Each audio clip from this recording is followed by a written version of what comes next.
Okay, we did it. We're back.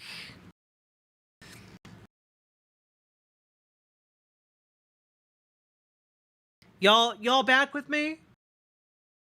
Did you stick with me through the transition? Hello, boiled peanuts. Hello, Gwenifer. Hello, Dragonfly. That's fair, Dragonfly. That's fair. Hey, Jazz Dog. The strongest warriors we have.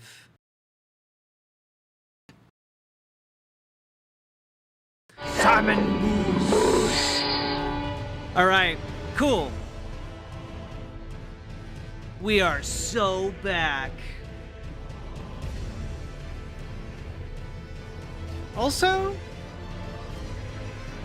being a girl is cool. I like being a girl. Just good vibes. You made it to the other side. Congratulations, Geronimus Prime.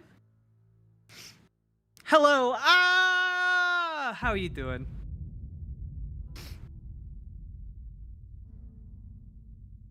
Okay. Also, restarting totally fixed the problem. I'm just frustrated that it still took a restart. Ay, ay, ay.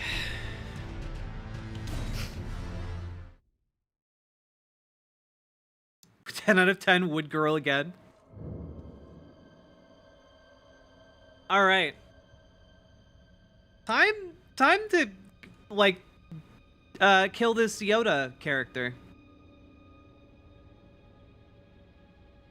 It's just real quick. First try, baby. Would girl on girl again too, but yeah.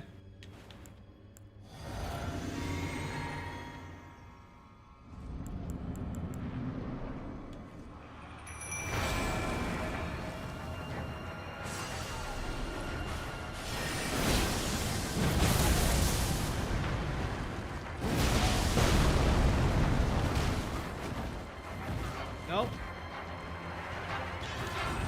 Holy shit, he's fast. Holy shit. Holy shit, he's scary.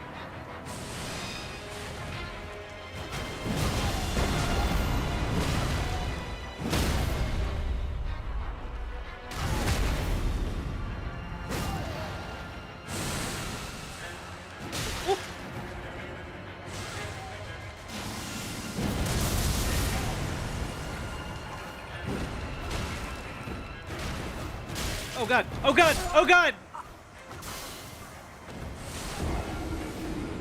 Joke's on you. If you hit me enough times to proc frostbite, I'm gonna die anyway.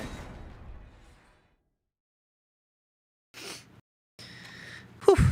Me when I'm just a girl. Me when I'm just a girl. Looking at a boy. I literally know none of the rest of that. That fucker from yesterday? Yeah, we gotta kill Tiny Yoda.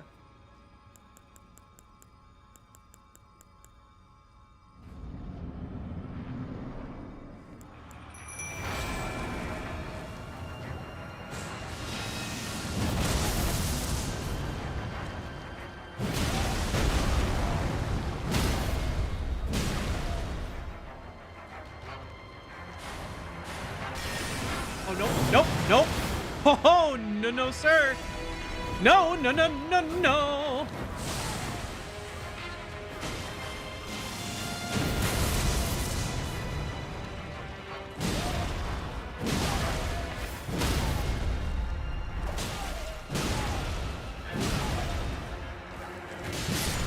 Got him, baby.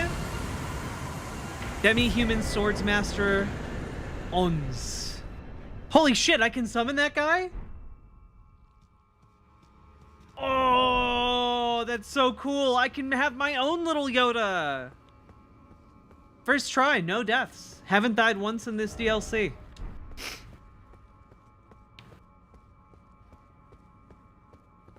Hot mama. Let's go.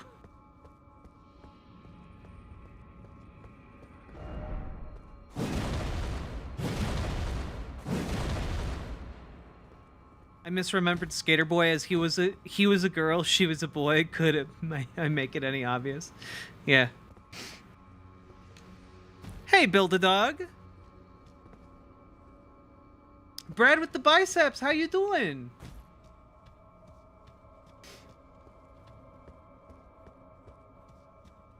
Also, getting down here was a huge pain in the ass. I want to make sure I don't miss anything.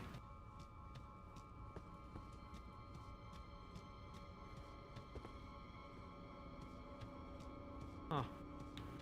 Okay. Whew.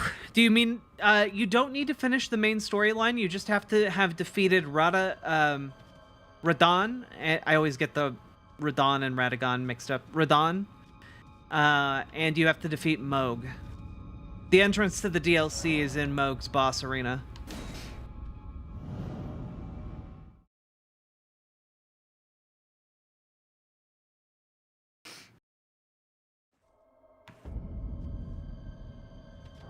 Oh my god, I have 171,000 souls. Holy shit. Alright. Okay.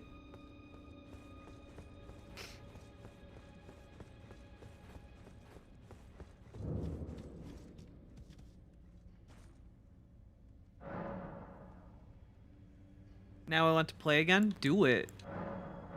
Do it, you won't. Oh damn, I'm level 3 Skidoo. Hell yeah. Okay. Hello, Uncle Tony. How you doing? Is the jellyfish your ally? Yes. My homie. Get a nice even nice even 70. Brad with the biceps. Thank you for gifting a sub over in chat. I appreciate the hell out of that. Thank you. Also, reminded me to turn this down a little bit.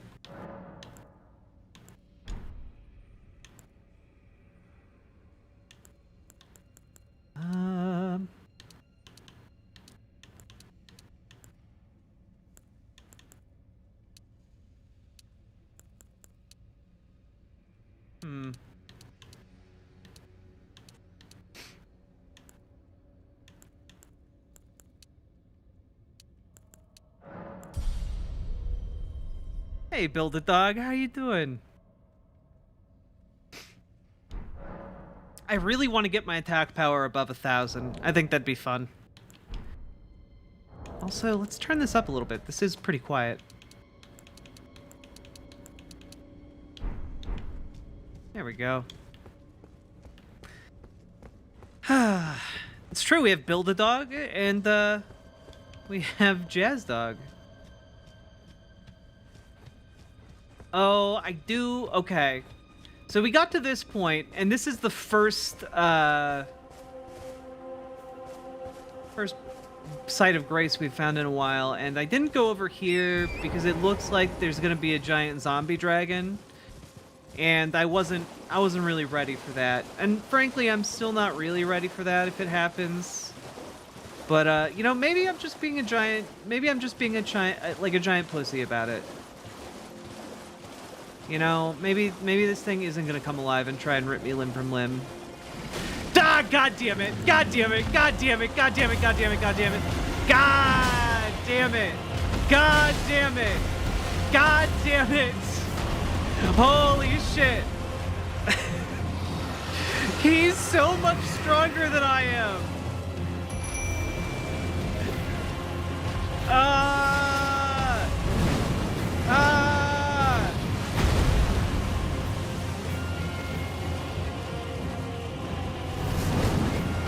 Oh no.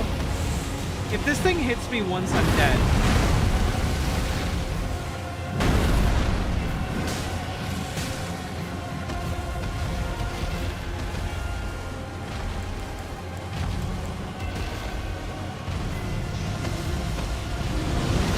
Nope, nope.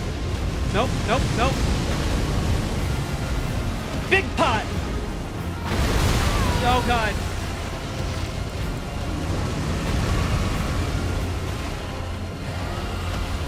Maybe it will get infected by Scarlet Rot. Maybe I'll just die in one hit, like I said I would. Okay. Holy shit.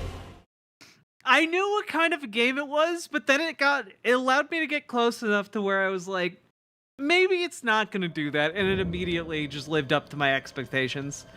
The second I let down my guard.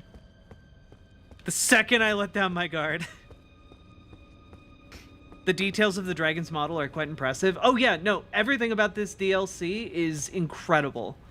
Like, I would say this is a must-play. If you have Elden Ring and enjoyed it, this is, like, must-play territory. Okay, so I'm not gonna go back over there, because I'm not a fool. Wait, I am gonna get my souls, though, because I didn't level up.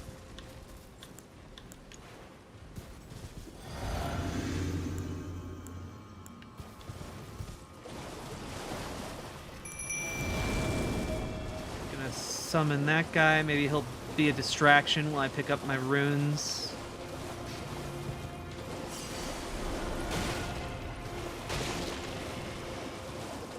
Maybe this dragon isn't really like super aggro and will just let me like live my life. You know, like I can just. He'll be over there. I'll be over here, and I'll run in real quick to grab this thing. See, got a great katana. The low price of free. What the fuck is it doing? You know what? I'm not gonna judge. Did you become Elden Lord? I did not. My character has not become Elden Lord. Just beat Radon and Moog. And that's it.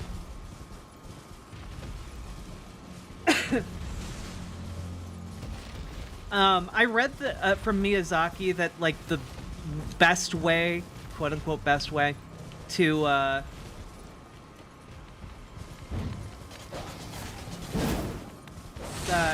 kind of play this out would be to, oh god. There we go. The best way to play the DLC and the most balanced way is to go in on a new game. Like, not a new game plus, go in on a new game. And, yeah. It is meant to be harder content, though, so... Yeah, do with that what you will.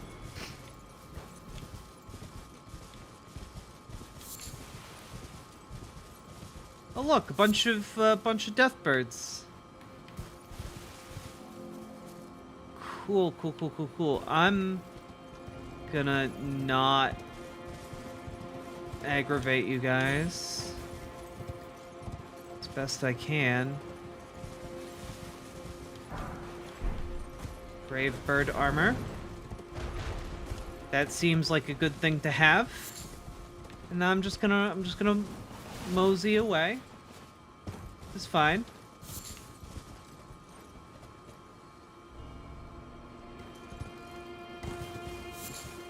All right. Look at us go.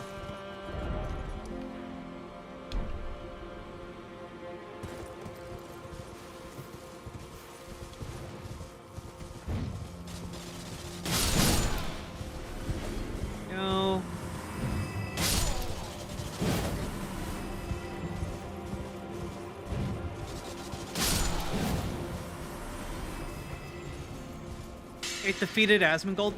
Look, Asmongold is a dumbass, so I'm not surprised that he was too dumb to realize that he needed to go in a different direction, okay? Like, I haven't even seen him play this game, but, like, it's not too hard. You just need to go explore elsewhere. Like, that's it. Did that look hard? Because it wasn't. Girlhood is a spectrum between Fallout New Vegas and biblically accurate Angel. True. Somewhere in there is Celeste, too.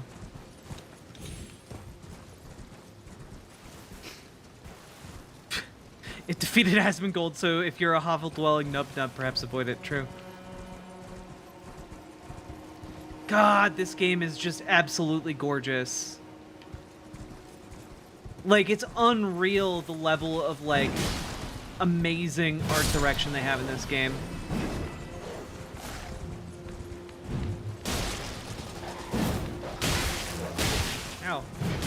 we go.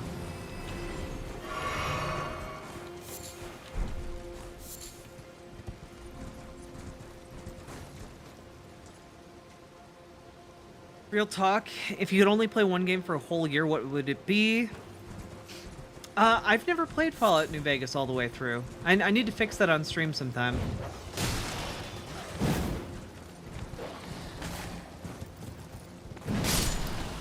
But if I had to play one game for an entire year...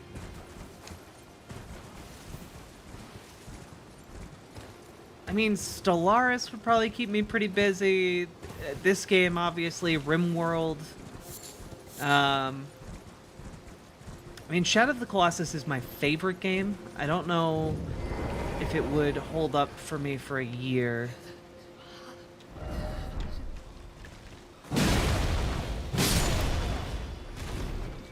There we go. Got myself a cookbook. Civ 6. Yeah. Icarus? I need to put more time into that. I feel like I didn't give it a fair shake.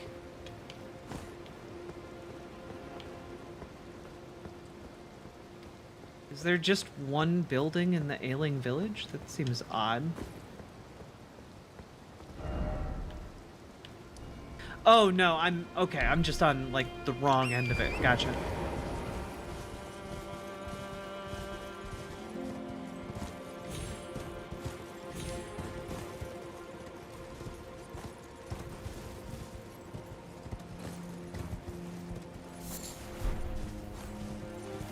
Okay, we got people turning into flies.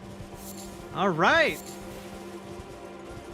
Let's get a little bit creepy up in here.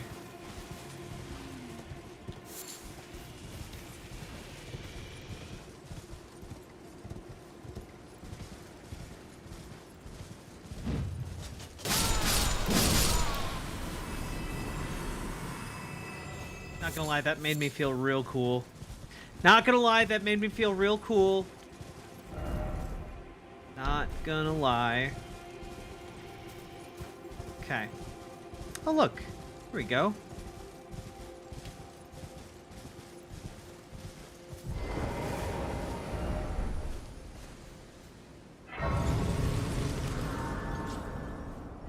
Oh, baby.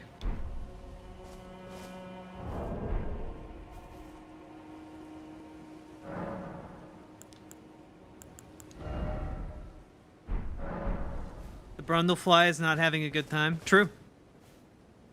Hello, Riverboat. You're awesome. Krillin Almighty. That's a really kind thing to say. Also, Krillin, criminally underrated Dragon Ball character.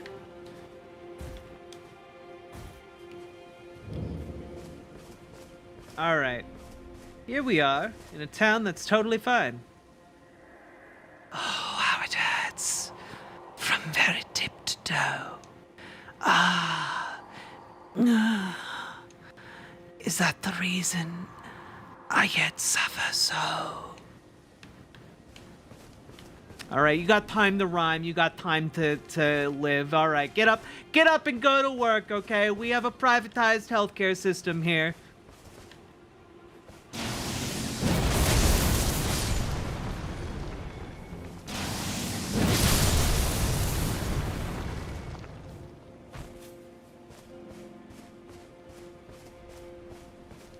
You got time to rhyme, you got time to make some dimes. Let's go.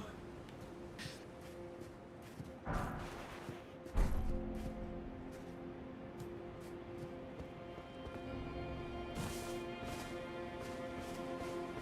right.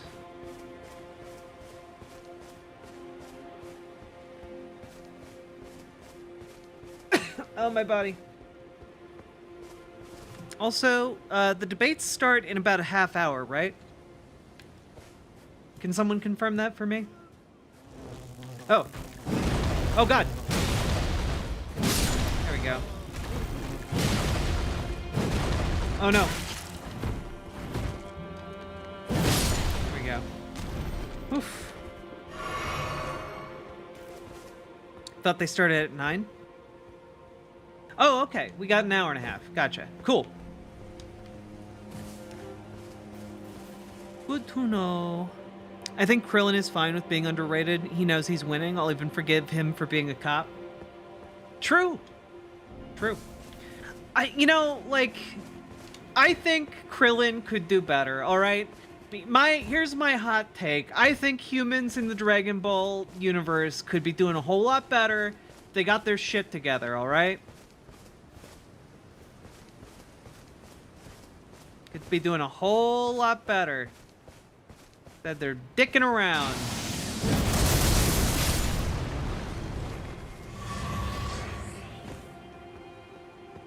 You'd so watch a New Vegas stream? Okay. Alright, I'll keep that in mind.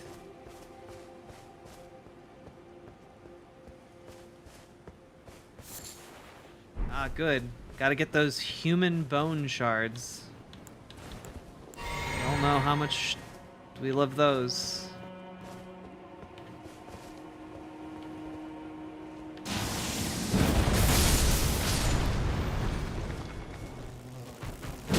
Die! Die! Die! You're gross! I don't like you! Alright. Ha. Got another Ash level. Be wary of pathetic sort? Interesting. Am I supposed to be meeting more NPCs? Am I missing some NPCs? Thanks, Chai T-Rex. What do you guys think is going to happen in this debate? I think Biden's going to do fine, and Trump is going to be completely and utterly unhinged. Build a dog! To my favorite streamer. I'm your favorite? Thank you so much for the tier 1 sub. I appreciate it. Tale of Two Wastelands is rad? Sounds rad. I don't even know what that is. BWA.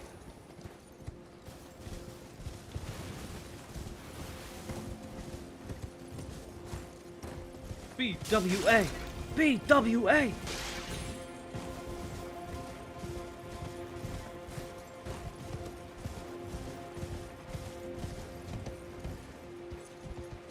This village doesn't seem like it's doing so hot. You know, I'm not an expert in economy or anything, but seems like things could be going a little bit better here. Oh, are you empowering all of them? Yeah, that was a super effective spell. Good job. They were all dead. All right. Bet every Trump supporter will think Trump did amazing while Biden was on drugs, and every Biden supporter will feel exactly like they did before the debate. Yeah, probably.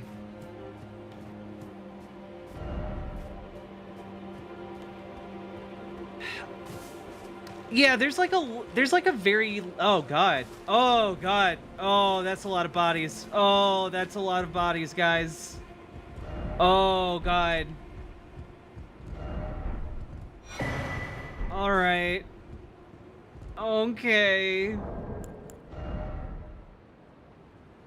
Raises resistance to the last ailment suffered. Interesting.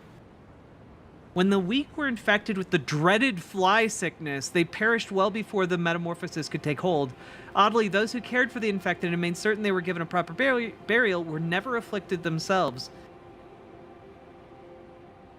That kind of sounds like the people who were caring for them were the ones infecting them, not gonna lie. Alright.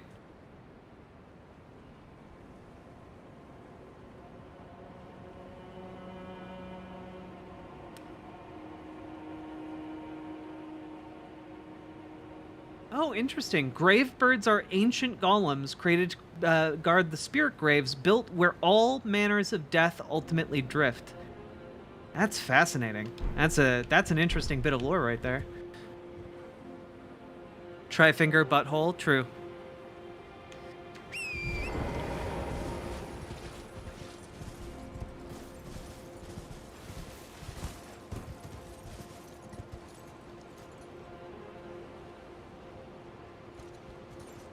The verticality in this DLC is incredible.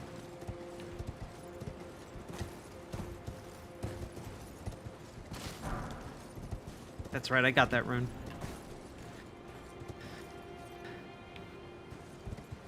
Trump might actually rage quit if his mic gets muted too often. That would be the funniest possible outcome, right?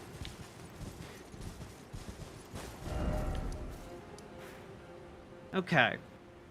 So we've been around this lake. I think I want to explore this south side of the lake a little bit before moving on. Maybe I want to explore up here too, just to make sure I got that. But the south side of the lake doesn't have a dragon in it, so I should be a little bit safer.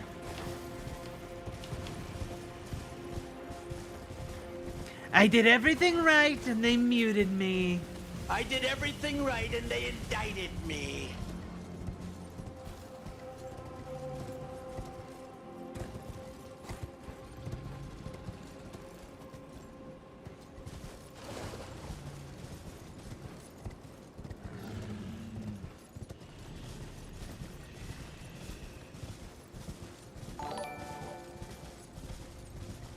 Amazing chest ahead. Foxbat, thank you for gifting Jazz Dog a sub. That's very kind of you. Oh god. Okay, so the Skidoo Tree fragments do make you a lot stronger, because I was definitely two-shot by these guys at the very beginning of the game. And I just took like 3 hits.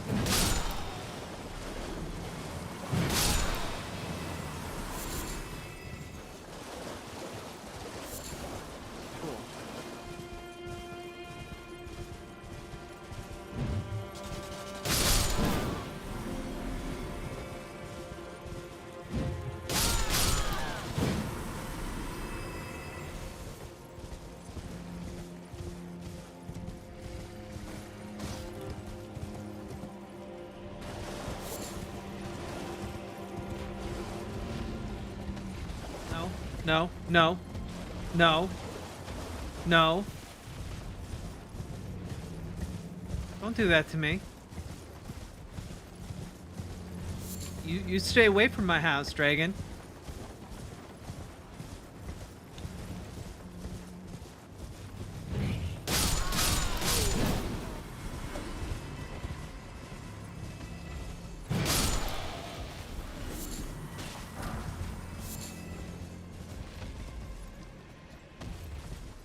I'm good.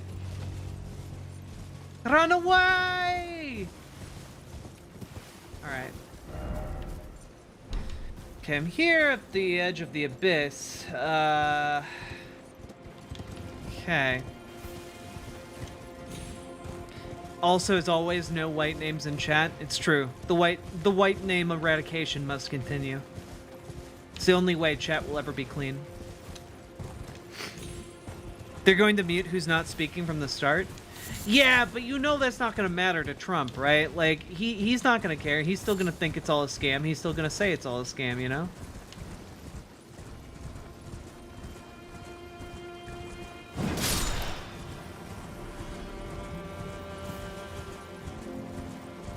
Okay.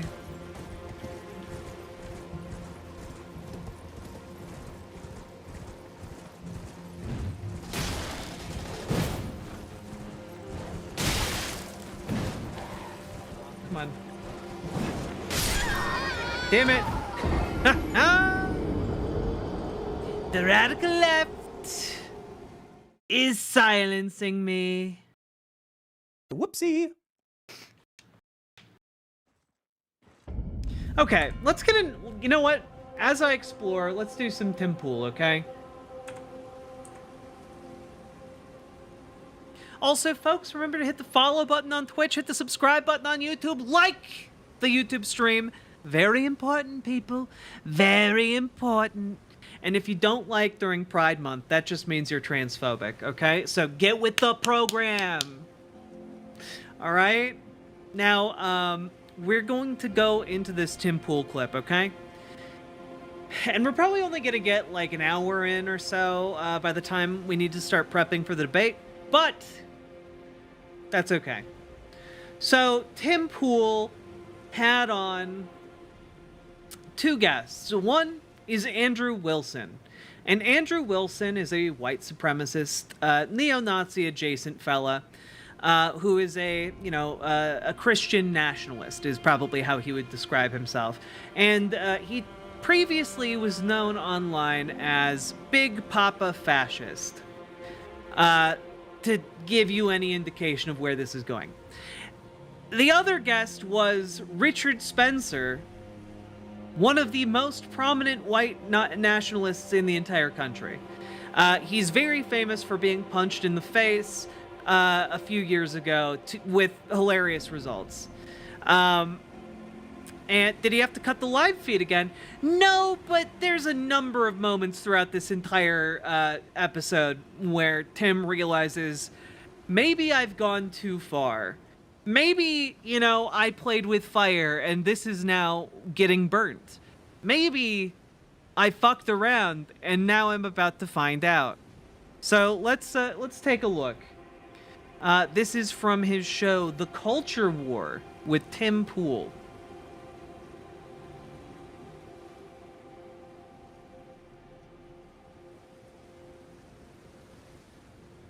I'm back, ladies and gentlemen. Let's go. We're going to have a very interesting conversation today because it was already getting interesting, and I love when this happens. As we're preparing for the show, I have to warn the guests to please stop talking about all of the interesting things they're saying because we have a show to do. But I guess there's a couple of ideas around whether Joe Biden is a good geriatric manager of the decline of the United States, or Trump actually would help resurge and restore it. And I think this will be interesting. So I won't get too much into it, but we'll start with you, Andrew, if you want to introduce yourself. Yeah, my name is Andrew Wilson. I'm the host of The Crucible. It is, to my knowledge, the fastest growing debate channel anywhere on YouTube. I'm a political satirist, a political pundit, and a blood sport debater. Right on. We also have Richard Spencer. Yes, I'm Richard Spencer. Also, Andrew Wilson is not a particularly good debater. Just heads up on that one. And you can find me on X or Twitter, and you can look up Alexandria on Substack. You might have heard about me from the alt-right days, the bad old times, fun old times for some, but still going. How would you describe yourself? I mean, for a lot of people, it's been a while. You were in the spotlight quite a bit back in the early Trump era. Being a white nationalist. Well, it was incredible, and I think there was also a sort of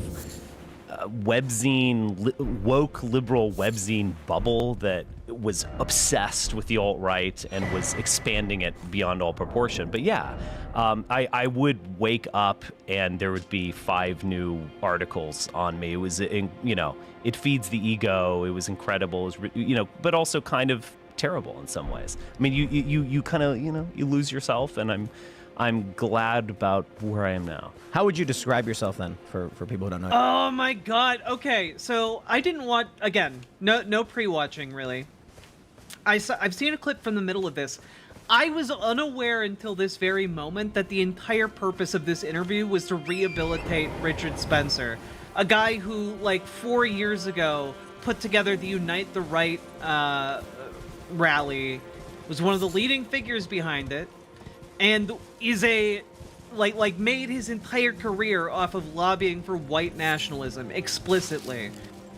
And Tim Pool is literally just like, yeah, come on my show. We'll talk about how you're, you've moderated. You're no longer a white supremacist.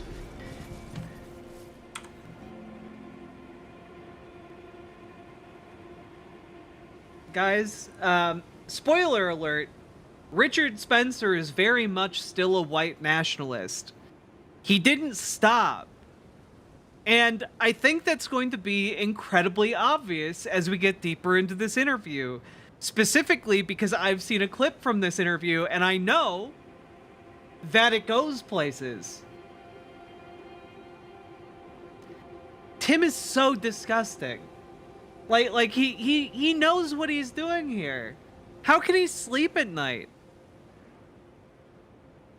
Well, yeah, I mean, look, in the alt-right days, I thought that Trump was going to shake things up, that all of these tired, boring, dusty conservatives were going to be shoved aside because they opposed him pretty vehemently at the beginning, and he was just going to crush them all.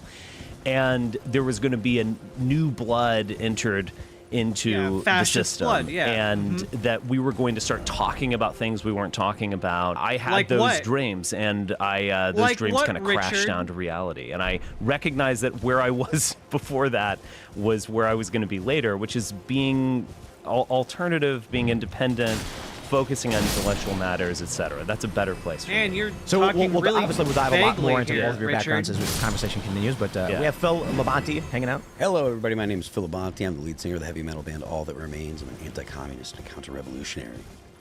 Right on. So shall we get started with I guess the first question, which I'm not sure I completely understood. Yes. You know the best music coming out of those conservative musicians. Yeah. Like tap into the zeitgeist. That you said Joe Biden may be a conservative, or you said he is a conservative? He's a conservative. There's no question. So I love it. all right. Well, look, what is a conservative? A conservative conserves. That's in the very name. He maintains a status quo. Wait. So then what is a progressive? I think liberal is actually the better word. Yeah, but what's a progressive?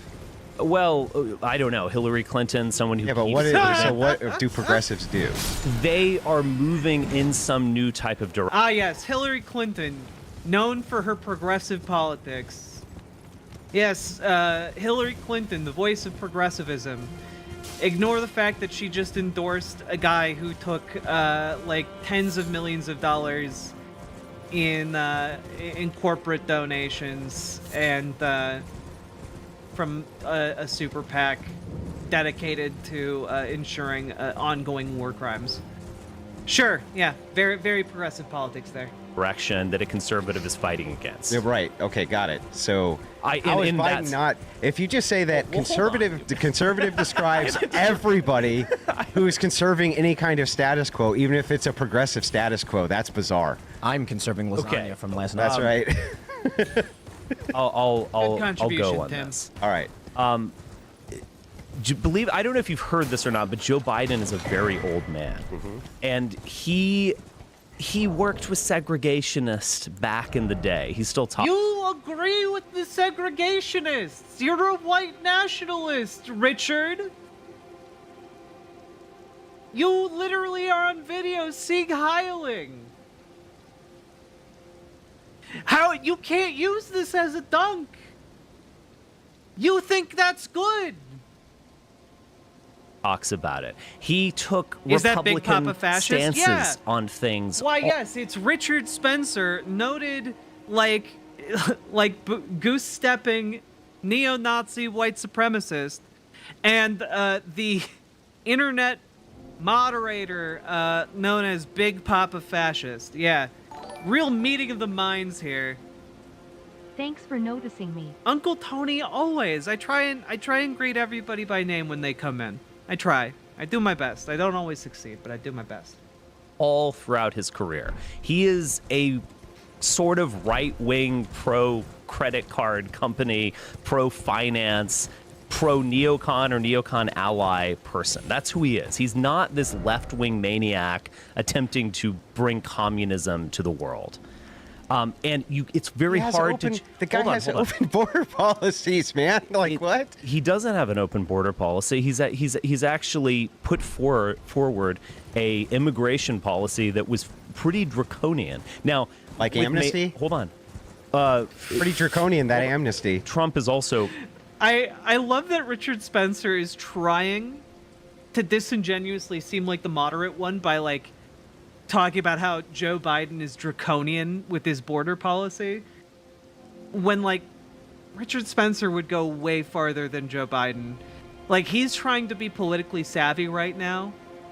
You know, he's trying to be the crypto and crypto Nazi. And Andrew Wilson is just too dumb to actually know that. So he's just like, "Bah, what? More like Joe Biden wants to make them all citizens and give them just infinite voting rights." Like, they aren't on the same page here, and that's actually pretty funny. putting forward a sort of amnesty. But He's not putting forward hold on. amnesty. Let's get the conservative argument succinctly so that we can then. then you can react to it without okay, all right. taking me off the... you're knocking me around here. Balance.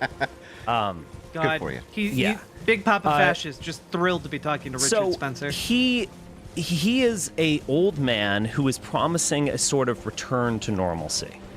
That was his promise in 2020. That is why he won, in fact, because Trump. It's his fault in some ways. It's not his fault in others. He is associated with chaos, with insanity. He's associated with conspiracy theories, with QAnon, with J6, et cetera, et cetera. And he promised normalcy. Now, I think normalcy is impossible in our current nation. I don't think he's going to bring us all together and we're going to all just resolve our differences and find that we all agree.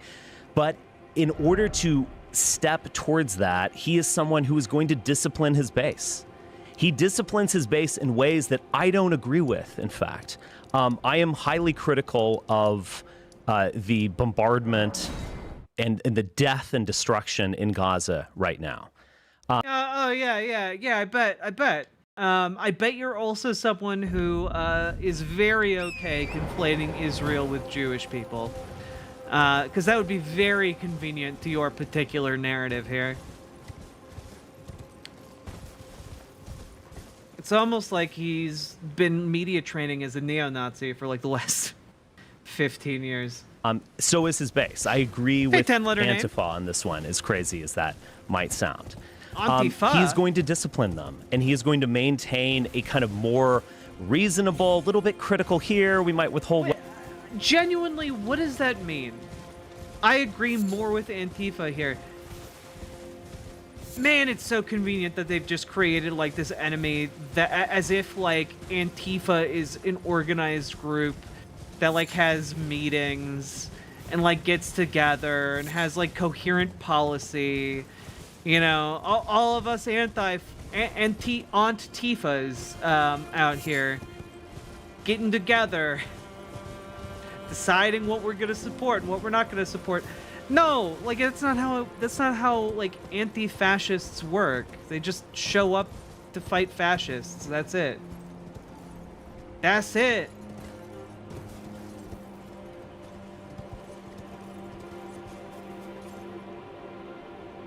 Weapons here, policy on Israel and Gaza. He's going to discipline his base. In terms of wokeness and all that kind of stuff, I know it's been very profitable for people to talk about wokeness all the time, but my sense is that it peaked That's a big and dragon. is on the decline. If we define wokeness as like all kids should be trans and like, you know, replace the 4th of July with Vladimir Lenin Day or what just kind of silliness, novelty in terms of sexual manifestations and all that kind of stuff. I actually think that is on the decline. I think Hollywood is going to shock a lot of conservatives when they start going conservative with, you know, white Little Mermaids this time. And notice how notice what he's doing here, right? When Hollywood starts going more conservative with white Little Mermaids, like, he immediately conflates whiteness with conservatism. You know? Like that's what he does. See, it's a bit subtle, but like that's what he does. He wants to strengthen and make that association. Oh, no. But see, Femboyo, it's not a mask slip moment for him.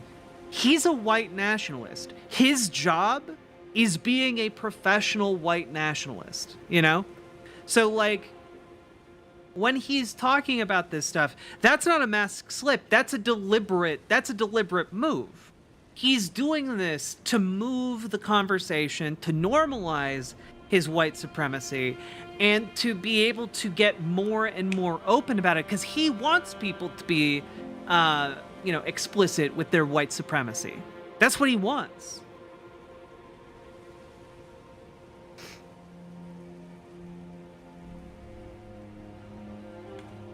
traditional storytelling for the simple reason that they want to make money. Uncle Tony, my hold on. condolences. I'm sorry Wokeness to hear is that. declining. He is maintaining the system. In terms of Make America Great Again, all of that garbled talking points that Trump put forward, Biden has attempted to enact in a imperfect way. The CHIP Act, that was something that Trump actually talked about. That's something that Biden went through with. But let's infrastructure. Well, I'll finish up really quick. Infrastructure. He has again attempted to build back infrastructure. I could go on. Draconian immigration policy. He at least puts forward his part. He was in support of a draconian immigration initiative. He is a conservative in the sense that he looks back to the 60s, the 80s, whatever, as some kind of good time. Let's go back to it. Let's maintain it. Let's discipline the far left and move forward. Is he going to win with that? Is that possible? Those are interesting questions. Yeah, so no, those aren't that interesting, those questions. Let's start with all of the Well, all right. Let's start with all of these kind of insane ideas. nice Start of with that. insane Thank you idea for number subbed one. Uncle Tony. Wokeness is dead. Hell Well, it's yeah. not dead. He did say declining. Yeah. I'm Well, more, I don't even think it's declining. I'm more inclined to believe that it's actually seeing some pushback, but there's There's still a first whole pushback, sure, but no, well I'm sorry. wokeness. Sorry to be the. Hang on, There's pushback Richard, from hang conservatives, on. there's pushback from the I'm New York sorry Times. to be the bearer of bad news. I want to give. But Disney's not going to stop the wokeness, and Hollywood's not going to start making conservative movies. That's an insane take. I don't know where you came up with that. It's madness. Moving over to the Trump-Biden. Yeah, it's almost like white nationalists will lie to make their points seem more mainstream than they are, in order to try and get more support from people who are like, oh, well, everyone else is doing it, I can do it too, you know? No. The thing is, guys, Richard Spencer knows what he's talking about, okay? This is the issue, right? What you're not understanding is that he is being deliberately disingenuous. He's lying deliberately. It's not that he doesn't know, it's that he is lying to push his points, to get more acceptance for what he's talking about. He's like he has years of training in the media sphere. The entire reason the far right had a resurgence, I would argue, in a way, can be attributed to this guy. He was the guy who essentially was like, hey, maybe we should take neo-Nazism from being like a white skinhead thing, and we should make it into a more respectable thing. Let's wear suits. You know, let's put ourselves together a little bit more. Let's make it more normal to be a Nazi, to be a white supremacist, you know? Like, he was the one who tried to basically make it palatable in this, in our current era, you know? And like, that's his role, essentially. His status as a leader in like the white nationalist community is predicated on him doing these media tours and normalizing white supremacy.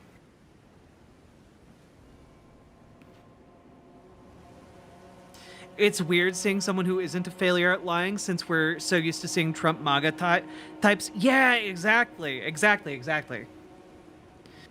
Richard Spencer stole his entire shtick from Jared Taylor. Yeah, but like, no one remembers who Jared Taylor is, for the most part. Like, Richard Spencer might have stolen it, but he was successful with it, unfortunately.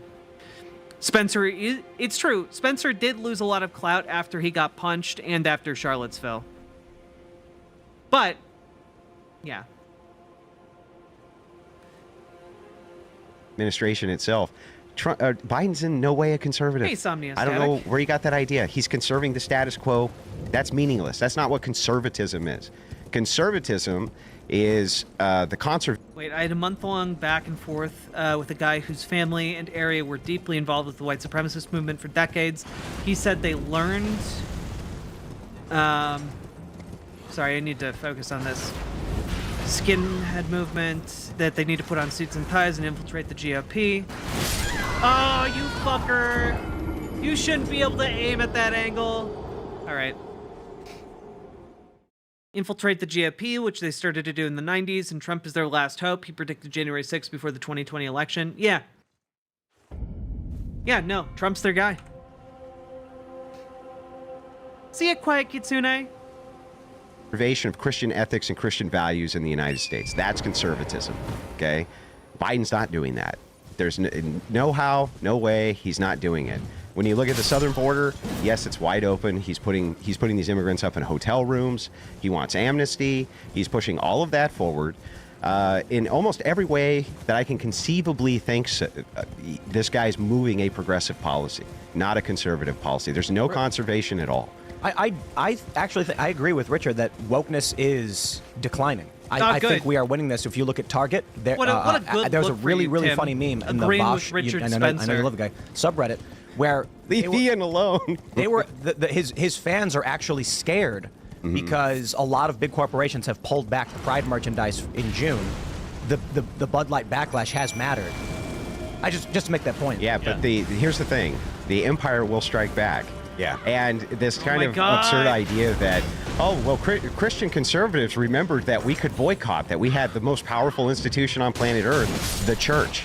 That's the one powerful institution that conservatives have always had, and we barely ever use it. Once, we were like, well, no, on the Dylan Mulvaney thing, and it kind of caught a little bit of steam. But no, there's going to be massive backlash. No, the trans... By the way, I love that he's like, we should really be weaponizing the church against these uppity gays. As if that hasn't been the case, like, his entire life. Like, I'm sorry, I remember the church showing up to protest, like, gay people's, like, funerals, during the AIDS epidemic. Like, come on now. You can't pretend you weren't doing that and coordinating in your churches about that. The trans agenda is not going away. The thing that comes after it that's even worse than that, I don't know what that's going to be, but it's going to be worse, and it's coming. Transhumanism. Worse than that. I mean, transgenderism is kind of transhumanism. It is, yes. Let me put it this way. Okay, You know so what? I Space guess is hell. we might have a Oh my God. definitional issue. I would define a conservative as conserving the status quo, whether that's a party or a class or a way of life. Now, it might very well be conserving in Perfumers. some instances Christian values of the church or someone. Yeah, it has so to. It has to conserve foundational ethics. Okay, but I'm using that word objectively. I think Brezhnev, a leader of the Soviet Union, was a conservative. He maintained the Soviet Union, and he actually reduced some of the insanity of it. So that's my definition. So we shouldn't get caught up on those. But hang on. No, we need to get caught up a little bit on the definition. So, Go ahead. When you're talking politically about what we're considering a conservative politically, we're thinking about a throwback ideology. We're not thinking about anything which is a progress ideology in any way. So we want stronger borders. We want to go back to what stronger borders look like. We want to go back to when we had good, tough institutional power. We want to go back. I don't think Andrew wants to make this argument because if you go back far enough, we don't actually have border laws until like the mid 1800s. We had no laws regarding immigration until we wanted to pass the Chinese Exclusion Act, specifically because white supremacist groups didn't like all of these Chinese people coming here to help build railroads and such. Weird how that works. But something tells me he doesn't want to go that far back to this type of thing. But the underpinnings is always the Christian ethic. So the big fight inside of the right wing is Christian ethics versus everything else. That's why you have Christian populism, Christian nationalism. That's what it is. That's what conservatism is. That's what's going to stay. So this is an interesting point. Richard, your big definition word of camp. conservatism is typically the liberal definition of conservatism. I'm not saying only liberals, but this is why the media, the corporate press, the liberal outlets say Tim Pool is a conservative, despite the fact that I'm not a Christian and I hold many liberal views. And then you have the more right view of conservatism, which is Christian values, which is why conservatives or people who are Christian will say Tim Pool is definitely not a conservative, and the left will say Tim Pool is definitely right. Tim Pool is definitely a conservative. You don't have to be a Christian to be conservative. That's the stupidest idea I've ever seen or heard in my life. I have a sort of relative. Tim Pool's definitely not a conservative. I have a sort of, and I'm not a conservative either, I guess. Yeah, I mean, but I have a relative. Richard Spencer. Oh yeah, Richard Spencer, noted white nationalist, isn't the conservative. God, the level of anti-intellectual bullshit happening here is ridiculous. There's definitely not a conservative. Thank you for saying that. All right, I have a relativistic, objective notion of a conservative. If you are maintaining something that is going in some sort of direction, you are conservative. Now, let me get at liberalism a little bit, and I'll bring in the trans issue and so on, because I think we need a narrative to fully understand this. So, progress towards what? Right? That's the issue. I'm a progressive. Well, what does that mean? Exactly. I think it does mean something. I think liberalism is, if you go back to the word itself, it is liber. Liberalism is a notion of Dionysian release and expression. Liberalism is very well codified in Euripides the Bacchae, in which he describes a situation in which Dionysus comes into town, into Thebes, demands to be recognized as the son of God, which has some interesting resonances for you, I would imagine. What is this sophistry gibberish? What's the point? What's the point? I'll get to the point. All right. Just let me. Okay. I don't want to hear about Dionysus. Dionysus comes into town and he brings about a massive orgy that will ultimately lead to the beheading and death of the Pentheus, who's actually leading Thebes. So liberalism, you might agree with me here. Liberalism, it isn't like rational or about policy. It's fundamentally about release. Even democracy itself is a kind of orgy, you could say, in the sense that it is about all people participating, taking part, the majority winning. That's what liberalism is. When we're talking about these words, though, you and I can agree that when you're discussing a word, how it's used in the commons versus what its kind of academic or underpinning meanings aren't really that relevant. So Like we're talking about in the I reframe things and create a new word. So when we're talking about this in the commons, Guys, nobody's let me talking finish. about Dionysus. So, like, that's the thing, right? They don't like democracy. So whenever they can make comparisons that will denigrate the idea of democracy as like being weak or like hopelessly corrupt or even like a vehicle for degeneracy, that's what they do, right? Like that's kind of their bread and butter for this entire topic. It sucks, but that's kind of where we're at. Just gonna go here, summon this guy. God damn it.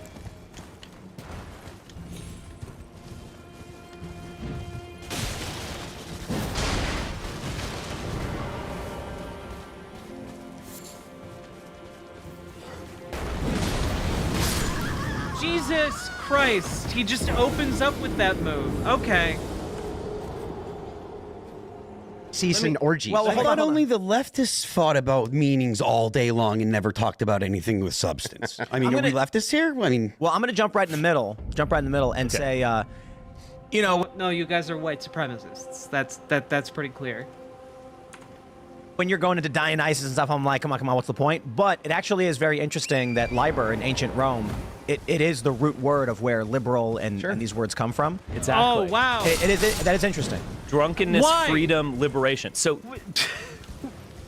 Why would that be interesting? It's basic entomology. Every word has root words. You could trace every single word back to Latin. We're in English. It's based on Latin. I feel like I'm going crazy. It's very interesting that, you know, these words used to be something else in other languages. Very, very interesting.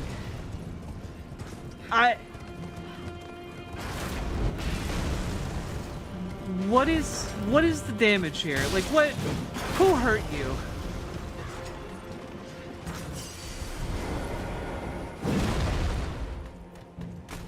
We're okay, there we go. You.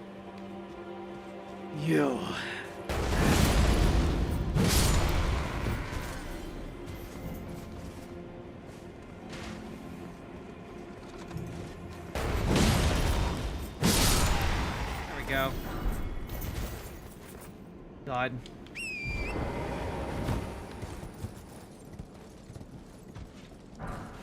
I guess one of my main questions about this is just, Tim, are you like so creatively bankrupt that this is all you got? Because that's kind of what I'm getting. Like you've just run out of gas in the tank, and all you have left is white nationalism. Gamer G, I would love that. I would love like a 15-minute heads up for the debate. This is the thing. So that's what liberalism's always about. It's always Thank about you for being an releasing, incredible moderator. It's the about individual degeneracy. to take part in Yeah, it's about collective origin. degeneracy. You could say that, Yeah. yes, See? and I agree. See? And it is coming from the wine god as well. But Democracy is about this degeneracy. is the thing. Liberalism had a narrative, a meta-narrative for much of the 20th century. While I was flying down here, I actually watched, I don't even know why, but I watched 42, which is a movie about Jackie Robinson, right? And it was unbelievably sentimental, over the top, too much. It was a terrible movie, if kind of well shot. That Jackie Robinson notion of a poor guy who tries hard, who's tough but moral, and he finally gets a chance to be part of white society, and everyone rejects him, and then they accept him, and we're all good, and the white guy can, embrace the black guy in the ball white guy. field, and we're all Americans now, kind of thing. That is a master narrative for liberalism. That justifies them morally, because liberals are kind of moralistic. They want to feel like they're on the right side of history. And that is played out over and over, certainly with blacks. There's a bit of a different narrative in terms of the Holocaust and the Jewish experience, etc. Definitely played out with gays. They were oppressed. They were. I'm so brave. I watched a movie about a black man, and it didn't scare me.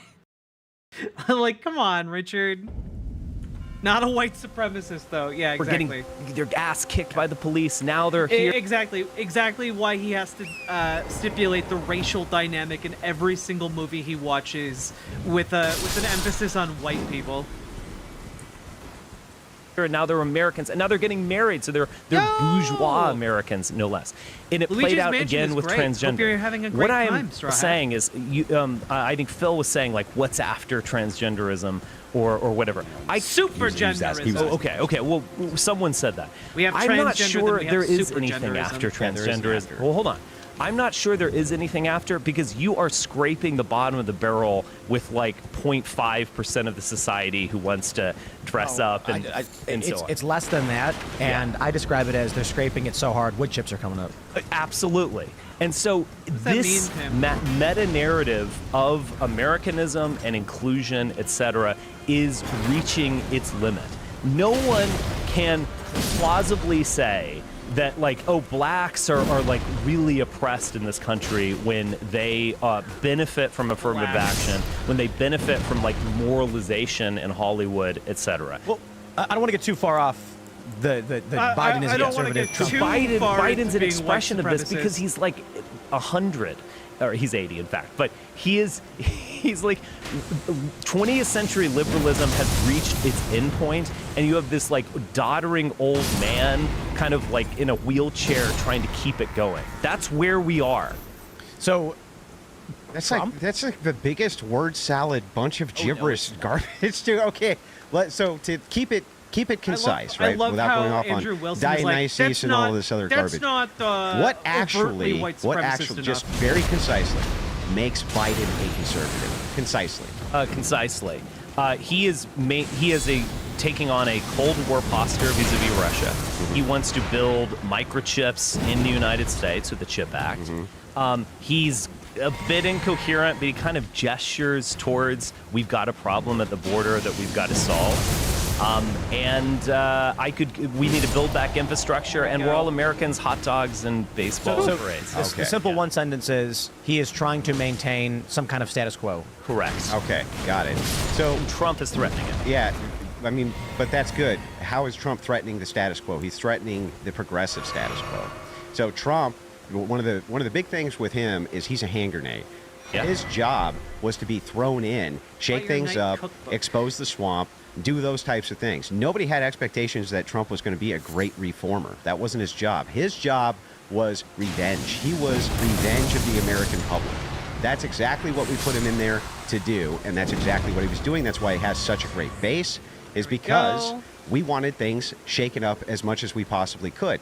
The return. Isn't that a bit nihilistic? No, it's not nihilistic. Well, that's what Michael Moore was Wait, the who one is- who progressive Michael Moore. He is nailed the it. one is the one who explained this. He said Donald Trump is a hand grenade, Yeah. and the working The class. human Molotov yes, cocktail. the Why are they talking as if recognizing the volatility of Donald Trump and his lack of coherent ideology is like a novel concept?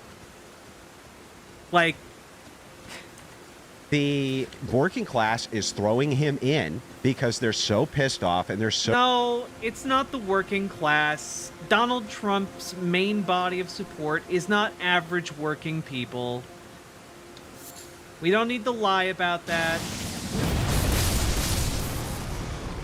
Donald Trump's main, like, base is, like, suburban, like, men and women who are, like, overwhelmingly white. And not only that, like, member of Messenger, nice.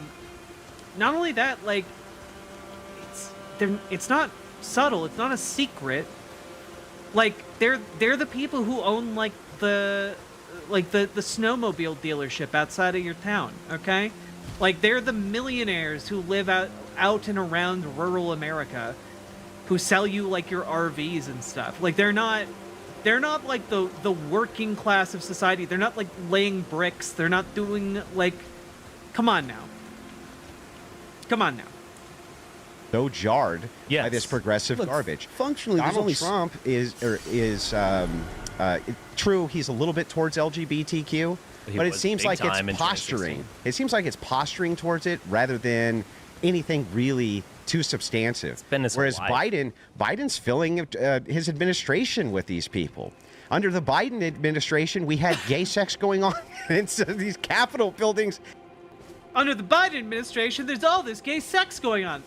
Stop, Andrew. You didn't have to keep selling me on it. That's right. You heard it here first, folks. If you support Biden, you'll get all the gay sex under his second term. He's been holding out on us. Did you ever wonder why you aren't getting laid enough?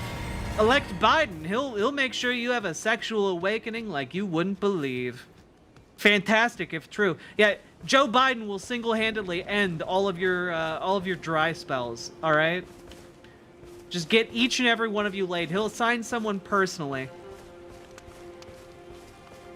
This is your sex liaison. Hello, Lady Domina. How you doing? Yeah, there was never any gay sex in Washington before Joe Biden. And they're just like, don't care. I gotta pause you there, and I'm not sure that's a new thing. I mean, honest. maybe. Even Tim Pool's like, I'm not an expert on it, but I think maybe there was gay sex before Joe Biden. You know, I'm not an expert. I could be wrong. Incredible stuff. It's okay. It's okay, Tim. We didn't think you were a sexpert like Jordan B. Peterson or Ben Shapiro. That was a callback to a video I put up on my YouTube channel a while back. There's less gay sex in the Democratic Party than the Republican Party. I'm sorry, I won't say more. Yeah, there's a lot of gay Republicans having sex behind closed doors. Okay.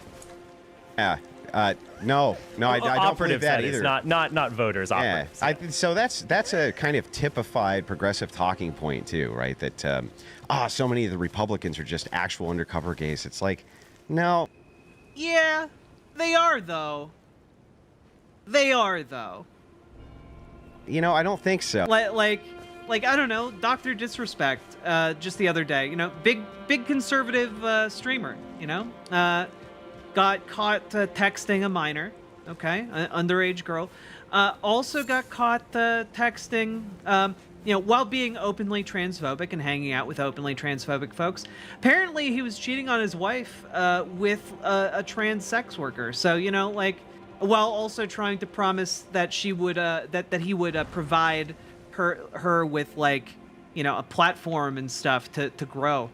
So, you just literally taking advantage of trans people while publicly denouncing them. Yep. Very normal, cool stuff.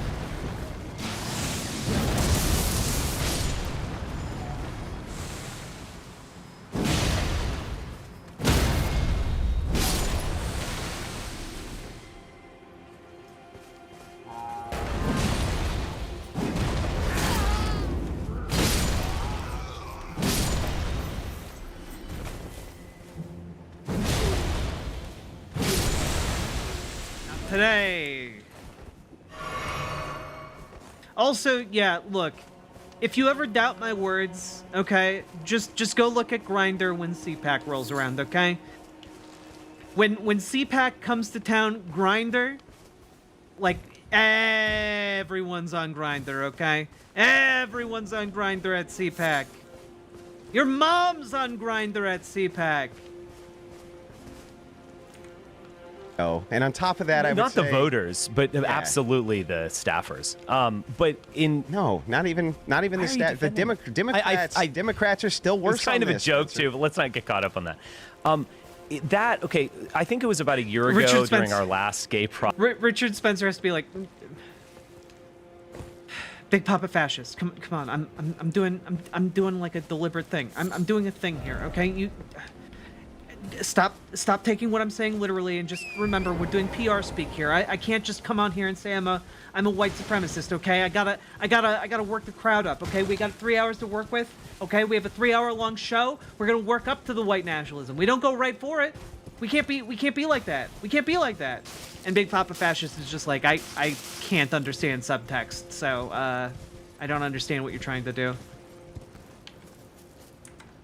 Pride, month-long celebration. Yeah. When he invited some transgendered women to the White House lawn, and they were, partying around. Flashing. Right. Well, hello. Looks like we've got a big boy. Looks like we've got a big boy up here. I'm about to have my ass caved in. Either that, or I'm gonna find a new place to build a summer home. Castle Ensis. I have a good feeling about all of these impaled folks. Howdy! We gonna...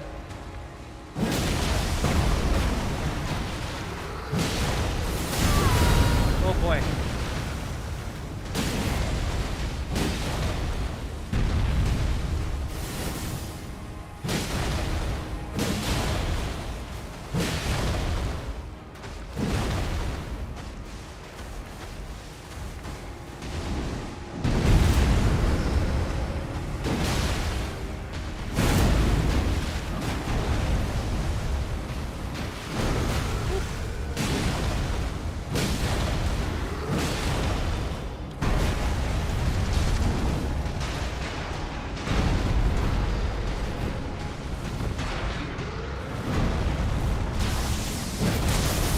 Oh boy. There we go. Woo! That guy's scary. Somber Smithing Stone 9. Holy moly. All right. But this is my point. This is an expression, encapsulation of my point. So she took off her shirt and flaunted her breast, and that was just a little bit too far, because what Biden is trying to do, and I think it's kind of ultimately impossible, what he is trying to do is to integrate these forces into American institutions in order to manage them. And if you go cross that line, if she this is the funny thing. It has to be like a conservative conspiracy to want to accept trans people. Like it can't just be that it's just politically popular to support trans people. It has to be that like actually Joe Biden is manipulating the secret forces of the world in order to try to like achieve some secret end that involves like transing the populace. You know, like it has to be like a crazy conspiracy. She had just partied around and whatever. That's okay. You get naked, you're starting to offend the American public. Wait, wouldn't that be that's when progress? you get disciplined. Wouldn't that be? Also, she didn't get disciplined. She like they were just like, hey, don't do that, please. And then they're probably not going to invite her again. But also, she was probably not expecting to get invited to the White House again. Most people don't get invited numerous times.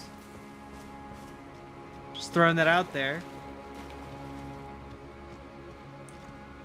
Progress. Well, if you're integrating all of these external degenerate factors in so that you can manage them better inside of your, that would be the definitionally what I would think a progressive would do, not a conservative. So even by your logic, you say this is a conservation of the status quo. Then you give us an example of how he's breaking the status quo. He disciplined them for going too far. Is my fundamental Yeah, but you point. also claim they're integrating this. So if they're integrating it, that would be progress, not conservatism. I really just don't like when people choose these words that give them these benefits, like progress. It's degress or regress. Yeah.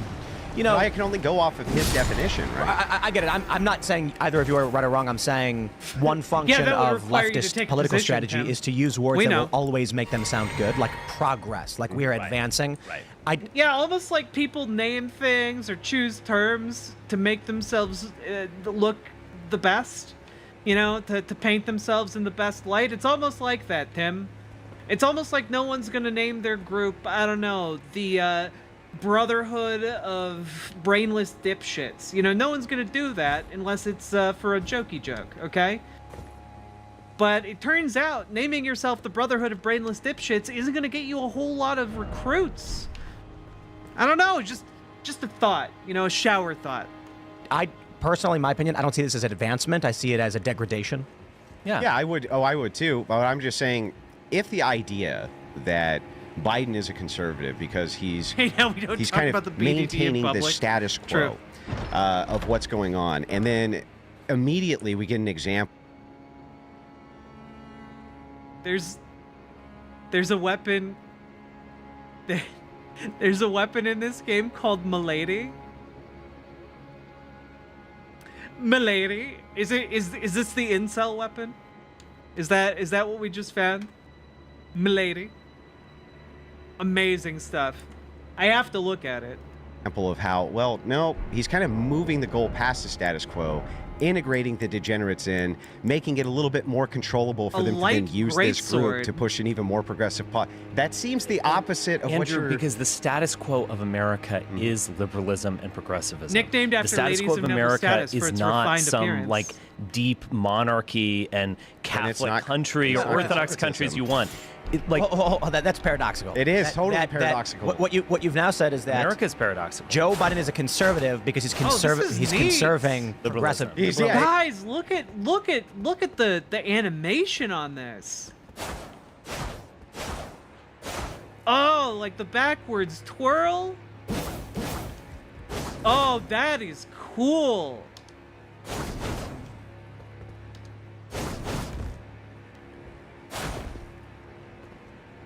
Oh man, there are so many cool weapons in this game.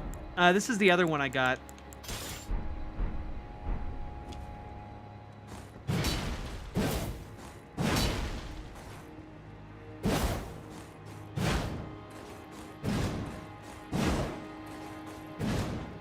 This one it doesn't have as cool of a moveset, but it can do this. That's pretty neat. Does my lady come with the trilby? Maybe. Oh wait, it can also do this.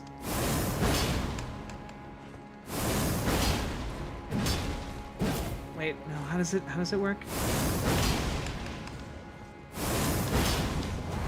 Ah, yeah, it can do that.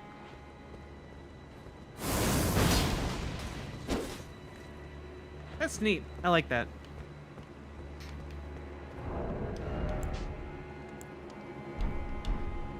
still gonna go with this guy though. Sorry, milady.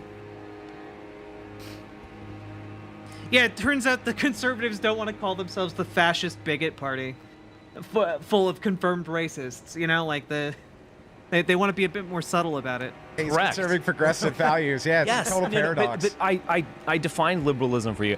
America is That a begs the unique. question. America is a unique country. America, by my definition, has never really been a nation state in the sense that, say, Finland is a nation. It's actually similar to Russia in the sense that it's always been an empire. It's been an open space, a frontier to explore and conquer and transform. It has been a global empire even before the Second World War. There, Woodrow is Wilson imagined The a Philippines. hegemonic American Europe with nation states underneath it and a League of Nations organizing them. It has been that. It has never been a nation state in the way that even Germany right now is a nation state. It's a paradoxical place. We don't have this like past of a monarchy or the Catholic Church or something like that to react to. It is fundamentally different and fundamentally I don't paradoxical. disagree that it's founded on Enlightenment principles and that there's going to be some form of maybe what you would consider progressivism. Okay, there's no way though that the people who formed this republic ever envisioned anything kind of like make? this.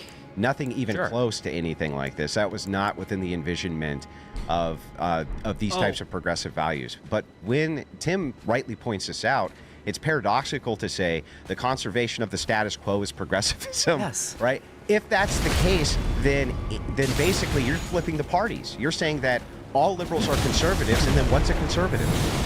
What is Changing the system. Yeah, so we're close. changing the system. So Yes, you're literally you- reversing it. I do think if we want to move to this topic, Republicans were not always like this. My growing up in the 80s and 90s in Dallas, Texas, What a surprise. No one likes the "we want 16-year-old wives" party. Yeah, it turns out that's not a super popular name.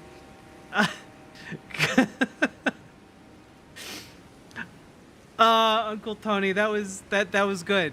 That was good.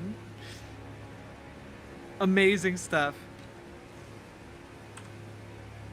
Republicans wore khaki pants, blue blazers. They, they were the were party a of the rich. lawyer. It's the party of the rich in many ways. The party of the party of the decent rich as well. What Trump represents is not that. Michael Moore nailed it when he said it is a resentment ideology. On that one day of the year, a homeless person has the same amount of power as a billionaire. And because they both have one vote and they can just clock the system right in the face and just say, F you all. That is what Trumpism thrives on, is that sort of resentment bordering on nihilism. I don't think conservatives have any sort.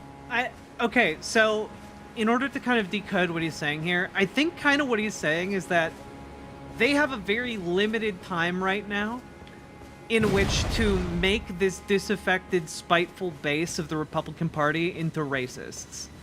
I think that's what Richard Spencer is trying to get at here. Like, he's like, we only have a limited amount of time, guys. We only have a little bit of time. We need to make them racist as quick as possible, all right? We need to make sure that they become racists before they get hope, okay? We need to make sure that while they're dissatisfied with their working conditions and they don't know about the benefits of unions, we need to make sure that they become racists.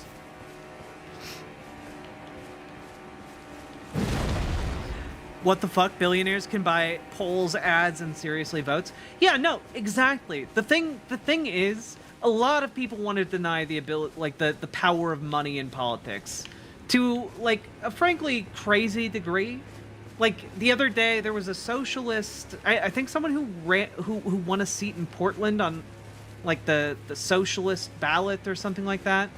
Who was on Twitter talking about how Jamal Bowman lost because he wasn't progressive enough to like condemn Joe Biden, when like he obviously has. and like, but he's still like supporting him for president of the United States or whatever. And it's like, no, I'm pretty sure the bigger issue was that someone spent $20 million against him. You know? I'm pretty sure that was the bigger issue.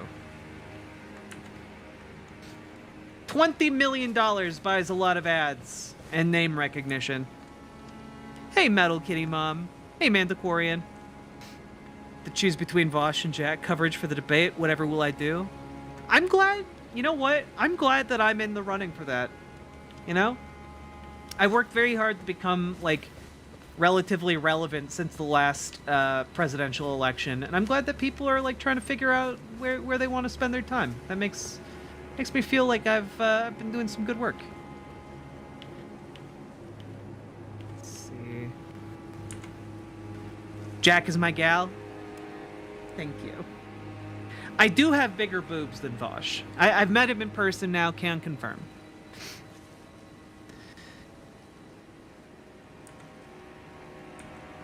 Also, GamerG, what are we looking like on the time?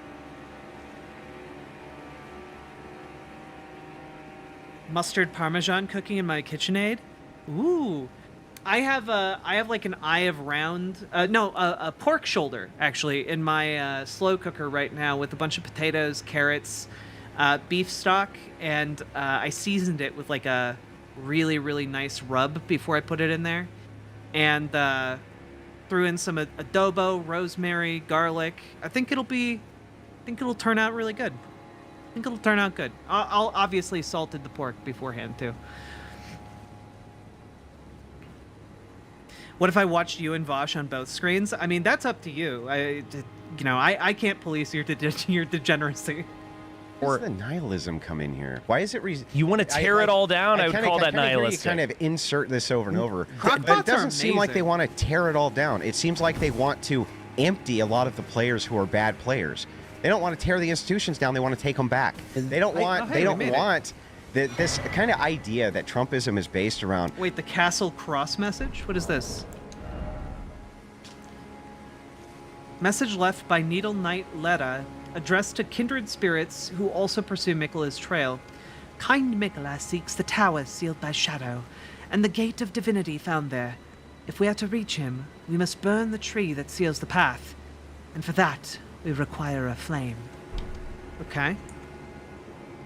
Burn it down and we'll start over again. It doesn't. I feel a lot of There's no. There's Trumpism, to be no. honest. It seems to be mostly based around they want to get rid of bad actors. They Got want to get another rid of bad skidoo. actors. That's what Drain the Swamp was all about. I want to add, Metal Kitty Mom. I think a lot of what Richard that is saying sounds like a good idea about for tonight. the United States had never been like a Finland is a very, very good point. This is true. The states themselves were unto themselves as sovereign, effectively sovereign states. Yeah. Civil War changed everything, and I'm trying to pinpoint a time in the Yo, United I'm States where Skidoo level there wasn't 4. a Let's go. rapid shift and change. And honestly, we have these periods. We had the Revolutionary period, which is again, there's no nation state. We're just beholden to the crown. We break free from it over this 20-year period. We then Hey, get Saki 80 or so inertia. years of expansion into the West, new states forming new territories, which leads to the Civil War. And this transforms this weak republic, like a weak federal union Right. of sovereign states, into a solid nation for the first time. The famous saying being, pre-Civil War, it was where the United does this States go? are, and post-Civil War, the United States is. Right. Then you get about 60 or so years until you get this militaristic expansionism internationally with, you get the Federal Reserve and central banking, a dramatic change. And so Oh, the Federal Reserve. I Is think it's Tim a on good point. that I'm not now? saying, I actually still, my view would be that Trump is a stabilizing force for America in this decline in a way that restores our vision of what things need to be, how they were better before. But I do think it's interesting, the point you're making, that Biden is an agent of the United States is a strung together So she's hodgepodge that fine? must be Cool. strung together at all costs. Right. Not that I agree with his definitions. Yeah. Sure. Yes. I understand that. And I think in 2016, there was a sort of another Trump. I mean, you mentioned yourself, he did all of the LGBTQ stuff and, yes, Yeah, it he would pa- be he did. wonderful if I mean, Trump is a trailblazing force for fascism. That's his role. but yeah, he's not a stabilizing force by any means. Yeah, he did some pandering. If it, if it drag queens at Miss Universe, yeah, I'm not Yeah. thrilled about the Right. pandering there, right? Right. But there's a big distinction to be made. What's interesting in 2015 and 2016, he was a sort of center-left type, center-liberal type figure. He was Oh, it's not worth it to fall arguably down here. to the left on a lot of issues of Hillary Clinton, who voted for the Iraq War. He was he was a total populist who wanted to shut. The first thing he did was try to shut down Muslims from coming into the country. I agree with that. He wanted to shut down the I border agree. and build a massive He wall. also said, Like, what are you talking he, about? he also said a massive wall is a stabilizing. I love. Okay, you know what? I'm not gonna lie. This is way funnier than I thought it was gonna be.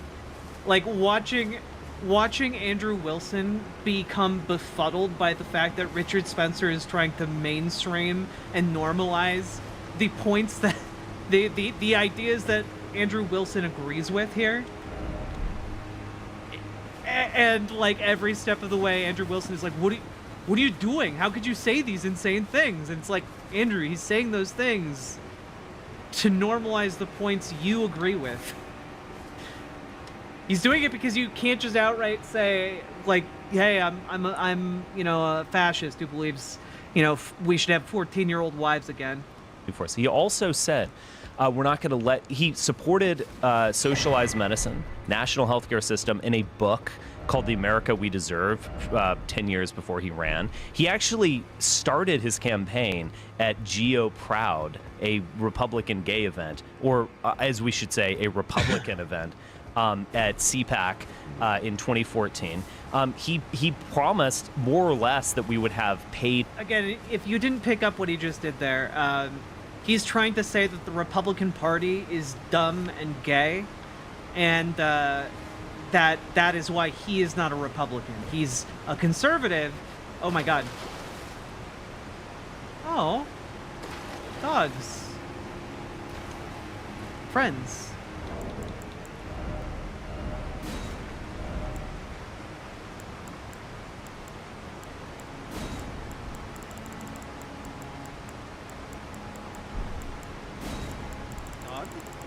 Dog?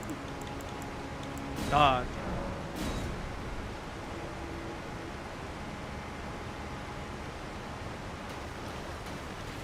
Hey, I thought I had to do like a crazy jumping challenge to get across the waterfall, but turns out you can just jump up here. Am I just gonna like fall to my death in the water? Okay. Family leave for women in corporations, which I support. It would have been pro-natalist and other things. He basically offered himself as, we have this system here. He said this directly. I know how the system works. I have manipulated the system myself. I'm going to start making it work for you.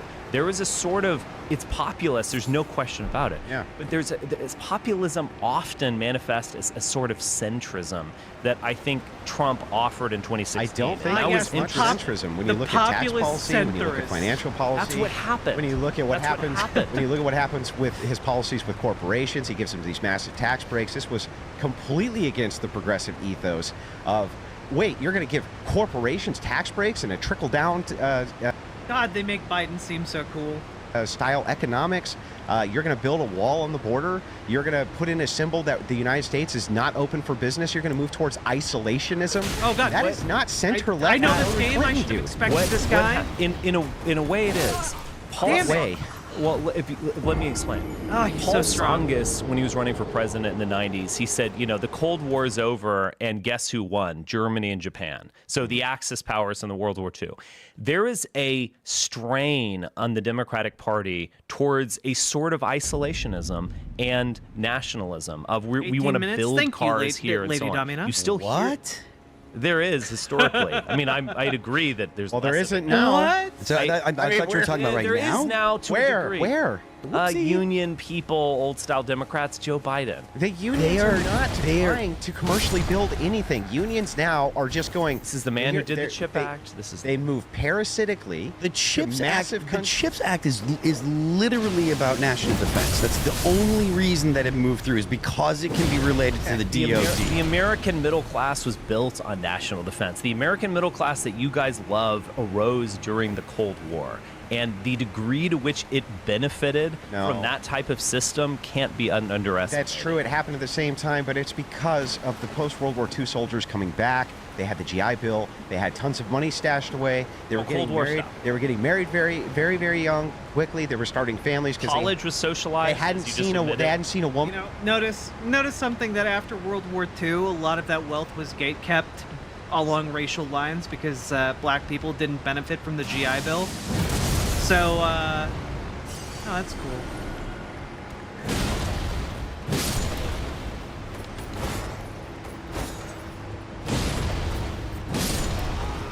Oof. There we go.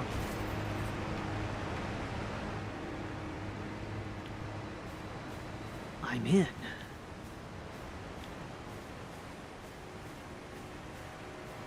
Made it to the castle.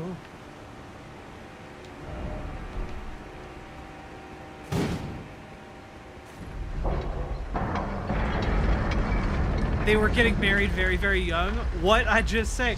No, exactly. Like, again, these people are like, yeah. These people all fall into the Matt Walsh category of like, things were better back in the day when you could marry a 16-year-old and, you know, they couldn't divorce you because they couldn't get jobs because women weren't allowed to work. Like, they literally think it's amazing that that was the case. 15 minutes to go? Okay, I'll get to a good stopping point. Women in 3.5 years and were fighting Nazis, so they got home, they married their chicks, they had a ton of kids, and they went right to work.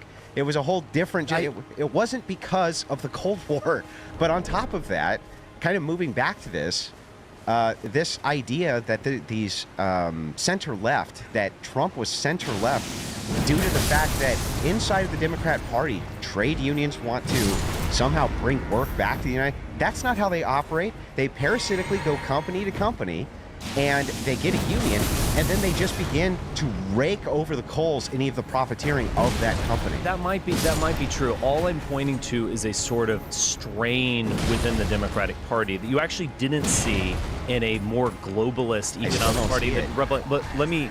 I don't see this union. I don't see this big strain. I don't want to get caught. I don't want to get caught up on that. What happened to Trump, and this actually happened in late 2016, like December 2016, is that he brought in Mnuchin. Steve Bannon said this himself. He was like, MAGA is going to marry with the conservative movement and so on. So they brought in these Republican parties. Steve Bannon mentioned, like, Steve Bannon knows all these guys, folks. Like, that's why earlier this year we covered a speech by Steve Bannon, and like, I was trying to tell you, he's one of the people behind the scenes moving folks like Richard Spencer, moving people like Tim Pool. Like, he's a mover and a shaker within this white nationalist movement.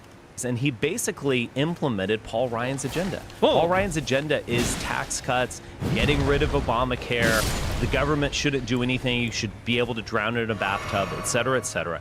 That is what Trump fundamentally did in the first 2 years of his term. It does not sound anything like what Clinton's agenda was. I agree. What my point was that what Trump offered in a granted vague way in 2016 was a sort of centrism, in fact. He did not implement that in office, and that's one of the reasons, a primary reason why I soured on him. I'm a centrist. Of Trump was not what got him elected. It was not this idea of, well, I'm going to pander to the left and I'm going to pander to the... What he said was, I know the system and I know that there are a bunch of corrupt, dirty bastards that are going to do what I say, or we're going to put them in jail. That's what he was moving towards with MAGA. So I think getting hung up on definitions and the different views of like the word centrist, what is centrist. You're all getting hung up on I don't want to get lost in that right stuff. now. Sure. What I will add is it is actually a big deal. 9 million Archangel the Obama cop. voters How you doing? switched from the Democratic Party to vote Republican because of Donald Trump. And a large reason was Donald Trump saying, secure the borders, bring our jobs back, which for a long time was traditionally the Democrat position. And you notoriously had the Koch brothers, which were more in favor of immigration for labor. Yes. So Trump kind of flipped the script on that. And we saw in 2016, Vox.com, the leftist Vox, called Trump a moderate and also said that the Democrats had become the party of the wealthy. That was to defame him, though. A lot of these things are designed specifically, that's scary. yeah, to specifically to defame Trump, to make him look bad, in front of his base, this kind of thing. To say that action on the southern border or that leftists don't absolutely adore mass migration from South is insane. They love it. But let's not get caught up on the perspective shift, right? So let's go back to the battle. Was it the battle in Seattle or the Battle of Seattle? You guys are familiar with this? Yeah. 1999 World Trade Organization protest where leftists took over city streets to stop free trade agreements internationally with the World Trade Organization. And it was Barack Obama championing the Trans-Pacific Partnership, and it was Donald Trump who destroyed it. This guy looks scary. This guy looks like he means business. Which is weird in a lot of ways for, and this is where I come from, right? Like, I'm in this anti-war, anti-internet, like the TPP Trans-Pacific Partnership giving foreign corporations legal authority in some respects over United States citizens was ridiculous.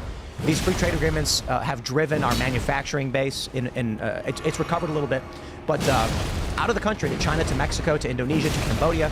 Yeah, but that was all Clinton era stuff. Right. North America free trade. And you ended up with leftists that were protesting all this stuff. And then when Bush comes in, anti-war, Obama adopts those same policies that were considered like neocon right-wing policies. He adopts open border. Well, they call them deporter-in-chief, but the open borders trade stuff I'm specifically referring to with like so close with NAFTA and things like this. He deported more people than Trump. Yeah, they called him deporter-in-chief. They really did not like that guy.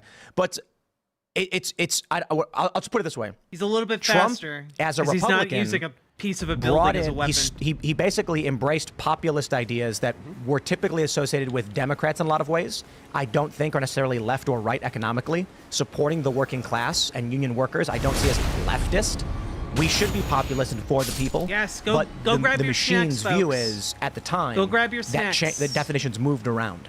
So we about to do a Actually, debate. what I'm trying to say is, when we argue like, oh, Trump was left, Trump was centrist, Trump was right, I'm like, I don't know that matters as much because how we view left, right, and center today is very different from where it was 10 or even 20 years Yeah, ago. but if the question is Joe Biden conservative, then kind of the semantic distinctions matter, right? We're kind of talking about what is in modernity. So I understand that you can make kind of the claim these definitions shift over time, right? Okay, sure, they shift over time.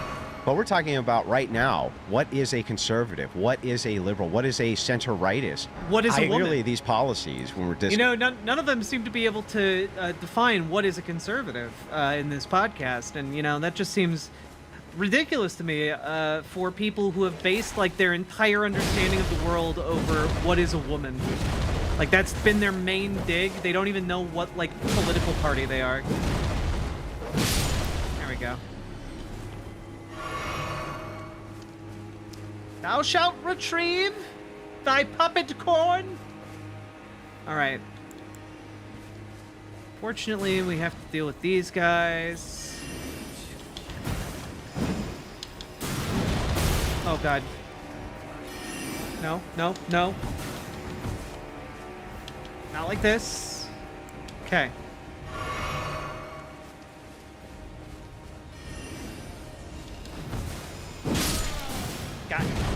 Got him. All right. Got him. Now you are a little bit more difficult.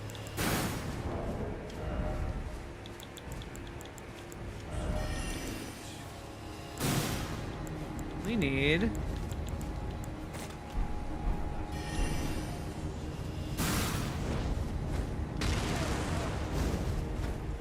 There we go. I'm not going all the way up there. Are we doing a watch party? We're watching it on C-SPAN, and we're going to reverse it and have it small, and hopefully that will help. Okay.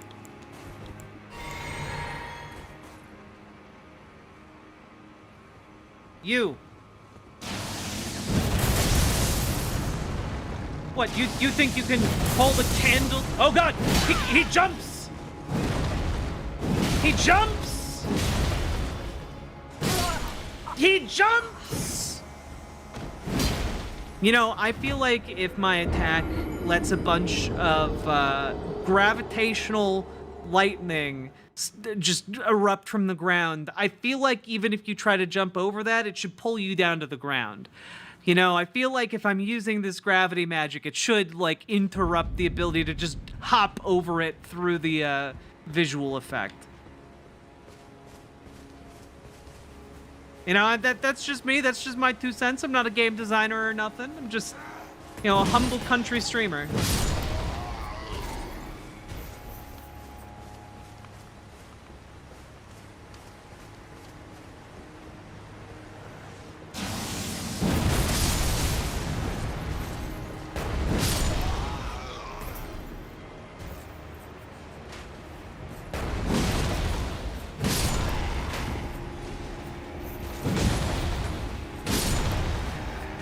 Yo.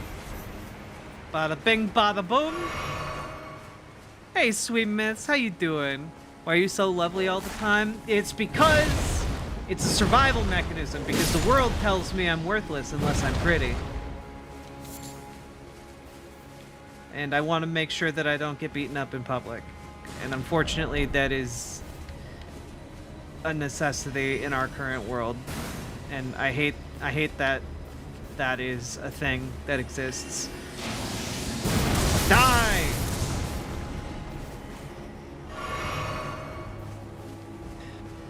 Especially as like a public facing job like the one I have, where everyone knows I'm trans. It gets really shitty, you know? Oh, fuck you, buddy.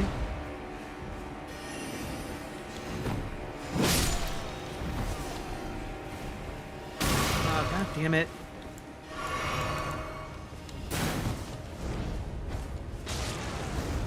I make it through okay? Yeah.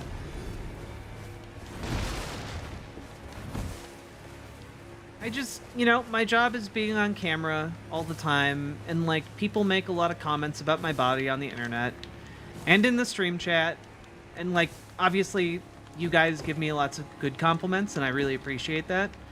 But, like, it takes a toll when, like, so many people are just, like, talking about how you're an ugly piece of shit, you know?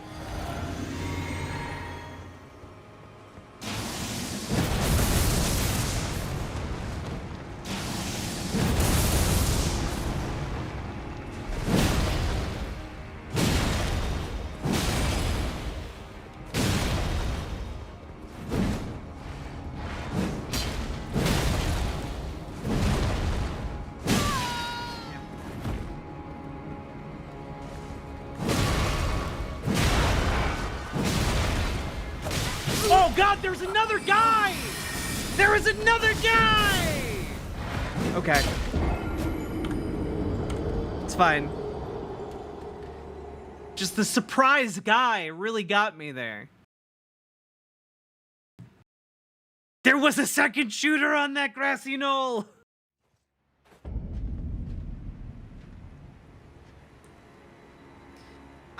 No.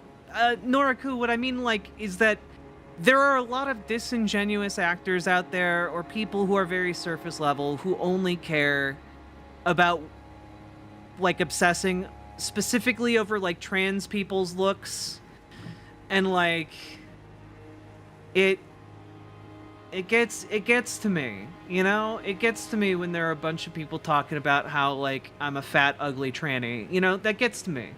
You know, when there's a lot, you know, it's usually background radiation. Some days I wake up and I'm just like, that fucking sucks. It fucking sucks that I deal with that. Passing shouldn't have to be a thing. Which is part of why my partner and I are working on, like, underwear that, you know, accommodates trans, femme anatomy more effectively. Let's see. Give me that, where it at? Where it at, C-SPAN?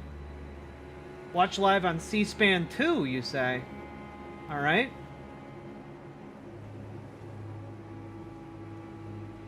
C-SPAN 2. All right. You must log in with your television provider in order to view C-SPAN live streams. Boo! Okay. YouTube.com. C-SPAN. There we go. With regard to being weaker, the fact is... Wait, this... Oh, this is from 2020. The C-SPAN 2, why are you giving me a heart attack like this? Why are you giving me a heart... Why are you... At the 2020 Why? First God. one that took place in Cleveland. Now we are just about 2 minutes away from tonight's 2024 presidential debate. We'll try to get in David, who's in California, voting for a third-party candidate. There will only be 2 candidates on the stage tonight. David, what do you want to hear from them? I want to hear it to shut the border and quit letting these people in our country. And because there's no way that these people that's coming into our country illegally and stuff is going to get jobs, be able to pay for their rent, their food, their insurance, their clothes, and everything else to live, except through a socialist system that the government's probably starting up, going for. I love C-SPAN callers, dude. This isn't right. The border needs to be closed. These people need to be deported because... I love these dudes. All right, so immigration is your issue, David, that you want to hear from these candidates. Who are you supporting in November? Donald Trump. All right. Why? Because I feel that he loves America. He wants America to be number one, and he's for the American people. He's not for the globalists. He's not for the corporations. He's not out there letting people getting money in for himself and his family and stuff to send money out to other countries and stuff. All right, David. That was David supporting the former president. We're going to hear from you, all of you, again after tonight's debate. And we're now under a minute away from tonight's simulcast of the CNN presidential debate in Atlanta here on the C-SPAN networks. Again, about 90 minutes of debate expected tonight between President Biden and former 90 President minutes Trump. of high-quality Following the debate. Our coverage 2 continues master right here. debaters We'll at take it your again. phone calls and your reaction on social media. We'll also be live with surrogates from the campaigns inside. Really? Okay. Let's go, Lady Raincloud. I believe in you. We're live. Here we go, Georgia, folks. a key battleground state in the race for the White House. In just moments, the current U.S. president will debate Corn the pop former time. U.S. president as their party's presumptive nominees, a first in American history. We want to welcome our viewers in the United States and around the world to our studios in Atlanta. Did you say 2 master? This No, is the master CNN debaters. Presidential debate. This debate is being produced by CNN and is coming to you live on CNN, CNN International, And CNN.com, C-SPAN. CNN Max, and CNN Espanol. And C-SPAN. This is a pivotal moment between President Joe Biden and former President As a Donald public Trump service. in their rematch for the nation's highest office. Each will make his case to the American people with just over 4 months until Election Day. Good evening, I'm Dana Bash, anchor of CNN's Inside Politics and co-anchor of State of the Union. I'm Jake Tapper, anchor of CNN's The Lead and co-anchor of State of the Union. Sam and Moose, thank you for the 5 gifted subs. This evening. I don't care how cute you are. You're still not making me vote for Biden. The two candidates. AW. Before we introduce them, we want to share the rules of the debate with the audience at home. OGA. Former President Trump will be on the left That's side okay, of you're the screen. Australian. You President get the Biden pass. will be appearing on the right. A coin toss determined their positions. Each candidate will have 2 minutes to answer a question and 1 minute each for responses and rebuttals. An additional minute for follow-up, clarification, or response is at the moderator's discretion. When it's time for a candidate to speak, his microphone will be turned on and his opponent's microphone will be turned off. Should a candidate interrupt when his microphone is muted, he will be difficult to understand for viewers at home. At the end of the debate, each candidate will get 2 minutes for closing statements. There is no studio audience tonight. Pre-written notes, props, or contact with campaign staff are not permitted during the debate. by accepting our invitation to debate both candidates and their campaigns, agreed to accept His? these Is that a rules. pronoun? Now, please welcome the 46th President of the United States, Joe Biden. Folks, how are you? Oh. Folks, how are you? Oh man, this is off to a great start, dog. And please welcome the Folks, 45th how are President of the you? United States, Donald Trump. Oh god, he lumbers. He's lumbering. Give them boxing gloves.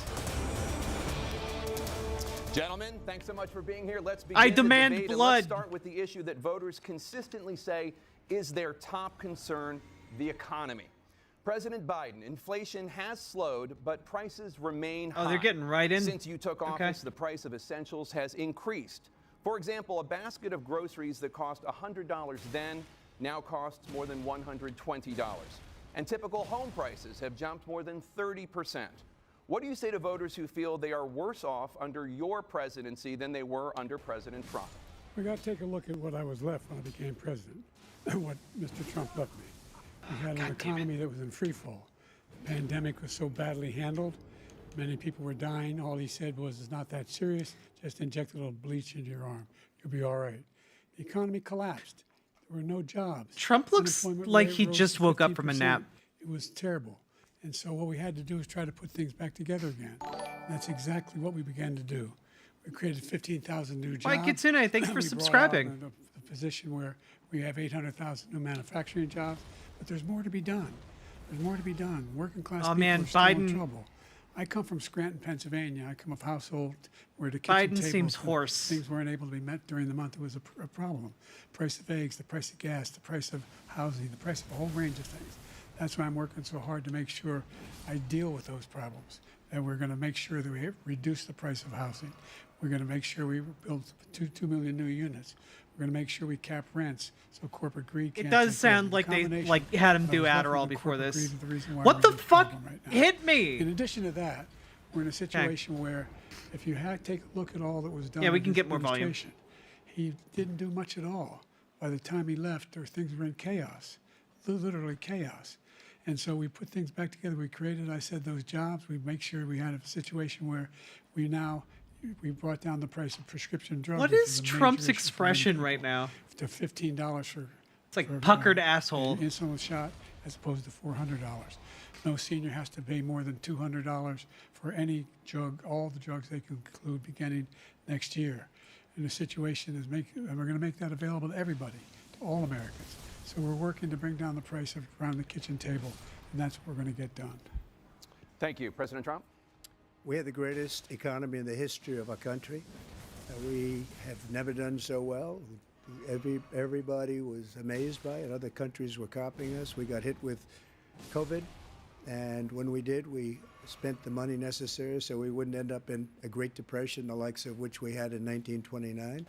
By the time we finished, so we did a great job. We got a lot of credit for the economy, a lot of credit for the military, and no wars, and so many other things. Everything was rocking good. But the thing we What? never got the credit for, and we should have, is getting us Everything out of was that COVID rocking mess. good? He created mandates that was a disaster. Rocking for our good, country, Daddy-o. but other than that, we had given them back a country where the stock market actually was higher than pre-COVID, and nobody thought that was even possible. The only jobs he created are for illegal immigrants and bounce-back jobs, a bounce back from the COVID. He has not done a good job. He's done a poor job, and inflation's killing our country. It is absolutely killing us. Thank you. President Biden? Well, look, the greatest economy in the world. He's the only one who thinks that, I think. I don't know anybody else who thinks he had the greatest economy in the world. And, you know, the fact of the matter is that we found ourselves in a situation where his economy, he rewarded the wealthy. He had the largest tax cut in American history, $2 trillion. He raised a deficit larger than any president has in any one term. He's the only president other than Herbert Hoover who's lost more jobs than he had when he began, since Herbert Hoover. Damn. The idea that he did something that was significant. And the military, you know, when he was president, they were still killing people in Afghanistan. He didn't do anything about that. When he was president, we were still finding ourselves in a position where you had a notion that we were this safe country. The truth is, I'm the only president this century that doesn't have any, this decade, that doesn't have any troops dying anywhere in the world like he did. President Trump, I want to follow up if I can. Am I allowed to respond to him? Well, I'm going to ask you a follow-up. You can do whatever you want with the minute that we give you. I want to follow up. You want to impose a 10% tariff on all goods coming into the U.S. How will you ensure that that doesn't drive prices even higher? It's not going to drive them higher. It's just going to cost countries that have been ripping us off for years, like China and many others, in all fairness to China. It's going to just force them to pay us a lot of money, reduce our deficit tremendously, and give us a lot of power for other things. But he made a statement. The only thing he was right about is I gave you the largest tax cut in history. I also gave you the largest regulation cut in history. That's why we had all the jobs. And the jobs went down, and then they bounced back, and he's taking credit for bounce back jobs. You can't do that. He also said he inherited 9% inflation. No, he inherited almost no inflation, and it stayed that way for 14 months. And then it blew up under his leadership because they spent money like a bunch of people that didn't know what they were doing, and they don't know what they were doing. It was the worst, probably the worst administration in history. There's never been. And as far as Afghanistan is concerned, I was getting out of Afghanistan, but we were getting out with dignity, with strength, with power. He got out. It was the most embarrassing day in the history of our country's life. President Trump, over the last 8 years, under both of your administrations, the national debt soared to record highs. And according to a new nonpartisan analysis, President Trump, your administration approved $8.4 trillion in new debt, while so far, President Biden, you've approved $4.3 trillion in new debt. So, former President Trump, many of the tax cuts that you signed into law are set to expire next year. You want to extend them and go even further, you say. With the U.S. facing trillion-dollar deficits and record debt, why should top earners and corporations pay even less in taxes than they do now? Because the tax cuts spurred the greatest economy that we've ever seen just prior to COVID. And even after COVID, it was so strong that we were able to get through COVID much better than just about any other country. But we spurred, that tax spurred. Now, when we cut the taxes, as an example, the corporate tax was cut down to 21% from 39%, plus beyond that. We took in more revenue with much less tax, and companies were bringing back trillions of dollars back into our country.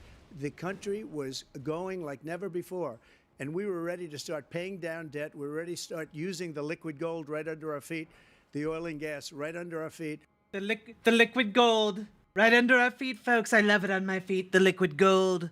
We were going to have something that nobody else has had. We got hit with COVID. We did a lot to fix it. I gave him an unbelievable situation with all of the therapeutics and all of the things that we came up with. We gave him something great. Remember, more people died under his administration, even though we had largely fixed it. More people died under his administration than our administration, and we were right in the middle of it. Something you which had a lot of 1 people year don't like of to it. talk about. But he had far more people dying in his administration. He did the mandate, which is a disaster. You had 4 years of COVID. You had one. He did a mandate on the vaccine, which is the thing that people most objected to. You about put the vaccine mandate in and place. He did a very poor job, just a very poor job. And I will tell you, not only poor there, but throughout the entire world, we're no longer respected as a country. They don't respect our leadership. They don't respect the United States anymore. We're like a third world nation between weaponization of his election, trying to go after his political opponent, all of the things he's done. We've become like a third world nation, and it's a shame. The damage he's done to our country, and I'd love to ask him, and will, why he allowed millions of people to come in here from prisons, jails, and mental institutions to come into our country and destroy our country. President Trump, we will get to immigration later in this block. President Biden, I want to give you an opportunity to respond to this he's question rambling. about the national debt. He had the largest national debt of any president in a 4-year period, number one. Number two, that $2 trillion tax cut benefited the very wealthy. What I'm going to do is fix the tax system. For example, we have 1,000 trillionaires in America.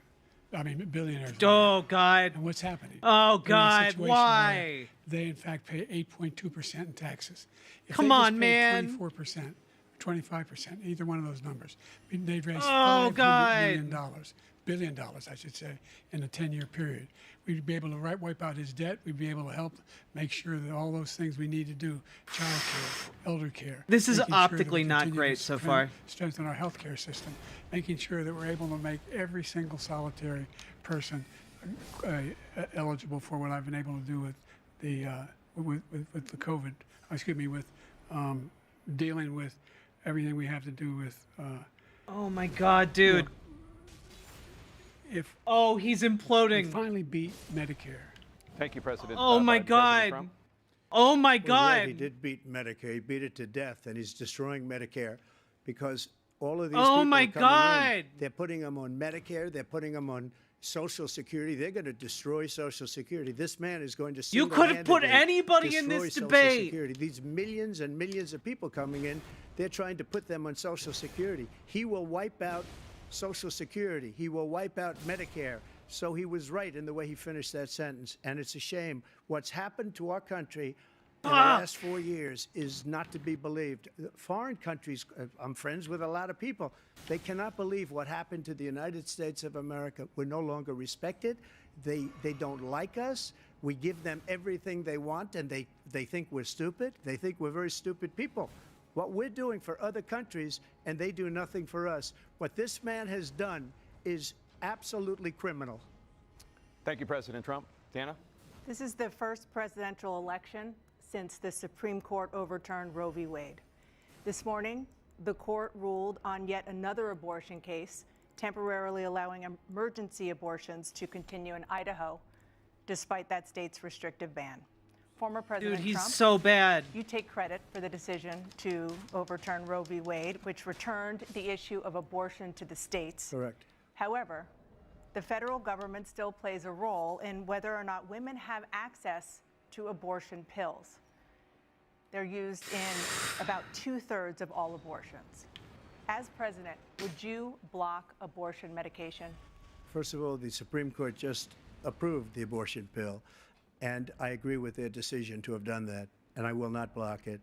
And if you look at this whole question that you're asking, complex but not really complex. 51 years ago, you had Roe v. Wade, and everybody wanted to get it back to the states. Everybody, without exception. Democrats, Republicans, liberals, conservatives, everybody wanted it back. Religious leaders. And what I did is I put 3 great Supreme Court justices I was on the also court, expecting a lot and better they from happened to Biden. vote in Holy favor shit. of killing Roe v. Wade and moving it back to the states. This is something that everybody wanted. Now, 10 years ago or so, they started talking about how many weeks and how many this, getting into other things. But every legal scholar throughout the world, the most respected, wanted it brought back to the states. I did that. Now the states are working it out. If you look at Ohio, it was a decision that was an end result that was a little bit more liberal than you would have thought. Kansas, I would say the same thing. Trump has the Texas is amazing different, ability of Florida's being able to different, string but words they're together. all making their own decisions right now. And right now, the states control it. That's the vote of the people. Like Ronald Reagan, I believe in the exceptions. I am a person that believes. And frankly, I think it's important to believe in the exceptions. Some people, you have to follow your heart. Some people don't believe in that. But I believe in the exceptions for rape, incest, and the life of the mother. I think it's very Again, important. these exceptions Some people aren't don't. real. Follow your heart, but you have to get elected also. And Because doctors because that don't has have to do with protections other to make things. You those gotta get choices elected. and make The those problem they have calls. is they're radical because they will take the life of a child in the 8th month, the 9th month, and even after birth. After birth, if you look at the former governor of Virginia, After he was birth willing to do abortions. this. He said, we'll put the baby aside and we'll determine what we do with the baby, meaning we'll kill the baby. What happened is we brought it back to the states, and the country is now coming together on this issue. It's been a great thing. Thank you. President Biden? It's been a terrible thing, what you've done. The fact is that the vast majority of constitutional scholars supported Roe when it was decided. Supported Roe. And that's this idea that they're all against it is just ridiculous. And this is the guy who says the state should be able to have it. We're in a state where in 6 weeks, you don't even know whether you're pregnant or not, but you cannot see a doctor and have him decide on what your circumstances are, whether you need help.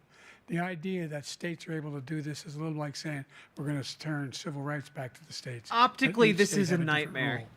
Look, there's This so many this young is a women who worst have case been- scenario. including a young woman who just was murdered, and he went to the funeral.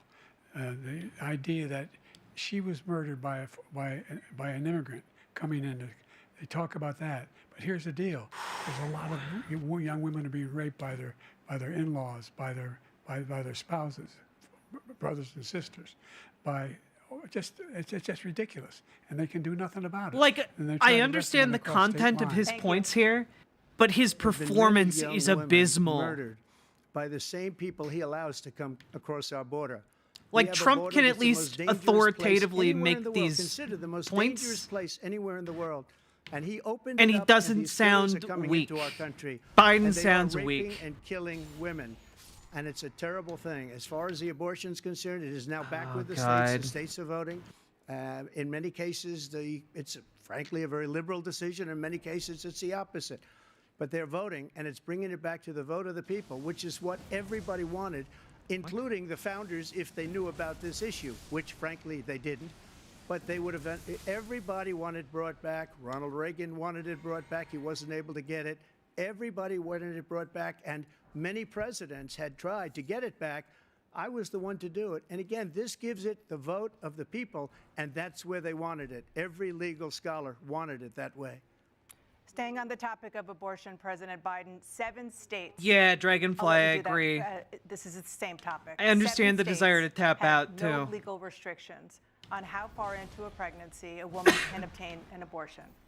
Do you support any legal limits on how late a woman should be able to terminate a pregnancy? I support Roe v. Wade. Exactly, It's like Kwai 3 Kitsune. trimesters. The first time is between the woman and the doctor. Second time is between the doctor and an extreme situation. The third time is between the doctor, between the woman and the state. The idea that the politicians, Oh, the God. founders wanted the politicians to He's be the ones fucking making up decisions even the about women's normal health talking is points. ridiculous. That's the last. No politician should be making that decision. A doctor should be making those decisions. That's how it should be run. That's what Guys, it's he has to gonna make do. it through And if I'm another, elected, I'm like, gonna restore Roe v. hour Wade. and 15 minutes of this. He He's already take the falling life of the apart. baby in the 9th month and even after birth, because some states, Democrat run, take it after birth. Again, the former governor of Virginia, put the baby down, then we decide what to do with it. Oh, so God. he's willing to, as we say, rip the baby out of the womb in the 9th month and kill the baby. Nobody wants that to happen, Democrat or Republican. Nobody wants it to happen. That is simply not true. The Roe v. Wade does not provide for that. That's not the circumstance. Only if a woman's life is in danger, she's going to die. That's the only circumstance in which that can happen. But we are not for late-term abortion, period. Period, period. Under Roe v. Wade, you have late-term abortion. You can do whatever you want, depending on the state. You can do whatever you want. We don't think that's a good thing. We think it's a radical thing. We think the Democrats are the radicals, not the Republicans. For 51 years, that was the law. Oh, 51 God. years, constitutional scholarship said it was the right way to go. 51 years, and it was taken away because this guy put very conservative members on the Supreme Court. He takes credit for taking it away. What's he going to do? Okay, What's he Biden. going to do, in fact, if Doing the okay. MAGA Republicans, he gets elected, and the MAGA Republicans control the Congress, and they pass a universal ban on abortion, period, across the board at 6 weeks or 7 or 8 or 10 weeks, something very, very conservative. Is he going to sign that bill? I'll veto it. He'll sign it. Thank you. Let's turn now to the issue of immigration and border security. President Biden, a record number of migrants have illegally crossed the southern border on your watch. Overwhelming border states and overburdening cities such as New York and Chicago, and in some cases causing real safety and security concerns. Given that, why should voters trust you to solve this crisis? Because we worked very hard to get a bipartisan agreement that not only changed all of that, it made sure that we are in a situation where you had no circumstance where they could come across the border with the number of border police there are now. We significantly increased the number of asylum officers. By the way, the Border Patrol endorsed my position. The thing In is, addition to that, we found ourselves in a situation where, when he was president, he was separating babies from their he's mothers, coming putting them in across cages, right now making like sure he's the desperate because families they were hopped separated. him up on That's something. not the right way to go.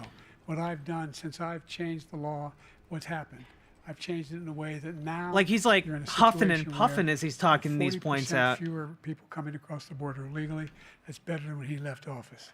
And I'm going to continue to move until we get the total ban on the total initiative relative to what we're going to do with more border patrol and more. Oh my asylums. God, dude. I really don't know what he said at the end of that sentence. I don't think he knows what he said either. Look, Super we Jet have the guy, safest border the in the history masses of our are not going to country. support The Biden border- all with he had to do his was leave it. performance All like he had to do this. was leave it. We got to decided to run open down up our ballot border, races open up our that will country hopefully to trickle up to people Biden. that are from prisons, people that are from mental institutions, insane asylum, terrorists. We have the largest number of terrorists coming into our country right now, all terrorists, all over the world, not just in South America, all over the world. They come from the Middle East, everywhere. All over the world, they're pouring in. And this guy just left it open. And he didn't need legislation because I didn't have Please legislation. take a breath. I said close the border. We had the safest border in history. In that final couple of months of my presidency, we had, according to Border Patrol, It's the Mountain Dew. and by the way, who endorsed me for president, but I won't say that, but they endorsed me for president. Brandon, just speak to him.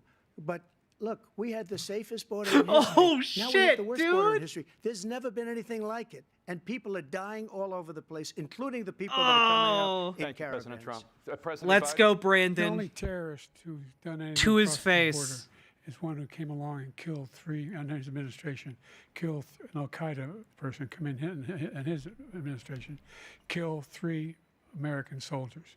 Killed 3 American soldiers. That's the only terrorist that's there. I'm not saying that no terrorist ever got through, but the idea they're emptying their prisons, we're welcoming these people, that's simply not true. There's no data to support what he said. Once again, he's exaggerating, he's lying. President Trump, staying on the topic of immigration, you've said that you're going to carry out, quote, the largest domestic deportation operation in American history, unquote. Does that mean that you will deport every undocumented immigrant in America, including those who have jobs, including those whose spouses are citizens, and including those who have lived here for decades? And if so, how will you do it? Just 1 second. He said we killed 3 people. The people we killed are al-Baghdadi and Soleimani, the 2 greatest terrorists, biggest terrorists anywhere in the world. And it had a huge impact on everything, not just border, on everything. He's the one that killed people with the bad water, including hundreds of thousands of people dying and also killing our citizens when they come in. We are living right now in a rat's nest. They're killing our people in New York, in California, in every state in Paladin, the union, because we it's don't have bad. borders anymore. Every state Biden is has now not a been border. doing well. And because of his ridiculous, insane, and very stupid policies, people are coming in and they're killing our citizens at a level that we've never seen. We call it migrant crime. I call it Biden migrant crime. They're killing our citizens at a level that we've never seen before. Excellent. You And nailed- you're you reading nailed it the naming like these convention. 3 incredible Yeah. young girls over the last few days. One of them, I just spoke to the mother, and they just had the funeral for this girl, 12 years old.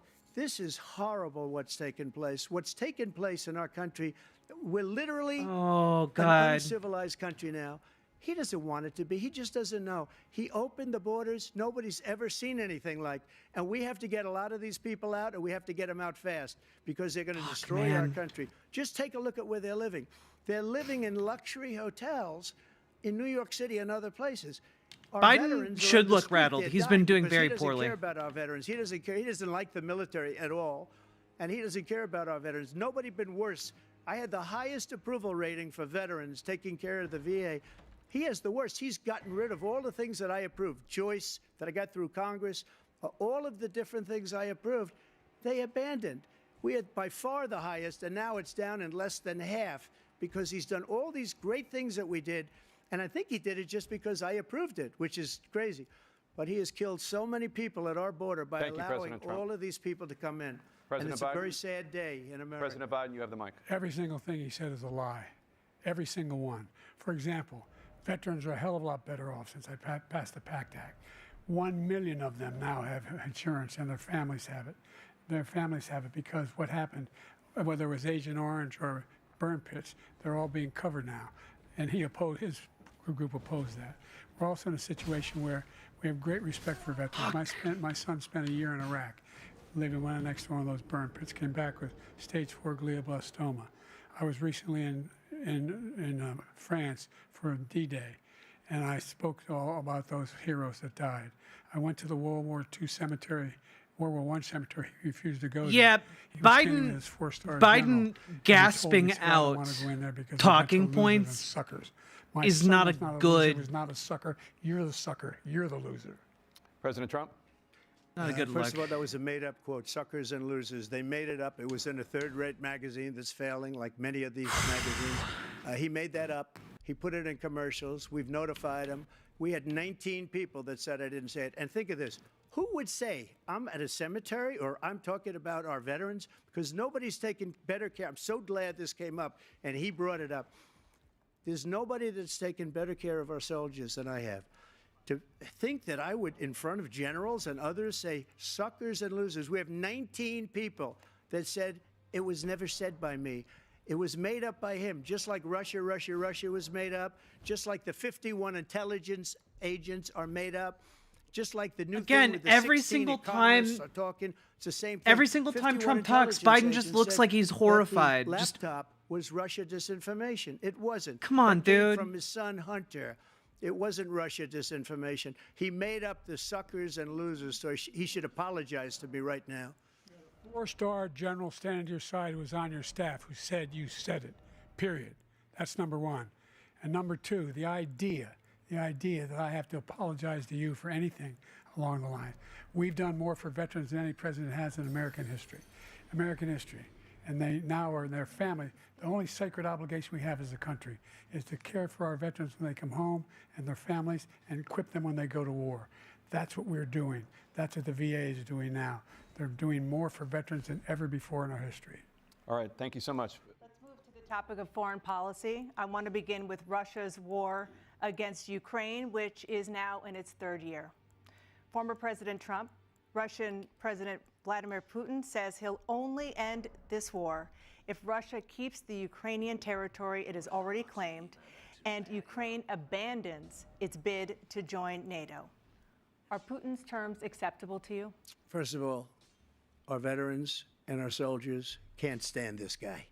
They can't stand him. They think he's the worst commander-in-chief, if that's what you call him, that we've ever had. They can't stand him. So let's get that straight. And they like me more than just about any of them. And that's based on every single bit of information. As far as Russia and Ukraine, if we had a real president, the president that knew, that was respected by Putin, he would have never invaded Ukraine.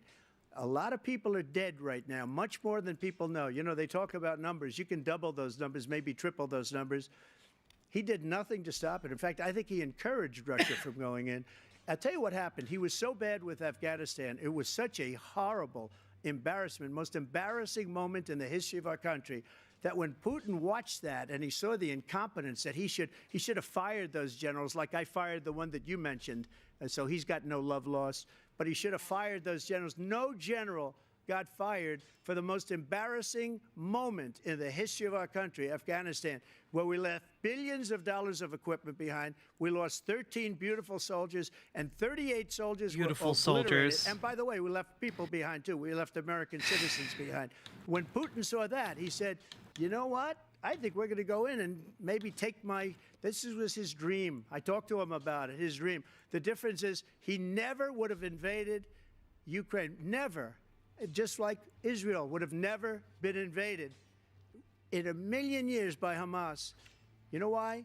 Because Iran was broke with me. I wouldn't let anybody do business with them. They ran out of money. They were broke. They had no money for Hamas. They had no money for anything, no money for terror. That's why you had no terror at all during my administration. This place, the whole world is blowing up under him. President Biden? I've never heard so much malarkey in my whole life. Look, the fact of the matter is that. we're in a Okay, situation finally, where- let's good take the last Biden point moment. First. Iran attacked American troops, caused brain damage for a number of these troops, and he did nothing about it. Recently, not when he was president, they attacked. He said they're just having headaches. That's all it is. He didn't do a thing when the attack took place, number one. Number two, we got over 100,000 Americans and others out of Afghanistan during that airlift. Yeah, he's not out of Number it yet, three, but we found ourselves in a hasn't been situation looking where great. If you take a look at what Trump did in Ukraine, this guy told Trump, do whatever you want, and do whatever you want. And that's exactly what Trump did to Putin, encourage him, do whatever you want. And he went in. And listen to what he said when he went in. He was going to take Kyiv in 5 days, remember? Because it's part of the old Soviet Union. That's what he wanted to reestablish, Kyiv. And he, in fact, didn't do it at all. He wasn't able to get it done. And they've Hey, lost the Dr. Bees. They've lost thousands and thousands of troops, 500,000 troops. Yeah, we covering President it. Trump, I as never come back said to you that. for 1 minute, I just want to go back to my original question, which is, are Putin's terms acceptable to you? Keeping the No, they're territory not in Ukraine? acceptable. No, they're not Oh, acceptable. boss. We made it to the But bus. Look, this is a war that Okay. never should have started. If we had a leader in this war, he led everybody along. He's given $200 billion now or more to Ukraine. He's given $200 billion. That's a lot of money. I don't think there's ever been anything like it. Every time that Zelensky comes to this country, he walks away with $60 billion. He's the greatest salesman ever. And I'm not knocking him. I'm not knocking anything. I'm only saying the money that we're spending on this war, and we shouldn't be spending, it should have never happened. I will have that war settled between Putin and Zelensky as president-elect before I take office on January 20th. I'll have that war settled. People being killed so needlessly, so stupidly, and I will get it settled, and I'll get it settled fast before I take office. President Biden, you have a minute. The fact is that Putin is a war criminal. He's killed thousands and thousands of people. And he has made one thing clear. He wants to reestablish what was part of the Soviet Empire, not just a piece. He wants all of Ukraine. That's what he wants. And then you think he'll stop there? Do you think he'll stop when if he takes Ukraine? What do you think happens to Poland? What do you think of Belarus? What do you think happens to those NATO countries? And so if you want a war, you ought to find out what he's going to do, because if in fact he does what he says and walks away, by the way, all that money we give Ukraine are from weapons we make here in the United States. We give them the weapons, not the money at this point. And our NATO allies have produced as much funding for Ukraine as we have. That's why we're strong. Thank you. Moving on to the Middle East. In October, Hamas attacked Israel, killing more than Biden was 1,000 better in the people and 2020 taking debates. hundreds of hostages. Among those Like, this held is- and this thought is to bad, still bad. be alive are 5 Americans. Israel's response has killed thousands of Palestinians. this and is created a gonna be bad for humanitarian Biden, crisis too. in Gaza. President Biden, you've put forward a proposal to resolve this conflict, but so far Hamas has not released the remaining hostages, and Israel is continuing its military offensive in Gaza. So what additional leverage will you use to get Hamas and Israel to end the war? You have 2 minutes. Number one, everyone from the United Nations Security Council straight through to the G7 to the Israelis and Netanyahu himself have endorsed the plan I put forward. Which has 3 stages to it. The first stage is trade the hostages for a ceasefire. Second phase is a ceasefire with additional conditions. The third phase is the end of the war. The only one who wants the war to continue is Hamas, number one. They're the only ones standing out. We're still pushing hard to get them to accept. In the meantime, what's happened? In Israel, we're finding that the only thing I've denied Israel was 2,000-pound bombs. They don't work very well in populated areas. They kill a lot of innocent people.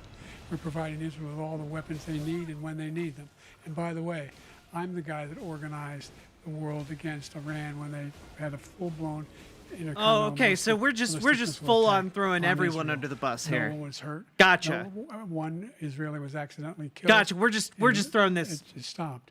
We saved everyone we are the biggest of your progressives under the bus. of Gotcha. support for Israel of anyone in the world, and so they're 2 different things. Hamas cannot be allowed to be continued. We continue to send our experts and our intelligence people as to how they can get Hamas like we did Bin Laden. You don't have to do it. And by the way, they've been greatly weakened, Hamas. Yeah, you don't have to do it Greatly by weakened, and slaughtering they should be. civilians, and yet should they be continue to eliminated. do it. But Huh? you've That's got to weird. be careful for using certain weapons among population centers.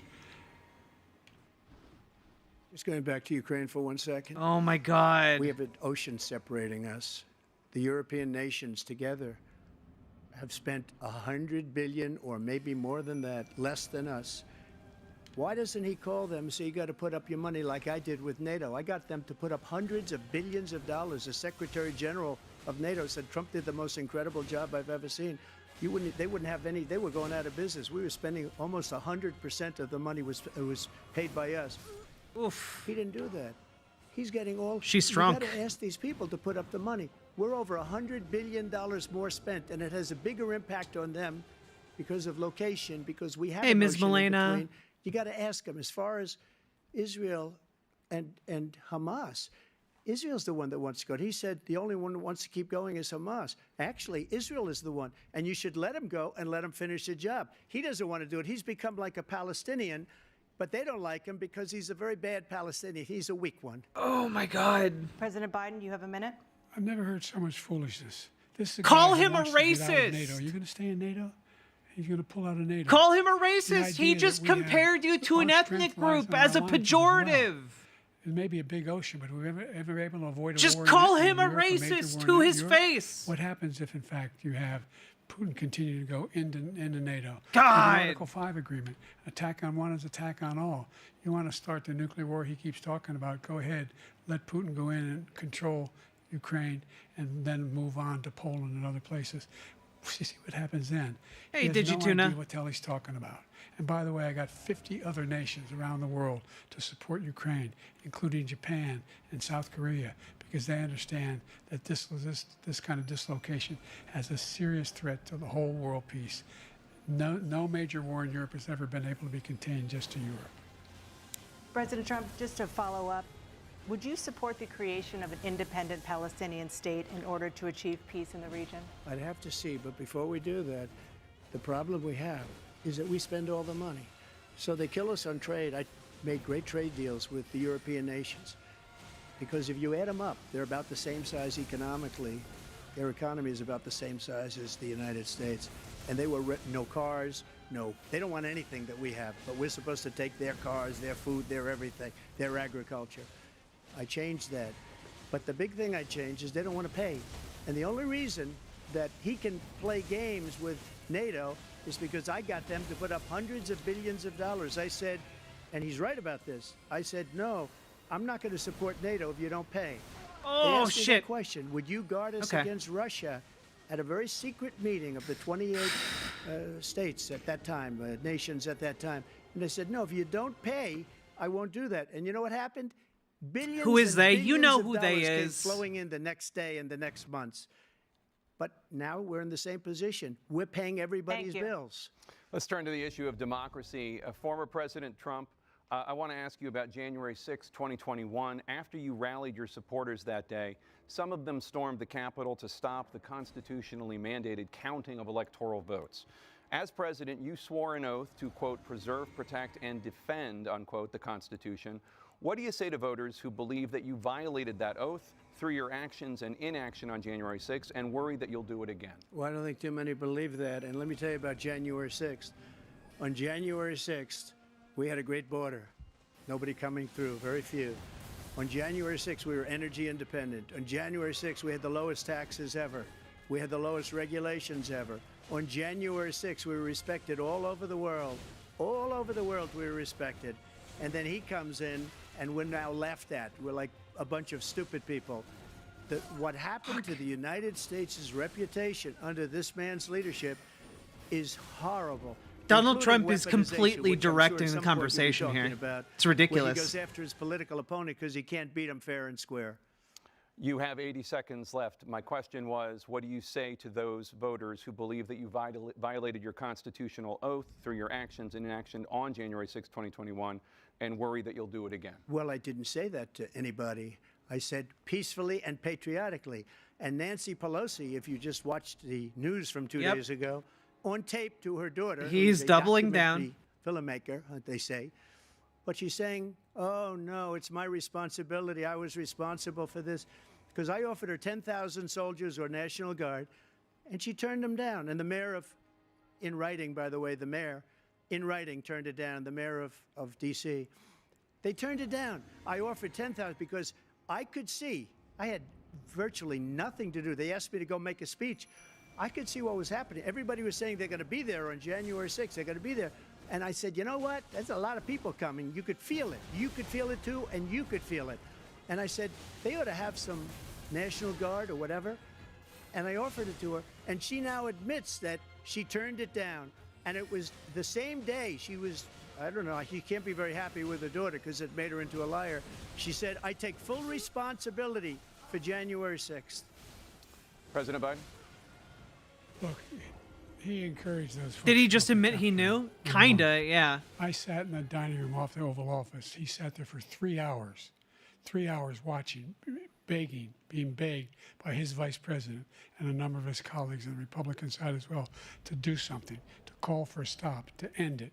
Instead, they talked about these people being patriots and great patrons of America. In fact, he says he'll now forgive them for what they've done. They've been convicted. He says he wants to commute their sentences and say that no. But he went to every single court in the nation. I don't know how many cases, scores of cases, including the Supreme Court, and they said, no, this guy is responsible for doing what was done. He did do a damn thing, and these people should be in jail, and they should be the ones who are being held accountable. And he wants to let them all out, and now he says if he loses again, such a whiner that he is, that it could be a bloodbath. Thank you, President Biden. President Trump? What they've done to some people that are so innocent, you ought to be ashamed of yourself. What you have done, how you've destroyed the lives of so many people. When they ripped down Portland, when they ripped down many other cities, you go to Minnesota, Minneapolis. What they've done Minneapolis there, is with gone the now. fires all over the city. If I It's didn't bring not in the even National Guard, around. that city would have been destroyed. When you look at all of the Oh my they God, took that's over so big much chunks of damage. Seattle. I was all set to bring in the National Guard. They heard that. They saw them coming, and they left immediately. What he said about this whole subject is so off. Peacefully patriotic. One other thing. The Unselect Committee, which is basically two horrible Republicans that are all gone now, out of office, and Democrats, all Democrats, they destroyed and deleted all of the information they found because they found out we were right. We were right. And they deleted and destroyed all of the information. They should go to jail for that. If a Republican did that, they'd go to jail. Thank you, President Trump. President Biden, I want to give you a minute. The only person on this stage is a convicted felon is the man I'm looking at right now. And the fact of the matter is, he is not wrong. What he's telling you is simply not true. The fact is that there was no effort on his part to stop what was going on up in Capitol Hill. And all those people, every one of those who were convicted, deserves to be convicted. The idea that they Phase didn't kill 2, let's somebody, go. just went in and broke down doors, broke Oh the my God. windows, occupied offices, turned over desks, turned them over statues. The idea that those people are patriots, come on. Holy When I asked shit. him the first two debates we had, the debates we had first time around, I said, will you denounce the Proud Boys? He said, no, I'll tell them to stand by. The idea he's refusing to, will you denounce these guys? Will you denounce the people we're talking about now? Will you denounce the people who attacked that Capitol? What are you going to do? I'm going to give you a minute, President Trump, for a follow-up question I have. After a jury convicted you of 34 felonies last month, you said if reelected, you would, quote, have every right to go after, unquote, your political opponents. You just talked about Yeah, I'm going to members come of the back. Select Committee I'm going on to try this January one 6th next. going to jail. Your main political opponent is standing on stage with you tonight. Can you clarify exactly what it means about you feeling you have every right to go after your political opponents? Well, I said my retribution is going to be success. We're going to make this country successful again, because right now it's a failing nation. My retribution is going to be success. But when he talks about a convicted felon, his son is a my convicted revenge felon is a life at a well very lived. high level. His son is convicted, going to be convicted probably numerous other times. Should have been convicted before, but his Justice Department let the statute of limitations lapse on the most important things. But he could be a convicted felon as soon as he gets out of office. Joe could be a convicted felon with all of the things that he's done. He's done horrible things. All of the death caused at the border, telling the Ukrainian people that we're going to want $1 billion or you change the prosecutor. Otherwise, you're not getting $1 billion. If I ever said that, that's quid pro quo. That we're not going to do anything. We're not going to give you $1 billion unless you change your prosecutor, having to do with the son. This man is a criminal. This man, you're lucky. You're lucky. I did nothing wrong. We'd have a system that was rigged and disgusting. I did nothing wrong. Thank you, President Trump. President Biden, you have said... I did nothing wrong. Well, you want to respond? Go ahead. I'll give you a minute to respond. I'm a precious baby The boy. idea It's my that I birthday. did anything wrong relative to what you're talking about is outrageous. It's simply a lie, number one. Number two, the idea that you have a right to seek retribution against any American just because you're president is wrong. is simply wrong. No president's ever spoken like that before. No president in our history has spoken like that before. Number three, the crimes that you are still charged with. And think of all the civil penalties you have. How many billions of dollars do you owe in civil penalties for molesting a woman in public, for doing a whole range of things, of having sex with a porn star on the night while your wife is pregnant? I mean, what are you talking about? You have the morals of an alley cat. Give your minute, sir. What does that mean? That's not a phrase. Number one. Number two, that was a case that was started and moved. They moved a high-ranking official, a DOJ, into the Manhattan DA's office to start that case. That case is going to be appealed and won. We had a very terrible judge, a horrible judge, Democrat. The prosecutor were all high-ranking Democrats, appointed people, and both the civil and the criminal. He basically went after his political opponent because he thought it was going to damage me. But when the public found out about these cases, because they understand it better than he does, he has no idea what these cases are. But when they found out about these cases, you know what they did? My poll numbers went up, way up. You know that because you're reporting it. And we took in more money in the last 2 weeks than we've ever taken in the history of any campaign. I don't think any campaign has ever taken. Hundreds of millions of dollars came pouring in because the public knows it's a scam, and it's a guy that's after his political opponent because he can't win fair and square. Thank you, President Trump. President Biden, you have said, quote, Donald Trump and his MAGA Republicans are determined to destroy American democracy. Do you believe that the tens of millions of Americans who are likely to vote for President Trump will be voting against American democracy? The more they know about what he's done, yes. The more they know about what he's done. And there's a lot more coming. He's got a lot of cases down the road coming around. He's got a whole range of issues he has to face.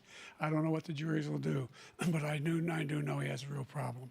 And so the fact that, could you ever think you heard any president say that I'm going to seek retribution?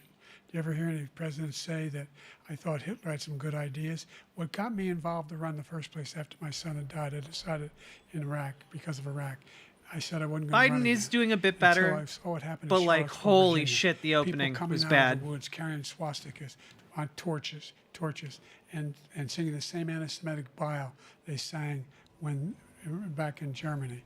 And the young woman got killed. They spoke to the mother, and they asked him. They said, "What do you think of those people? The people the ones who got killed, the one who tried to stop it, and the ones," he said, "I think they're fine people on both sides."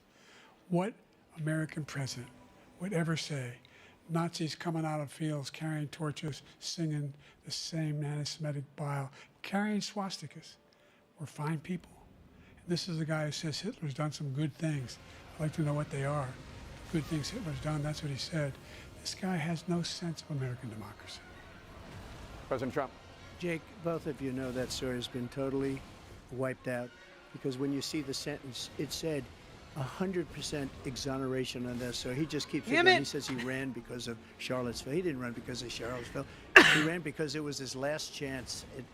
He's not equipped to be president. You know it, and I know it. It's ridiculous. We have a debate. We're trying to justify his presidency. His presidency, he's without question the worst president, the worst presidency in the history of our country. We shouldn't be having a debate about it. There's nothing to debate. He made up the Charlottesville story, and you'll see it's debunked. He all made over it the up? place. Every anchor, every reasonable anchor has debunked it. And just the other day, it came out where it was fully debunked. It's a nonsense story. He knows that, and he didn't run because of Charlottesville. He used that as an excuse to run. President Biden. And debunked. It happened. All you have to do is listen to what was said at the time. And the idea that somehow that's the only reason I ran. I ran because I was worried a guy like this guy could get elected. If he thought they were good people coming out of that forest, carrying those woods, carrying those torches, then he didn't deserve to be president. Didn't deserve to be president at all. And the idea that he's talking about all this being fabricated, we saw with our own eyes. We saw what happened on January 6th.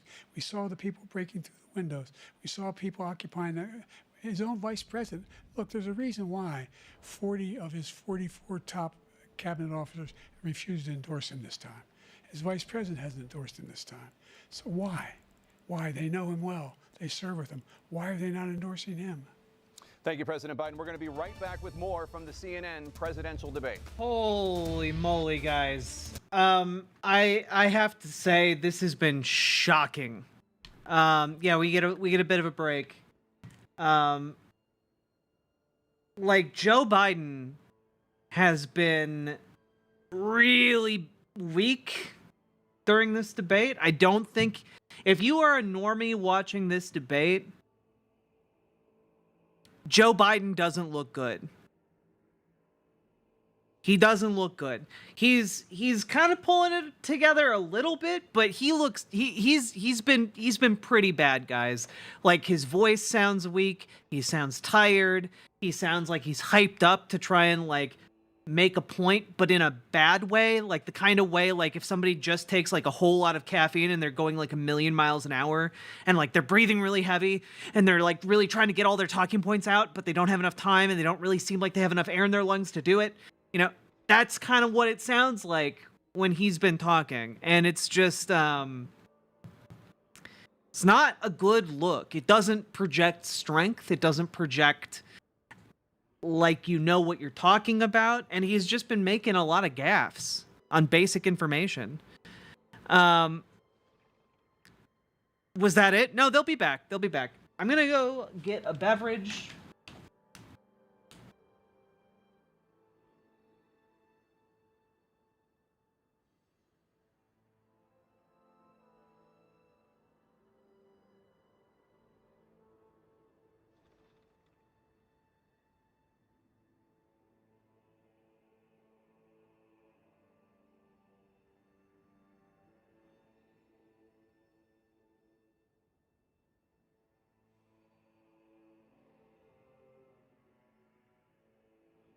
Be honest, Jack, I prefer to see you react to the debate because I have a feeling that Vosh is doomring right now along with his community. His community is more chill. Well, you know, like, I don't know. On the one hand, this is all very funny, right? Like, if this wasn't so high stakes, it'd be incredibly funny. But man, he's not doing good. And the thing that makes me like,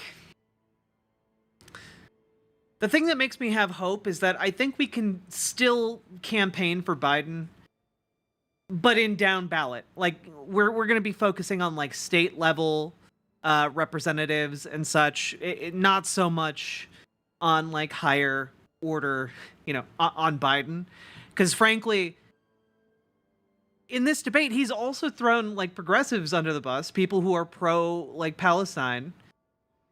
Like he's missed easy layups to like, you know, gesture in the direction of like progressives in that way, and he's just missing it on purpose. He's beefing it on purpose. He's just throwing progressives under the bus.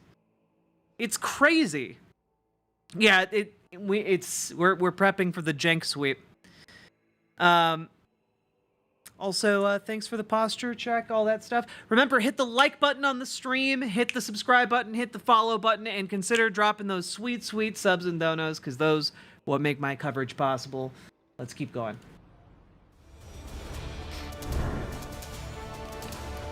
Welcome back to the CNN presidential debate live from Georgia. Let's talk about persistent challenges you both faced in your first terms and you'd certainly face again in a second term. President Biden, while black unemployment dropped to a record low under your presidency, black families still earn far less than white families. Black mothers are still 3 times more likely to die from pregnancy-related causes, and black Americans are imprisoned at 5 times the rate of white Americans. What do you say to black voters who are disappointed that you haven't made more progress? They acknowledge they made a lot of progress, number one. God. The fact of the matter is there's more small black businesses that have been started than any time in history. Number 2, the wages of black unemployment is the lowest level it's been in a long, long time. Number 3, we're providing housing for black Americans and dealing with the segregation that exists among these corporations that collude to keep people out of their houses. In addition to that, we find that the impact on the choice that black families have to make relative to child care is incredibly difficult.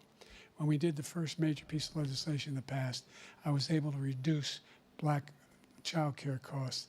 I cut them in half. We got to make sure we provide for child care costs. We got to make sure, because when you provide those child care protections, you increase economic growth because more people can be in the job market. So there's more to be done. Yeah, he's not doing We've so done hot. a great deal so far, and I'm not letting up, and they know it. You have 49 seconds left. What do you say to black voters who are disappointed with the progress so far? I say I don't blame them for being disappointed. Inflation is still hurting them badly. For example, I provided for the idea that any black family, first-time home buyer, should get a $10,000 tax credit to be able to buy their first home so they can get started. I made sure that we're in a situation where all those black families and those black individuals who had to take out student loans that were ballooning, that if they were engaged Lady in Domina. nursing, doctor, and Here, Jack, anything have a having few to do with pennies. volunteerism, BWA. if they paid their bills for 10 years on their student debt. all Lady those Domina, children thank you for the would have $20 dono. I appreciate it. And we're going to do a whole lot more for black families. Thank you, President Let's Trump. try and avoid the And he caused the text-to-speech inflation. abuse He's blaming inflation. during the And he's debate, right, it's though. been very But bad. thank you for the $20 He dono. caused the inflation, and it's killing black families and Hispanic families and just about everybody. It's killing people. They can't buy groceries anymore. They can't. You look at the cost of food where it's doubled and tripled and quadrupled. Yeah, Trump They just can't has to live. keep They're not answering living strongly, anymore. even He if it's caused the this dumbest inflation. response I gave him imaginable. a country with essentially no inflation. It was perfect. It was so good. All he had to do is leave it alone. perfect country. He destroyed it with his Green New Scam and all this money that's being thrown out the window. He caused inflation. As sure as you're sitting there, the fact is that his big kill on the black people is the millions of people that he's allowed to come in through the border. They're taking black jobs now. And it could be 18, it could be 19, and even 20 million people. They're taking black jobs, and they're taking Hispanic jobs, and you haven't seen it yet, but you're going to see something that's going to be the worst in our history. Thank you. President Biden? This is so There was no old. inflation It's such an old when I talking became point. president. You know It's the why? original Because it was flat on its anti-union back. talking point. 50% unemployment. He decimated the economy, absolutely decimated the economy. That's why there was no inflation at the time. There were no jobs. We provided thousands of millions of jobs for individuals who are in all communities, including minority communities. We made sure that they have health insurance. We have covered, the ACA has increased. I made sure that they're $8,000 per person in a family to get written off for the health care. But this guy wants to eliminate that. They've tried 50 times. He wants to get rid of the ACA again, and they're going to try again if they win. We find ourselves in a position where the idea that we're not doing any, we put more police on the street than any administration has. He wants to cut the cops. We're providing for equity and making sure people have a shot to make it. There's a lot going on, but in inflation, he caused it by his tremendous malfeasance in the way he handled the pandemic. Thank you. Another persistent challenge is the climate crisis. 2023 was the hottest year in recorded history, and communities across the country are confronting the devastating effects of extreme heat, intensifying wildfires, stronger hurricanes, and rising sea levels. Former President Trump, you've vowed to end your opponent's climate initiatives, but will you take any action as president to slow the climate crisis? Let me just go back to what he said about the police, how close the police are to him. Almost every police group in the nation from every state is supporting Donald J. Trump. Almost every police group. And what he's done to the black population is horrible, including the fact that for 10 years he called them super predators. We can't, in the 1990s, we can't forget that. Super predators was his name, and he called it to The them. thing And is, they've Trump taken is great being offense at it, incredibly and now they see it rhetorically happening. effective in this But when they debate. see what I did for criminal justice reform, You hate to see and it, for the folks. historically black colleges and universities, where I funded them and got them all funded, and the opportunity zones with Tim, as you know, Tim Scott was incredible. He did a great job, great senator from South Carolina. He came to me with the idea, and it was a great idea. It's one of the most successful economic development acts ever Trump in is the giving country. Opportunity non-answers. zones. And the biggest But that doesn't beneficiary matter, are blacks. like, And that's optically, why frankly. we have the best numbers with them in maybe ever. They're saying ever. I read this morning where ever, the best numbers.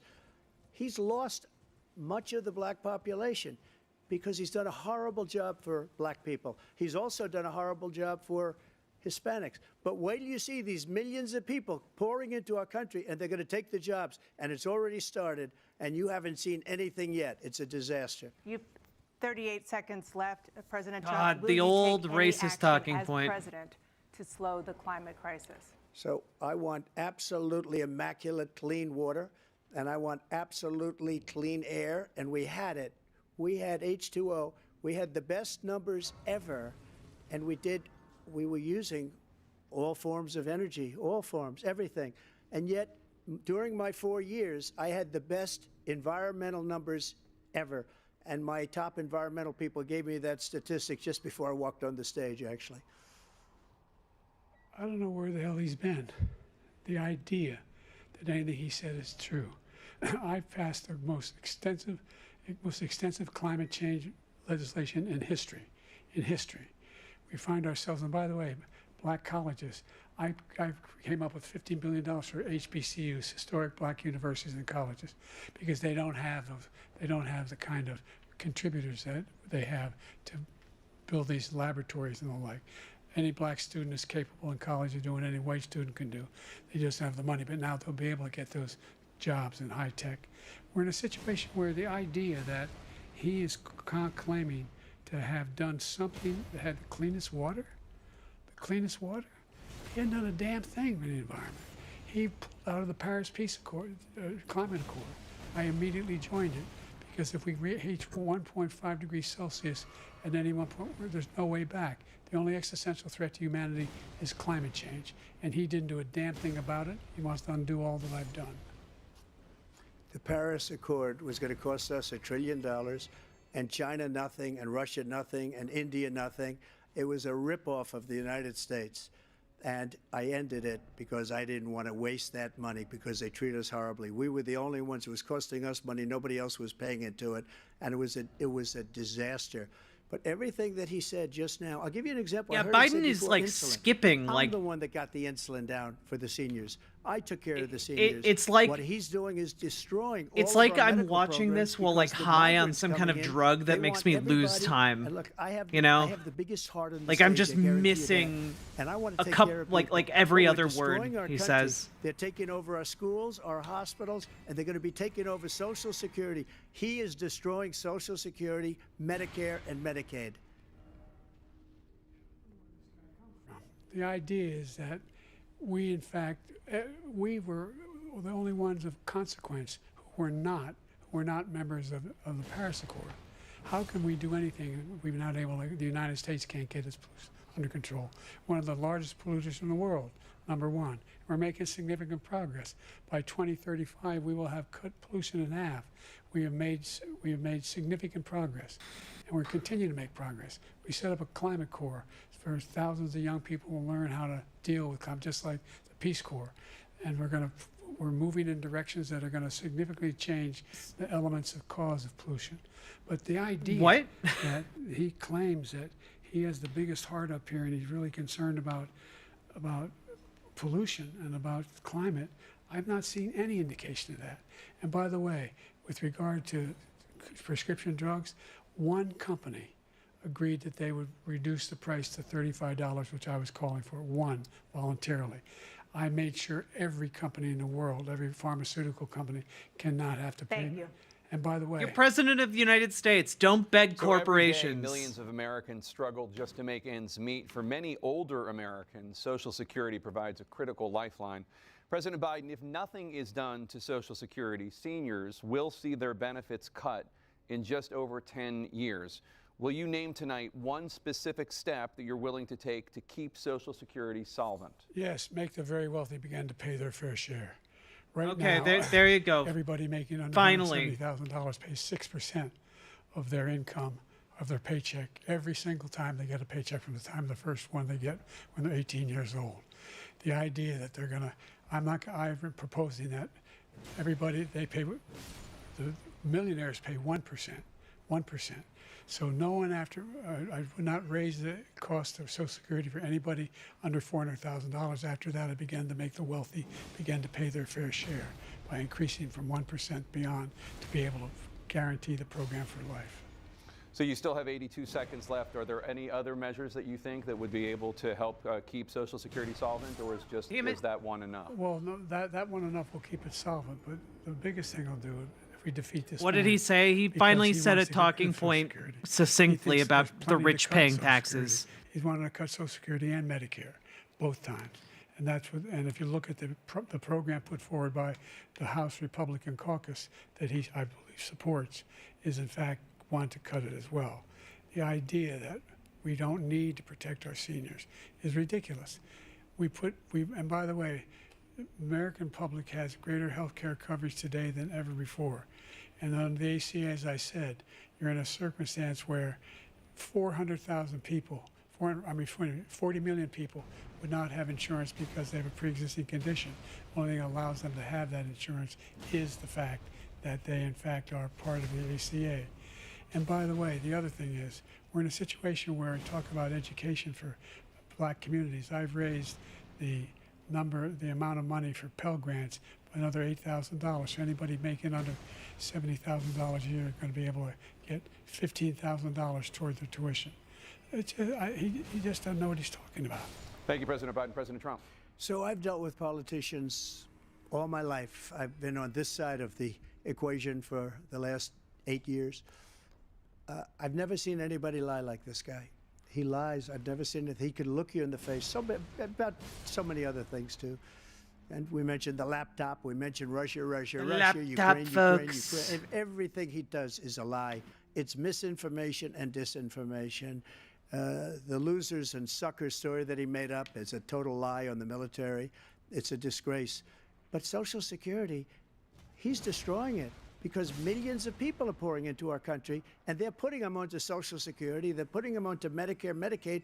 They're putting them in our hospitals. They're taking the place of our citizens.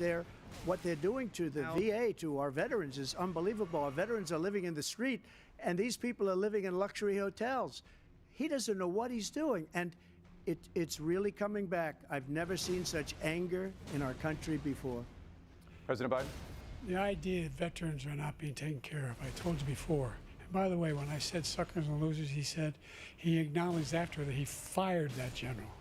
That general got fired because he's the one that acknowledged. Because he was a traitor. He was the one standing with Trump when he said it, number one. Number two, the idea that we're going to be in a situation where all these millions and millions, the way he talks about it, illegal aliens are coming into the country and taking away our jobs.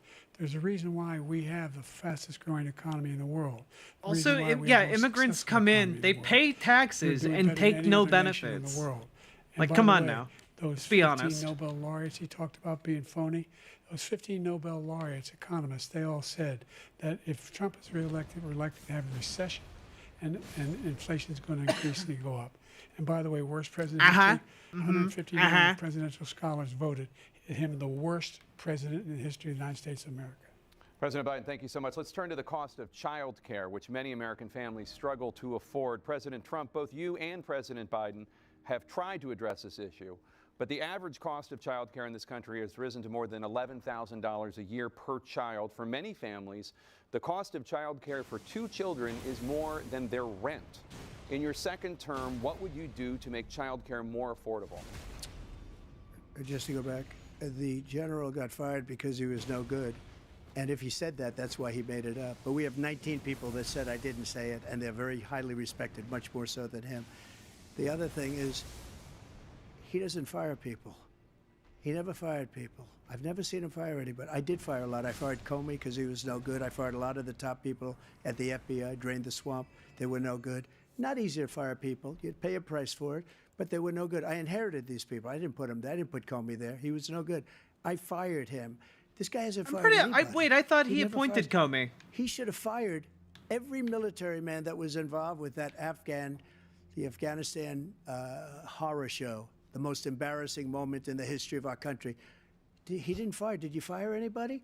Did you fire anybody that's on the border that's allowed us to have the worst border in the history of the world? Did anybody get fired for allowing 18 million people, many from prisons? Did you fire anybody? Many from mental institutions? Did you fire anybody that allowed our country to be destroyed? Joe, our country is being destroyed as you and I sit up here and waste a lot of time on this debate. This shouldn't be a debate. He is the worst president. my He just said brain about is me because poisoned they by said all it. those AI Look, he's the worst gaming president in the history of our presidents, country. He's destroyed memes. our country. Now all of a sudden he's trying to get a little tough on the border. He came out with a nothing deal, and it reduced it a little bit, like this much. It's insignificant. He wants open borders. He wants our country to either be destroyed or he wants to pick up those people as voters. And I don't think we just can't let it happen. If he wins this election, our country doesn't have a chance, not even a chance, of coming out of this rut. We probably won't have a country left anymore. That's how bad it is. He is the worst in history by far. Thank you, President Trump. President Biden? We're the most admired country in the world. We're the United States of America. There's nothing beyond our capacity. We have the finest military in the history of the world, the finest in the history of the world. No one thinks we're weak. No one wants to screw around with us. Nobody, number one. Number two, the idea that we're talking about worst presidents. I wasn't joking. Look it up. Go online. 159 or 58, don't hold me the exact number, presidential historians. Look it up, Jack. Had meetings, and they voted who's the worst president in American history. One through best to worst. They said he was the worst in all of American history. That's a fact. That's not conjecture. He can argue they're wrong, but that's what they voted. The idea that he is doing anything to deal with child care. He did for virtually nothing in child care.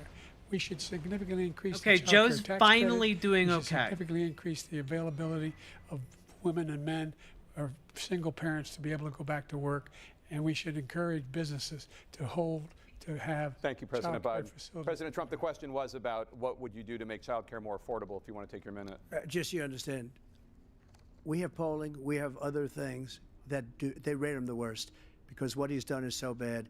And they rate me, I'll show you, I will show you, and they rate me one of the best, okay? And if I'm given another 4 years, I will be the best. I think I'll be the best. Nobody's ever Like no one ever created was. an economy like us. Nobody ever cut taxes like us. He's the only one I know. He wants to raise your taxes by 4 times. He wants to raise everybody's taxes by 4 times. He wants the Trump tax cuts to expire, so everybody, including the two of you, are going to pay 4 to 5 times. Nobody ever heard of this before. All my life, I'd grow up and I'd see politicians talking about cutting taxes. When we cut taxes, as I said, we did more business. Apple and all these companies, they were bringing money back into our country. Trump is saying nothing. The worst president He's in saying history by enough far, to and his everybody base. knows it. Like Donald Trump, Look, the fact of the he's matter not is saying that anything he's dead outside of wrong it, but about he is it. rallying He's the increased base. tariff. You He's know, increased- he will that's increase really all he needs to the, do while taxes on looking middle-class competent people. and good I said I'd in never order to raise the sway tax on independence, anybody unfortunately. less than $400,000. I didn't. But this tariff is 10% tariffs. Everything coming into the country, you know what the economists say? That's going to cost the average American $2,500 a year more because they're going to have to pay the difference in food and all the things Miggs. that are important. Number two, he's in a situation You're where okay. he talks about how he has not raised, he's somehow helped the middle class. Middle class have been devastated by you. Now you want a new tax cut of $5 trillion over the next 10 years, which is going to fundamentally bankrupt the country. You had the largest deficit of any president in American history, number one. Number two, you have not, in fact, made any contact, any progress with China. We are at the lowest trade deficit with China since 2010. Thank you, were at the President highest. Biden. You lost on Thank you, Hey, President River Biden. Shards, how you doing? Let's discuss an epidemic Where you impacting been? millions of Americans that both of you have made a top priority in your first term, the opioid crisis. And for both of you, the number of overdose deaths in this country has gone up. Under your term, it went up. Under your term, it has gone up. Former President Trump, despite the efforts that both of you have made, more than 100,000 Americans are dying from overdoses every year, primarily from fentanyl and other opioids. What will you do to help Americans right now in the throes of addiction who are struggling to get the treatment they need? To finish up, we now have the largest deficit in the history of our country under this guy. We have the largest deficit with China. He gets paid by China. He's a Manchurian candidate. He gets money from China. So I think he's afraid to deal with them or something. But do you notice he never took out my tariffs because we bring in so much money with the tariffs that I imposed on China. He never took them away. He can't because it's too much money. It's tremendous. And we saved our steel industries, and there was more to come, but he hasn't done that. But he hasn't cut the tariffs because he can't, because it's too much money. But he's got the largest deficit in the history of our country, and he's got the worst situation with China. China's going to own us if you keep allowing them to do what they're doing to us as a country. They are killing us as a country, Joe, and you can't let that happen. You're destroying our country. So, President Trump, you have 67 seconds left. The They're question killing was, us, what are Joe. you going to do to help Americans They're in killing the throes us. of addiction right now who are struggling to get the treatment they need? Jake, we were doing very well at addiction until the COVID came along. We had the 2.5, almost 3 years of like nobody's ever had before, any country, in every way. And then we had to get tough. And it was the drugs pouring across the border were I feel like Trump is getting a whole lot of time to talk right now. Dog, that's the most incredible thing that you've ever seen, the way they can spot it. We did a lot, and we were getting very low numbers, very, very low numbers. Then he came along. The numbers, have you seen the numbers now? It's not only the 18 million people that I believe is even low, because the gotaways, they don't even talk about gotaways. But the numbers of the amount of drugs and human trafficking in women coming across our border, the worst inside of women, at numbers that nobody's ever seen under him because the border's so bad.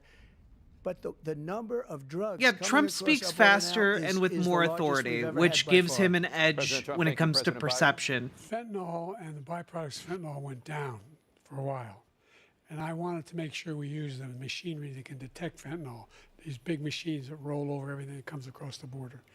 And it costs a lot of money. That was part of this deal we put together, this bipartisan deal.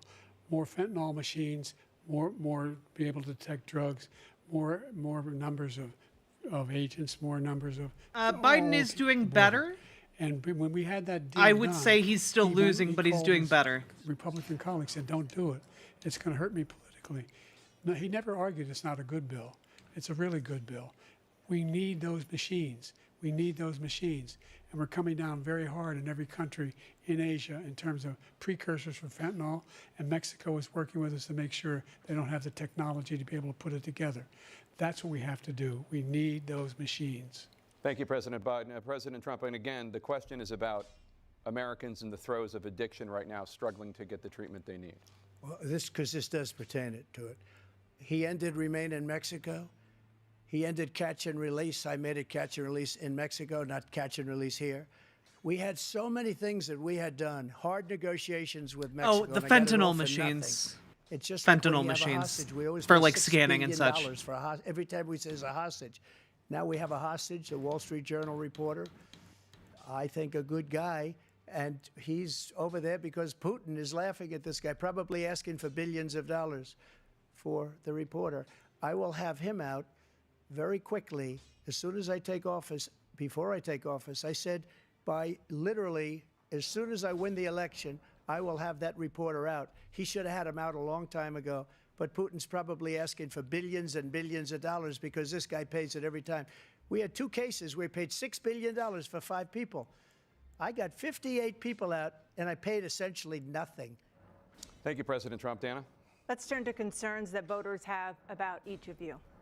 President Biden, you would be 86 at the end of your 2nd term.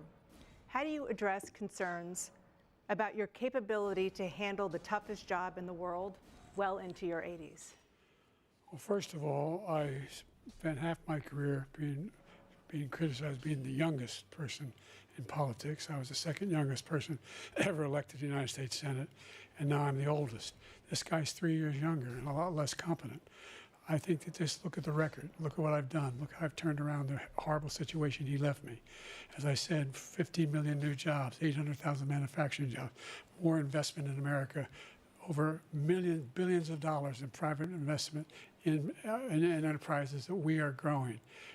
By the way, we brought an awful lot of people. Well, the whole idea of computer chips, we used to have 40% of the market. We invented those chips, and we lost it because he was sending people to find the cheapest jobs overseas and to bring home a product. So I went to South Korea. I convinced Samsung to invest billions of dollars here in the United States. And guess what?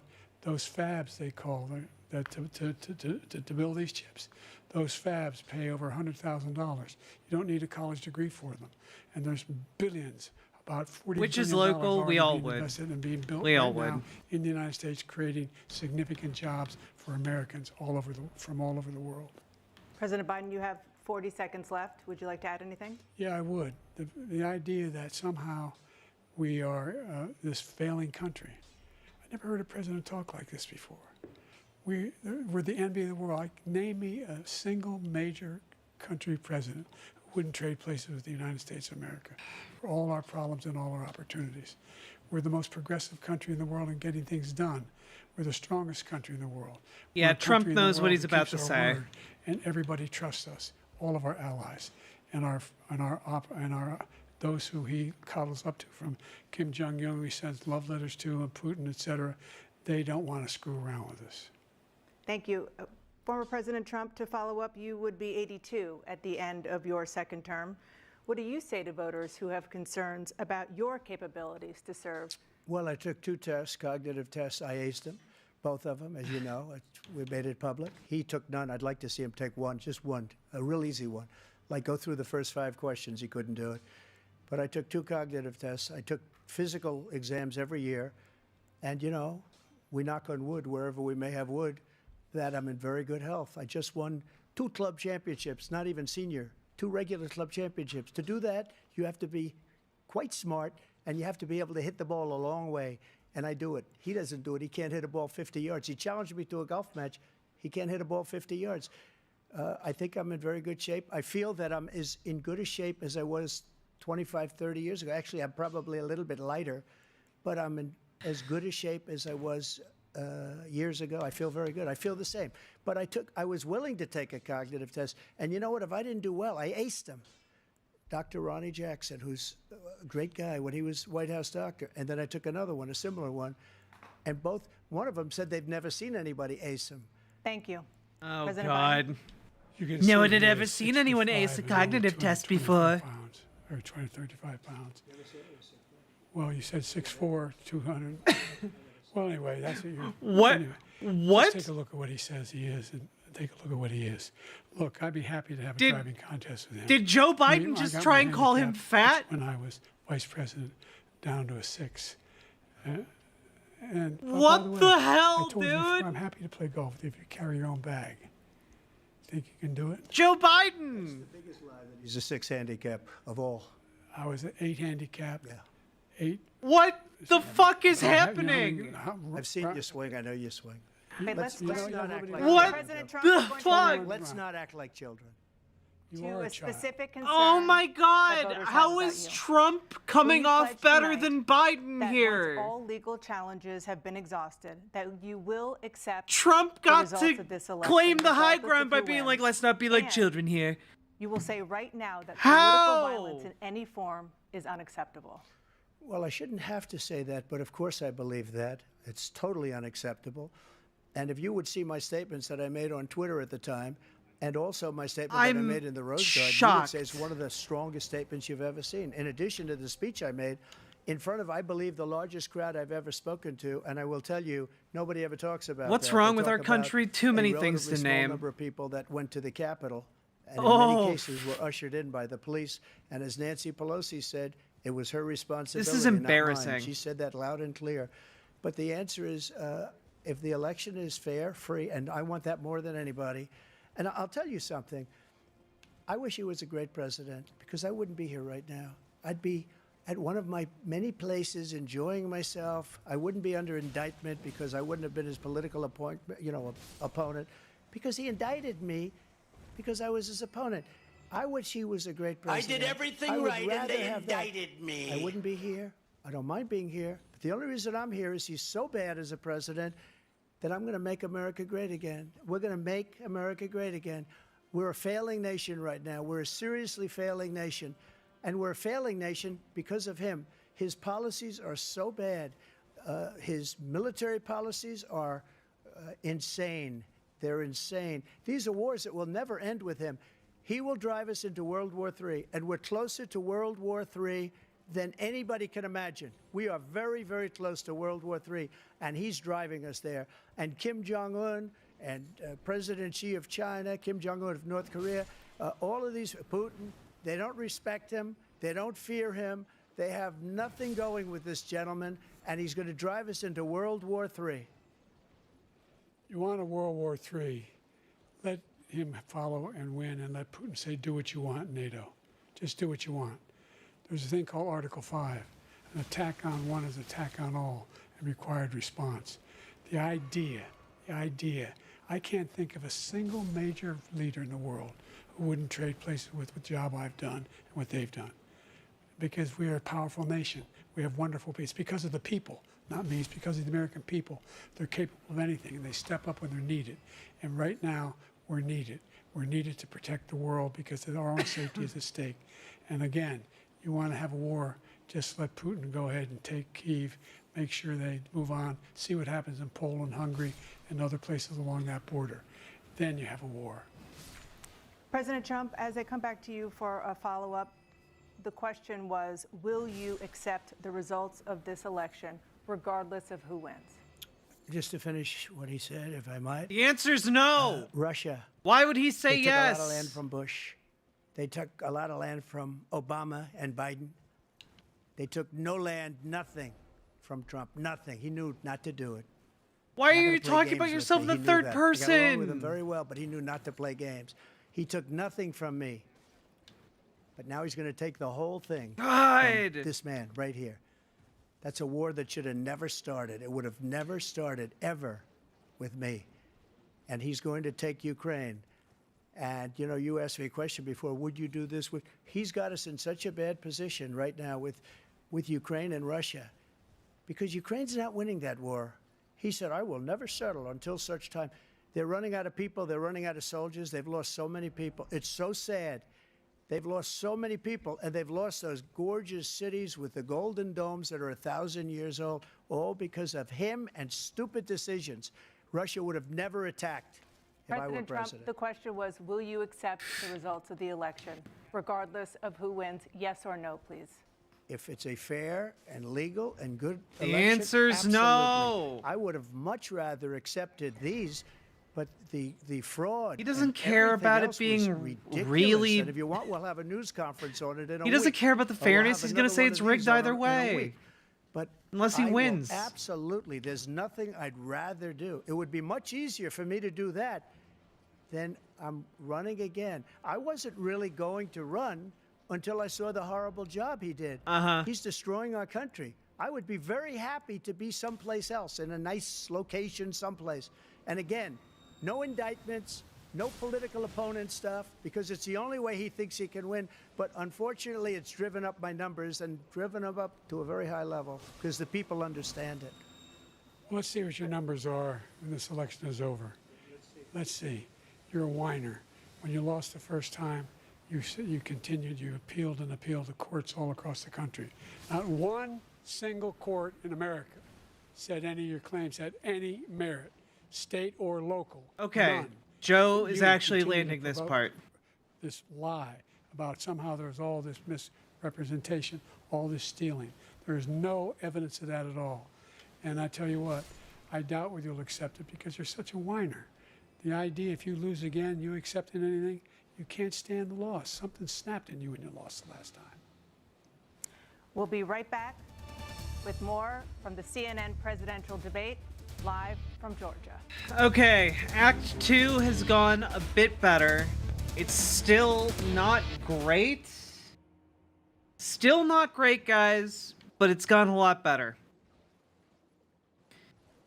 His energy, at the very least, seems to be back a bit. Oh, God. Let me just smack you.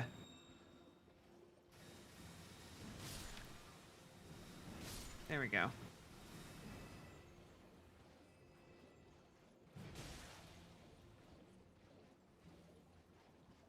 Yeah. This isn't over. Nope, it's a 90-minute long debate. They don't get to go off the stage in between the segments, so there's no one like coming out to like get him anything, maybe water. But like that's it.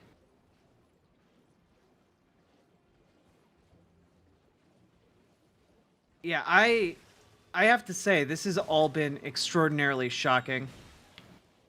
Like, I can't believe that Joe Biden tried to do the tough guy thing by saying,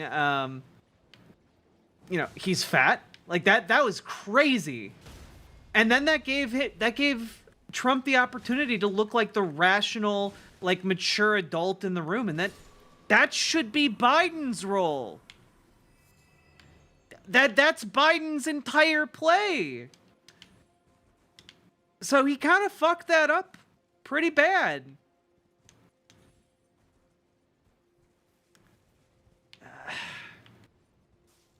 Biden has slipped up quite a bit in this debate. He has at least a window in this third act to maybe salvage it. But if I was on the Biden team tonight, I would be feeling really bad about his performance.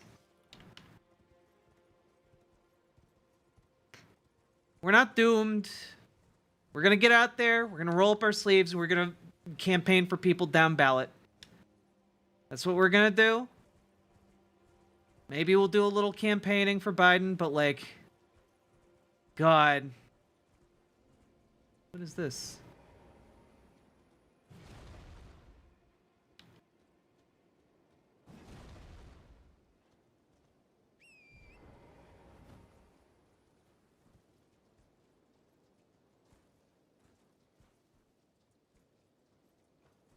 I feel like I need an item of some kind. Yeah, gotta uncap it. Nobody remembers the middle of the debates, just the beginning and the ending, 20 minutes. Yeah. So hopefully Biden ends extremely strong. We'll see.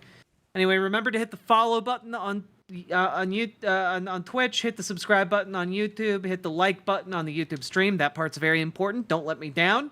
And consider dropping those sweet, sweet subs and donos. They are what allow me to continue to live. Sam Cedar is screaming. I believe it. We will get your reaction to what you've seen and heard tonight as soon as the debate is over. I believe Our live it. Simulcast continues from Absolutely Atlanta insane. in just a moment.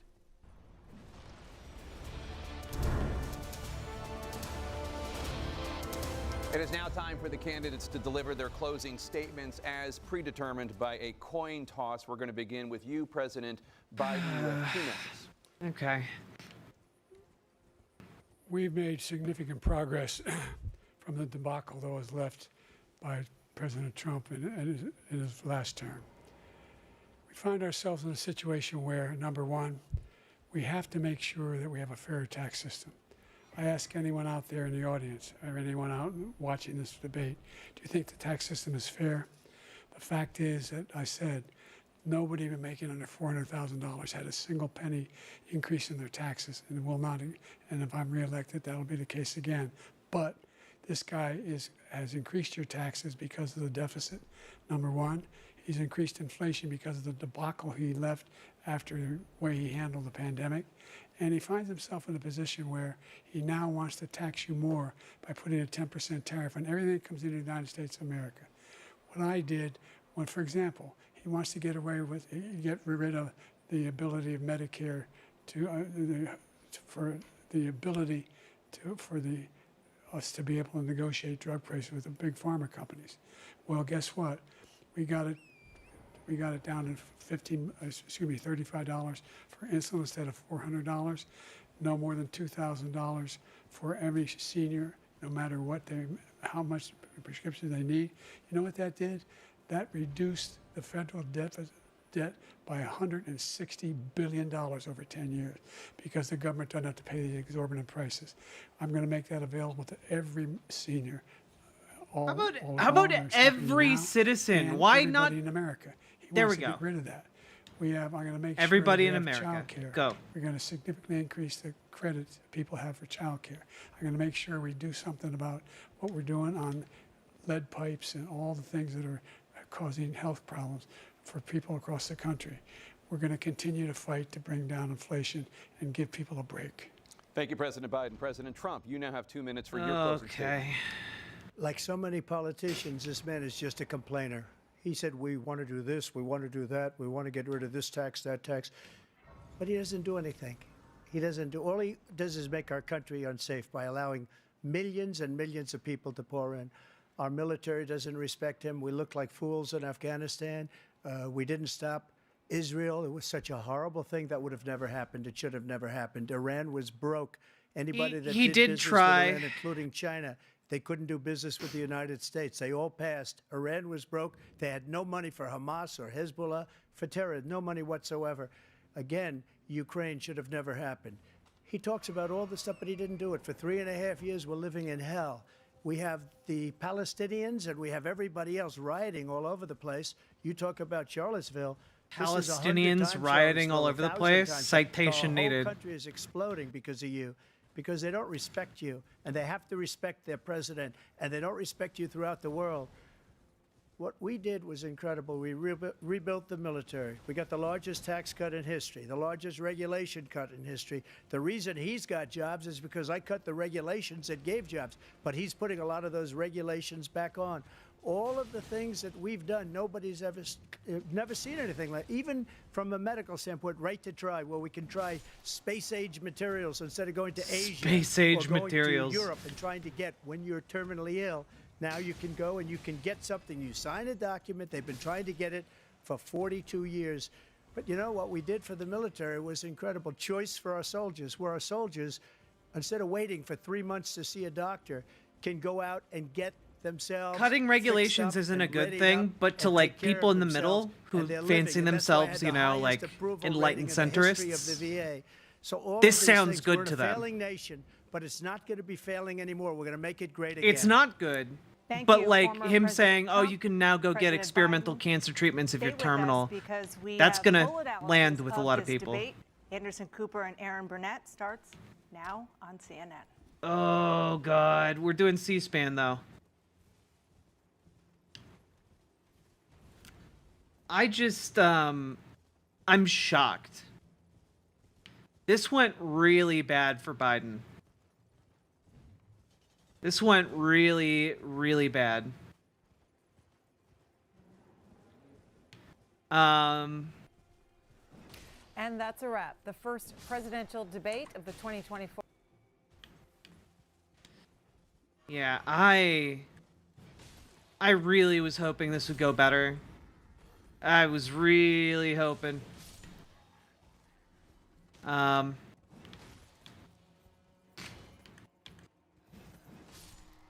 But it was not to be, unfortunately.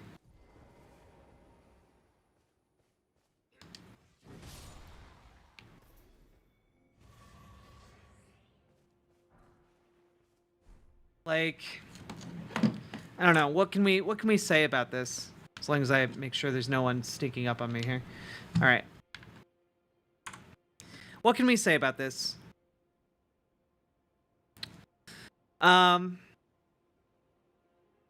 seen jihadi executions that were better than this.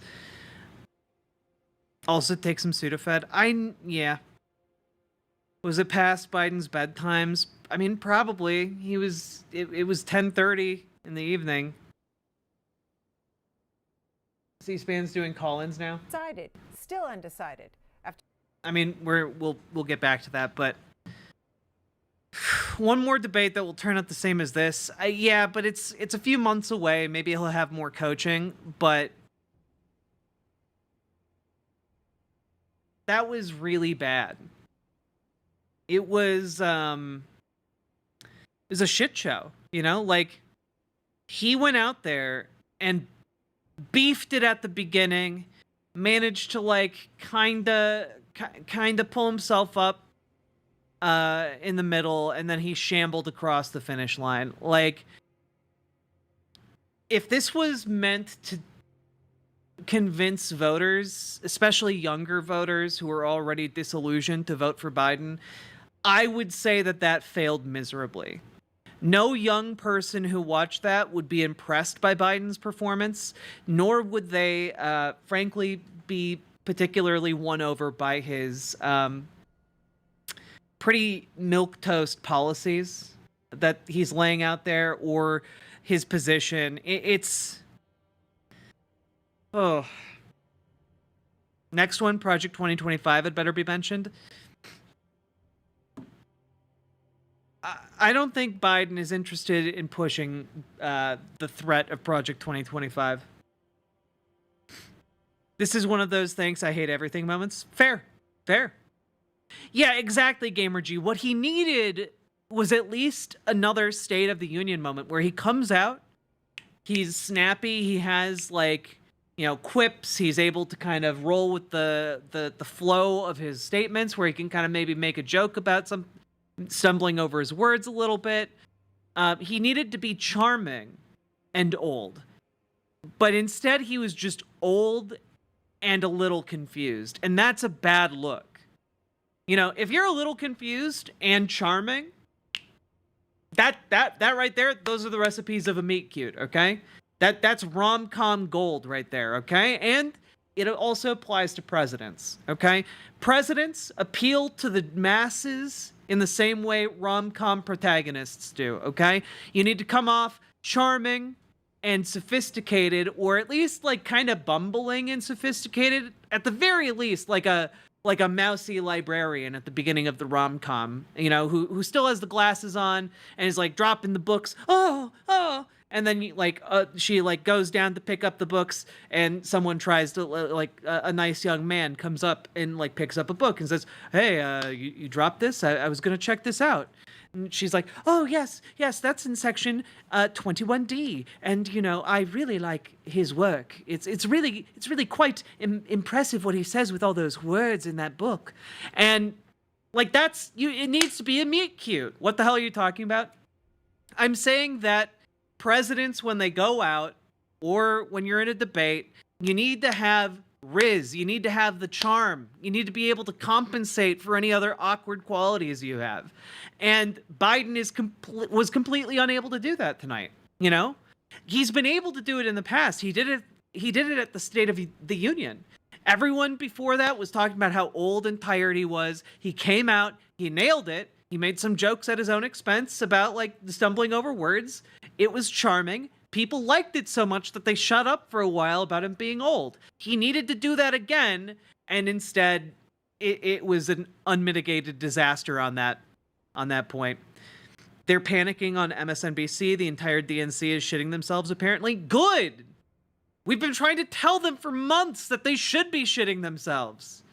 But they sat around completely complacent for this entire election season up to this point, thinking, "Oh, Biden's just so good. He's so fine. It's not gonna hurt him at all that Donald Trump is still more charismatic and can string words together with invective." He's been riding high off of "Oh yeah, well he's right. He's running against a convicted felon. That will just tank him." No.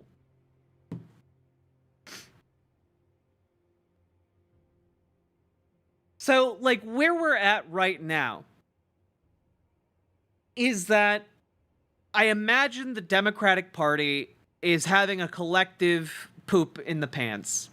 And they don't know what they're going to do because they have reached a point of no return. There's no one else that they can get for this job. Biden's their guy. And they're realizing way too late that the water is boiling and they're all frogs in the pot. And it's so hard.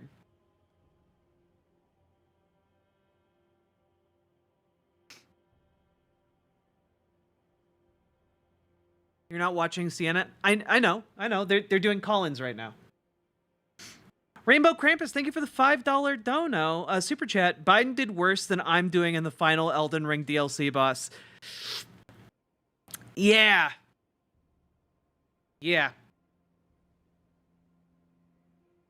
I'm just so tired of everything. I just want to give up. I understand. And you know what? you can give yourself a night or two to give up, because this feels bad, man. It feels bad. And feel it. Sigh deeply. Go outside, take a walk, and then roll up your sleeves, because we gotta get to work. I just texted my mom, and she knows Biden didn't show shit. Yeah. This election is turning into weekend at Biden's. Yeah. My dad is literally taking a day off tomorrow from work so he can process it.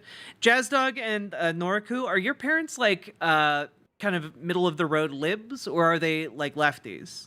Just out of curiosity.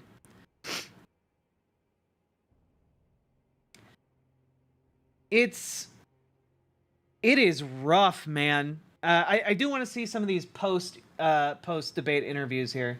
On every single one of those, President Trump was able to clearly articulate where America needs to go, and President Biden was not able to do that. But there was also clearly a lot more restrained than he was 4 years ago in these debates, was not nearly as pugilistic. Was that a clear strategic decision?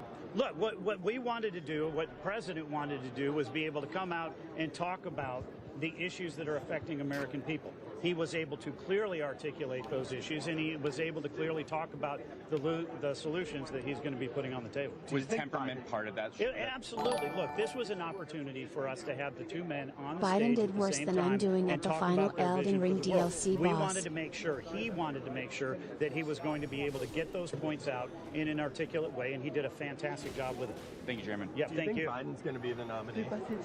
We will see. I mean, certainly if they're going to try and remove him from the ticket, they're running out of time every single day. Yeah, I mean that's kind of the thing, right? I guess they do have a convention. There is an opportunity, but like. Well, I think it's a great launching point. I think that he was able to articulate his vision for the next 4 years, which is tremendously important. And really, when you think about it, it's not just a plan for America for the next 4 years. We are going to set the direction that the world is going to go in for decades to come. This is going to be a transformative election because we are seeing right now a presidency defined by weakness, and we are going to transition back to President Trump and a presidency. Yeah, this is gonna what's gonna hurt Biden.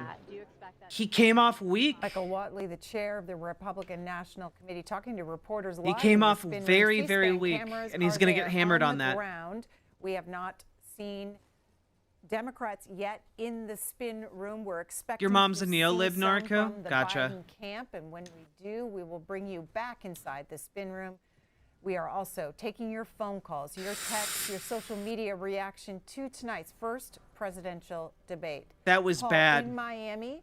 That was really Undecided, bad. Paul. What did you think of tonight? I like the format, that you didn't have mooing and catcalling and people screaming and just delaying it. Neither of these people are cognitively killing it. And, what a choice. I mean, binary, two parties. And again, I'm not trying to be sarcastic about it, but, Biden definitely, he's a decent person, looked aged, and Trump is, I don't know, ideology is me, doesn't really stand for anything. Most just stands for sane winning. C-SPAN caller. That's, again, I don't know that it moved anything. So for you, Oh, I disagree. how I will think you it moved decide stuff. I think it moved I'm gonna things in decide Trump's favor. this way, and it's the polls like I'm undecided up until the minute I go, that's kind of ridiculous. I mean, I kind of am leaning basically either just third party or I'm a little scared that Trump, in the sense, I don't think he's a racist. I don't think he's a come on, fascist. I dude. don't think he's the worst person in the world, but I do think he is in 4 years is not fearful of anything and would do anything that he wants to do with no threat of doing anything, and that's concerning to me. But no, I still am waiting. There we are. So what could the former president do to convince you to vote for him? Biden gets sick. No, I mean I'm not a Biden supporter. I really we can tell. It's sad. So for you, it's third party or the former president? third party or leaning a little bit towards Biden, but I don't think Biden is really running things. I think it's a really good staff that is running it. But yeah. Let me run this. Let me run this by you. Casey Hunt, CNN reporter, tweets out the voice, open-mouthed look, and visual contrast between President Biden and former President Trump have all Democrats I'm talking to nearly beside themselves watching this debate. Yeah, I have to say, in terms of what the debate actually is, right? In terms of what these debates actually are, because they're not about like exchanging like rhetorical jibes back and forth. They're not about winning those rhetorical points. They're about putting out your campaign's talking points, and they are about the optics. They are entirely about the performance of the debate. And in that regard, Biden was a complete and utter failure. Like, Biden... Oh, God. Biden looked bad, even when he wasn't talking.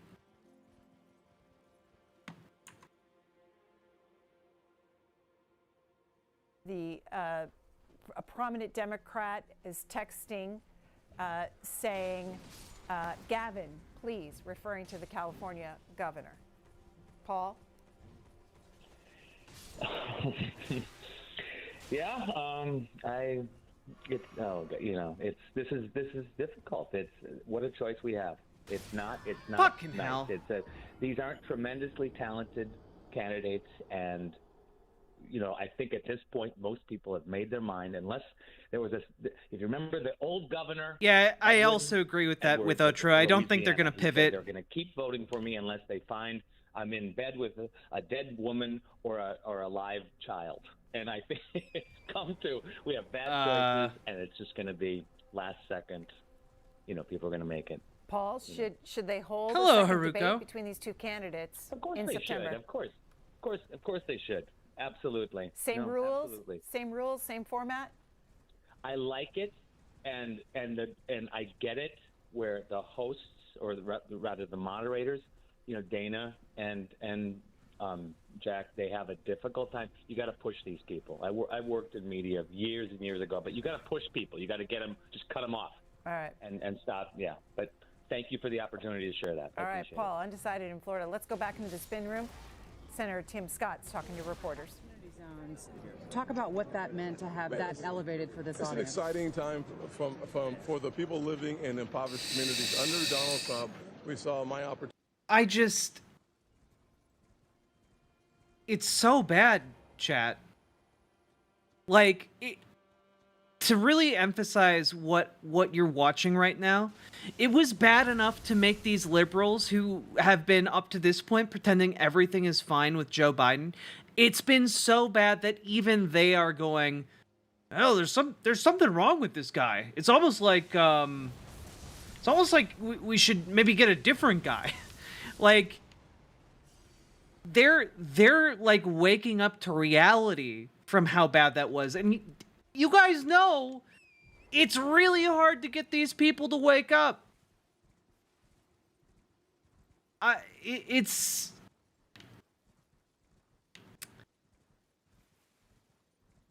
who the hell is this guy? He's a conservative Republican. A conservative Republican.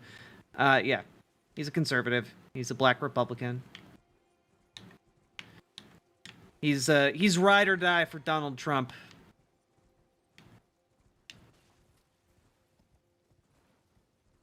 Yeah, you should be worried. Like, the numbers were close before this debate. I predict there's probably going to be polling that looks incredibly dire for Biden after this.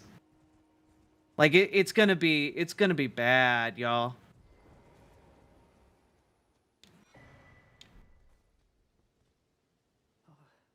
Hello there. Are you the tarnished? Lady Ledder spoke of you. Another tarnished. Guided here by Mikola the Kind. My name is Teolia. I too am tarnished, and here on kindly Mikola's account. So, well, here's to new beginnings, I suppose. am sorry. Ugh. Oh, the sneeze. I'm as weak as a kitten and thick as two planks. I've always been this way since the very day I was born. I'm afraid the only thing I'm proficient in is... That was so bad, right, Priscilla? Yeah. I just... really, really bad.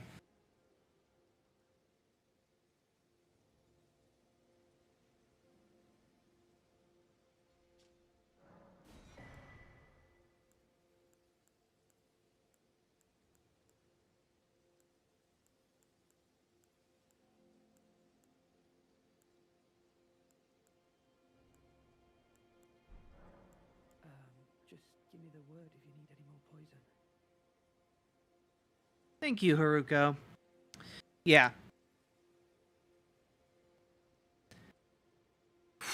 Congress is still in play. No executive order can change that. Even conservatives don't want to give all control to a president.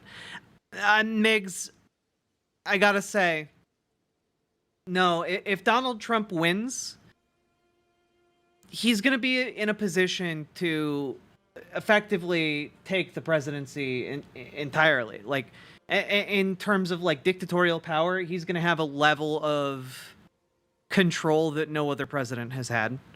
Project 2025 is designed to absolutely gut the bureaucratic government. It's going to be bad. Like, at this point, I feel like we need to start switching into, like, running for people down ballot on the good things they have done, or against people down ballot on the bad things they want to do. And basically, whenever the general election topic of the presidency comes up, we need to talk about how this is an election preventing, like, a fascist takeover. It needs to be, I think, 2025 needs to be the cornerstone of what we focus the presidential discussion around.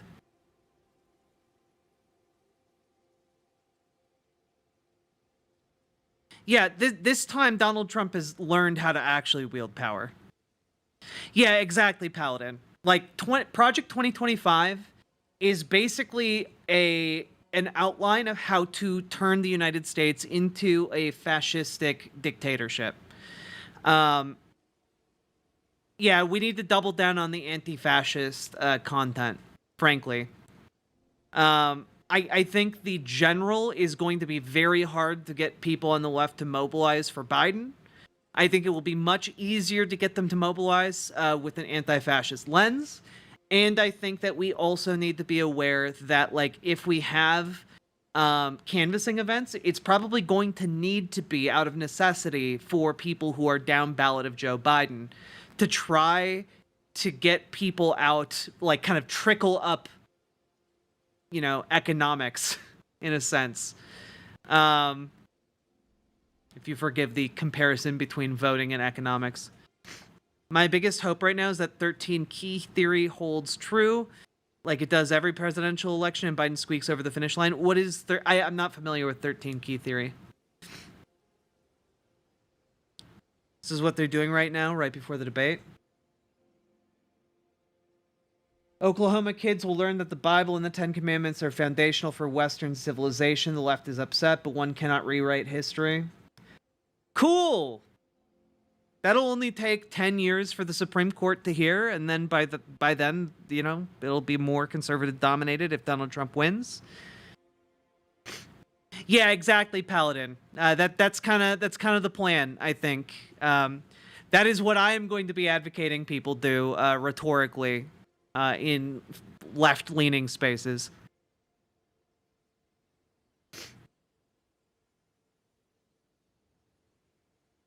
Well, in Foxbat, some might, but I think overall most will at least fill in that top bubble. OS Crane, it was very optically bad. It was so bad that, like, MSNBC liberals are very scared. Are very, very scared. I was hoping you'd watch the vid. I hate this guy so much. He makes my stomach viscerally upset. We're going to make an important announcement today regarding the Bible and the Ten Commandments. Cool. My staff has been looking at Oklahoma statute. We've been looking at Oklahoma academic standards. And it's crystal clear to us that in the Oklahoma academic standards, under Title 70, multiple occasions, the Bible is a necessary historical document to teach our kids about the history of this country. Yeah, basically they're trying to say that the Bible isn't a religious document, it's a historical document. But the thing is, and this is, if you're going to teach it as a historical document, then you have to teach it as a historical document, and something tells me that if you actually had a curriculum based on the biblical historical accuracy, I have a feeling they might not be super enthused about what scholarship has found out about biblical accuracy. Something tells me that if the Bible was taught as modern historians understand it right now, they might have a whole lot of shit to fit. It's a religious belief that it's a historical document. I mean, I will give it this. Parts of the I would say that like the Torah and the Bible and the Quran, they are historical documents. Of course they're historical documents. But that's not why they're putting them in schools, and they don't intend to teach them in schools as if they're historical documents, you know? And when I say they're historical documents, I mean like they are products of history. They were written by people at certain times and places, and if you properly contextualize that, and you properly talk about their position in history, then they can in fact be historical documents. But they aren't interested in that kind of dialogue. They aren't interested in, hey, this piece of biblical text talks about camels, and yet we know from anthropological evidence that camels had not yet been present in that region. So this is likely a later like production. Like nobody wants that. Nobody in their conservative Christian nationalist circles wants to hear the inerrant word of God actually might be a bit more errant than they were led to believe. To have a complete understanding of Western civilization, to have an understanding of the basis of our legal system, and is frankly, when we're talking about the Bible, one of the most foundational documents used for the Constitution and the birth of our country. We also find major points in history that refer to the Bible, that reference the Bible. We see multiple figures, whether we're talking about the Federalist Papers, constitutional conventional arguments, and Martin Luther King Jr., who use it as a tremendous... Oh yeah, of course, they try and... Well, Martin Luther King Jr. said stuff about the Bible. Yeah, but then you can teach it, like, from the perspective of Martin Luther King Jr. No one's out there saying you can't teach that Martin Luther King Jr. was a preacher and, like, quoted scripture in his speeches. Nobody's saying that you can't do that. That's a made-up problem. You're trying to introduce religious indoctrination and religious favoritism in a sideways way, and you're trying to do so in a way that you know is just going to go up to the Supreme Court. It's only a matter of time. It's already being challenged in court. And we all know that if, like, any verse of the Quran was mandated to be in their kids' public school, they would, like, personally perpetrate a school shooting. You know, like, if that happened, they would just, like, have a rage blackout. Like, these people are shallow ghouls. And it's incredibly obvious. This impetus for the civil rights. Oh, also, guys, I have it on good authority. God's Not Dead 5 is coming out. And when that happens, I will make content about that. Amazing stuff. Amazing stuff. I got a brief synopsis. I don't know if I'm allowed to tell you, but I can tell you that God's Not Dead 5 is coming out, and that's incredible. Wait, they already made a fourth? There's a fourth one! There's a fourth one already. Rights movement and tie many of those arguments back to the Bible. It is essential that our kids have an understanding of the Bible and its historical context. So we will be issuing a memo today that every school district will adhere to, which is that every teacher, every classroom in the state will have a Bible in the classroom and will be teaching from the Bible in the classroom to ensure that this historical understanding is there for every student in the state of Oklahoma in accordance with our academic standards and state law. Like for you, Lady Letter, God. her allies, and the forager brute. Ryan Walters is a very, very hateable man. I dislike him immensely. What a huge douche. Gotta go. Thanks for hosting. Bye, Migs. Get good sleep. Yeah. Also, folks, if you've enjoyed my coverage, we have been going for about 4 hours now. Please consider hitting the follow button on Twitch, the subscribe button on YouTube, the like button on the YouTube stream, and please consider dropping those subs in donos because those help me to not die. I can, in fact, confirm the rumor about God's Not Dead 5. Paladin confirmed. I'm gonna have some foods and have a lay down. That's fair. That's fair. That's fair.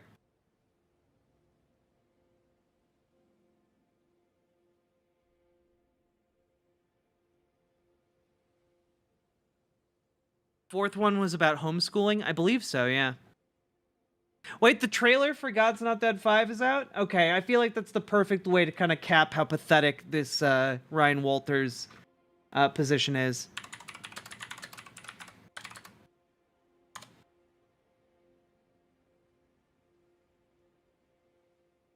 Here.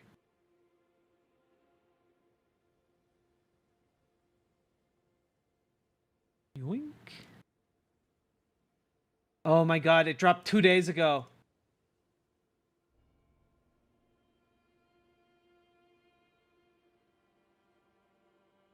If we ever forget that we're one nation under God, then we will be a nation going under.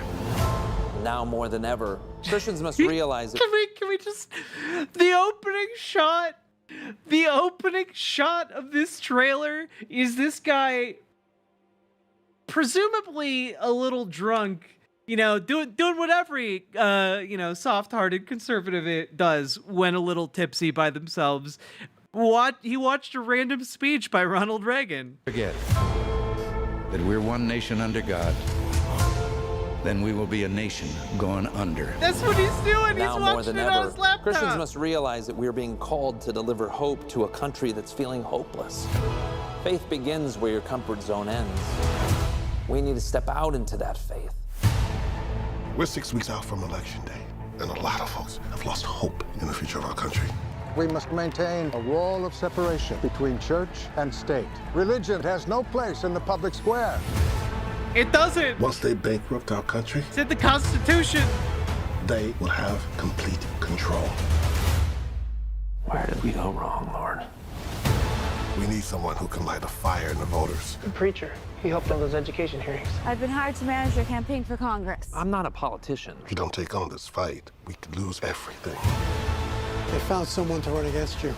Are we worried about a preacher? My next guest is a candidate for Congress. You're going to get a lot of questions. Oh God, Mike Huckabee's show is in this. No. Oh my God. Oh my God. Can we just... He's running as Reverend David Hill. Are you fucking me? Incredible, dude. We need to push back against this evil separation of church and state. Worried about a preacher? My next guest is a candidate for Congress. You're going to get a lot of questions about your faith. Well, maybe people are looking for more spiritual and moral leadership in Washington. You're making God an easy target for them, Pastor. God's not the target, Lottie. Our country is. God's just standing in their way. I will not be made a fool of. I won't stop until your moral high ground crumbles beneath your feet. Okay, can I just say it was brilliant to cast the devil from a number of different television shows. Like, this guy has played Satan in so many different things. It's pretty, you know, I think that's pretty great. I think that's pretty, you know, savvy move to make the I believe his character is the head of the ACLU. Ground crumbles beneath your feet. You don't win unless you play by their rules. I feel like I have two options. I can either do the things my faith asks me not to, or I lose this race. It's like God keeps putting these impossible mountains in front of me. Perhaps God put those mountains in front of you to show that they can be moved. Let's pray for David, guys. Oh my This God! contest is about shaping the future of our nation. Keep your boy in Haven't done line. some Just BWA like in a while. Figured I'd hook you up, especially after going through that nightmare hellscape of a debate. Riverboat Jack for President 2024. Hell yeah. Paladin, thank you for the 12 gifted tier 1 subs. Out there showing people how BWA is done. Thank you, by the way, for acknowledging that going over that debate on stream, I'm pretty sure took at least 2 years off of my life. At least 2 years off of my life. Good God. Thank you, Paladin. God damn. Like his God, I can give it and I can take it away. How do you know it's God? Is his campaign? Wait, Reverend Hill- is he gonna sleep with his campaign manager? Because the trailer seems to be putting like them in like smoochy kiss angling. I don't know, man. I think Reverend Hill might have some a scandal on his hands. Kill your belief. Funnily enough, it also took 2 years off of Joe Biden's life. God damn. Trainmon, thank you for subscribing over on YouTube. I skipped out on the debates. Is it something worth watching? Spectral Pyre, if you want to see the event that is making every single liberal politician, campaign advisor, and the media figure shit their pants collectively, it's worth seeing because Joe Biden does extraordinarily poorly throughout most of the debate. Are a textbook example of Christian nationalism. Whenever anyone of faith promotes a policy that you don't like, you label them a Christian nationalist. We need to stand up. Send the message to Washington. I mean, you're explicitly a Christian nationalist. You said earlier in this very trailer that maybe people do need a spiritual leader in Washington. You're literally saying you're going to Washington to be like to destroy the separation of church and state. Like, I would say that that's pretty Christian nationalist. Tell them you're not ready to give that power up. You have the power to change things. Not me, not him, you. In God we trust. And without God, democracy will not and cannot long endure.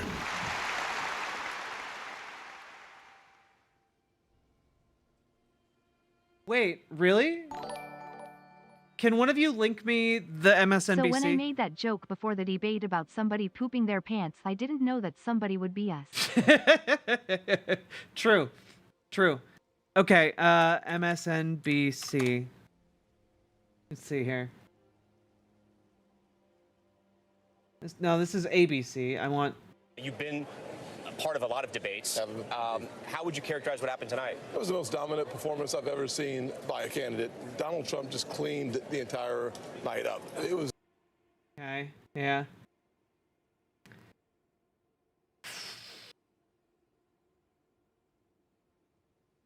We have... Here. The Biden campaign. Huh. The Biden campaign.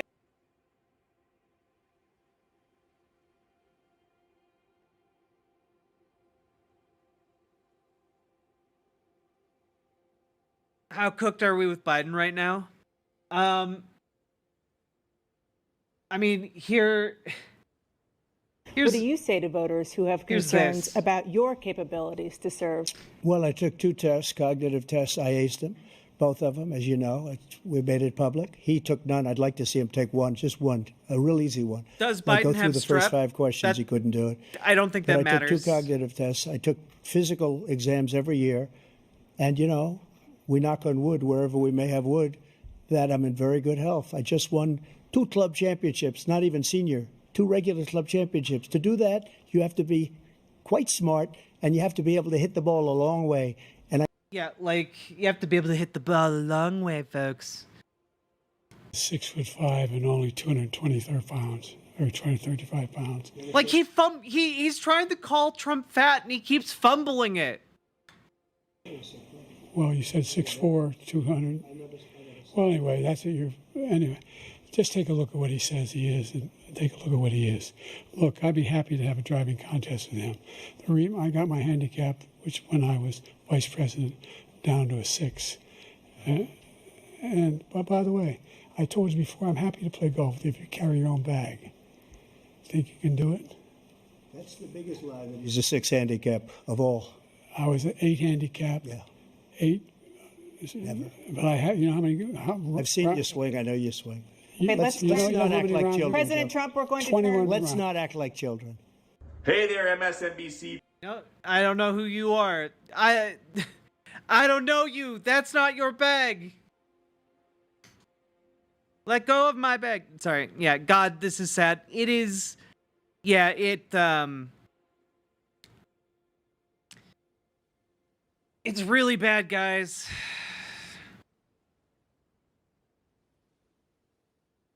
Holy shit. Okay. So it's one thing for a couple people to be writing on Twitter like, oh man, people are saying he's doing bad.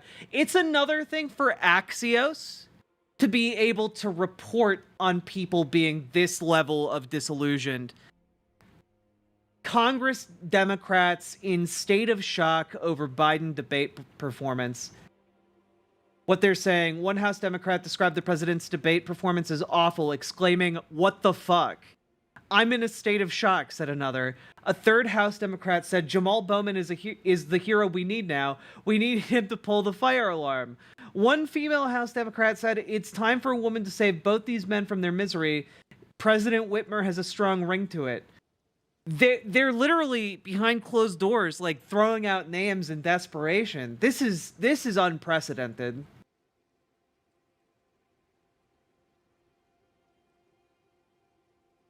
A Biden campaign source told Axios that their voter opinion dials show that the personal insults are some of Trump's worst moments. Suckers and losers firing people when he talks about Biden being the worst president ever.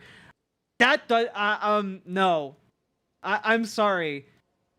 Joe Biden attempting to call Trump fat and like a bad golfer while absolutely beefing it at every step of the way, and then gave Donald Trump the opportunity to say, let's not be children here. I'm sorry. You don't get that high ground anymore. To most people, Trump comes off better there. Trump comes off better. Good golly.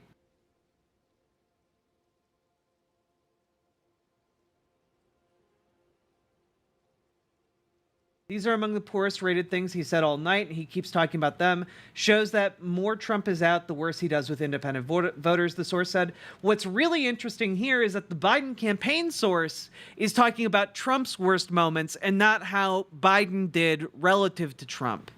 None of what is being said here from the other side is actually that our internal polling shows that Joe Biden did well. No.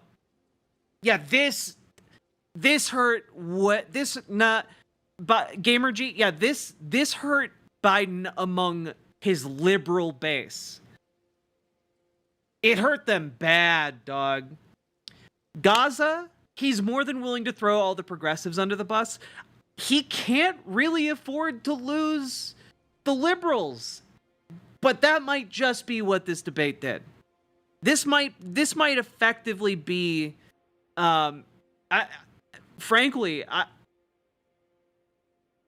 my take is that my take is essentially that Joe Biden is probably going to be our guy, but I think that there are now going to be some relatively moderate voices calling for him to step down, calling for him to release delegates, calling for, you know, the nominee to be anyone but Joe Biden.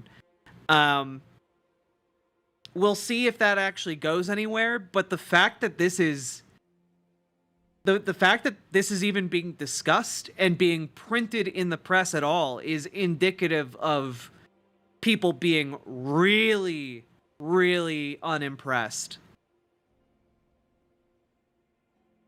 The thing is, there would have been an easy joke to make. I'm sure you made 18 holes in one to win, Kim Jong-un. Cub championships, malarkey. Even Charles Barkley says you're a trash golfer and you lie about it. Yeah, like... I just feel like Joe would have done better if all he had done is barked in response to every question. I knew it went badly when my mom was depressed just now. Yeah. You know Joe Biden did badly when people are more worried about his performance than the fact that he debated a felon. He lost to a convicted felon. I hope with every fiber of my being that Joe Biden gets replaced by literally anybody else in the Democratic Party. Like, literally anybody else would at least be more politically savvy than Joe Biden right now, and would probably do better in the general election. Joe Biden has just been beefing it so badly. Paladin, I didn't hear anything about his debate prep. Did he basically just go in after, like, snorting, like, 3 lines of Adderall? Like, what? Was that his debate prep? It'll be Kamala. God, I hope not. I feel like... I know that you're probably right, but, like, I feel like it shouldn't be. Like, she's just such a liability. Like, even though she's not being put front and center in anything that is happening right now, people still dislike Kamala Harris so much.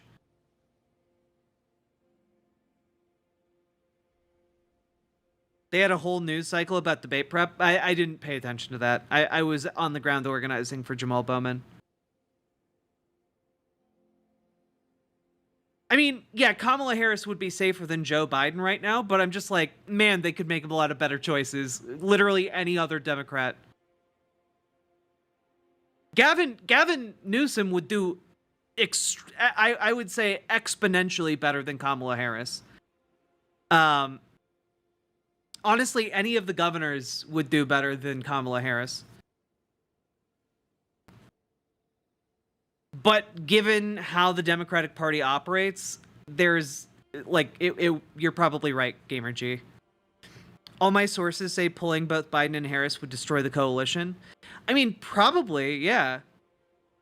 Is AOC 35 yet? Yep, she turns 35 before Election Day. And frankly, I really wish she had run, but I know it's super early in her career, so we'll see. Newsom can't win.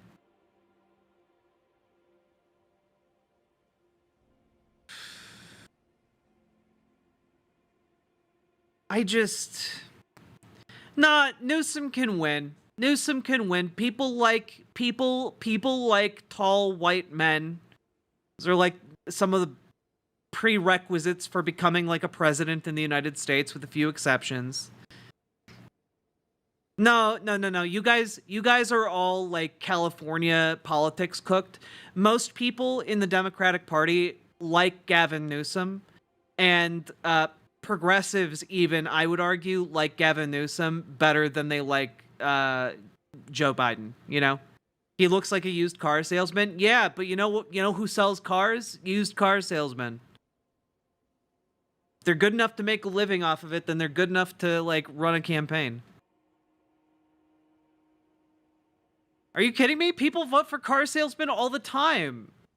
They like our like are generally like some of the richest people in small communities. They tend to like become part of the local government. Not independents in the Rust Belt. It doesn't matter. They're all people will like him more than Joe Biden. That's it.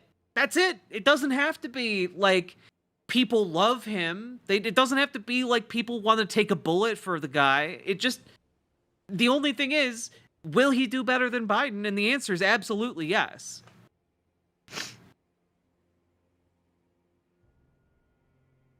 Exactly, free cosplays. I'm not about to yell at chat again. It's just, like... the situation's bad.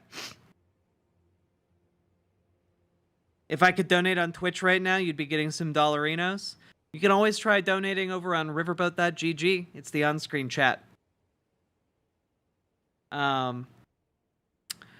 See, why not JB Pritzker? I think JB Pritzker would also do extraordinarily well. I also think Gretchen Whitmer would do extraordinarily well. Again, any of the major governors, I think, would do well. I just know that Newsom has more pull in the Democratic Party. That's my perception, anyway.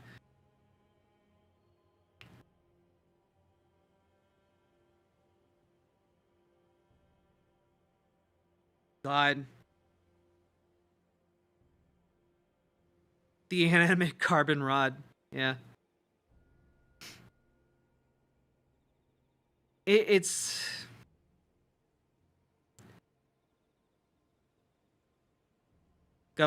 Governor Abigail Shapiro. I don't know. I don't know anything about her. Probably would do better, though. That was a rough one.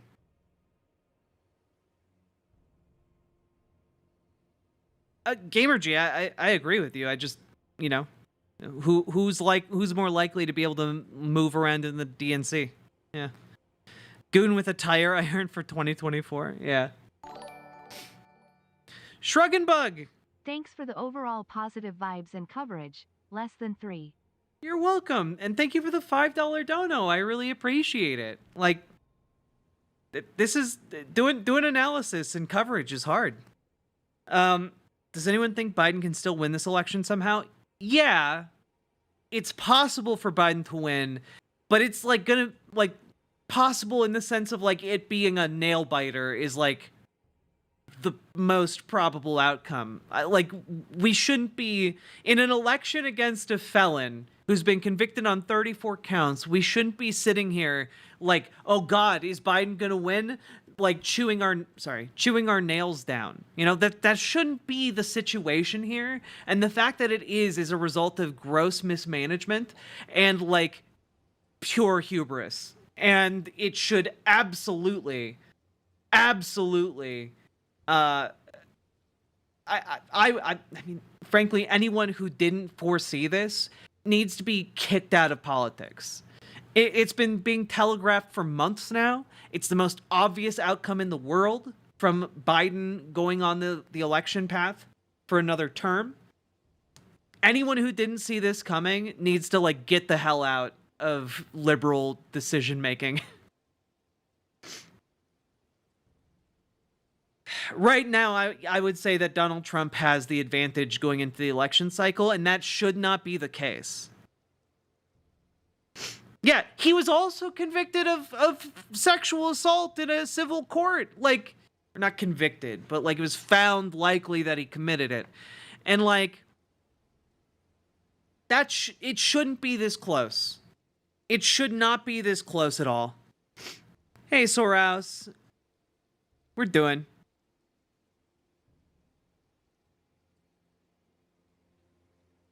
See.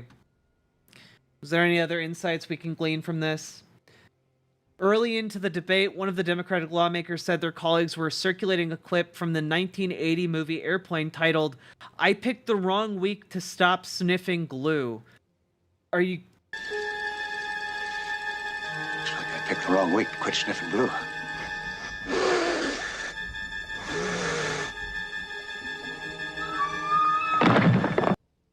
Are you...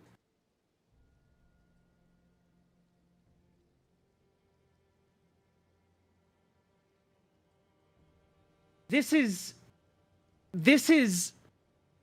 guys, other Democratic lawmakers were sharing that. Elected officials in Congress were sharing that clip about how Biden is doing. Like, guys, that's insane. That the fact that that is their guy that they are supporting and they're hitting this debate and suddenly they're sharing those memes, that is next level, like, catastrophe. Who are these lawmakers? They're anonymous for the sake of the article. Do you think that this will also affect Trump's upcoming court cases? No, I don't think that will. Let's see here.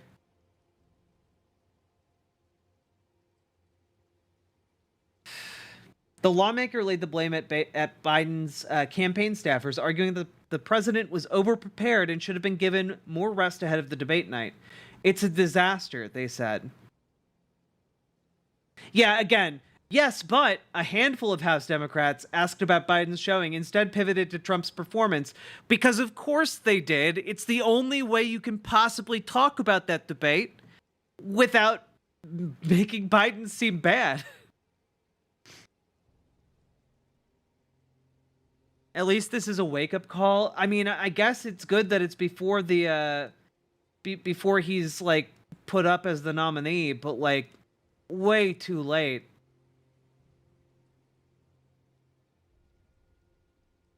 Yeah, by tomorrow this is going to explode, one of the House Democrats told Axios. You're not going to find one Democrat who's going to tell you this is going well. That's damning. That is damning. Yeah, Gamerg, the campaign is right now putting out that Biden had strep or Biden had a cold or whatever. It doesn't matter. It doesn't matter if he did. Like, the perception is going to be weak. Weak.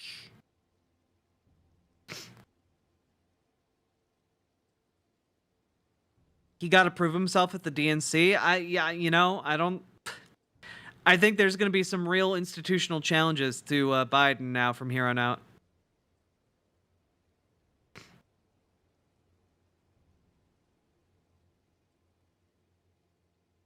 Yeah, if he was sick, they absolutely should have gotten him more rest. God. Bring Hillary back. Don't you put that evil on me. Don't you put that evil on me, Ricky Bobby. When I said they could pick literally anyone else in the Democratic Party, I was being facetious.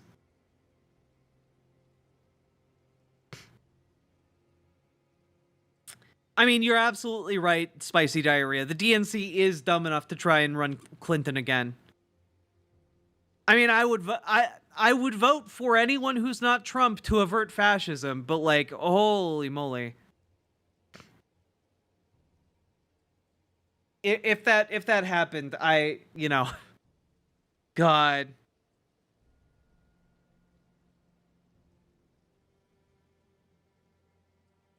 God, dude. But I'm with her.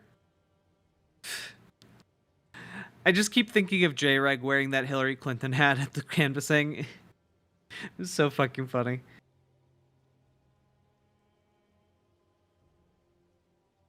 Holy moly.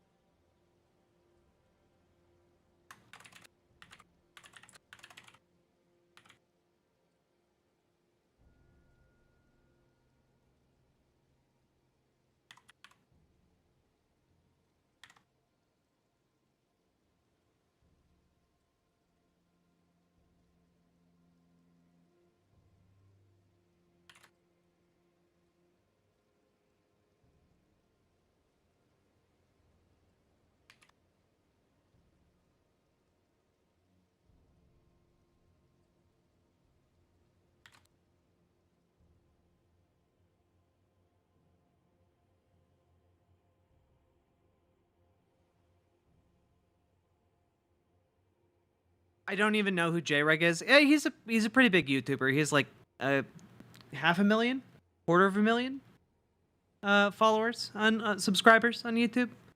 I don't know. He does joke content. He's very funny. Do we have to break out the guillotines and Molotovs? I would never tell you to do Fed post content. Now Bernie out of nowhere with the steel chair. God, that would be... You know what? I know Bernie's old as hell. I would vote for Bernie. Bernie would do way better in these debates. I've seen Bernie talk lately, and he's fine. He's just as old and crotchety as he was before. I don't think... We don't deserve a third Bernie run. You guys don't get it. We don't deserve that man. We don't deserve him giving, like, what I'm sure is, like, years of his life in order to run for presidency again, you know? People are saying he has strep or a cold, but my rear end, it doesn't matter. It doesn't matter if they put that messaging out. The damage is done. He looks weak as fuck. Should we talk about having any orgs we are part of going underground? I think it's a bit premature for that, we'll say. Should we like open a signal? I don't think that would be the worst idea. Hey, I'm Idaho. Yeah, Newsom, Pritzker. If we had to go a more mainstream Democrat, Pritzker I think would be the way to go. I guess my ranking of the top 3 that I think should be in line: Pritzker, Whitmer, and Newsom. Obviously, if we could get Bernie, that'd be incredible, but I don't think we're going to get him. Here's the... Oh, did Kyle Kulinski get a word cloud?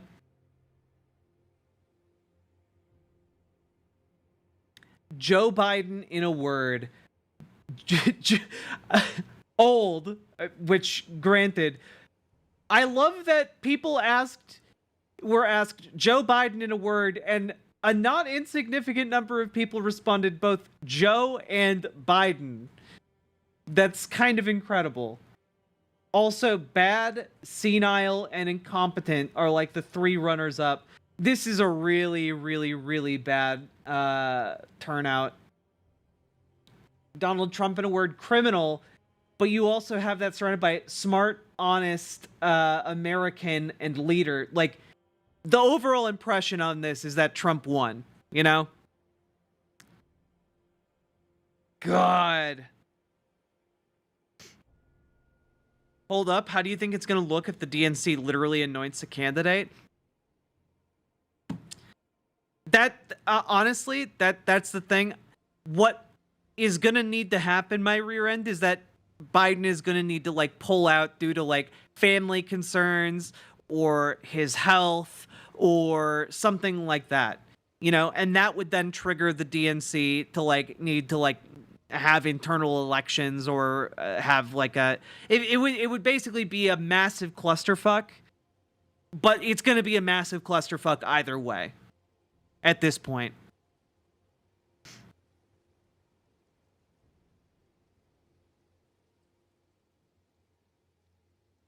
Best Democrats to run, I'd say Chelsea Manning or Anita Green. I mean, they're not gonna be run, unfortunately.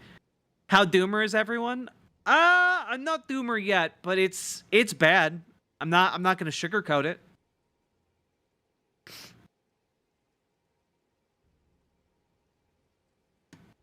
I'm never gonna feed you guys bullshit. This is really bad. We have some hope that maybe shenanigans will happen to get us not Biden for the general. But yeah, don't with this.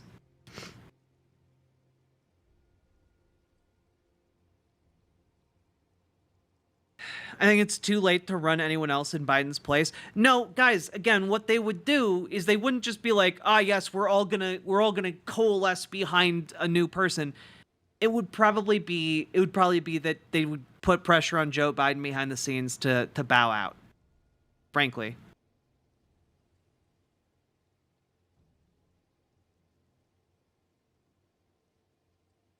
It'd be electoral suicide. I mean, I think they would just put Kamala in. Like, Kamala would be the easiest way to get this done. You know, they have Joe Biden step out, the vice president steps in, selects a new vice president. That would be like the way to go. I don't think that would be great, but I do think it would be better than Biden.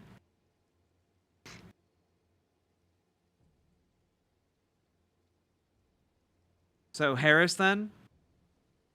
Well, yeah, of course they want Gavin, but there's not really a good mechanism to put Gavin in.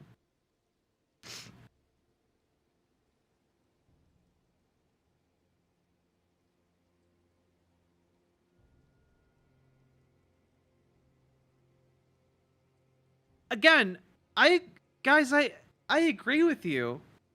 I agree with you. It's Biden's probably the guy.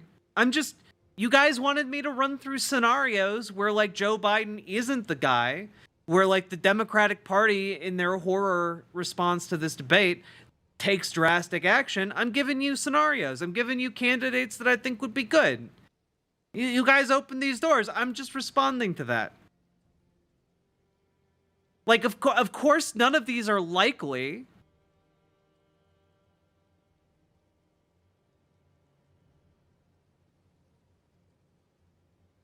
Biden needs a second debate performance miracle. I mean, yeah.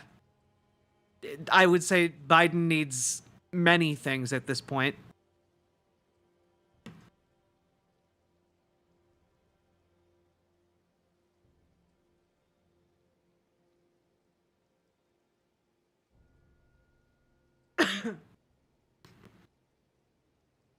I guess it's just they are seemingly very spooked behind the scenes. It's yeah. I don't know. Seeing the reporting on this is quite insane to me.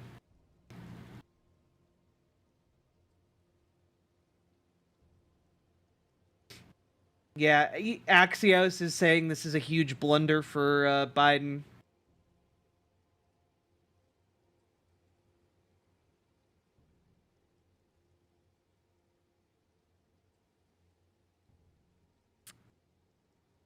Ay, ay, ay.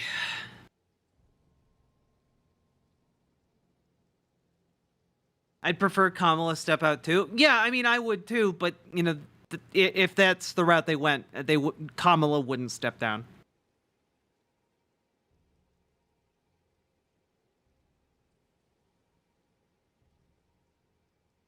Ay, ay, ay. I hope somebody got fired for that blunder. Yeah. Yeah. God.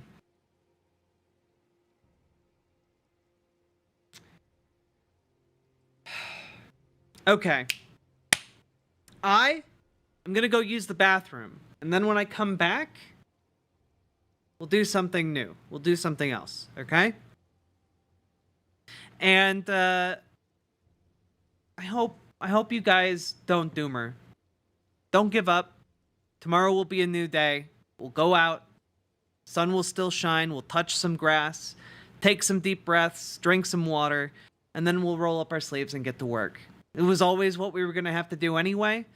We're just going to go out and do it again tomorrow with a bit more info than we had today. Yeah, don't doomer, okay? Don't do it. Don't do it. I'm tired of doomering over the DNC anyway. Yep. We're gonna make sure make sure we save democracy. All right? Be back in a few minutes.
grab your stuff and hop aboard. We're going straight to Jack's Discord. Riverboat Jack, Riverboat Jack, Riverboat Jack, Riverboat Jack, Riverboat Jack, Riverboat Jack, Riverboat Jack, Riverboat Jack. That's what I'm talking about. First time singing the song, it's from Riverboat Jack. Shout out. I don't know what I'm doing really, but I got passion. That's what it's about. It's all about passion.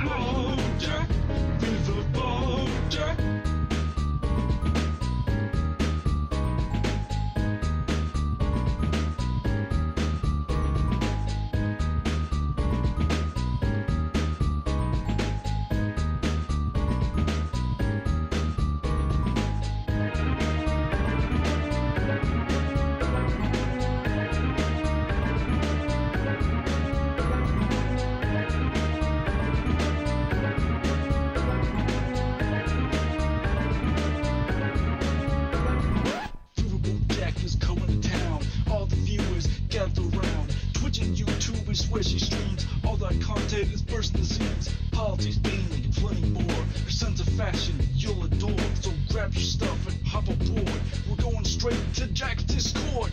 Riverboat Jack, Riverboat Jack, Riverboat Jack, Riverboat Jack, Riverboat Jack, Riverboat Jack, Riverboat Jack, Riverboat Jack, Riverboat Jack, Riverboat Jack, Riverboat Jack, Riverboat Jack, Riverboat Jack, Riverboat Jack, Riverboat Jack.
pretend it's in his head, it's in his head. He wishes he could fix what's in his head, what's in his head. He breaks his heart in every dream where they both kiss underneath the sheets.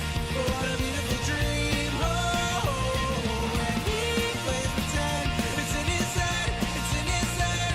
He wishes he could fix what's in his head, what's in his head. He breaks his heart in every dream where they both kiss underneath the sheets. Oh,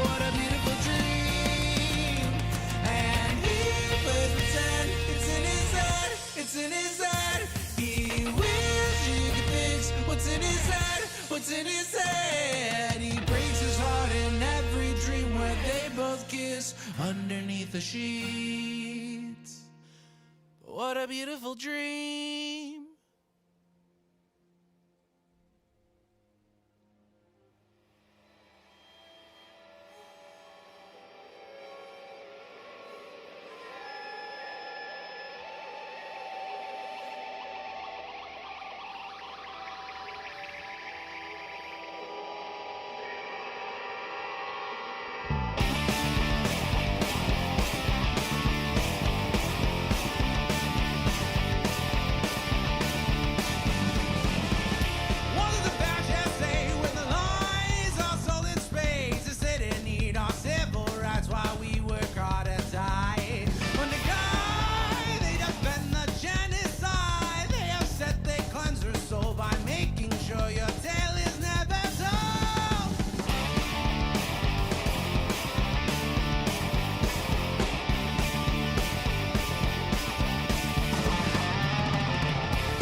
In the heart of the stream where the currents flow, there's a red-haired captain with a radiant glow. Riverboat Jack with her eyes so bright navigates the waters, chasing dreams in the night. She talks of games and battles won, and fights for rights until they're won. With her partner by her side, they sail the waves they won't abide. Get in the riverboat, hear her laughter sway. With every yacht and booger, it's a playful day. She'll say daddy or oh mommy in her unique way. Riverboat Jack, lead the way.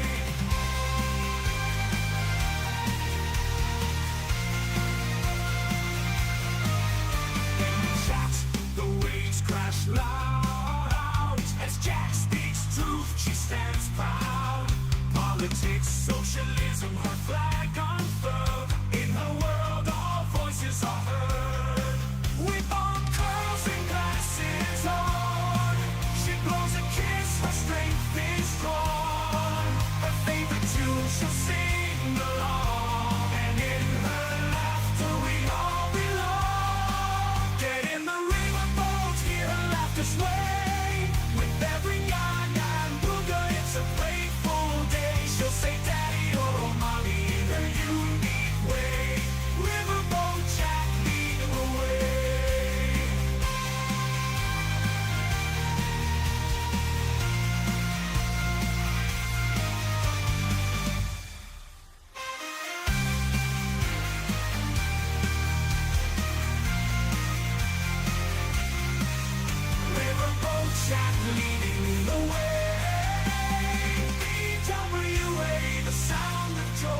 she sails through, no one can destroy. With love and courage, she sets sail. Riverboat Jack, never to fail. Get in the riverboat, hear her laughter sway. With every nod and booger, it's a playful day. She'll say daddy or mommy, her unique way. Riverboat Jack leading the way. So come aboard, let's sail the stream. With Riverboat Jack, it's a vibrant dream. In the world we're all free to play. Get in the riverboat, let's sail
Hello, everybody.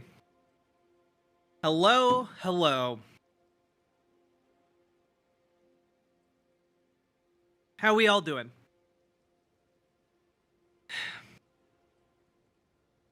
And Jack is driven to drink now?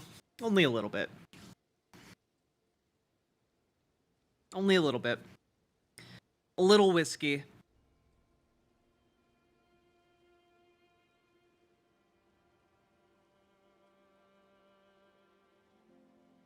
I'm drunk and I'm scared and my girlfriend likes the stream, so I like you all. I like you, Olive Ryder. Sorry, I keep reading your name, Olive Ryder. Olive Rilder.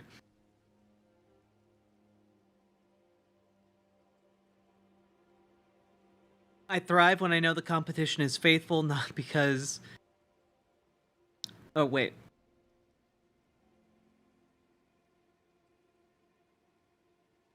I really wish there was a way for me to get rid of the, in the YouTube chat, there's like a little heart that hovers in the corner of the chat, and it cuts off messages that I want to read as a streamer. I thrive when I know the competition is faithful. If not, I become either spiteful or I just walk away. Gotcha.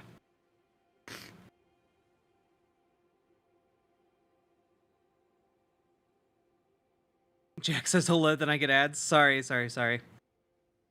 Actually, I have a headache from that debate. Yes, Melanie, I'm so sorry. I'm so sorry. That was such a rough debate, guys. God.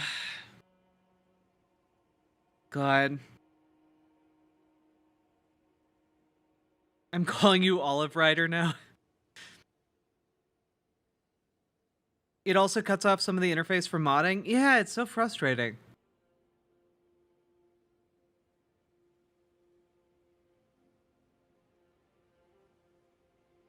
Oh boy. Yeah, that was bad. That was bad, and my God.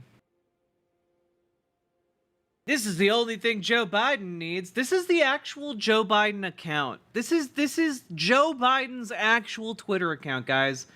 I don't know what they got in these performance enhancers, but I'm feeling pretty jacked up. Try it yourself, folks. See you in a bit. And it's... Wowee. Get real, Jack. It's just water. Dark Brandon's secret sauce. And again, you don't want to talk about Biden's secret sauce. It just sounds like you're talking about his cum. You're putting this out on the official communications line for the President of the United States. What are you doing? What are you doing? Things that have aged like milk.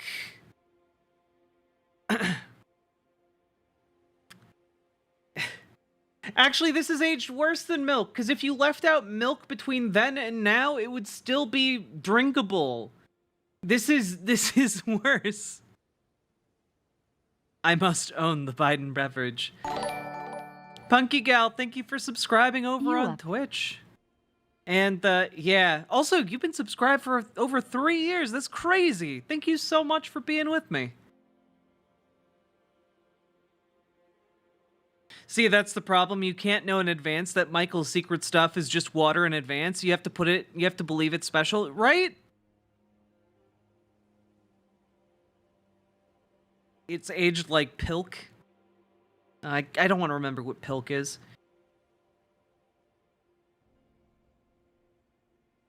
Yeah, the meme would have hit harder if Biden had actually done well. You know, like that would have been good. God.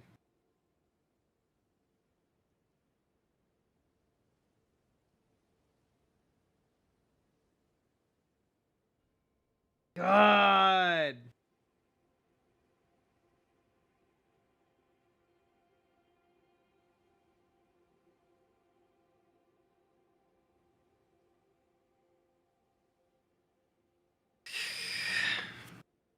Pepsi and milk? God. I only heard of Pilk from that AI audio thing of a hypothetical debate between Ben Shapiro and Matt Walsh, and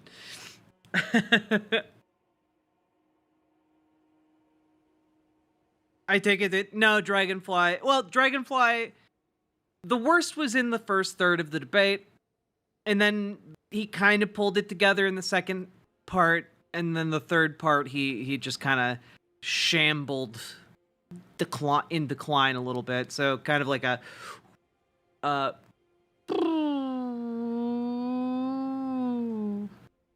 shape. Boy. Get too much cough medication? Yeah, maybe.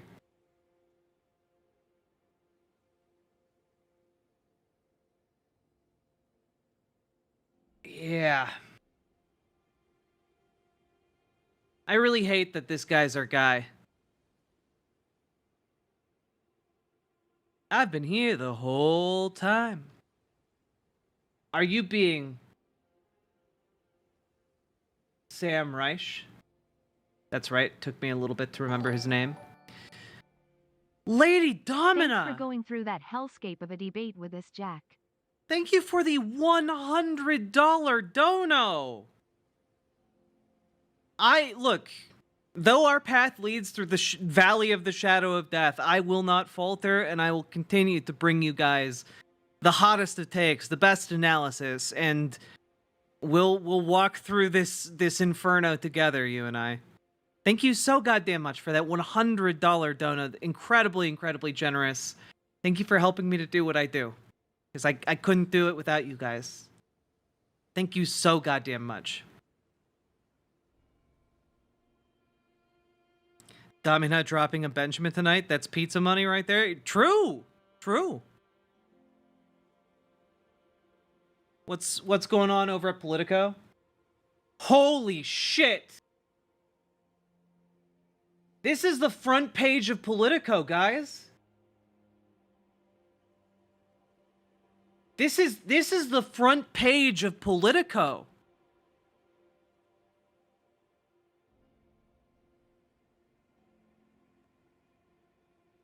Three strategists close to three potential Democratic presidential candidates say they were bombarded with text messages. That's crazy. Jess, this is a good find. This is the front page of the website. I gotta like screenshot this for posterity. My God.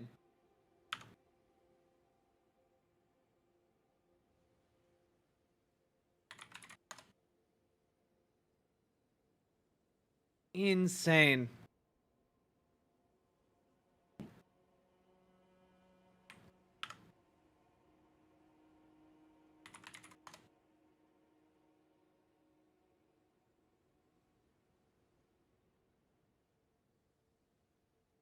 I don't even like I have to be honest, guys. We are off the map with this one. Like as far as things go, like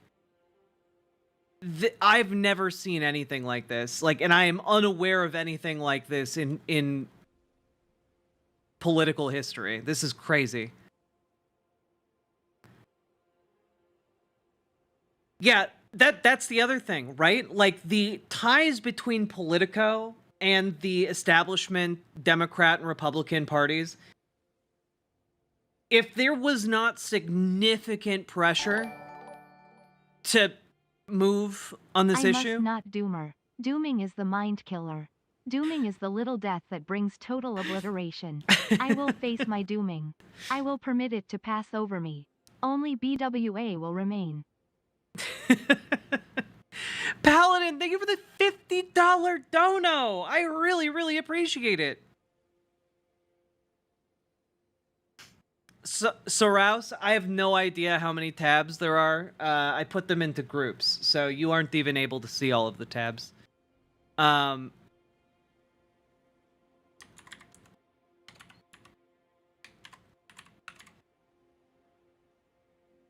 Hey, I just this is wild. This is wild to me. Democrats are so panicked over President Joe Biden's faltering debate performance, they are actively discussing what was once unspeakable, replacing him on the ticket. 3 strategists.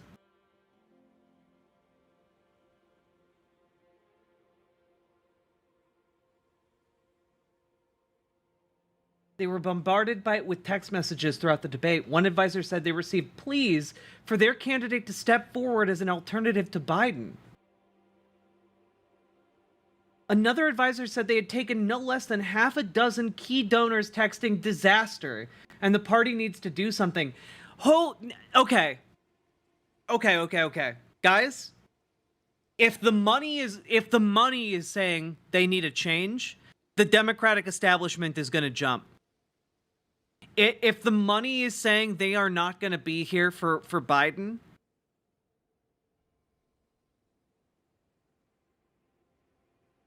the establishment is going to jump. They're going to bail on him somehow. There are other Dem operatives that have leaked statements like this. This is crazy. I dare not even whisper of the dream. One major Democratic donor and Biden supporter who spoke on condition of anonymity said it was time for the president to end his campaign. This is someone who is a major donor and who supports Biden. Yo! This person described Biden's night as the worst performance in history and said Biden was so bad that no one will pay attention to Trump's lies, which is true, by the way. It was terrible. Biden needs to drop out, no question about it, the donor said in a text message, proposing an alternate ticket led by the governors of Maryland and Michigan. I don't know who the governor of Maryland is, but Whitmer would be decent. At least two prominent potential 2028 contenders, Pritzker and Newsom, said they stood by Biden even after this performance. Interesting.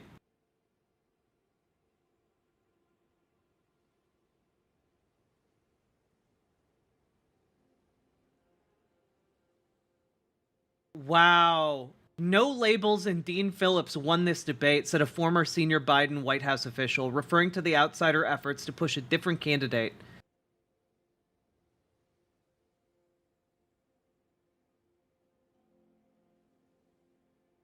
One advisor to major Democratic Party donors said they were texting from the meeting of donors in Atlanta on Thursday night, some writing, "What the fuck?" Our only hope is that he bows out. We have a brokered convention or dies, the donor advisor said. Otherwise, we are fucking dead. Guys.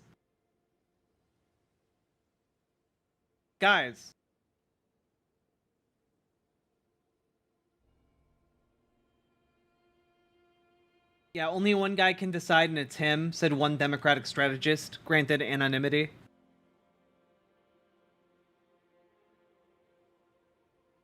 Oh my god, in a statement, Biden's campaign chair, Jen O'Malley Dillon, said, Biden presented a positive and winning vision for the future of America. Did he? Because I watched that entire debate, and I did not feel like I was seeing laid out before me a shining vision of what America could be.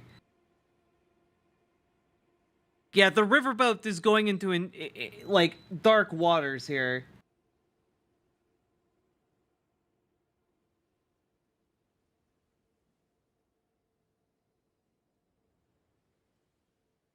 No one expected a masterclass in debating from Joe Biden, but no one expected this nosedive, said a senior advisor to top Democratic officials. He was bad on message, bad on substance, bad on counterpunching, bad on presentation, bad on nonverbals. There was no bright spot in the debate for him. The only bright spot is that this happened in June and not October. That's devastating, but correct. Like, I don't actually remember anything he said. Neither does anyone else. But, like, I do. I remember, okay? His points were all, like, standard, like, Democrat talking points with none of, like, the rhetorical flourish, none of, like, the actual, like, exciting policy being brought to the forefront. It wasn't good. The substance was bad. Like, the actual words he was talking, bad. Unmemorable, unexciting, unmotivating, bad. And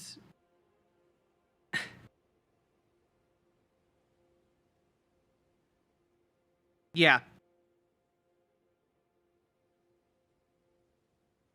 So, again, the likelihood that Biden is going to be replaced is low, but I would say after tonight, it's a non-zero chance. I would say it's a non-zero chance. When you have front pages of Politico like this, insane.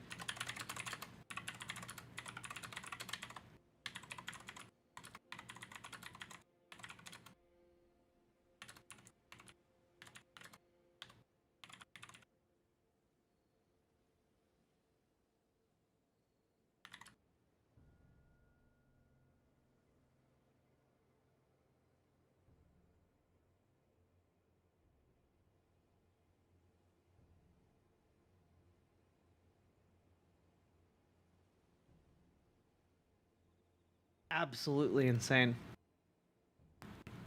There's talk about a convention. Well, yeah, they are going to have the convention in like a month.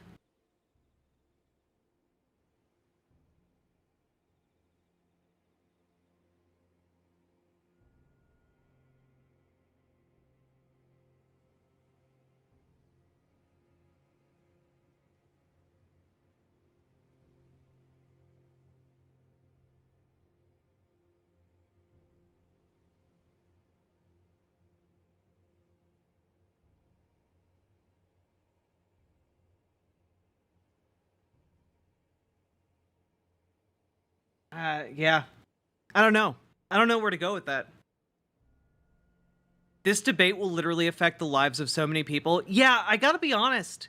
I came into this feeling like this was going to be like a, kind of a placeholder debate. Like we wouldn't actually get that much of a change from this. But Biden, I did not expect Biden to nosedive that hard. Like all that was really needed from him was to be able to string words together charismatically and like clearly, and he just did not function. The looks on Biden's face is not what you want for a current president, let alone the candidate. Yeah, again, like his looks were like sad, somewhere between sad puppy, horrified onlooker, and like someone in despair.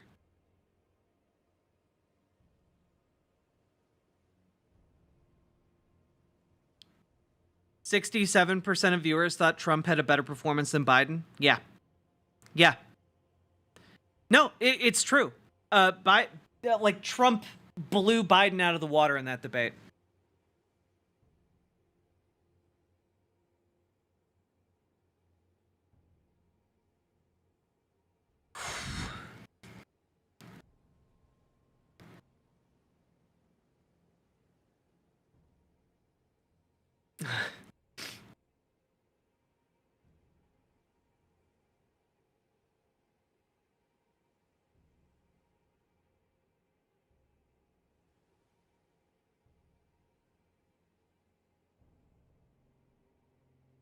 Interesting.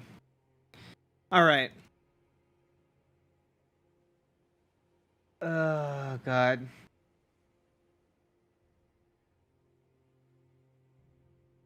Trump didn't do anything different. Same guy from 2020. It's Biden that fell apart.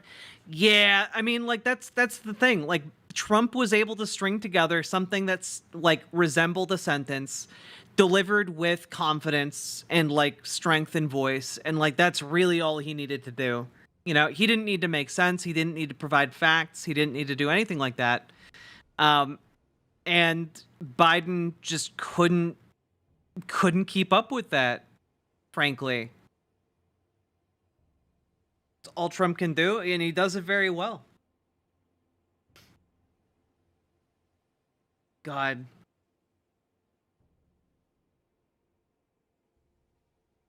Yeah, but if you listen to Trump, the only coherent lines he had were his deflections on immigration. Yeah, but that's the thing.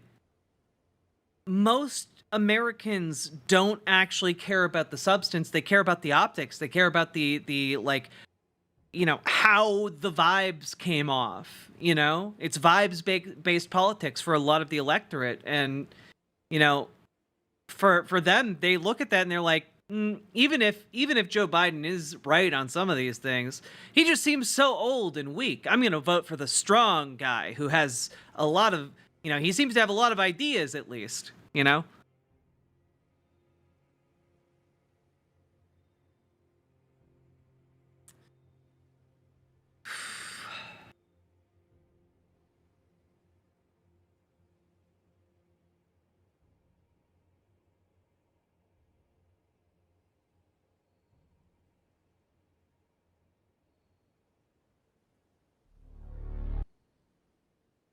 Okay.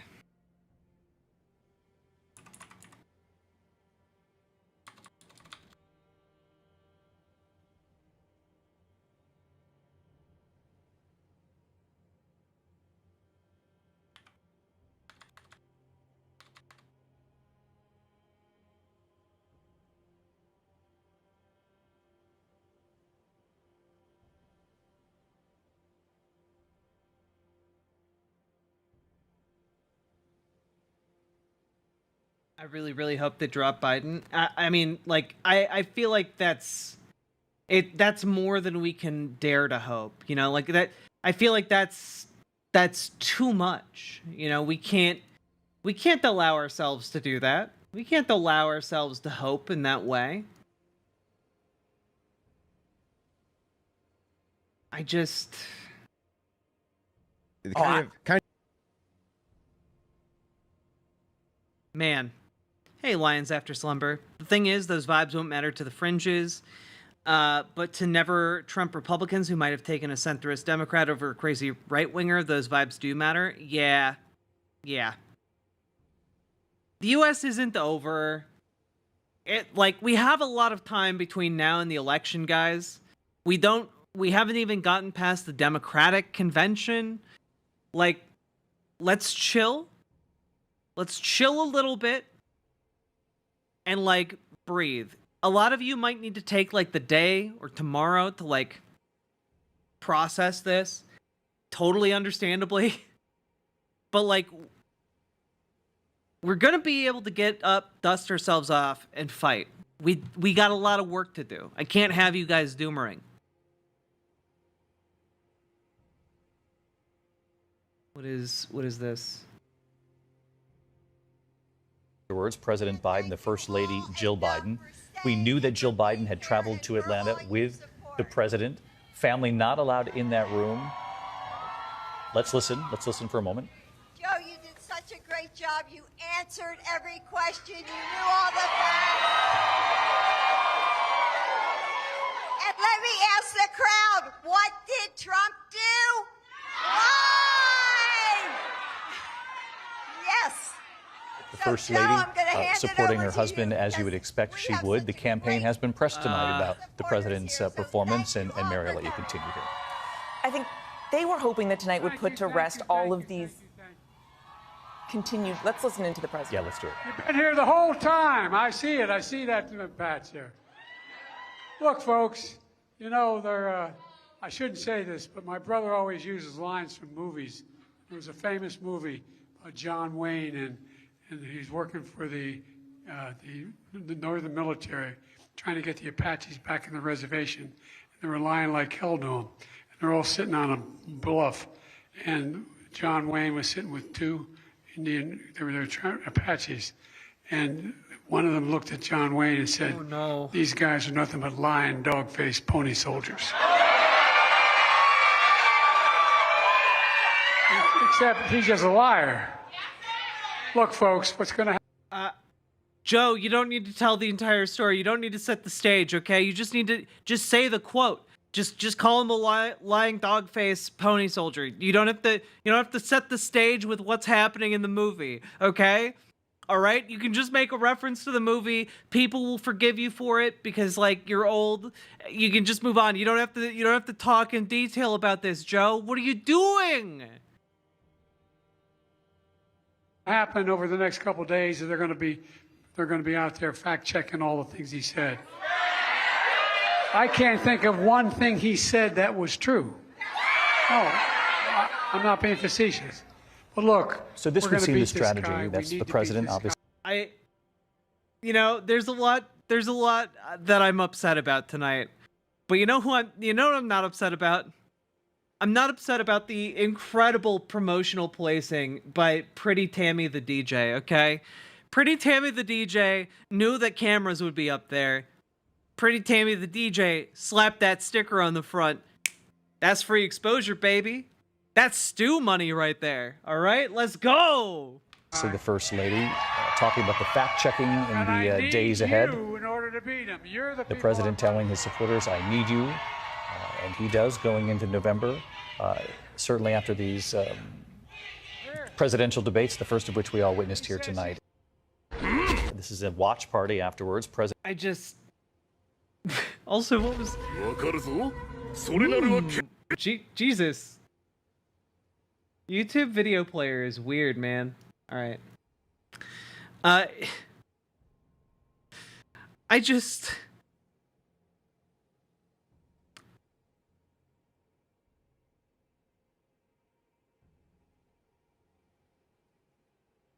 It's so bad. I'm actually shocked at how bad this entire unfolding situation is. Guys, I don't know what you do about this. I don't know what you do when this is the main takeaway. Again, the main takeaways here are old, incompetent, liar, bad, senile. The only good like takeaway, one word summary of his performance is trustworthy. That's it. And if you go like another circle beyond, you get like soft, you get dementia, you get weak, you get idiot, you get like dumb, terrible, his name, lost. Like this is this word cloud from people who like they are polling about how they felt about this. This is insane. No.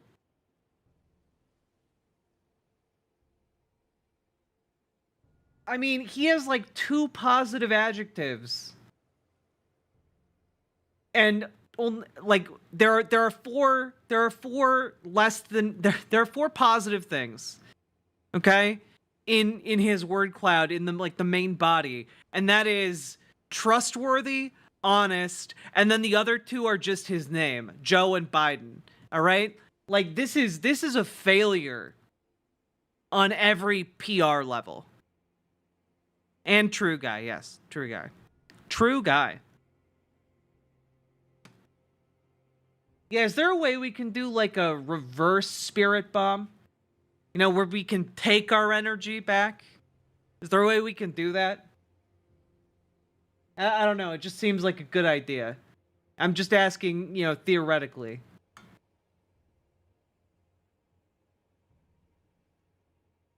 I mean, like, Ariana Jasmine just tweeted this out and like, man, you don't want your president looking like this.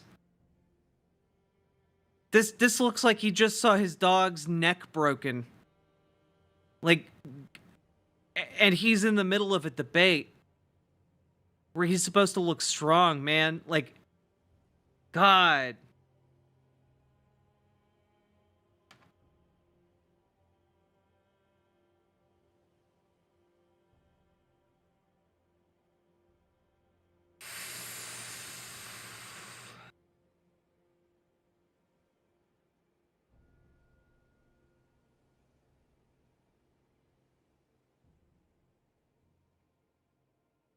You know what? Let's see Mehdi Hassan's take. Let's see Mehdi Hassan's take.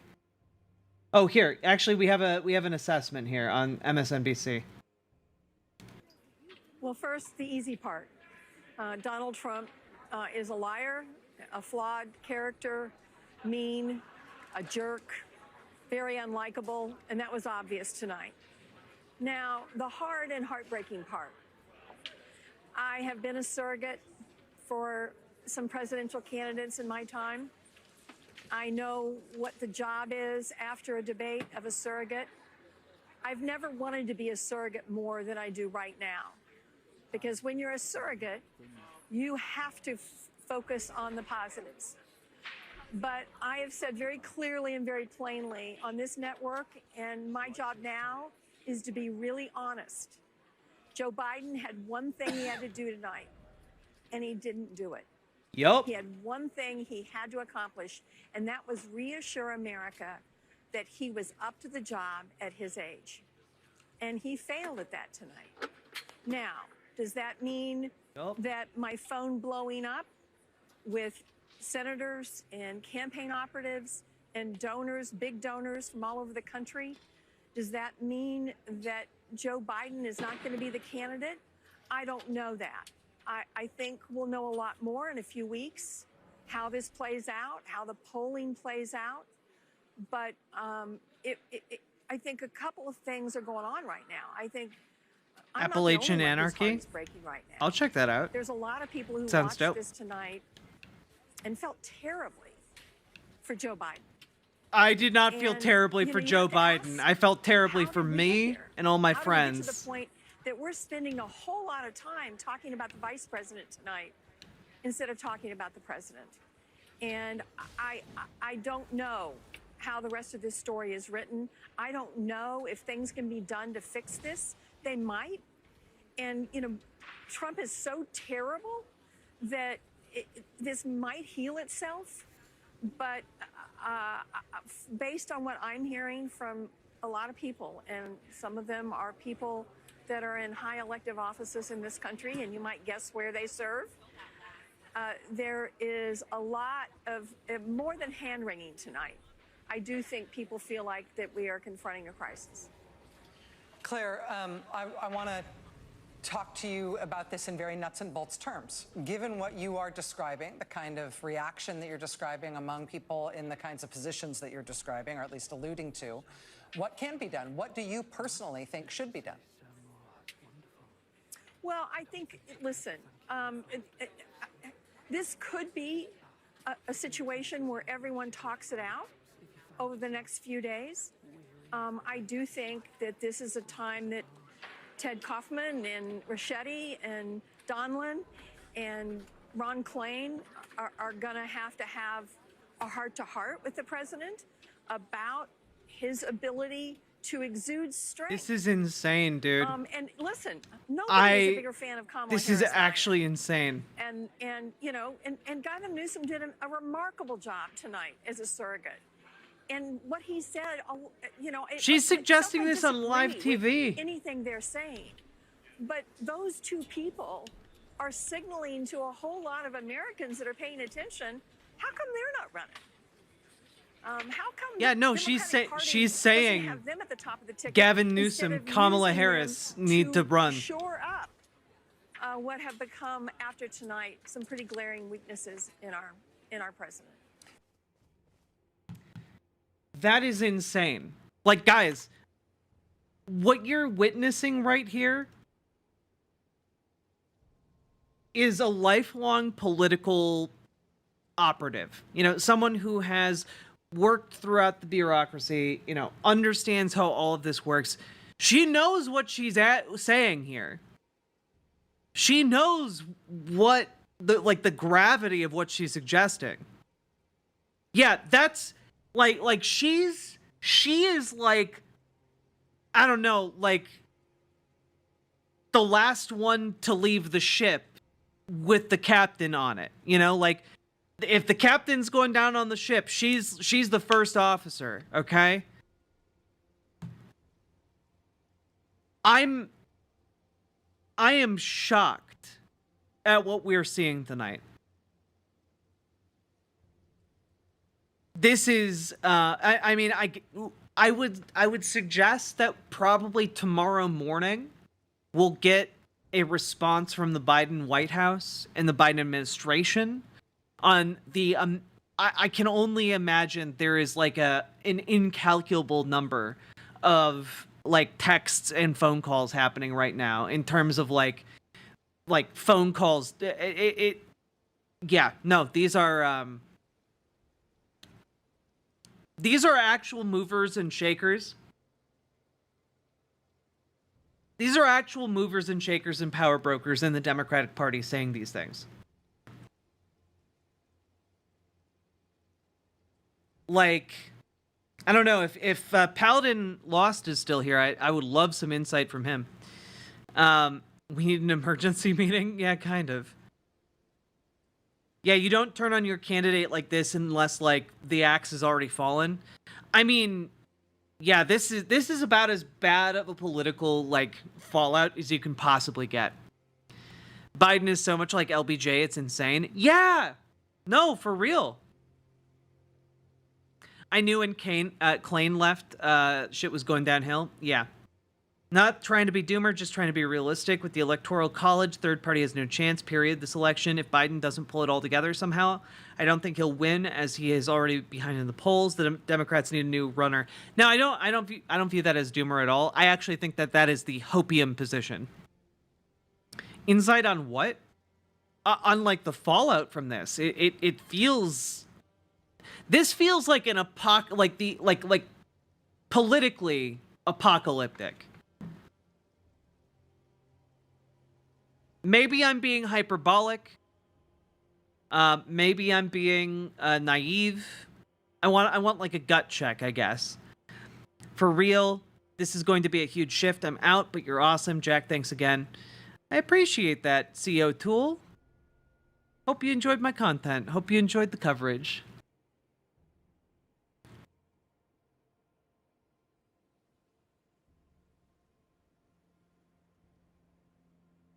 I'm gonna lay down and try and sleep. Get good sleep, Carly.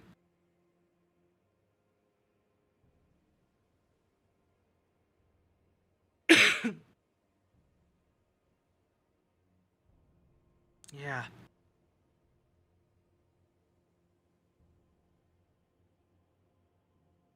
Yeah, you know, let's maybe see if we can see how Fox News is taking this.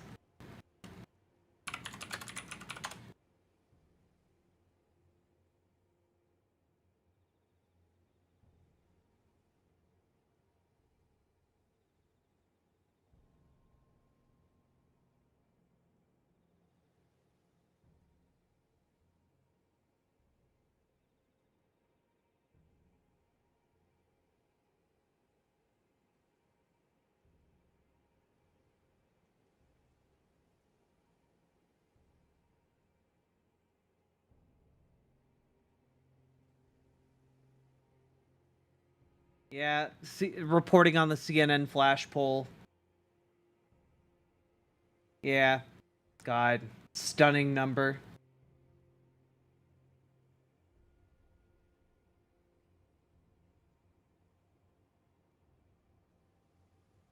Yeah, it's this is not good.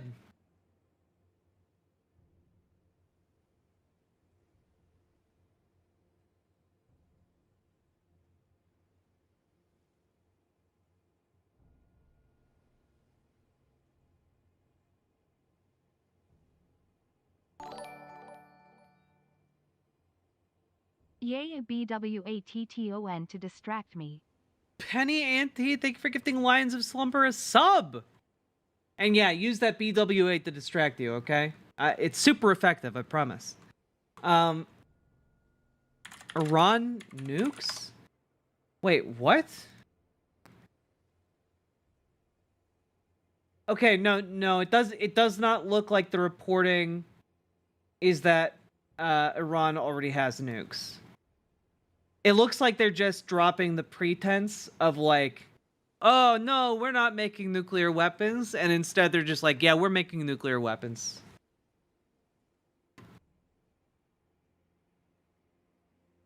Heard you liked Lumi's butt pic? I did. They've got like a really like built up back. They're like you know, I appreciate that.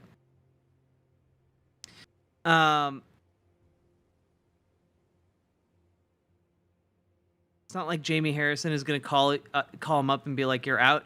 True. I think it's too early. This was an awful debate, and I'm sure people are going nuts on the phone. But that always kind of happens.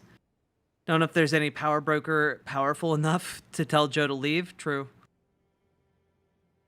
Ay.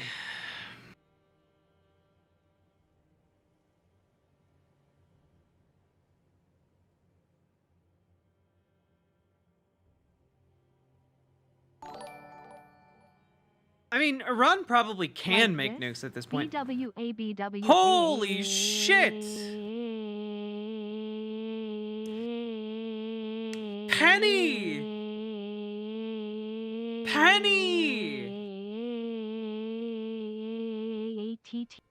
Thank you for the $100 dono!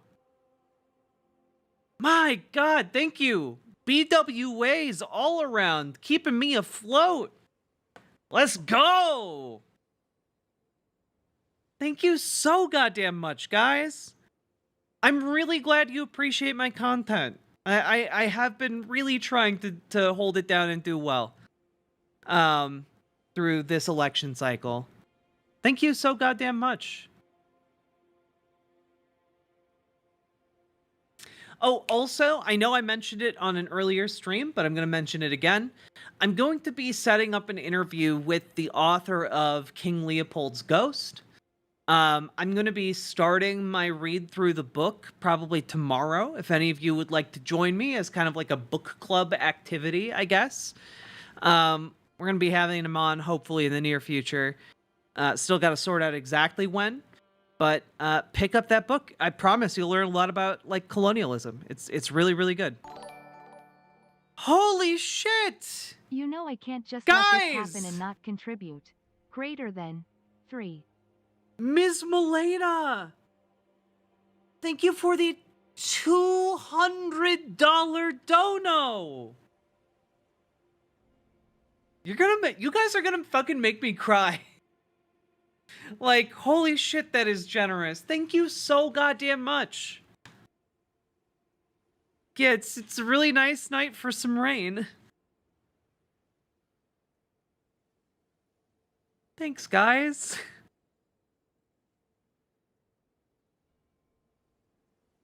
You're really wonderful. This is like over 200 fun.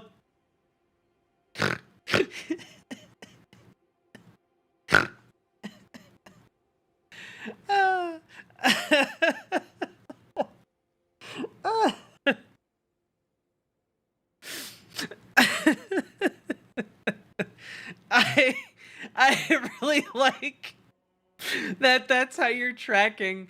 That's how you're tracking the value of donos now. It's how many farts. Yeah, what's the currency exchange rate between dollars to farts? Oh god. I can play too? Jesus! Salmon Moose! How can we all have died at the same time? Thank you so goddamn much for the $100 dono, guys! I know it's a 2-to-1 conversion. It's just I like that I like the idea that everyone's like, whenever there's like a $10 dono, in mentally they're like, that's 5 farts right there. Holy moly, guys. You get paid. No, Flaming Flamingo, I've occasionally for fun done streams where I've said, if you, for every $2 donated, I will say the word farts. And people really like forcing me to say the word farts many times in a row because it makes me crack the fuck up. It's just a funny word to say. Holy fuck, guys. Thank you.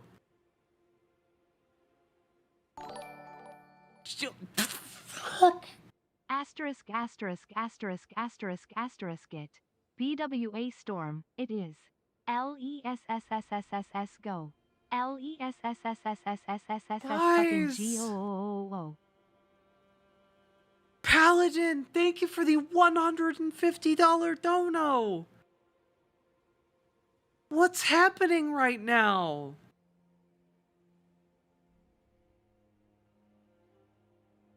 I mean, I have to play, I have to do like music, right? Like this is, you guys.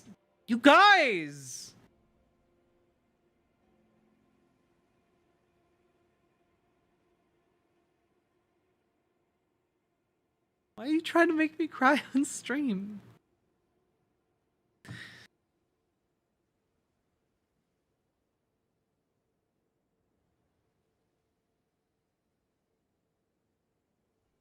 Perhaps the real winner of the debate was Riverboat Jack. Maybe.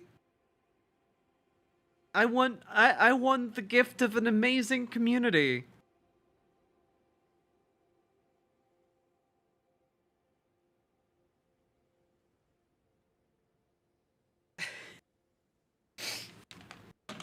Guys.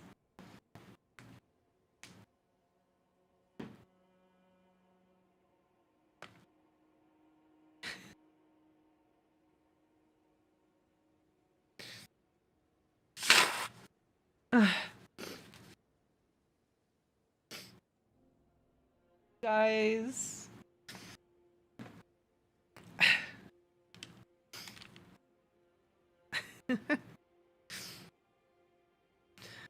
Oh, hydrate, put some glasses on. I can do that other one. My glasses are right over here.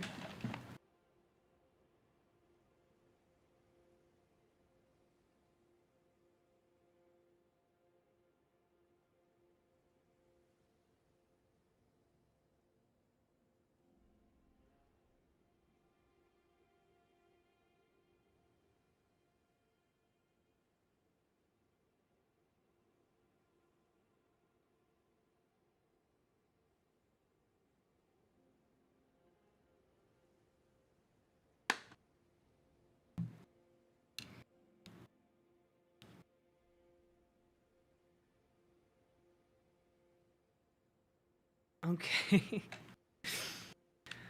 You guys! The real debate was the friends along the way. You should sing Do You Hear the People Sing? I can do that. I can do show tunes sometimes. What would you do if for some reason you were ugly crying on stream and people redeem a wooga? I would give the world's saddest wooga.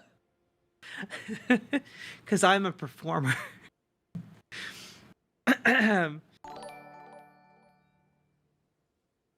I just want to make the end of the total donated today 46 cents. Trains and bullshit. Thank you for the $5.46 here. Let me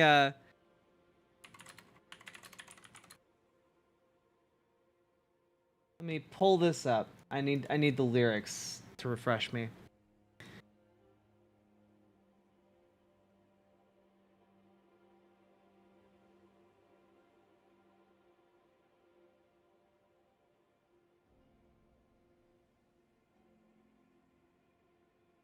Okay. Here we go. I will give it my best shot. Now with my OCD asterisk here. Miss Melena, thank you for the $5.54. Oh god. All right, you have redeemed Sing a Song, Stout Man. So this goes out to you. Do you hear the people singing the song of angry men? It is the music of a people who will not be slaves again. When the beating of your heart echoes the beating of the drums, there's a life about to start when tomorrow comes. Will you join in our crusade? Will you be strong and stand with me? Beyond the barricade, is there a world you long to see? Then join in the fight that will give you the right to be free. Do you hear the people singing the song of angry men? It is the music of a people who will not be slaves again. When the beating of your heart echoes the beating of the drums, there's a life about to start when tomorrow comes. Will you give all you can give so that our banner may advance? Some will fall and some will live. Will you stand up and take your chance? The blood of the martyrs will water the meadows of France. Do you hear the people singing the song of angry men? It is the music of a people who will not be slaves again. When the beating of your heart echoes the beating of the drums, there's a life about to start when tomorrow comes. Whew! I did not hit all of those notes, and I apologize for that. And I also apologize. My voice is a little gravelly today, and I'm sorry about that. But hope you enjoyed that. Good night, Saraus. Whew. I gave it my best shot. What can I say? I sing it worse. That's okay. That's okay. What was that tune? It was Do You Hear the People Sing from the musical Les Miserables. At least your voice isn't Joe levels of gravelly. True. It is a bit outside my range.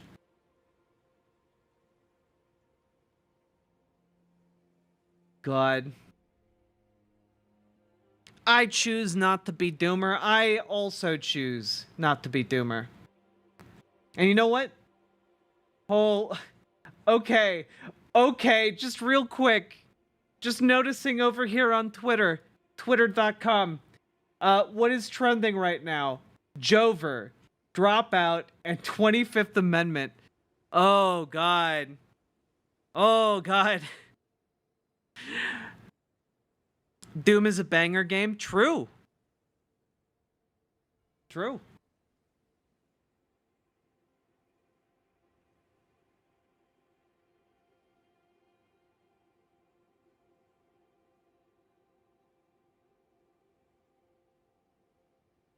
I wanted to find something to share with you here.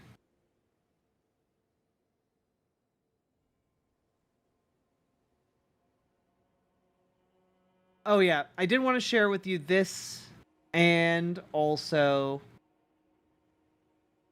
let's see here. I need to see my goons. Where are the goons?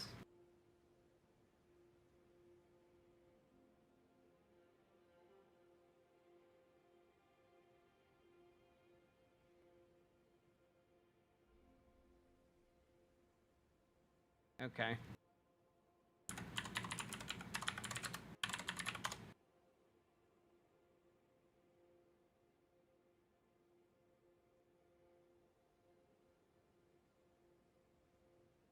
Damn.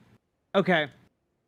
So remember how we talked about Dr. Disrespect a fair amount the last little while?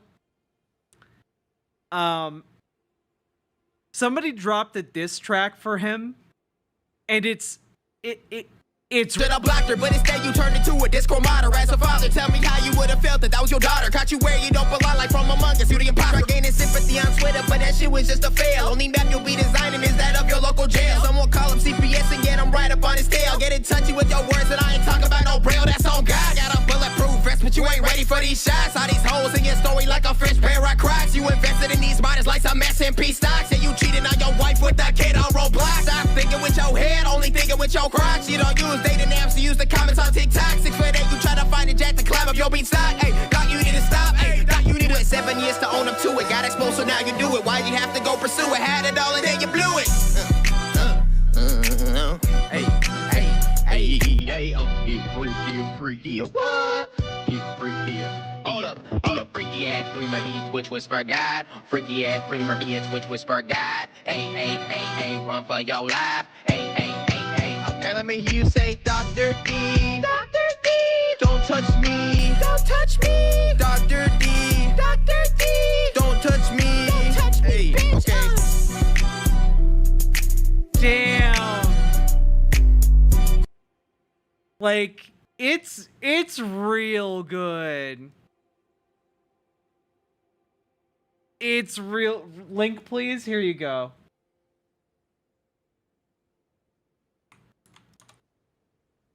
Incredible stuff. There you go. This is one of the most brutal bangers I've ever seen, right?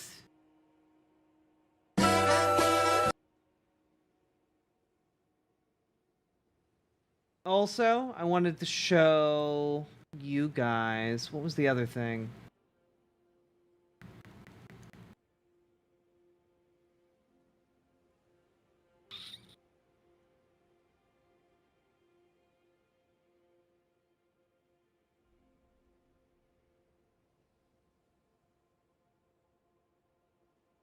Oh, they're making a Ranma 1/2. They're remaking it. That seemed really cool.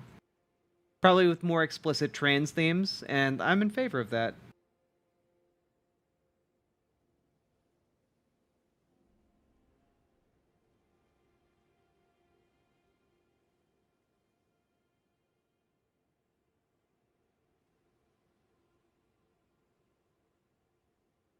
Okay. Did I see that Dr. Disrespect had an affair with a trans woman who's a sex worker? Yeah.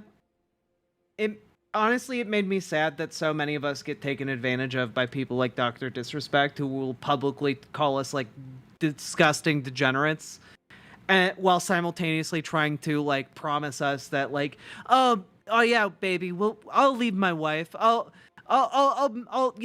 make sure you have a career in the future.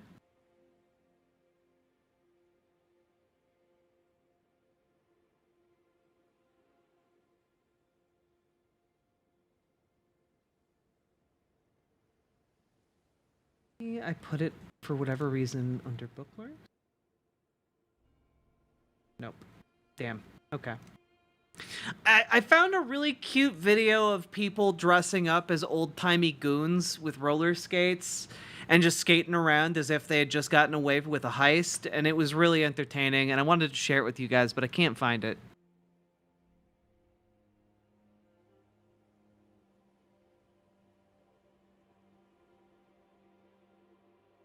You're not watching Spice and if you're not watching Spice and Wolf, why the fuck not? I need to watch it. I don't know why not. Wasn't that trending with goons on Twitter a few days ago? Yeah, but I couldn't find anything.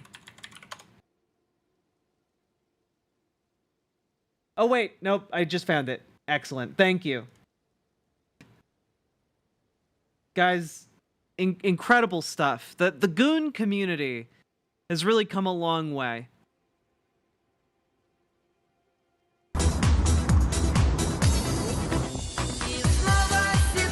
Like, look at how cool these guys are.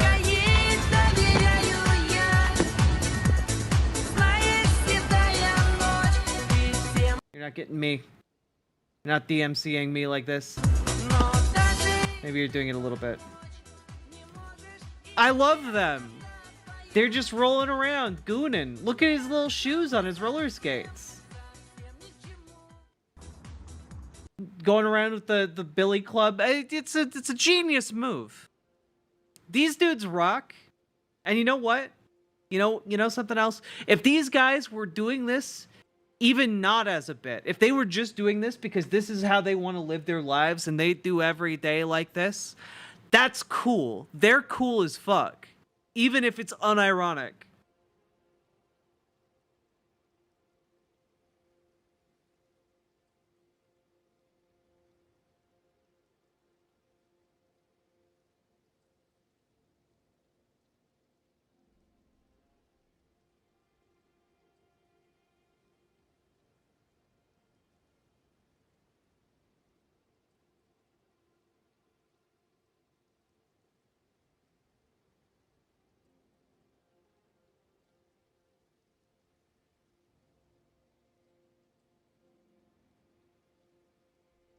Yeah, like, the Democratic Party is going to be going hard on how this is a huge victory for Biden, but we all saw it.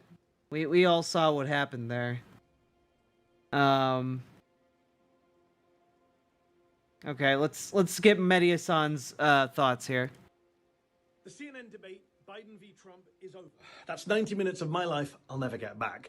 We learned 3 things tonight. Number 1, Donald Trump still lies a lot. He lied all night long about infanticide, insurrection, Iran, and more. Number 2, the CNN moderators failed to fact check, failed to hold Trump's feet to the fire. It even took them 39 whole minutes to even mention Trump's support for insurrection. And number 3, Joe Biden's got to go. The Democrats need a new presidential candidate. And I say that as someone who has never said this before. I say that as someone who hasn't spent the past few months obsessing over Joe Biden's age or that he's too senile. In fact, I'm someone who said that Donald Trump is way more incoherent, way more demented than Joe Biden is. But not tonight. Tonight was a car crash for the Biden presidency, for the Biden campaign. It was painful to watch. At times, I'm sorry, it felt like elder abuse. You had the 81-year-old president of the United States unable to finish his whispered get that sentence, feeling too. looking like a deer in the headlights, unable to hit back against a convicted felon standing just a few feet away. This was the moment that I knew Joe Biden has to go. Border Patrol and more asylum officers. President Trump?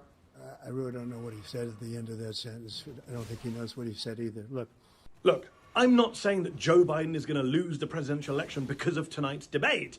The race is still too ridiculously close to call at this point, but it's not looking good. And what I am saying is that you're deluded if you believe Joe Biden, at this stage in his life, is the best person the Democrats have to offer against Donald Trump, against a fascist. You're mad if you believe that.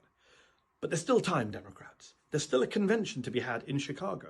Because small d American democracy, if it is to survive, needs Democrats, big D Democrats, to put their big boy pants on and get their act together. Yeah, I don't think they're gonna do that though, but we'll see.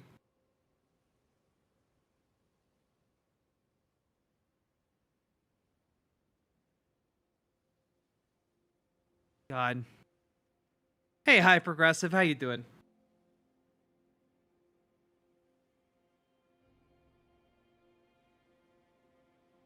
Yeah, like, I love Mediasan. Mediasan is, I would say, one of the better folks working right now. Man, where do we, like, content-wise, chat, where do we go from here? Like, what do we do with the rest of our night? You know, like, this is unprecedented, Bill Casey. I just, like, do we go back to the Tim Pool, like, hosting a fascist, like, white supremacist neo-Nazi? Do we go back to that? Do we go back to that in Elden Ring? Because I feel like that was a good combo earlier. Okay. Can we have uplifting news? Or is that not? Unfortunately, uplifting news is not good content. Unfortunately. Pools of Tim. Okay. Even Andrea Mitchell had a tweet I'd never imagine her saying. Yeah. It's okay, Spicy Diarrhea. Maybe we'll do maybe tomorrow we'll do an easier stream with like I don't know, Gordos or like some kind of reward, because today's been rough. Pools of Tim. Maybe we'll do analog horror tomorrow. Mandela Catalog Volume 5 came out. Maybe we'll do that.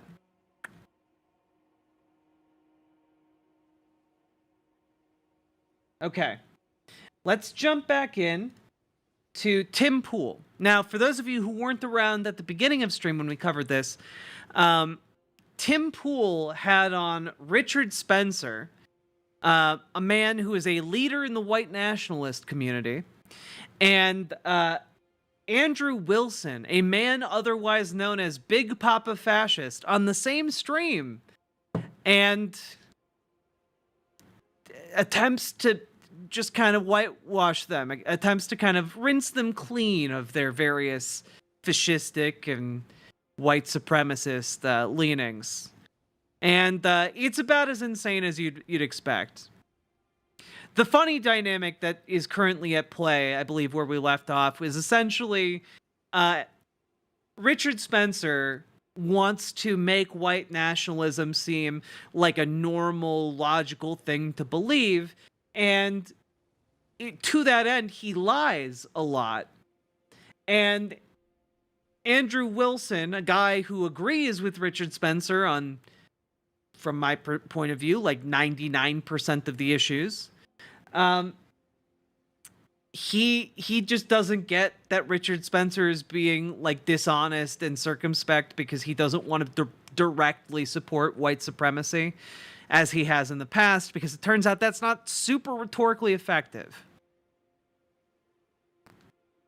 So let's dive back in, shall we? Kind of the semantic distinctions matter, right? We're kind of talking about what is in modernity. So I understand that you can make kind of the claim these definitions shift over time, right? Okay, sure, they shift over time. But we're talking about right now, what is a conservative? What is a liberal? What is a center-rightist? Clearly, these policies, when we're discussing these policies, Trump was not center-left of Hillary Clinton at all, at least not from my perspective. Why I want to bring back coal mining. Also, remember to like the stream, there was folks. this reactionary liberalism. That was a big thing in 2016. How is that a reactionary liberalism? I want to say that I agree with Andrew over here. I do not believe in any way you can argue Joe Biden is a conservative. No, I don't either. I just don't. Because even if the argument is preserving the status quo, I think you described it as managing its decline, is not preserving the status quo. I view that's the most conservative thing you could do, is manage a decline. I mean, that's. I see. That's what he's doing. In the purest argument of conservatism is to conserve the status quo, what I see with MAGA world versus the neo-lib, which includes the pocket of weird leftists they're trying to manage, their attitude is international hegemonic authority protects the petrodollar and maintains our machine. Right. Donald Trump's view is more so, this machine is falling apart. We need to shore up our defenses and make sure we can function after this happens. So The Biden worldview is it's all falling apart. Let's ride the wave and take. I describe it as the Titanic has hit the iceberg. The Biden Democrat side is grab as much fine china and silverware as you can and get to the lifeboats before anyone realizes it happened. And the Trump side is let's try and steer towards shallow shores so we can all survive and then try and rebuild this thing. Well, and this is a good point. So another way to kind of look at this is even if we were to be very charitable with how you're kind of defining this, Richard, Analog they're horror, isn't that what both you of call them would be Biden? managing to decline.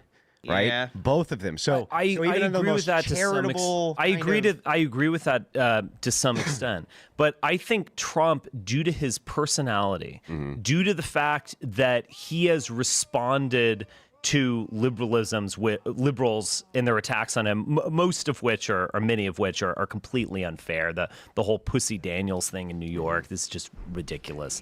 He has responded to that with "fuck you, I'm never backing down, I am winning, J6 was nothing or it was good, it was great," whatever he says. Like, that is a challenge to the system. If someone is going to push the ship into rocky waters, to continue the metaphor, it actually is going to be Trump, oddly due to kind of personal reasons and not ideology. But he is threatening their institutions. When liberals say we want to maintain democracy or so on, what they're really saying is like, we want to just maintain this. The way life works, we're going to manage it. I don't disagree. It's like to Trump try to throw a bone. is really challenging it, and I agree. think we're actually headed towards a constitutional crisis. Yeah, I agree, but I don't think he's challenging it by trying to institute kind of a progressive agenda or progressivism. I think he's trying to move an agenda to a sane agenda. A sane agenda The of dialogue really fit. Not even if it's not complete isolationism. The immigration's the big one. This is the thing that people have been upset about for the last 15 years. They're so pissed off they can't see straight about the fact that our country's wide open. When they see what's going on at the southern border right now with Biden basically just throwing it open. Come on in, everybody. Have a good time. It's a big party over here. We're going to put you up in hotels. We're going to give you amnesty. That is what I would expect from kind of the modern progressive status quo of let's get more in to complete this progressive agenda. I actually... And he is a challenge to that. That's the big one. I actually don't think that Trumpism is entirely about the border. It's not hold on. entirely. Let me just make the point. I think it's actually about a Shut up, bigger generational and demographic anxiety that conservatives feel, and they have no place. Oh yeah. The white supremacist is going to talk about the demographic anxiety, huh? Yeah. What? Yeah. Exactly. What kind of demographic anxiety are we talking about? Mm-hmm. To push that energy outside of the border. So it's unquestionably things have changed. Not everywhere, not where I live, not where a lot of other people live, but you don't, as they say, Tucker Carlson would say, or whatever, you don't recognize your hometown due to demographic change. And I would say also that is, and it's not just illegal immigrant Mexicans. Illegal immigrant people coming from Mexico, they'll come, they'll go, they'll set up shop here, they'll work in agriculture, they'll go home, they'll send their money home. That's a kind of transitory thing. We have legal immigration that has fundamentally changed the demographics of the country. And it's changed at the elite level before it even changed in your small town. Yeah, that's true. So Princeton University has a minority white student body coming in since like 2020. Your local news had a kind of like brunette woman and a black guy as the anchors. The poor oppressed masses of whites at Princeton University. Why, they'll never have an opportunity. Think of them. Think of them, the poor oppressed whites of academia.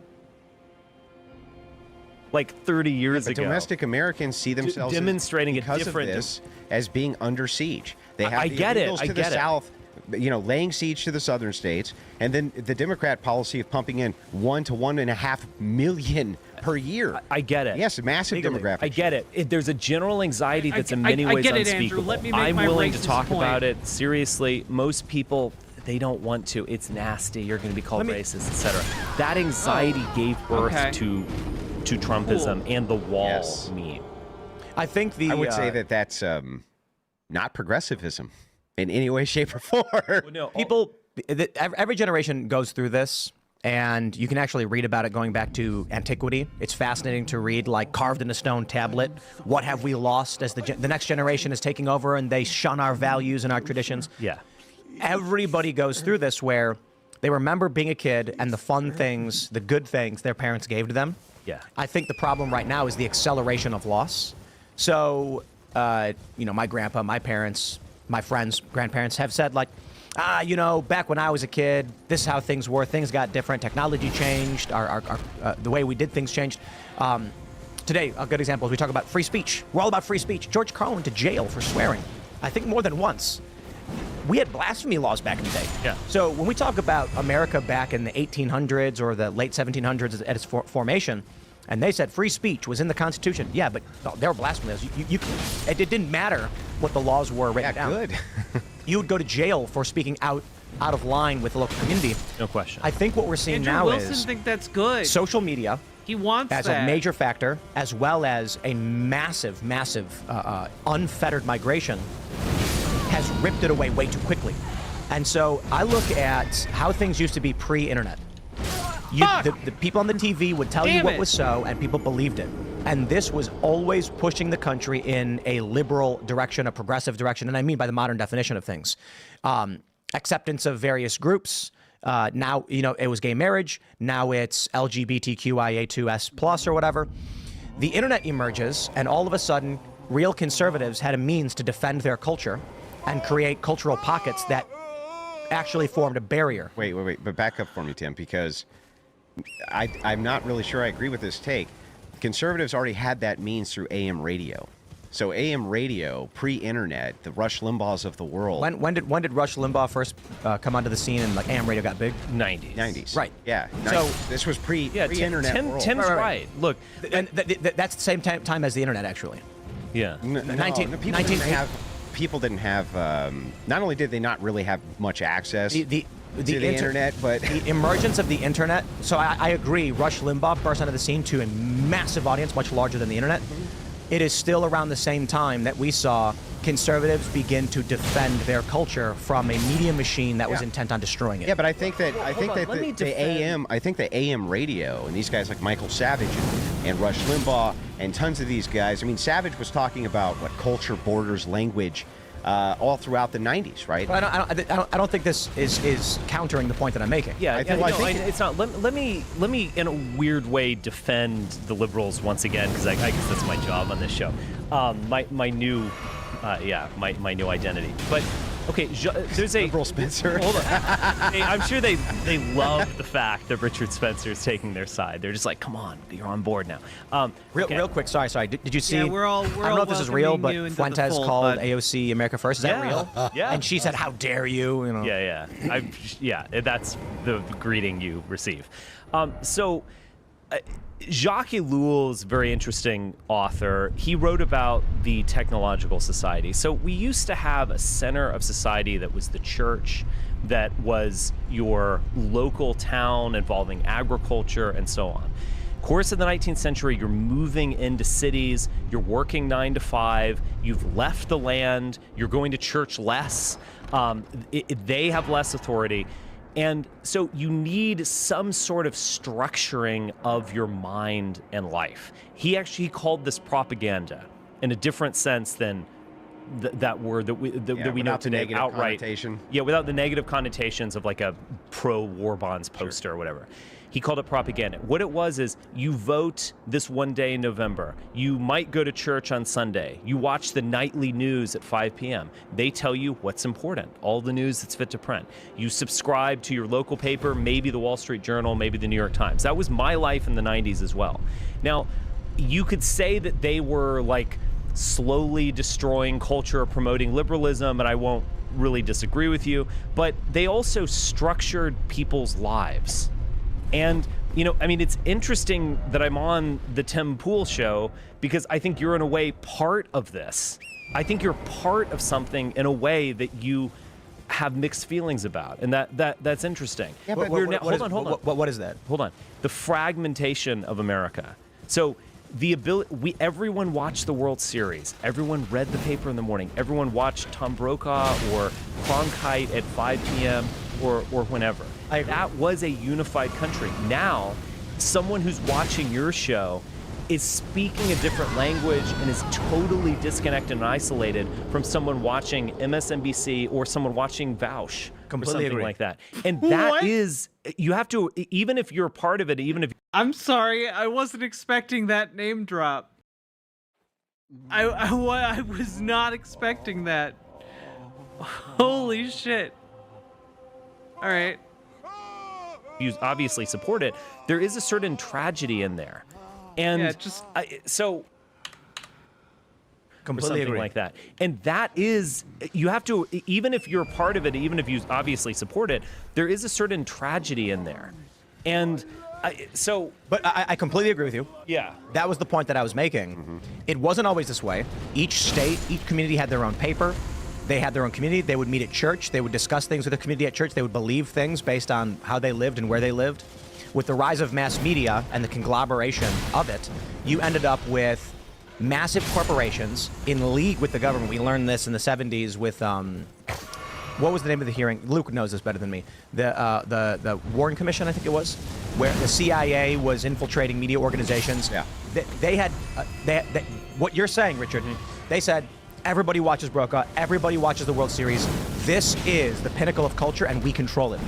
With the rise of, in the 90s, actually, Rush Limbaugh pulled it up, 88 was the start of his show. Syndication, I believe, national syndication was 92 or something like this.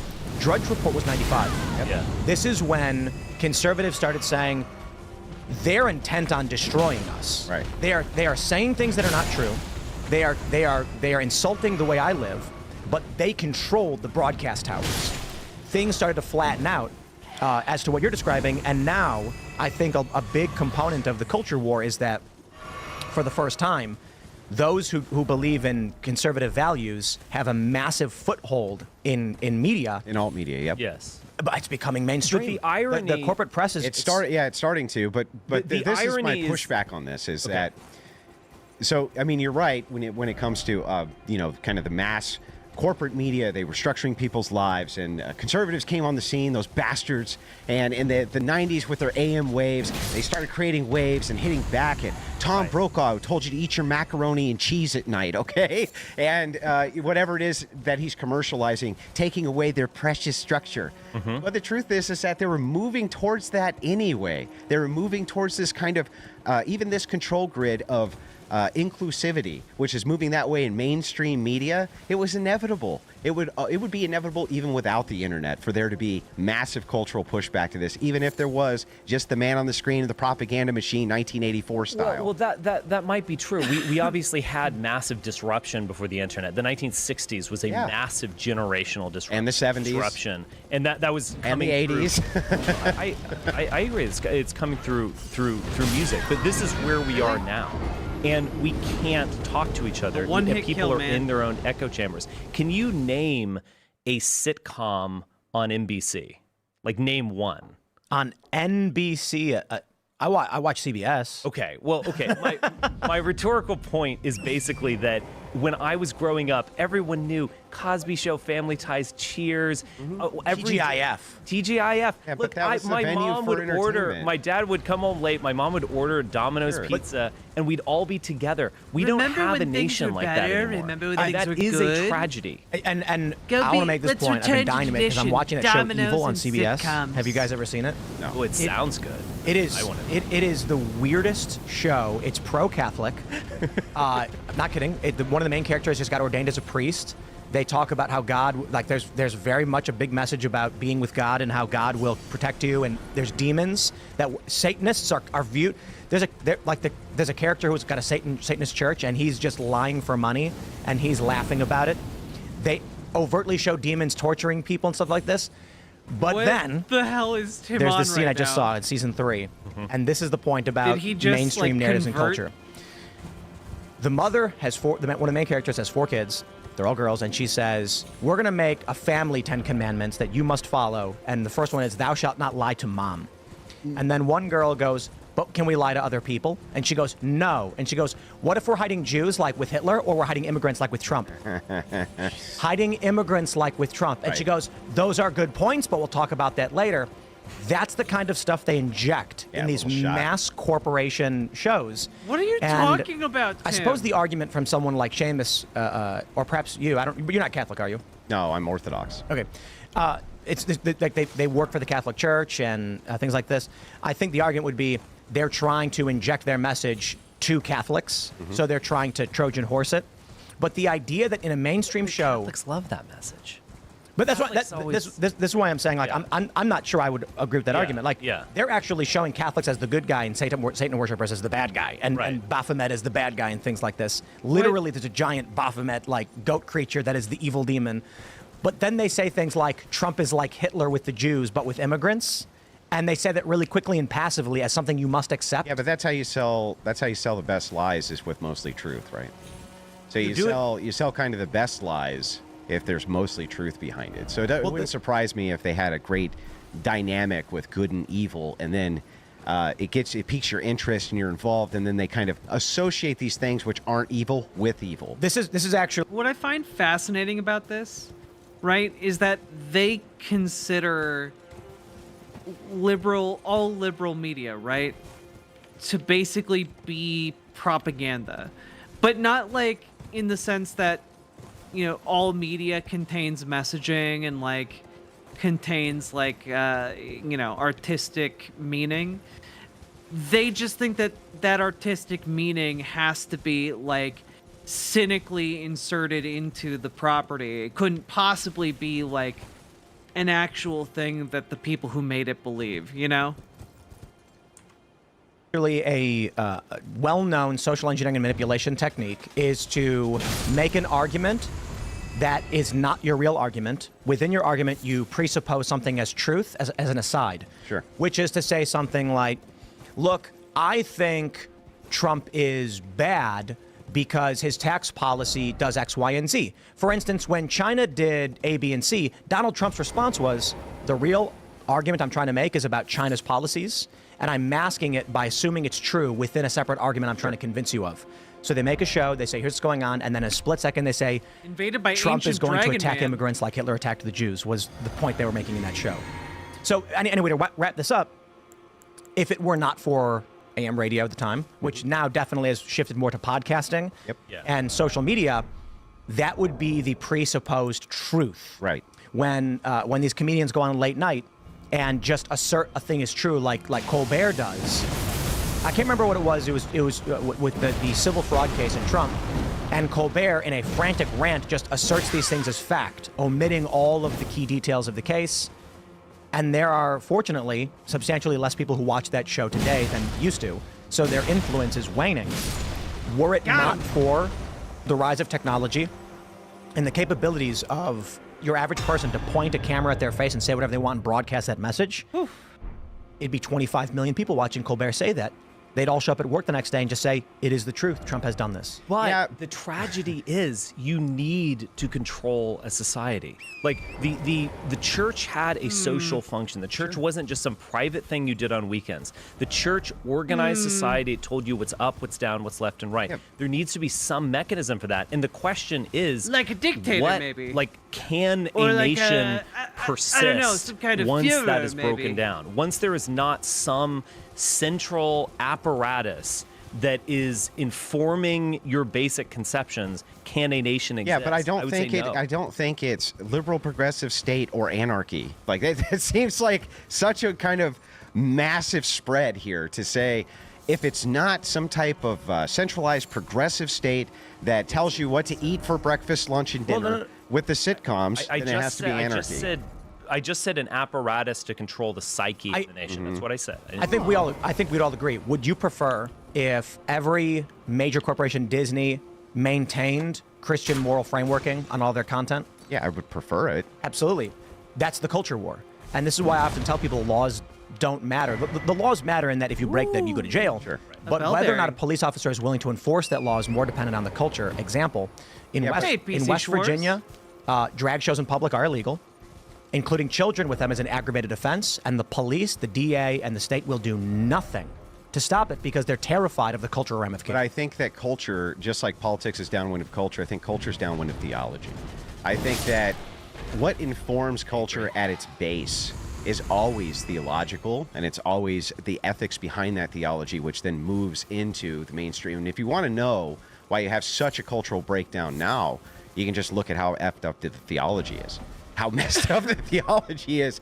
It's across the board. Nobody can agree on any of this. What is it? Like they think there's neither Greek nor Jew, man or woman. We're all one. Is that what? But it could be the idea of monism, sure, or it could be the idea of, like you were saying, there's no central Catholic kind of synergistic relationship with the state anymore. So I don't disagree. My point was simply, as Richard was mentioning, an apparatus of culture. I'm pretty sure that every conservative would love it if every television network, every movie studio maintained Christian moral frameworking for all of their content. The problem is that degenerate leftists have infiltrated major institutions.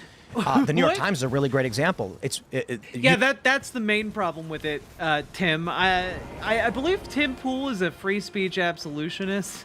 I don't know.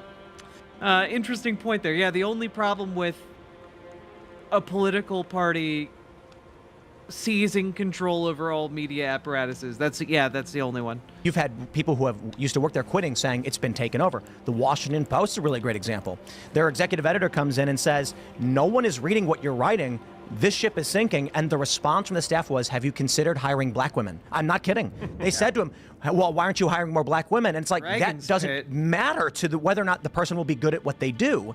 So long story short, if there was cultural, I guess, unanimity within certain bounds, this would be a good thing.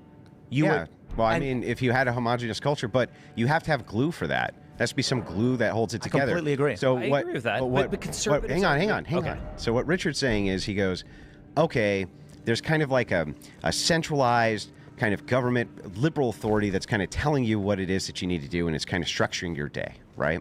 And the kind of Christian response to this is, yeah, I mean, okay, I guess they can tell you that Kellogg's Frosted Flakes is okay to eat. That's fine.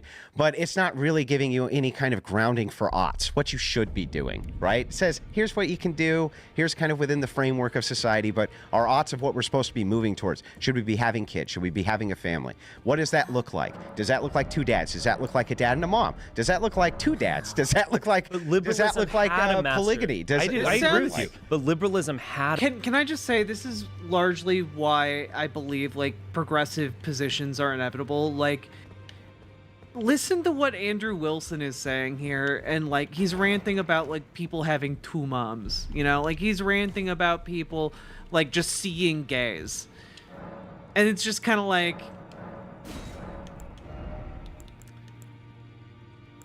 a joke, like on its face, right? Like, I don't know, like no one, I don't feel like people can take this seriously, I guess. Yeah, time for 3 dads, exactly.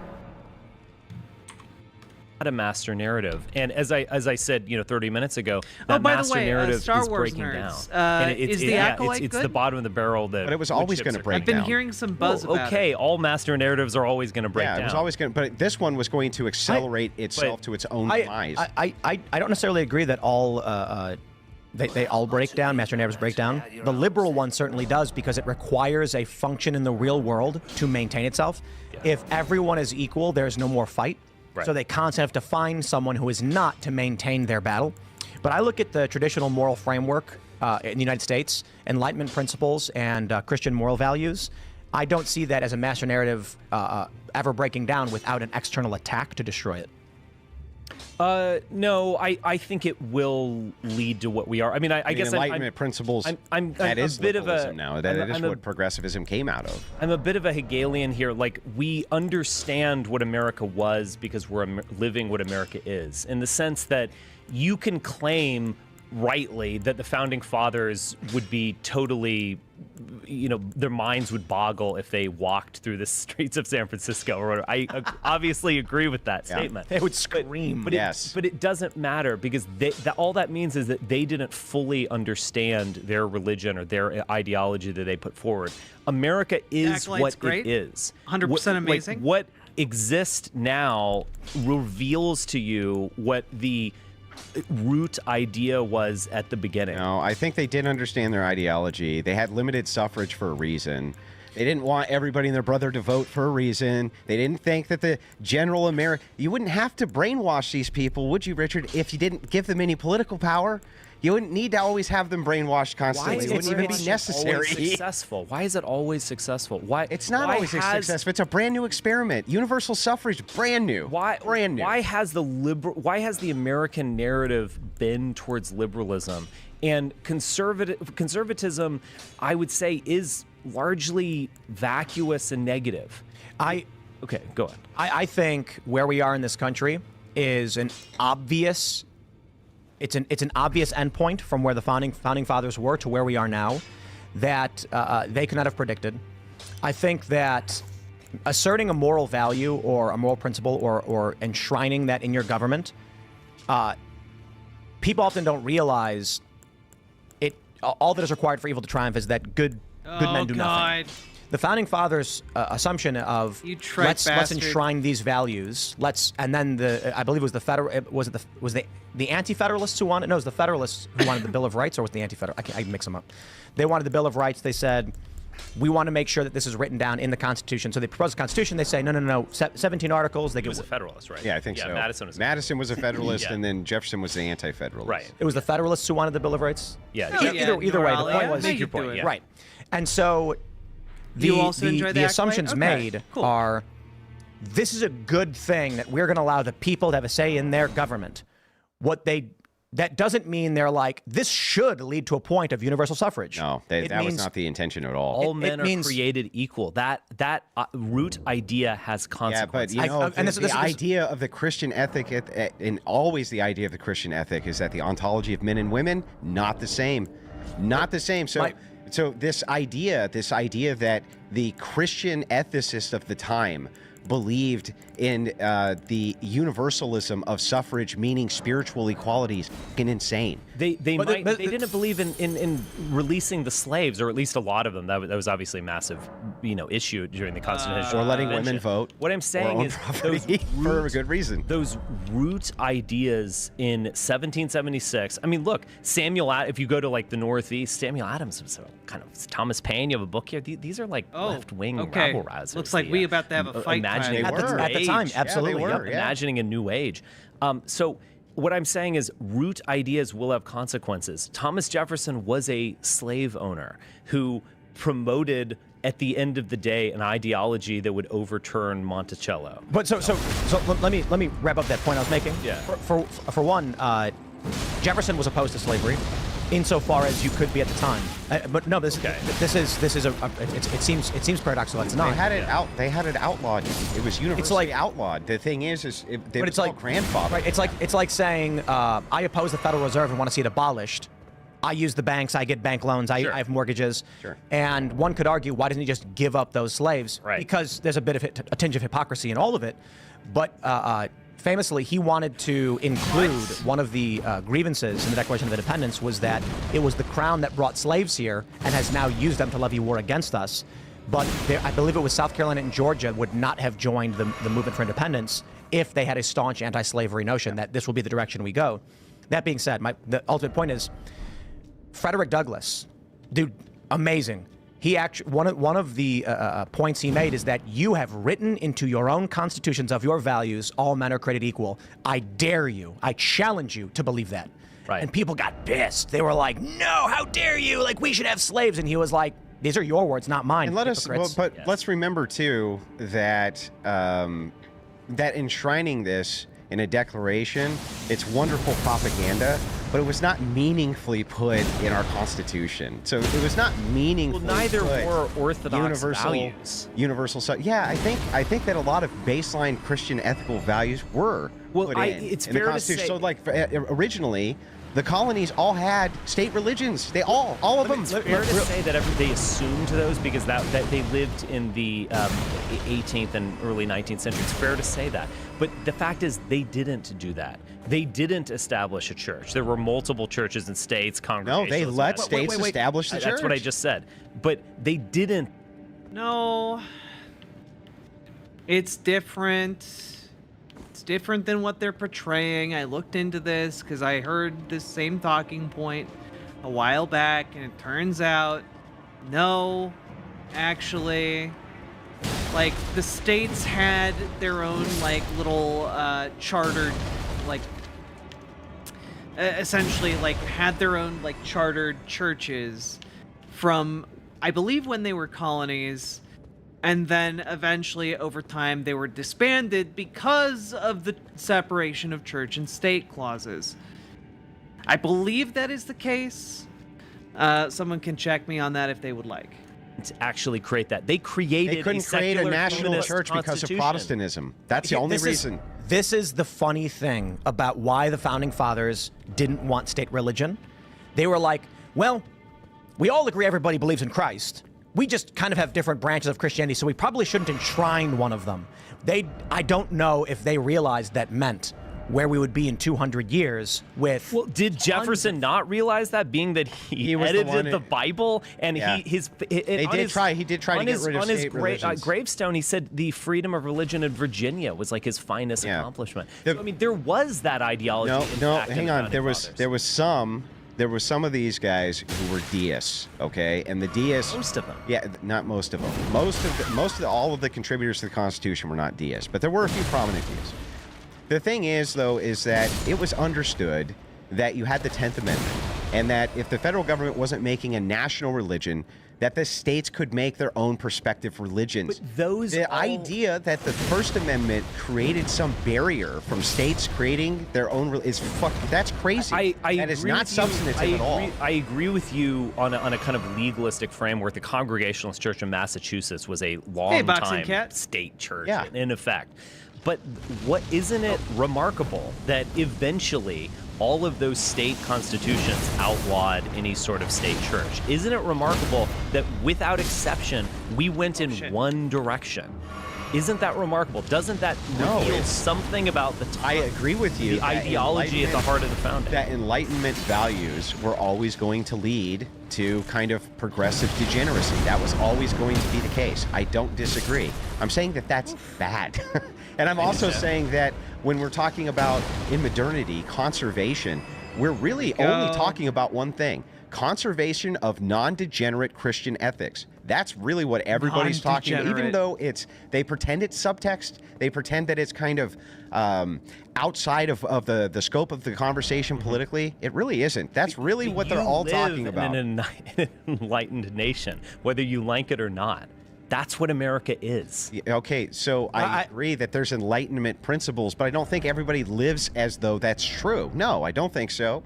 I think that Enlightenment principles lead to degradation, degeneracy, but I think you can still have stabilization absent progressivism. I don't know why you need to have progressivism to stabilize the nation. Is your argument that Enlightenment principles lead to degeneration? They have to, yeah. Yeah, they're a natural. Again, his name is Big Papa Fascist. One of the core building blocks of fascism is the rejection of Enlightenment thinking and Enlightenment values. It's a rejection of empiricism. It's again, he calls himself Big Papa Fascist as a joke for a reason. Consequence. And I think this is correct. That's what I was saying before. I think where we are now is a natural end result of the Founding Fathers laying things out. Mm-hmm. The issue is not that the ideas were bad. The issue is, we had a conversation a couple years ago on Tim Castellaro. I do think the ideas were bad, honestly. Well, some ideas are bad. Yeah. But we had a conversation about gay marriage, and there were conservatives saying gay marriage should never have been allowed because it was a slippery slope that led to where we are with all these bad things in public, children being exposed to things, the grooming problem, the books. And I disagree. My argument, just because you open the door to one thing doesn't mean you should tolerate anything that comes after it. The issue is not that the idea of gay marriage is bad. Now, if you're a Christian, I totally understand why you would think that. But the problem is weak men who allow bad things. Yep. So if we come to agree, fine, in the privacy of your home, you can do whatever you want. Just not in public, not around kids, not in schools. Pirate. Thanks for what letting me happens know. later is weak men continue. I think, I think this outfit has at least, like a couple good assets, I think there's a few good things to like about this, a couple. Good to know that I'm making good impressions.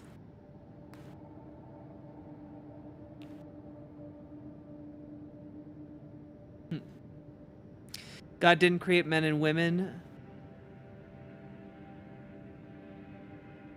Okay. You'll have a hard time arguing that, I think, with Christians.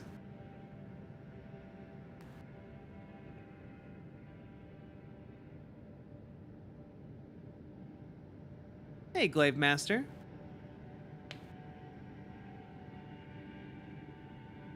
I think he has a point on the two parents of the same sex. It's much harder and much more rare for people of the same sex to have a child because sexual reproduction doesn't work like that.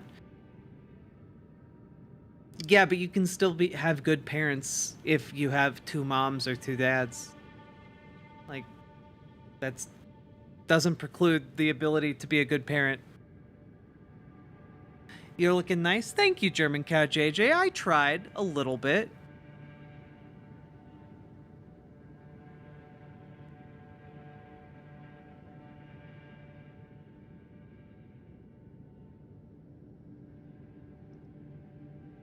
Sounds right. I had two parents of the same sex. They sucked.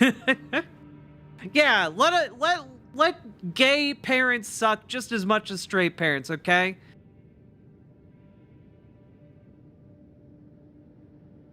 You to tolerate over and over and over again. And so the argument I've made, and it's somewhat facetious, is that the problem ultimately was white Christians are weak people, especially when you look relatively to Muslims. Muslims do not tolerate this. The conservative Muslim nations are very bad on the issue, and I'm speaking lightly on how bad they are on the issue. But if you look to even places like Dearborn, Michigan, they do not care for what our laws are in this country. They will do what they want. You look at places in the UK where they have the women have to wear niqab and hijab. Yep. How they protest LGBTQ stuff. I had a friend in Chicago whose family were Muslim. They would not allow any man into the house. The only family members were allowed in because the women were there and the women were covered. Conservative Christian men are very tolerant. And they tolerate everything. And as the generations progress, they're always willing to accept a little bit more tolerance. Protestant Christian men are very tolerant. Give me a break. Protestants. Catholics vote the Democrats more than Protestants do. Protestants and Mormons are the biggest supporters of MAGA. This is an issuance of modernity only in Catholicism. But what's going on? You see the guys like AF and the Fuentes crowd, this type of, what are they all talking about?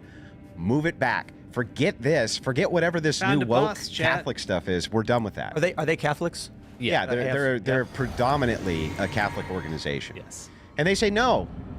Forget the degeneracy. We're done with it. Dragon you Man. have even the Pope getting pressure from his base saying no, because it's the bottom up portion of that organization controls the money.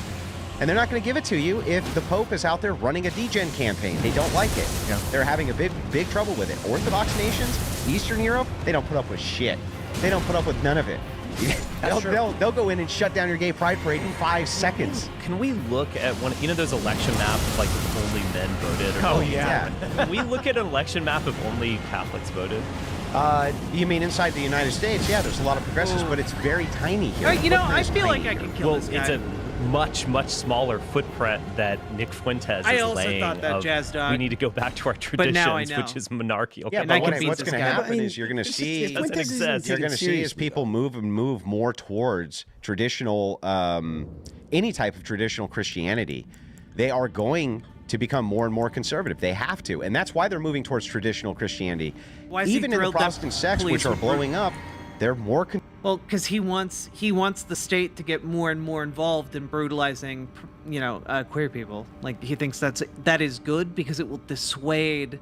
In his mind, he believes it will dissuade queer people from, existing in public. conservative sex. They are more conservative. The ones that are more progressive, more liberal, have the rainbow flags outside their churches. They're being left in droves, and you're going to see more and more and more of that. I don't fully agree. I don't fully disagree with that.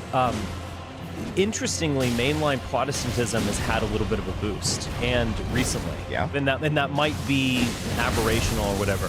Also, the Southern Baptist Convention continually declines. That's because the Southern Baptist Convention is talking about ratifying female clergy and LGBTQ. Yeah, but unchurched people continues to rise. In fact, unchurched and outright atheists are at the level in terms of the public as evangelicals were in the Bush era. Correct me if I'm wrong. It's actually a remarkable Yes, thing. it's true They're that not being pandered to by secularism continues to rise, but it's because I don't know, was that heel fractured worth it, bud? Protestant belief structures. But don't stop The answer's blaming no. Protestants. Give me a break. I'm sorry, but this is making me the backbone of Enlightenment principles come on, was that pushed by bullshit. Protestants. I don't know what you want me to tell you. Italy is a Catholic country where you have far less church attendance than the United States, and you have a far lower birth rate. So don't give me this nonsense that like the Strawberry Catholics system. are going to save us or something. Give me a break. Thank you very follows much for the Enlightenment raid. principles, like most of Western Europe does. what Eastern Europe doesn't follow those principles, and you don't see that. That's what you don't due to see. the Soviet Union, ironically. I want to point There out are far more atheists. Russia's far more atheists than the United Yeah, States. right. Okay. I just want to quickly point out, because people like to argue against this, but I don't believe it. I believe that at the end of the day, all of this is stamp collecting. When you look at fertility rates, Yeah.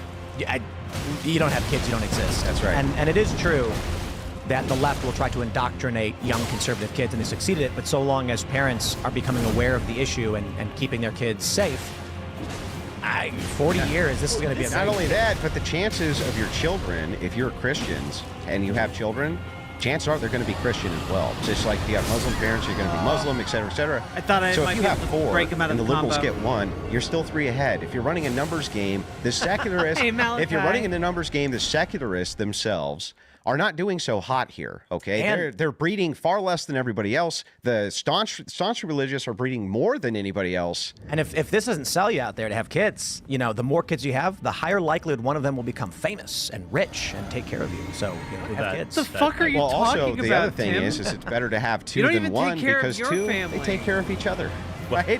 So the thing is like, just from a practical, lazy standpoint, right, have more than 1. But we're not even having more than 1 on average. And secularists, because they're nihilists, like you, Richard, move towards the nihilism. Are you a nihilist? There's no. He's a political nihilist, at least. There's no good reason. What does that I'm mean? not a nihilist. Well, I mean, come on. You man. keep on going for the kind of status quo argument for nihilism, really. Isn't it accelerationism, ultimately, what you're after here? Accelerationism, you got as me good with defined, that is the stab. worse the better. Let's just make it worse and worse and worse. No, I actually think Trump is a sort of accelerant.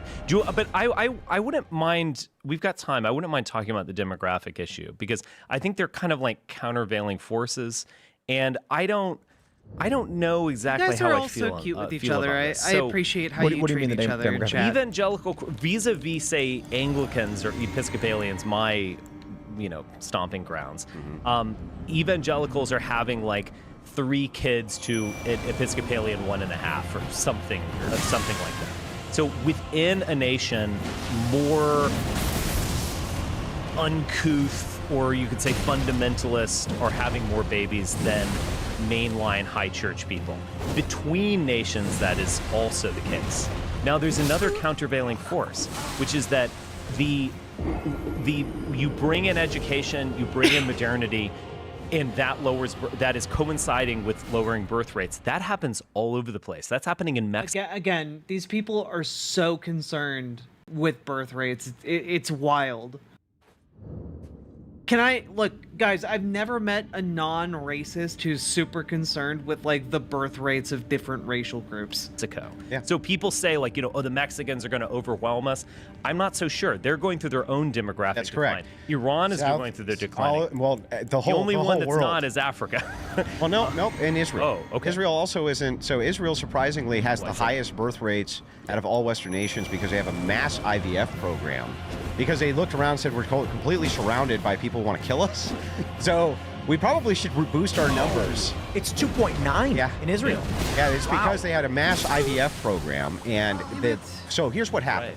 The patriot portion of this, the patriotic messaging, the propaganda, if the governments of these nations begin a propaganda campaign saying, you're patriotic, go have sex with your wife and give us mini babies, right? It doesn't take that much convincing. Israel proved that it doesn't take that much convincing. I don't disagree with it. It's much easier, real quick, just all they have to do, if they really wanted to boost the fertility rate in the United States, is go to Instagram, Facebook, TikTok, and change the algorithm to, I would say, 51% of posts on the front page are women with babies. And then what happens is young women and young men see a mom and a dad with a kid getting millions and millions of views, and they're like, ooh, I got to do that because I don't get famous. But government propaganda assists with this. So much of the stuff that we're talking about right now, honestly, I think could be fixed if you did just stuff like what you're talking about. Started having, Again, these guys are all white supremacists. As far as I'm concerned, Tim Pool having these people on is like, you don't need any more evidence. They're bad people, guys. Society uphold family values. Propaganda. I mean, people consider Israel a But the fact of the matter is, like, the United States is propagandizing the American people anyways, right? All of the LGBT stuff, all that stuff is a form of propaganda, and it's not coming straight out of the government, but it's from it speaks to the zeitgeist. I mean, it does, though. It comes from NGOs, and they're definitely moving hand in hand with government entities. That's the propaganda. I think if a mom and a dad made Instagram videos where they were having kids and the algorithms were promoting that, I don't see that as propaganda. Fine, then fine. But let me give you an example. It has been known for a long time that if you go on Facebook and write getting married or having a kid, it will show your post to everyone on your friends list. So what people were doing for a while was they would put, OMG, I'm having a baby. Okay, now that I've got your attention, we're doing a big party this Friday night. If you want to come, send me a message. Engage in this kind because of people are white more supremacy. likely to interact with marriage and baby news, the algorithm promotes those words and posts. It wasn't an intentional propagandistic thing. It was an algorithmic thing that naturally occurred, and then people started exploiting. But my point ultimately is, saying something that is true and good, I don't want to call it propaganda, whether you do or not. Like someone being like, I have a baby and I'm so happy, this is so awesome, is different from being like, we need to eat the rich and having a company inject that message. Yeah, so and you're saying propaganda has a negative connotation. I get it. But I think for the purpose of the conversation we're having, we're saying propaganda. We're not saying it's negative, positive. We're just saying what we're talking about realistically is. Yeah, no, this is mask off Tim Pool right here. Yo, Oroni NB Hijra, thank you for subscribing with Prime. And for being subscribed for the last 3 months. I really appreciate it. Thank you so much. Brainwashing. How do we assist in brainwashing, right? The point is just instead of showing alternative lifestyles as the goal or the highest value in the country, show traditional lifestyles. That's right. That's all, and it does. And whether it doesn't matter if it's Catholics or Episcopalians or Orthodox or whatever. It doesn't matter at all. Just show families in like acting because like women are family value propagandized. That's the best. I got an idea. Can we do an award ceremony for the biggest families, and it's like the Grammys where we bring people out and it's like she has 38 kids. I think you win $1 million. Yeah, there you go. I think a certain controversial regime did that, in fact. Who did? A certain 20th century controversial regimes did things like this. That would actually sort of include the Soviet Union in that list. So people have done this. Okay, so I agree with you in the sense of religious. They also use toilet paper. So are you not going to use toilet paper? I just like we're in vehement agreement. We're in vehement agreement. They also ban smoking. But anyway. what was that program? Unless you rent a their wall. baby no, making you were so program that close. produced ABBA. He needed like one more Eurovision? hit. No. Damn. When Hitler created Eurovision. I'm forgetting the name of it at the moment, but it was a way for single mothers to get God. support. Is it ABBA? They actually produced ABBA out of that. It's What? a little known fact. Yes. Anyway, look it up. But Richard Spencer what is was just I saying? here, Okay. like, Just used to look it up. doing the Yeah, whole shut up. storm front, like front page. So, this is crazy. There was a someone's going to say the term, and I'm going to remember it. My brain is racked by COVID or whatever. So there is the religious shall have more children, and so on. I agree with that. There's also this massively secular global trend You know, I of should just declining die. fertility This- with the this run is already institution fucked. of God. I missed like every modern attack. medicine, technology, education for women, Industrialization. industrialization, et cetera. So it's like, how are these things going to interact? I could make, and I'm not sure where I come fall down of on religiosity this, but came I from could people argue living through that 9/11. I agree even with if that. all of these evangelicals have a bunch also of think kids, it's capitalism. these kids are still going to turn into liberals in a few generations, because there's the technological component, but there's also that deep spiritual component, which isn't really being questioned. Are evangelicals, and I'm just positing this because I don't know exactly where I fall on this, but are evangelicals kind of baby-making factories for future liberals? I mean, worth they're questioning. going to be the only ones who are having the babies to make the future liberals. I know. Now, but- is it, Yeah. Okay. So in your fantasy world, liberals and leftists don't fuck. That's really silly. That's real silly.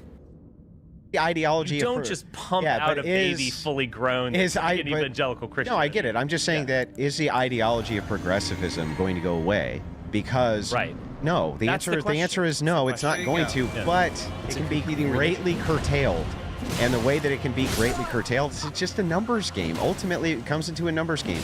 Progressives whittle themselves off because No, they become Richard nihilists. Spencer also if you beats tell his men, wife, according look, to his you can go ex-wife. have all the sex you Interesting. want without any of the reproductive responsibilities of that, and tell women the same thing, and say there's no God, there's none of this. Unsurprising. What possible incentive do they have to have children if they can just go live their their 2-income job and do whatever the hell they want, go on vacation every 6 months?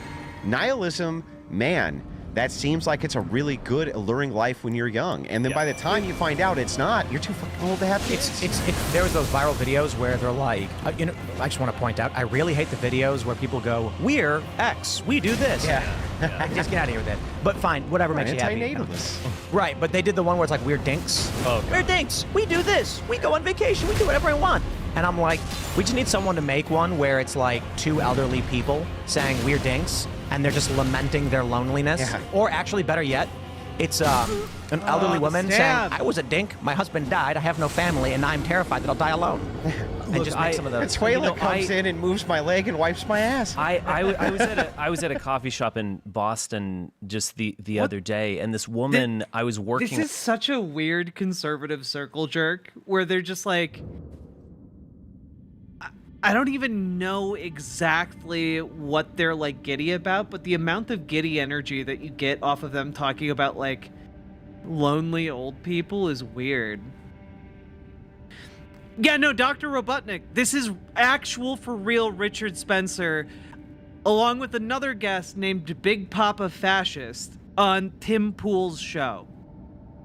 on this book that I'm He's finishing up, and I was like copy mainstreaming editing them and to stuff like That was a well done millions book of plug, people. by the way. Like a real kind of like foreshadowing there. But anyway, Exactly. go ahead. It's an integrated advertisement. It's called The Birth of Tragedy by Mark Brahman and myself out this summer. But she came up to me, and I have a lot of sympathy for her because she is what that is. She wanted to talk, and she talked to me for an hour. She kind of took over my space. But she time. recognized you? She didn't recognize me, no. And I was even dropping hints, and she still didn't get it. But there are a lot of people. She was egomaniac. What an egomaniac! Just gotta recognize. Guys, it. Richard Spencer's an egomaniac. Like, yeah, breaking news. Yeah. But I was moved by it because she was, living her life. She has no one to talk to, and her parents are dead. She has some Spencer's friends in the ex-wife community. was She's a also very Alexander nice woman. Dugin's She's personal definitely translator. a liberal That's and a progressive, but a very nice really woman. weird. Very, very upstanding woman. And I for like the rest of the day, I was actually filled with a lot of sadness. It's a real thing. I mean, I'm deeply grateful for my children. Oh yeah. Well, I mean, but the thing is you can see the counterpoint now, and the counter tipping in Japan especially. You have the elder population so far outpacing. Why'd you hit me with that? The youth being born that they're not even going to be able to take care of them soon. They're going to have to open up hundreds of thousands of work visas to foreigners to come in, hopefully to take care of their old people because they can't do it themselves. They also, the old suck up Big tons Papa of resources. The young are the one who are gets off on providing the them. idea of having, So you like, need to have a 20 lot of young children. people to take care of an aging And population. that's fine. Anyway, Just don't make it my problem. then when they look at the numbers, they're saying, hang on, they're saying that there's not going to be a South Korea in 100 years. Yeah, it's not going to be there. Their birth rate is 0.8. Yeah, I'm Yeah, sure it's 0.8. that's like Right? What happens when it's absolutely 0.2? what's right happening now, and not like anything else. We went over this a couple nights ago. To maintain Social Security, you need 2.8 workers to pay for one recipient. Makes sense. Birth in the United States is at 1.8, I believe. And dropping. It's higher among, I actually just pulled this up. It's higher among religious groups, obviously. Yep. But I don't know that conservative Protestants are at 1.8. Let's see, Catholics and Protestants in general have about 2, so they're the only balanced demographic, I believe, in the U.S. Actually, it might be higher among Muslims, and it might be a couple points. All that really matters, with the fertility rate being under 2.8, we are about a generation or two away from, first and foremost, Social Security is already collapsing by 2023. We have a really easy way to fix this, and it's called tax the wealthy. It's actually a really, really easy way to fix this. It's called taxing the wealthiest motherfuckers in our society. It's actually really, really, really easy to fix. Starts breaking down. By 2037, they're expecting it to totally collapse. They'll probably try pulling off some kind of major fiat move in an effort to maintain the system. Quantitative easing. But here's Social Security. But here's the issue. You can print all the money in the world that you want. If you don't have the labor that money buys, that money is toilet paper. And so without the fertility rate, we don't have the human capital. And so what they'll do is they will give their $1,000 check to a Social Security recipient who will then walk outside and say, I'm old and I need my butt wiped and I have no kids. Can I pay someone to do it? And there will be no one there. A tumbleweed will roll by. And they'll say, well, what good is this money? There's no one to do the labor. So what can they do? Well, I'll tell you what they're going to do. They're going to bank on it, mass migration. Yes. And this is, if you even read the modern papers from NGOs, they see that this is an issue. They've foreseen this going to be an issue for a while. Now that we're in the issue, they're going to bank on mass migration, especially from African nations, which are some of the only ones that have a birth rate, which is raising. They're gonna, and that's why you see so many African migrants coming in now, as Mexico's birth rate decreases because they are fast. Sorry, I want to read the lore of this. Great katana with spines of gravelstone along its blade, wielded by the ancient dragon man of the Dragon's Pit, has an anti-dragon effect. Formerly a dragon communion warrior, the ancient dragon man was once arbiter of those worthy to devour the dreaded one. Well, that sounds cool. The sword is designed to hunt colossal dragons. The skill cloaks the armament with a jagged gravelstone aura before performing a high leaping slash. Charge the attack to also fire off the aura. That's cool. It's becoming a much more industrialized first world nation, right? It's decreasing. All South American nations' birth rates are decreasing. How are you going to pull from them when they don't have the human capital either? But they're gonna focus on African migrants. This is the problem of the current administration. And I don't just mean the Biden administration, but the political powers in the United States. The presumption that just bring in as many as you can to bolster the tax base and create kids for the next generation. The problem is they, as managers of that system, will not last with it. So if you bring in people who don't know how to run a machine like this, simply because they will do the jobs that you can then tax to pay for the older generation, You will still have an older generation that requires more people. Eventually, you will not, once again, have enough people because fertility is still going to be low. And then there will be no one left to take over and inherit your machine unless you actually segment yourself and your family and your kids and your community away from the machine you built. Yeah, well, this is actually a good segue because we also have a golden opportunity to make our country extremely powerful if we're some of the first to the forefront in getting the birth rate back up, especially through propaganda. I mean, the whole world's about to suffer from this. If you can imagine if we were one of the few nations on planet Earth in the West that had a birth rate as high as what Israel's is, we'd have a massive advantage in human capital, having a homogenous nation. Our inventiveness would be through the roof. Everything going forward would be better if we did that. That should be a #1 policy. Nobody's even talking about it. A couple of people in Congress are kind of making mentions about it. That's it. The jagged so peak. yeah, I think that's going to be one of the biggest problems. Yeah. But it doesn't. That's a lot of dragons. I think I don't disagree with so much of what you're saying, but it doesn't solve this issue of. I mean, this radical natalism that is at least suggested by some. What the hell is radical natalism? Well, just go with it. Don't let's not get caught up on this. Yeah, I just want to know what it is. What is it? Have tons Wanting of kids. to have we'll all soon the be in the babies. stars. That we need, 7 billion more, etc. We're going to start declining from 8 billion coming up quickly.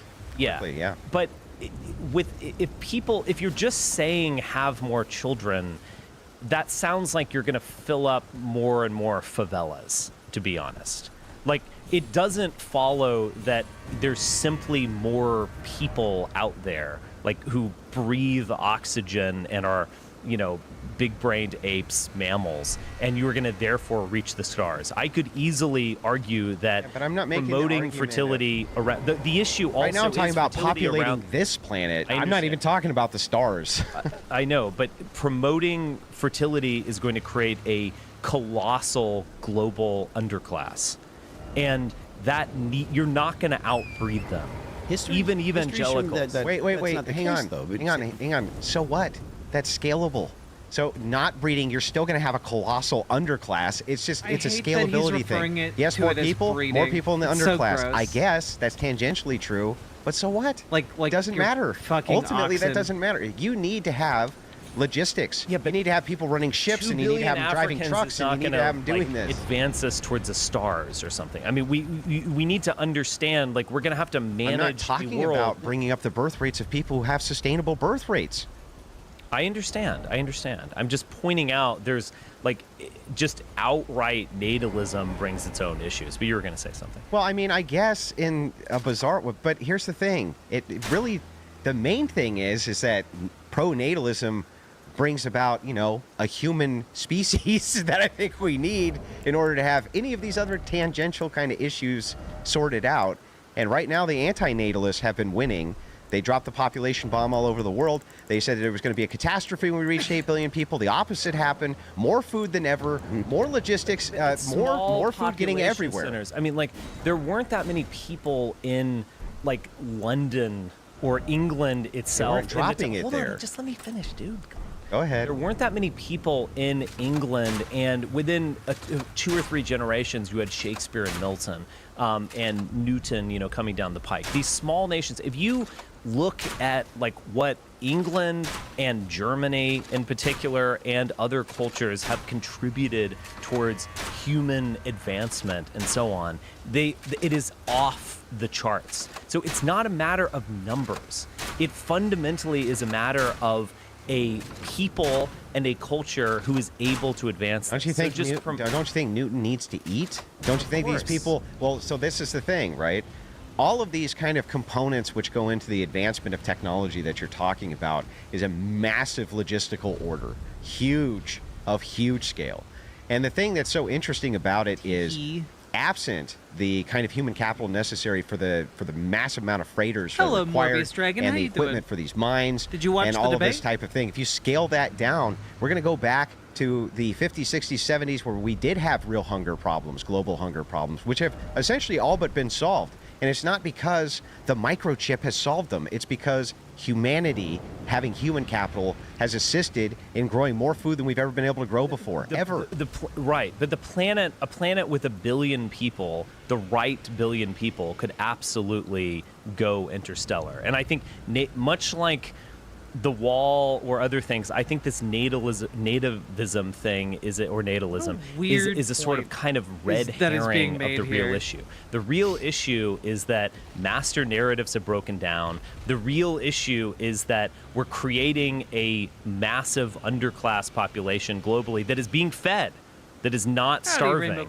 But is that sustainable or is that desirable? I mean, wouldn't you like to go to the African continent? Yeah, it went really poorly for Biden. It's free. Like there are animals everywhere. It's dangerous. In fact, it's a truly honestly, undiscovered not place. watching the debate is the most pro-Joe Biden thing you can do. We have for nature. Don't you want North America I don't think to have wild places on it? I don't think that we need to. We don't need contract all of humanity so that you feel better about going to Africa and being scared by a lion, right? Okay, That's it. Not only does that seem silly, but I also don't think that contracting the amount of minds which we can create down to the perfect 1 billion or 500 million. That's what the Georgia Guidestones say, right? Get it down to 500 million. Right. Get the class down to 500 million. Keep it in perpetuity with nature. The exact same thing you are currently now I love advocating. the Georgia Guidestones. I'm sure you do. Yeah. I'm sure you do. Yeah. But that's some mass globalist, anti-natalist Satanism. That's what it is. I mean, I'm not so sure about the Satanism. Well, I'm but pretty sure that an anti-natalist policy in and of itself requires abortion. It requires prophylactic contraception. It requires all of this. It's a pretty satanic agenda, I must admit. An anti-natalist agenda, to me, is satanic. No two ways about it. There is a carrying capacity of the planet. I mean, would you not admit this? I mean, I don't think that even if we haven't reached it, what that is, and we're not we're not facing the problem right now of what happens if we go to wherever this arbitrary capacity that you have no idea what it is. We're facing the opposite problem, and we know what that looks like. Right, but that is a huge problem. I mean, think about Gen Z as a sort of kind of like terminal generation. So I am used to hearing stories about what's wrong with the kids these days. The 60s kids, the boomers, shocked their parents in terms of their free love and all sorts of other things. They were having more sex. I remember when I was growing up, it was all about teen pregnancy. What's going on with teenagers? They're doing drugs, they're having sex, they're pregnant, et cetera, et cetera. Now the issue is fundamentally different. It is these Zoomers are almost pushing towards the end. That. I deserve There that wasn't for even the a baby attempted boom during cheese. COVID. We were literally, like you talk about propaganda, people were literally trapped in a confined space and they didn't have sex. You have to be trapped in a confined space with a woman to have sex with her, though. And that's the disconnect, right? The nihilism, which is leading to everything from incels to not wanting to have a relationship until you're in your 30s, until you feel like you're set, right? So people in their 20s, that's the fertility years. They're not even. Morbius Dragon, thank you for gifting a tier 1 sub. I'm sorry, I'm still trying to get over. We need to trap young people. We need to trap young people in confined and circumstances and conditions in order to facilitate them fucking, even when they don't have the ability to actually support those children. Like that's insane. That's an insane thing to advocate for. Huh.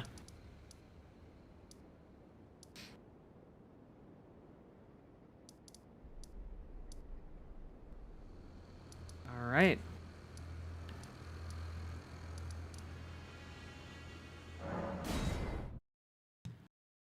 They're going full Shinzo Abe. Oh, these people are farther right than Shinzo Abe ever was. Even bothering. Let me. I pulled up Google Maps, and this really fascinated me a long time ago when I was looking at it. And you can see all this beautiful lush green and the mountains and all that stuff. Yeah. The fascinating thing about this is this strip right here, Appalachia. Yeah, it's dark green. Those are trees. When you zoom in, what do you find? You find mountains. It's not really great farming territory. The reason West Virginia is an East Coast state but is sparsely populated is because the mountains were too difficult for people to move through. Now, if you move over here, here's a fascinating thing. All of the light green, all of it is farms. Right. Yep. That is, to me, insane. I didn't realize just how much. And look, we zoom in. All farms. Yes. Absolutely ridiculous. It's all farming. Yeah, we're a mass exporter of food. And that is absolutely crazy to me. I believe that based on, for the United States at the very least, we are high up on how much land we're free using medical for farming. care, child care, and that being education would said, definitely we have help, fat homeless people. people So I to don't have know more that babies, the more the secure economic I'm not conditions suggesting this even. means we're close to the upper limit. I know, think it means crazy more idea, so we have a right? cultural imbalance in that we produce tremendous resources. And then we have people who don't utilize them properly, so the waste of the energy produced is massive. Well, I think that the homeless people are getting fat on chocolate bars and Cheez-Its, not on ears of corn and tomatoes grown. They are getting fat grown on in ears the of corn, Midwest. actually. That corn syrup is You get my point. I though, get your point. right? And corn syrup, heavy in sugar, all this type of thing. But what I'm saying is, they're not getting fat on tomatoes grown in the Midwest. They're not getting fat I agree. on the crops in the Midwest. Most of the United States What? is uninhabited. Most. They're getting of it. fat on the and crops. Of that's the going to remain corn, the case. The for corn the belt. foreseeable We grow future. so But much that's corn. not uninhabited has It's nothing the to do with fucking whether or corn, not man. we're at population sustainable levels, right? It does because of water. It's a water thing. So most major cities, sugar in all metropolitans are the built shit. around water because pumping water initially was not an easy thing to do. That's why people settle where there's water. That's why What he's they saying always is did. it's not just that every human needs 100. You can't just things are going to radically change if you put a billion people in the center of the country like that. Like you cannot have those farms anymore, and so on. So if there's 10 million more people in Phoenix, Arizona, is that even possible? Or are you going to have massive water shortages just due to geography and climate? Yeah, so but there what- are limits to yeah, these things. I get it, but what happens is this instead, and let's take China because I have a great example that I can kind of give you. What happens Exactly. is Beijing. Like, if you get rid of our immigrant workers or, like, outlaw migrants in the United States, we don't have agriculture in the United States. We, you're destroying the entire sector. Like, the entire labor force of how we do things. You need to take a more nuanced approach. What happens is the cities, which are on waters, they grow Also, to hello, Mr. 500 Anderson. million What people did in you a think of single the debate city. today? They don't all move out to the middle of the countryside where the farmland is. That's horrible. Why would we want I think that? it is horrible, but it's the thing. That's the direct consequence of what you're saying. No. The consequence of me saying let's at least sustain what we have, is not a consequence of now there's 50 billion people on planet Earth, and there's cities in the United States with 10 billion people. Real quick, there's about 900 million acres of farmland in the United States, estimate. It's about 1 to 2 acres to feed one person. So very simple numbers. 450 million is the very, very simple estimate of upper limit of U.S. population, for which we're at 330. Right. Yeah, this is all fair because there is a sort of carrying capacity, and it's not purely geographic. But real quick, I want to make this point. Okay. Carrying capacity will change dramatically based on how we structure society. The sort of liberal machine right now, I hate using the word liberal, but the whatever you want to call it, establishment, is put everybody in cities. Biggest mistake you can make. Yeah. The example I like to give is if you take 10 chickens, Cities are- and you let cities them loose are in a bad. big field, they will walk around that field pooping, and the grass will grow greener. Right. Thomas Massey has the clux capacitor, he calls it, where it pulls the chicken coop very slowly, so it spreads the chicken poop out, and then there's a big trail of lush green grass. You know, that's so true, King. Like, human beings in cities, that never ends well. It's not like everyone in cities experiences like a huge amount of like economic benefit. Come on, dude. Like, get real. But what do you think would happen if you put those chickens in one small area? Within a day, there's no grass left, and the amount of feces has piled up to such a degree, it is toxic. The chickens are getting sick from it. It smells horrible, and the rain can't dissipate it. Right. That's New York City. New York, LA, we have hyper-concentrated all of our waste products, so it cannot effectively be dissipated into the environment in positive ways. So it's not so much about overpopulation, but hyper-concentration of population is This area extremely sucks. destructive. I don't like the this suburbs place. are also very inefficient. But I'm not sure though what that would have to do with a pro-natalist policy. hold on. exactly. We gotta have lots of babies This to is my start 'em out. argument. Yeah, sure. This is my. I have to be honest, Tim. I have no idea what that entire chicken rant had to do with having human babies. Look, I'm gonna give you a charitable interpretation of what you're saying because I think you can make it uncharitable. Hold on, no, because I think some cases, Andrew, I think you're almost like trying to disagree with me so that we can get more, fireworks or whatever. And I didn't come to a debate to be your buddy. I understand. I didn't come here to make friends. I didn't come here to make friends. Anyway, go ahead. Okay. So what you're saying basically is you want to maintain America as it is with family homes, kids in the playgrounds playing baseball. Well, I would like to see at least the kids in the playground thing. Exactly. Right. I haven't seen that in a while. Yeah. That's what you want, right? There is, and I totally resonate with that. There is an overwhelming secular urge, and it's extremely intense among Zoomers towards anti-fertility. I'm not gonna lie. I guess I'm glad I don't see Andrew Wilson isn't like, yeah, I'm hanging around playgrounds all the time. Like, unless he's saying he does hang around playgrounds all the time, in which case, why? Yeah, no. And so I guess what I'm saying is I understand that. I love that too. But might there be a silver lining My grandfather towards was a the cherry sort farmer, of and the pickers were all bottleneck Mexican that we're all immigrants, and they traveled from one Because crop when it was what the we're breeding, season, it's the not next picking fruits just and vegetables. religion. Yep. We're also breeding sort of antisocial behavior to some degree, and that's actually, an equivocal matter. But how would you You're become more passing- social with less people? Because it's the people who are passing the shit test who are having sex. Now that could be a multimillionaire who has a great home and 4 kids, Gavin Newsom style kind of thing. I think it's just hypergamy. Or it could be a lot of, to be brutally frank here, a lot of kind of dumb people who don't give a fuck.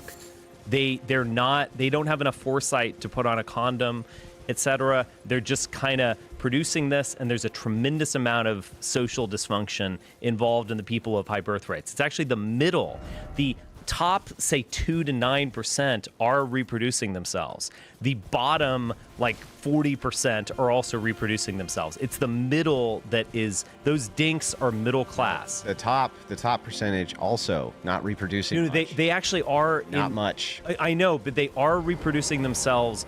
A little bit more. If you're super wealthy and stuff like that, you are likely to have children. The bottom are reproducing themselves, and it's actually dysfunctional. And we also have this kind of issue of the Zoomers not even having sex. The amount of virgins that we have. Oh God! So Vulgar we're in militia. this bottleneck. Only a few people are going to survive. Fuck you guys. Are you just badass enough that your genes are going to go on? Are you the guy who has tattoos and a leather jacket, or like heavy metal band, kind of that chicks love it because you're a fucking alpha. That's a you're bear. badass. They want your babies, whether they're going to admit that to themselves or not. Those people are going to survive. People who are highly intelligent and functional are going to survive. There is going to be a bottleneck. We are experiencing that. Yeah. What you're talking about is you're talking about hypothetical. social eugenics. Well, it's Yeah, not. he's But a it's not like a Nazi. program. It's just happening. This is where we Yeah, are. that's why I didn't say it was a program. Yeah. But in a way, social eugenics is, if it's being postulated, please leave me alone. socially, if we're gonna do, isn't there really kind of this silver lining that Yeah, kind of asshole. the ADHD people and some of the people who are antisocial are just gonna kind of, I don't know, wink out of existence, and that they're not going to have children, and that's good, because then we have kind of this master, all the people who survive the kind of master racish, right? That's kind of what you're moving towards, right? Social eugenics, right? Yes. Is there? Yeah. We're all against that master race type thing, aren't we? Yeah. Mm-hmm. I just need to get. I'm just gonna go. I'm going for it.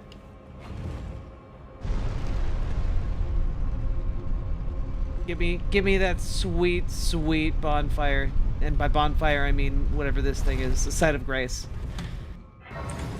God. Right. All right. Might there be some silver linings to that I don't think bottleneck? that's a silver lining. I don't think that just because you are anti-natalist and you create even what you would consider to be some type of social paradise. I don't think it's a paradise. I think that all you're going to end up doing is creating a population of more starvation and of more suffering. I think you need to have the human capital available to support even 1 billion people. The logistics between nations is insane. Have you ever looked at it? It's insane. I don't even know how it's done. It's so complex. I think people who ships going all over not just ships and airplanes and freighters and everything going between everywhere. You have to have the human capital, and you have to have the human capital to get into the mines and get out the gold and get out these different resources. Even refining those resources and recycling them take human capital. It's not scalable. The reason it's not scalable is because you don't increase labor by double by having 2 people. You increase it 4 times, 5 times, just by having a second person. So yes, labor multiplied by people, yeah, we need it, and we need it in a big way. I don't know that going back to not 1 billion people, 900 million, is necessarily going to make for this kind of utopia. I don't think it will. It's cultural. Yeah. It's if you had 100,000 individuals that were born into this culture of like Spartan-esque warrior and scientific values, you'd probably become a spacefaring nation very quickly, as opposed to 1 billion people who just want to eat Cheez-Its and, Exactly. chocolate There are bars. 1 billion Africans. Are they getting more productive? I mean, I just want you all to take a moment here, okay? Take a moment with what is just being said here. I'm gonna replay this part. It's about spacefaring nation and some were born into this culture of like Spartan-esque warrior and scientific values, you'd probably become a spacefaring nation very quickly, as opposed to 1 billion people who just want to eat Cheez-Its and, exactly. chocolate There are bars. 1 billion Africans. Are they getting more productive? I mean, it's about quality and not quantity. I'm not saying that. I will I'm say not though, saying that there's no cultural I think that prism. is, we're going to get into the race thing, but I think that's an over. Tim Pool here suddenly realizing he set up a white supremacist, white nationalist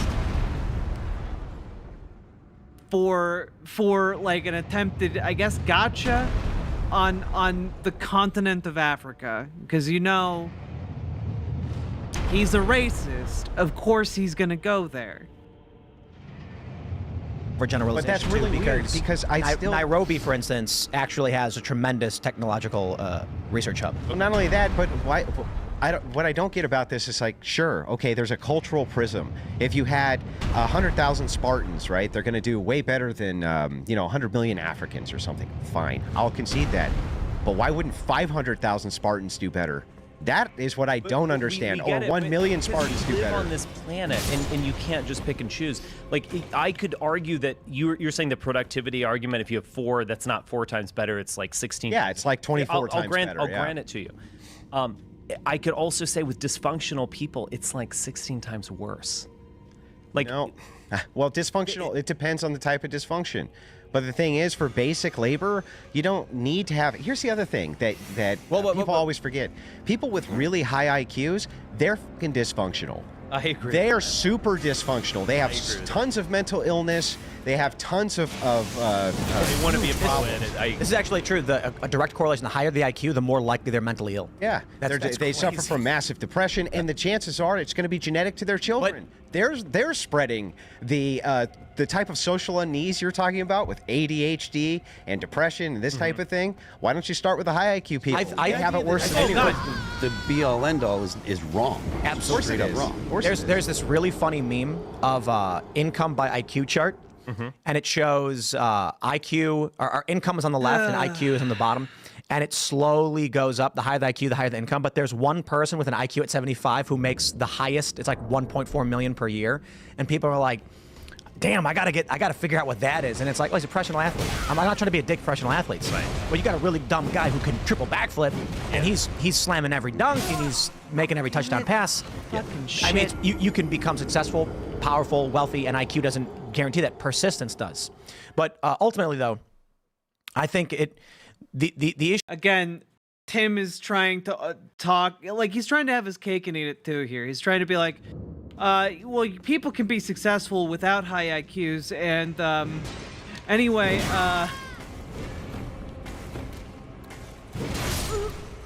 what? It's also a gun? Okay, I guess.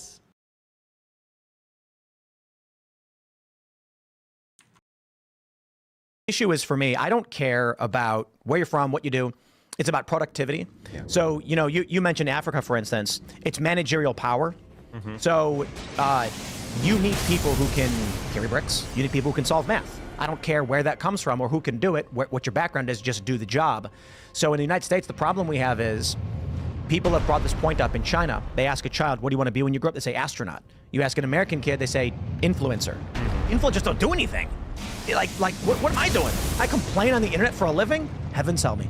We need I've longed for this since I was a kid. We need a society that champions astronauts, engineers. I'm glad Elon Musk has become as popular as he has been as a celebrity for being an industrialist, because the idea needs to be, as we're talking about TikTok algorithms promoting family, if we had award ceremonies and national television show, major, the Emmys was more about technological advancement, scientific advancement, or labor achievement, that's what people would look up to and want to be, because at the root for most people, they're just trying to figure out how to be accepted. So if some little kid is like, I want people to clap for me, it's like, well, here's how you do it. You build a spaceship. Then they're going to be like, I want to do that. Yeah. The thing that's interesting is blue collar is making its way back in. Kids don't ever ask It's becoming a thing that. which is trendy to move towards again. But this is what I mean. Like, we should have an award ceremony for the dude who laid the most bricks in a building. Yeah. And I'm somewhat kidding, but having some dude come in who's like just a dad wearing a white kid, that sounds like a perfectly virtuous undertaking to be like, you've laid more bricks than anybody else in the entire world. That's awesome. We should have competitions, like construction competitions and things like that, where, I like sports. I like watching. You know why you can't do that? Because it doesn't include women, right? You can include. What? What are you talking? No, the reason you don't do that is because of code and regulations. That's why. What? Also, it'd be expensive as hell. You can have the women's you can't. If it's not inclusive to women in a trade, make a women's division. You can't glorify it in any way. That's a massive. There's just not enough women who are construction workers and have jackhammers. My point is, perhaps it's because people don't want to think about work. What are you talking it's about, like, dude, I did that all day. Now I kind of want to do something else. So we have hobbies, and you like watching sports on TV because it's just like, let me relax. I love construction. I'm the best at it. I can talk you around a building all day and night. But after I'm done with it, I want to zone out and relax to recharge my batteries. That's probably why people like watching other things. But I'm just saying, in general, if our society from the ground up was promoting hyper-productivity, then we'd be spacefaring, right? It's a society that neglects its youth, and this is what the United States does, that produces degeneracy. The example I'll give you is always quite shocking to me growing up.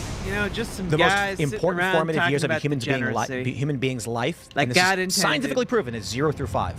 The development of neural pathways in the brain exponentially larger and diminish after that age.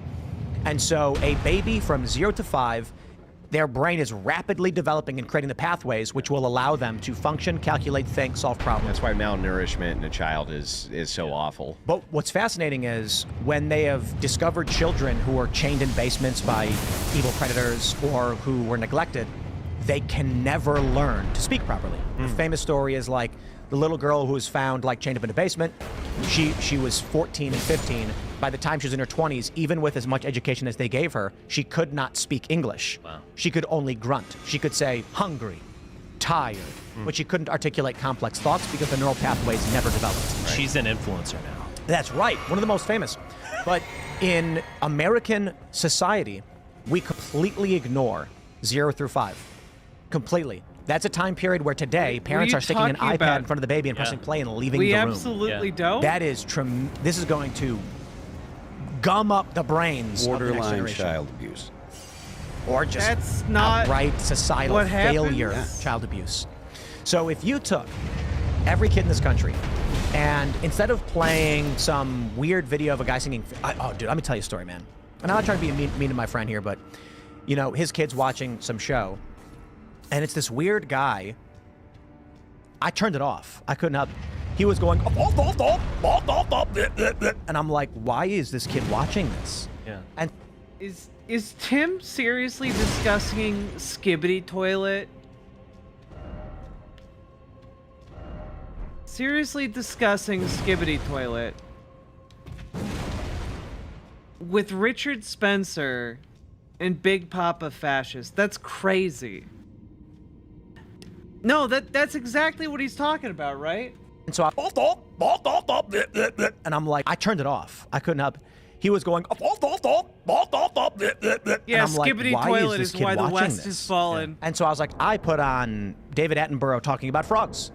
And he was like, the poison dart frog takes his child, the tadpole, and finds a small place to keep. And I'm like, and I'm going, wow. And the kid all of a sudden is like, oh, like watching.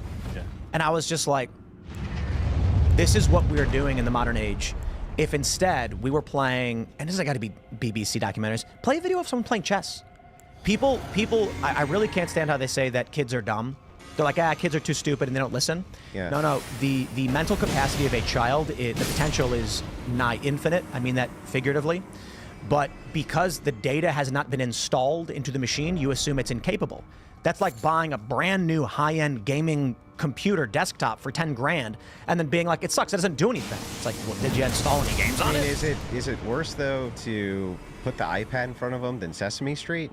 I think they're all bad. Yeah, but I mean, what I'm saying is that all through the 80s and 90s, terrible. They also were putting them in front of the TV for, Saturday morning cartoons or this or that, or, any number of different things. All bad. But most of those people still don't seem to be nearly as fucked up as the Zoomers are, even though they were put in front of this, right? It's all bad and continually getting worse. Children used to be raised alongside their parents. The 2-year-old son was. And you know what? Before that, they used to be raised in a village. Kind of like some kind of like it takes a village to raise a child type ethos. Seem to recall that being a saying at some point. I don't know. But yeah, we should totally just arbitrarily don't even mention that part.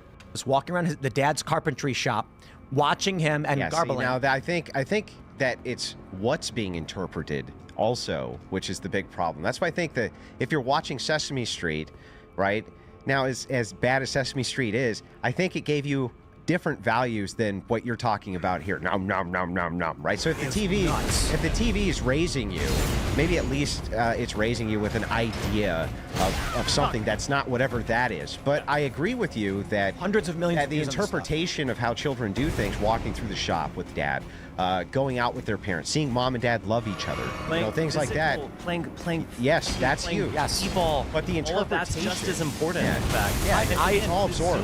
The Zoomers are like, we're terrified of going outside. It's not even they're terrified of women or having Scary. sex or whatever. They're terrified of like leaving their home. And it's crazy too, because people don't realize this. The media will insult incels all day and night, but women are in the same boat. Yeah. I shouldn't say the identical boat, in very similar position as young men.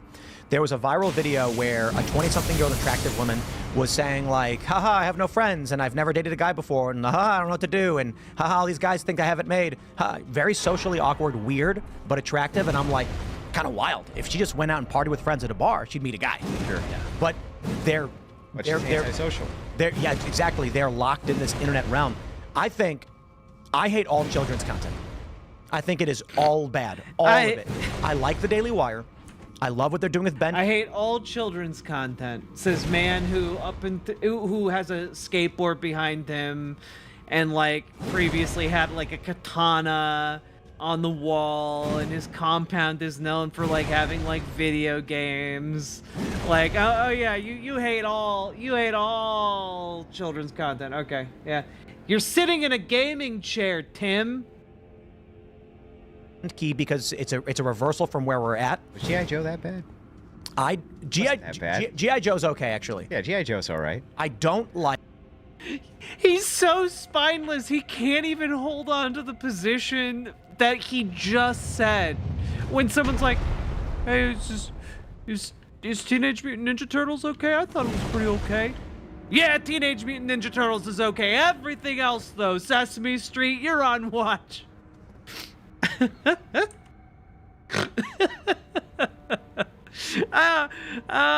God, these guys, man. No principles.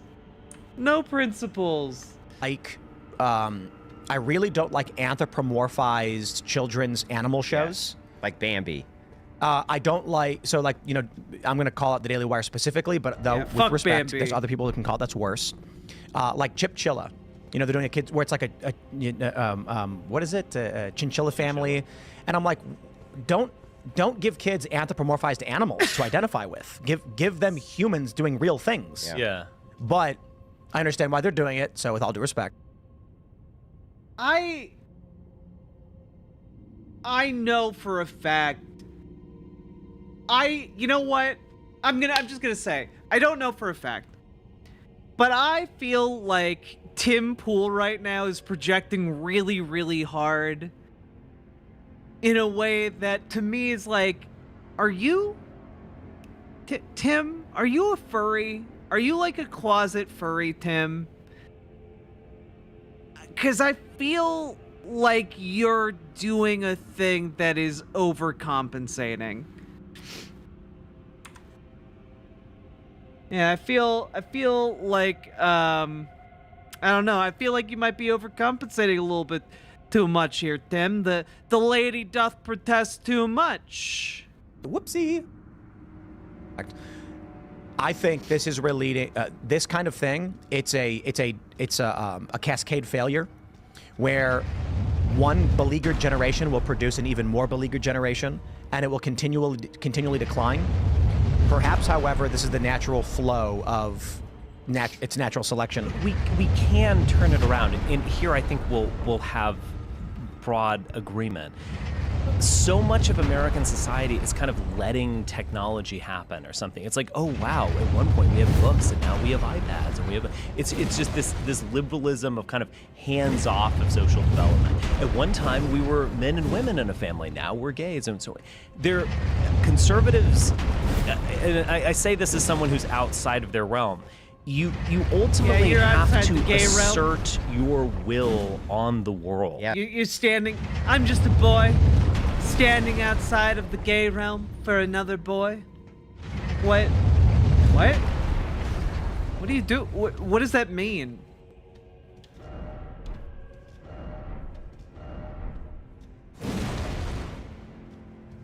Guess we have to go back. Yes. In order to transform it.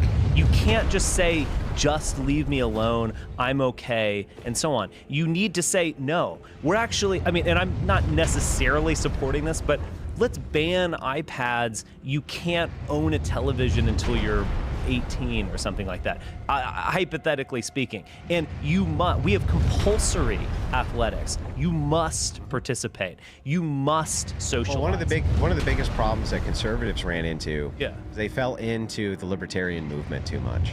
Yeah. And they forgot, conservatives forgot, Christian conservatives forgot, that if secularists are allowed to wield power, so are you. It's okay for you, and secularists will say this all the time. Secularists are actually secularists. It's just a weird new religion. I mean, I agree, but what they're saying is they're like, if you're a Christian and Christianity is what informs your value, you can't rule like that. Right. You're not allowed to rule if that's the case. Yes, you are, and you should, and we need that more than anything. And so this was a huge con job, from my perspective. How many conservatives went over to libertarianism, and they really shouldn't have, because it convinced them not to seize what we're talking about, which is power. We have a right to move towards power. When you're talking about Christian populism and Christian nationalism, the reason it's becoming popular is because the people who are promoting it are saying the one thing that we've forgotten for a long time. It's okay for you as a Christian to wield power, even absolute power, just like it is for the secularists. This is what I absolutely Even cannot stand. absolute It's like power, huh? the left is right now screaming, liberals, I should say, are screaming, if Donald Trump gets elected, he's going to come after his political enemies. Yeah. I'm like, that's what you're doing. That's right. And then conservatives are like, no, we won't. We swear. That's not what we want to do. And I'm like, who cares? Yes, it is. I don't care what That's they're- exactly what I want to do. I don't care what they think anymore. I'm like, I said this a couple years ago, when you come to me and say, oh, you can't say that because these liberals are sex, I'm like, that's France. That's like coming to me and being like, your stance on immigration is wrong because you're going to lose the people over here. They don't like what you're saying. And I'm like, why do I care what France is doing? I am not France. I do not participate in their elections. They operate independent of themselves, and they try to exert authority over internationally, as any nation would do. When you come to me and talk about New York and how liberals are complaining about stuff, I'm like, why do you care what New York liberals think? That's like arguing. We are so separate at this point. All that matters is you recognize the power systems as they are, how to win elections, and how to wield the power you've gotten to defend your values and make this country a better place. Well, you make a good point with this, and I've seen this a lot. The kind of liberal media tour on if Donald Trump is elected, he's going to go. No. See, the thing is, if you're a conservative, you don't pick up on these. Like, this is just, don't want to say just noise, but like, you think this is basically what intellectual discourse is, you know? Like, you think that they're making good points, they're actually having like a discussion here, and like to a degree, yeah. But they're having a discussion about something completely different than what you're aware of, you know?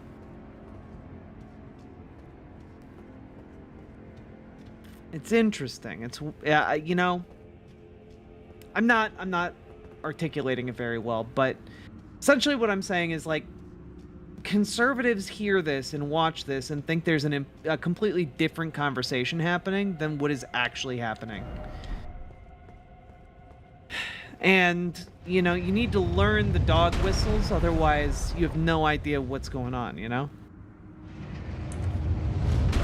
For revenge. And you kind of brought this up just a second ago. The reason that's such a good point is because you're also right. The entire fiasco going on with Trump right now, his prosecution, that's all revenge. Right. 100% that's revenge. There's no doubt that that's revenge. When that election, or when the verdict was read, the entire internet went crazy with leftists going, that's right, next is the orange jumpsuit. We're going to get you, and you MAGA people are next. It's total revenge. But for some reason, the idea that if Trump gets elected, he's going to come in and clean house with your ass next, that's unacceptable. What's sad to me, though, is that conservatives of all stripes fall for this shit time and time again and go, no, we're going to be better than you. What? Right. What? Don't you think, you know, and I'll try to kind of bring this full circle to where we began. I have this idea of the last election. And this goes back to my support of Joe Biden. He's a geriatric manager of a declining empire, right? And so he's drinking his insurer, and he's managed. Even Clinton was, you know, I think he was in his 40s when he was elected. He was kind of young and, you know, vital and so on. Now we have this old man running. It really reminds me of the Soviet Union, in fact, of a Brezhnev area where we're having these premiers die, and the next one is, you know, again, comatose Richard and Spencer it reminds me of where we a are fascist. in terms of the liberal Big managers. Papa fascist. But don't you think this is the last fascist. election in You the know, sense they're that not, it's hard to see beyond it? It's hard to not being imagine hyperbolic someone when I call these replacing people Trump. what I they think are. even the DeSantis failure was an expression of that. But also, regardless of which way the Good night, election Morbius. goes, the other side can't accept it. Because the liberals have criminalized Trump in some ways for legitimate reasons, I should say, but I'll put that aside for the moment. They've criminalized Trump. How could you let him win? How could you hand the keys to the Ferrari over to this man who you've declared has stolen documents? Well, they're not going to. And secondly, J6, and we don't have to go into all this stuff about J6 or whatever, but it's like that was clearly an expression of outrage, of just, no, we will not let this happen. We're going in there. They said it themselves. It's a revolution, baby.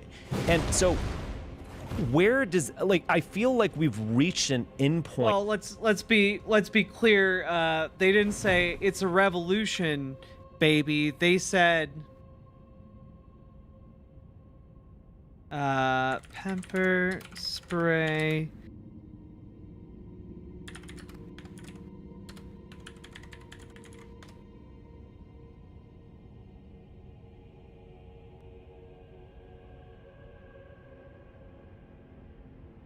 you know, there we go. We did it. Come on. YouTube Shorts. Come on, let's not suck ass. You got me. And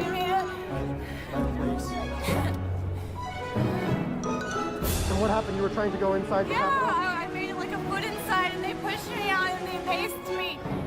What's your name? Where are you from? My name is Elizabeth. I'm from Knoxville, Tennessee. And why did you want to go in? We're storming the Capitol. It's a revolution. Thank you. Yeah, it's a lot less cool when you know, it's a revolution, baby, versus Dad, they maced me. It's a revolution, man.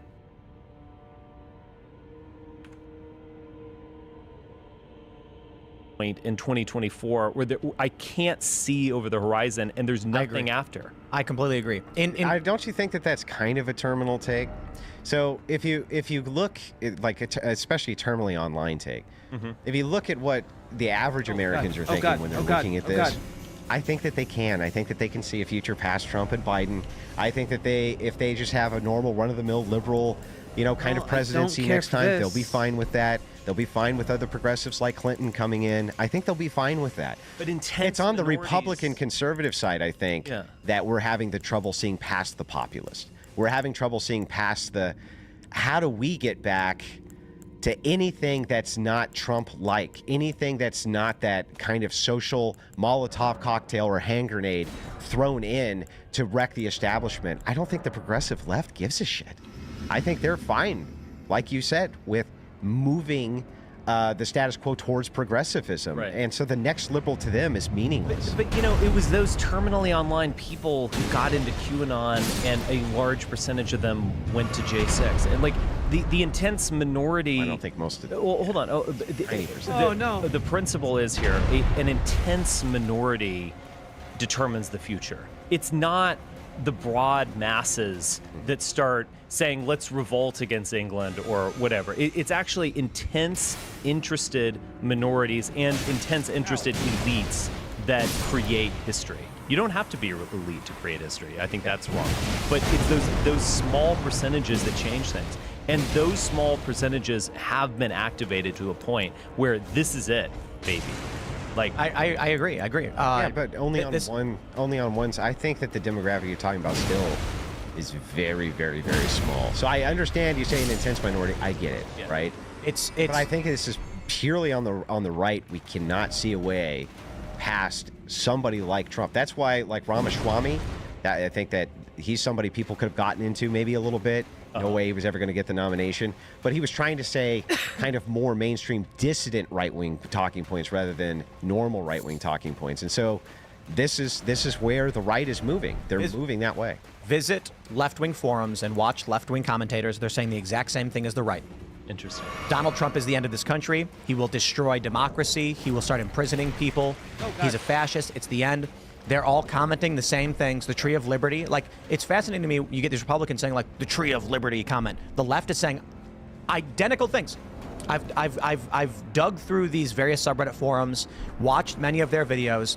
They're all talking about the Vosh pro-gun. 100%. He's talking about the left needs to start learning how to use arms. The John Brown Gun Club, the Red Guard. You've got various factions of far. I feel like Tim is operating off of old knowledge here, but like, yeah. We're saying go learn how to use guns because we're worried about you guys hate criming people because you're talking every day about how gay people and like trans people are pedophiles. And we understand that in our society, when you're using rhetoric like that, it means you want to kill us. Like that's pretty self-explanatory there, bud.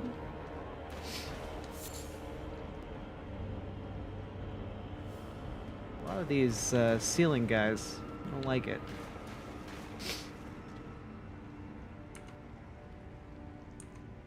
Our left groups that are training, that are armed. There's videos out of Portland where you'll see like an old white guy with a big white beard, body armor with a bunch of different magazines on it, rifles hanging from his chest with a sidearm, and then he walks up and then he's got a communist patch on his chest and he's like, what can I do for you? And if he took that communist patch off, the media would call him far right. But these are leftists that are doing this. Everyone is saying we don't know what happens after November. I have no idea. I do think the most likely outcomes will never be, and this is because people don't read history and they're first-order thinkers. They're like, you really think the states are going to fight each other? No. Like, there's no civil war because the states will fight each other. Stop thinking that the world is like 1861, where there was a union that was beleaguered. What is more like the IRA? Absolutely. Right. Yeah. And what I think might actually happen is I don't think you'll see interstate conflict. I think what you'll see is in 2020, Texas filed a lawsuit against Pennsylvania to the Supreme Court, citing under original jurisdiction. That is, when a state sues a state, Supreme Court hears it instantly. Supreme Court said no. Texas argued Pennsylvania was in violation of the Constitution in how they operated their election, and if they're allowed to run their elections improperly in violation of the Constitution, their votes should not impact how Texas gets to vote. Basically, hey man, we all agreed to this system where we vote, but that guy's cheating. And the Supreme Court said, yeah, we don't care. We don't care whether they're cheating or not. Yeah. 48 states, I think it was 48 states, got involved. Numerous states were also accused of the same thing. There was half the states filing amicus briefs on behalf of Pennsylvania, the other half on behalf of Texas, and the Supreme Court said, leave me the F out of it. If, in November, we get to a point where now that Republicans are aware of how the Democrats played the game, with the executive branches of states changing the rules of the elections and judges, that violates the Constitution. Only the legislative branch of the states determine how elections are run. You are going to have state legislative bodies prepared for how... Again, Tim Pool is not accurately conveying how any of this works. Like, if you're listening to Tim Pool for content here, like, he's just wrong about the things he's saying. They're going to be delivering electoral vote counts and results to combat what the governors do.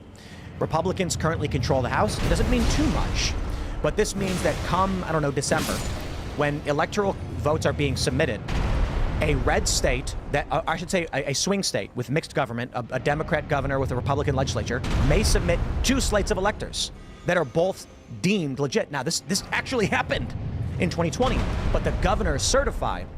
So the state legislatures are saying, no, here's our actual slate. The governor says, I certified this one, and now they're trying to jail the electors that were trying to submit through the legislative bodies.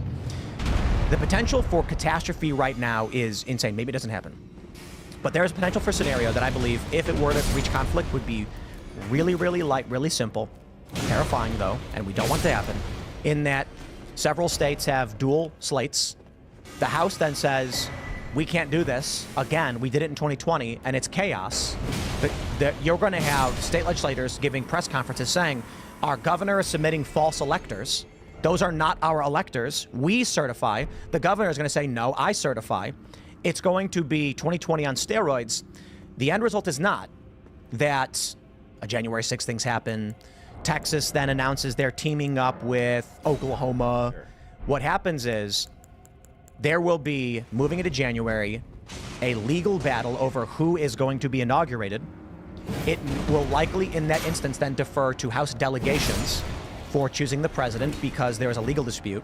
The House, which I believe it's something like 28 delegations are Republican, obviously are going to side with Donald Trump. Democrat states will then say, this is an illegitimate election. The people have spoken, likely citing the popular vote, and the states where they say governors certify electors.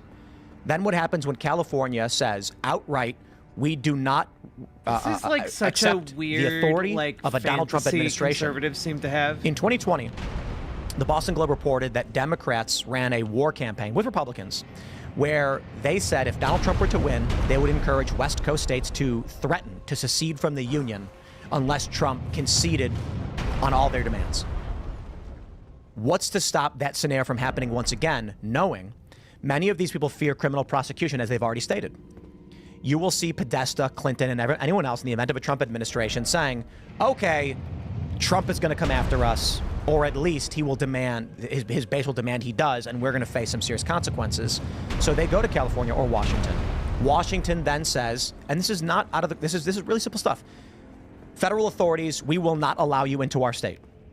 Let's take a look right now at Donald Trump's charges in New York, because I've already argued this should be the case. New York filed criminal charges against Donald Trump on a bunk pretense so absurd that even CNN called it nonsense. Fareed Zakaria. Even MSNBC political analysts were like, we do not understand this. A misdemeanor charge, which is normally a slap on the wrist, altering business documents, beyond its statute of limitations, was upgraded to a felony, citing 3 potential criminal elements that were never met or proven beyond a reasonable doubt. With that subcategory that's never been proven to the public, they asserted this one crime is now a felony they can charge Trump with, from New York to a resident of Florida.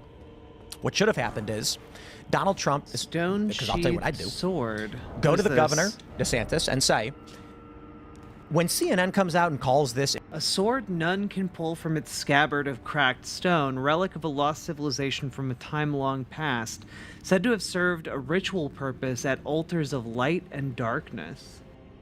This seems bad. Why would I want this?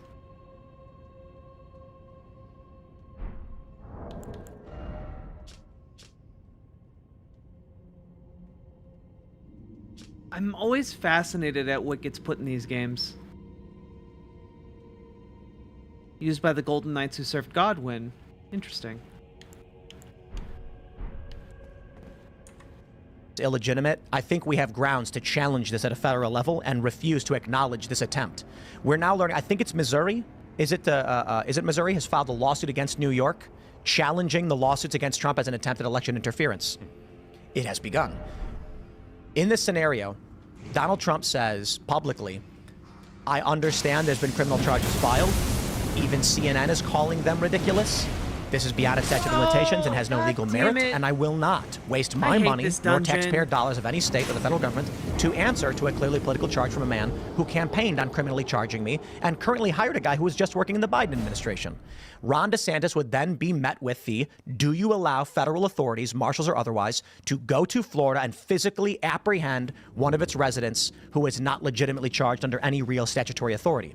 DeSantis has got a really tough decision on his hands if that's the case. Allow federal authorities to effectively kidnap the front runner for the presidency and one of your residents using external authority that you will not stop. This is proving all yourself just impotent conservative and weak, wish fulfillment. Or outright say it It's would like be a no criminal different than when effort they for do, federal like, a authorities God's Not under Dead false or like legal authority a- to come and take one of our residents, and we will not allow frankly, it. God's Not Dead it's a is a really good constitutional crisis example. with no answer. Yeah, but it also seems kind of far-fetched. I mean, the stars would really have to align for this to happen, including Trump. He would have to make some pretty competent plays to make something like that Trump happen. would have to actually be defiant. Yeah, he would have Instead, to. And every step of the way, he has bent the knee to what is clearly false. Right. The Georgia case now is frozen because of Fani Willis's improprieties. But not only that, I think the more likely scenario. This is how I see it playing out. I think that Donald Trump's going to lose this election, for sure, and Biden's going to get it. I think that the state will never allow Trump to go back in office, no matter what. It doesn't matter what the circumstances are. And I think that they'll lie, cheat, and steal if they need to make sure that he never gets back into office. I think that they're more than capable of doing that and will do it. But that I actually think Trump's going to win. You think so? But your argument doesn't. I'm not going to vote for him. $100. Oh, well, yeah, dinner. Yeah, just to make it friendly. All right. But I agree with what you're saying. Yeah. And then when they do everything that they do, Republicans with experience from 2020, and I'm not talking about federal level who seem to write a lot of angry letters. I'm talking about state level guys who are a bit more aggressive, say, we've prepared for this eventuality and we've already lined up our legal documents, our legal teams, and we hereby challenge you cannot move forward, and you end up with a constitutional crisis. Yeah, but that would require Trump also. Trump would have to back him. He would have to be completely defiant to it. He would not. He would have to push it. I think he would, because without him, what do they have? He could concede.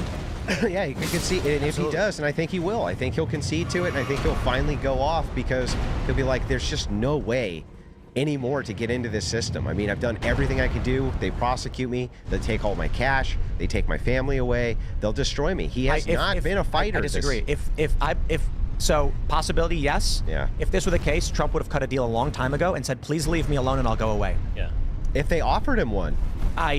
I mean, that's the thing is, did they offer him one or did they want to make an example out of him? I think they want to make an example out of him. That's what I think. I think that the likelihood lies with establishment forces meeting with Trump and saying, This is such hollow wankery, if you man. bow out gracefully, make it look real. We'll get you a few good licks in, and then throw the match. We're going to leave you and your family alone. And Trump is clearly saying no. I don't see a reality where they're like, let's destroy everything and bring ourselves to the greatest risk we've ever faced, going to war with a man this popular. The first thing Boss time, any strategist is baby. going to do is say, a Pyrrhic victory is not worth it. The risk to ourselves and the damage we incur from going to war with Trump is not worth it. We need to first try and cut a deal to see if he's willing to end the fighting and give us the victory. Let's see, what do we got? It's why every legal battle ends in a death settlement, knight. and not literally every, That because the sounds cost of the real suit is greater. I understand. scary. I understand. But when I look Holy back to the shit. impeachment, it didn't look like there was any deals trying to be cut ever. It looked like because they Trump won't take them. Yeah, well, I mean, maybe, but I think also. Okay, that's a really cool fight. That guy's so cool. He's so fast. I'm not sure that you can deal with him that way. I'm not even sure that he does dealing the same way that you and I would do dealing. If that's the case, he doesn't concede. Yeah, but I think he will concede.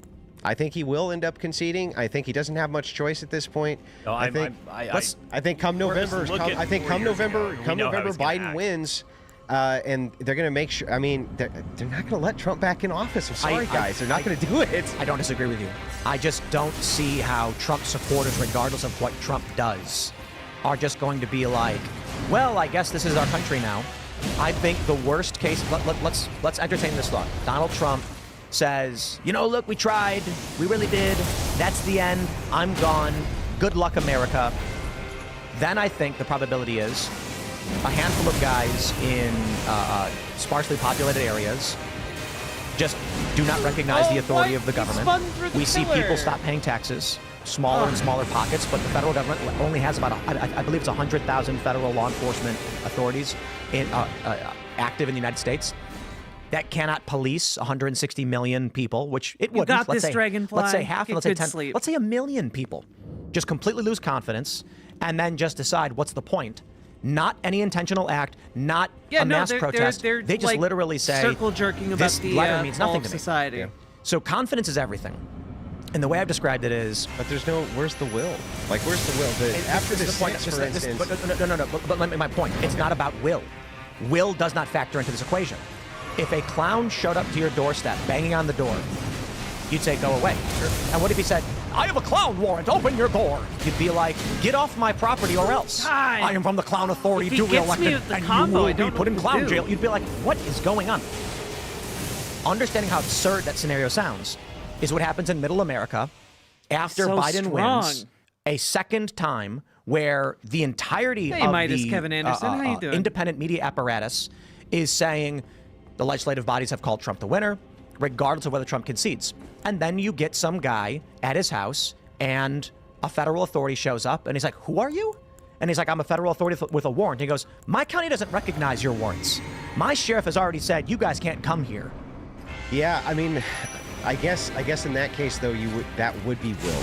Then people would have the will. If you had a split legislative body who said no, he's the actual winner, then yeah, I think then you can make a case for maybe people having the willpower to have some sort of resistance to this. I think this still looks at like a simplified view of how these things typically happen.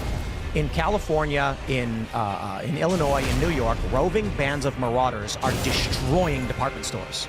These are people who already don't care about the authority of the police. Whoa, what the It's fuck? not a question of willpower. They're not saying like, guys, we need to stand up and defy the police, because no, they're just like, yo, those cops can't do anything to us. And they're doing what... Okay, so he can life drain. That's also good to know. Okay. So we have like multiple stages of this boss fight, and we gotta really look out for that one. Okay. Okay.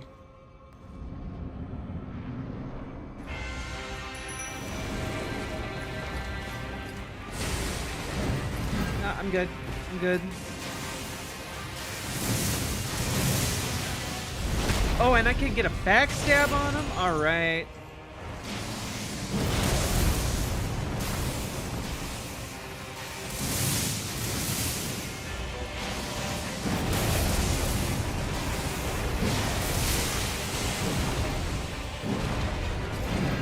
Nope, nope. Nope. Nope.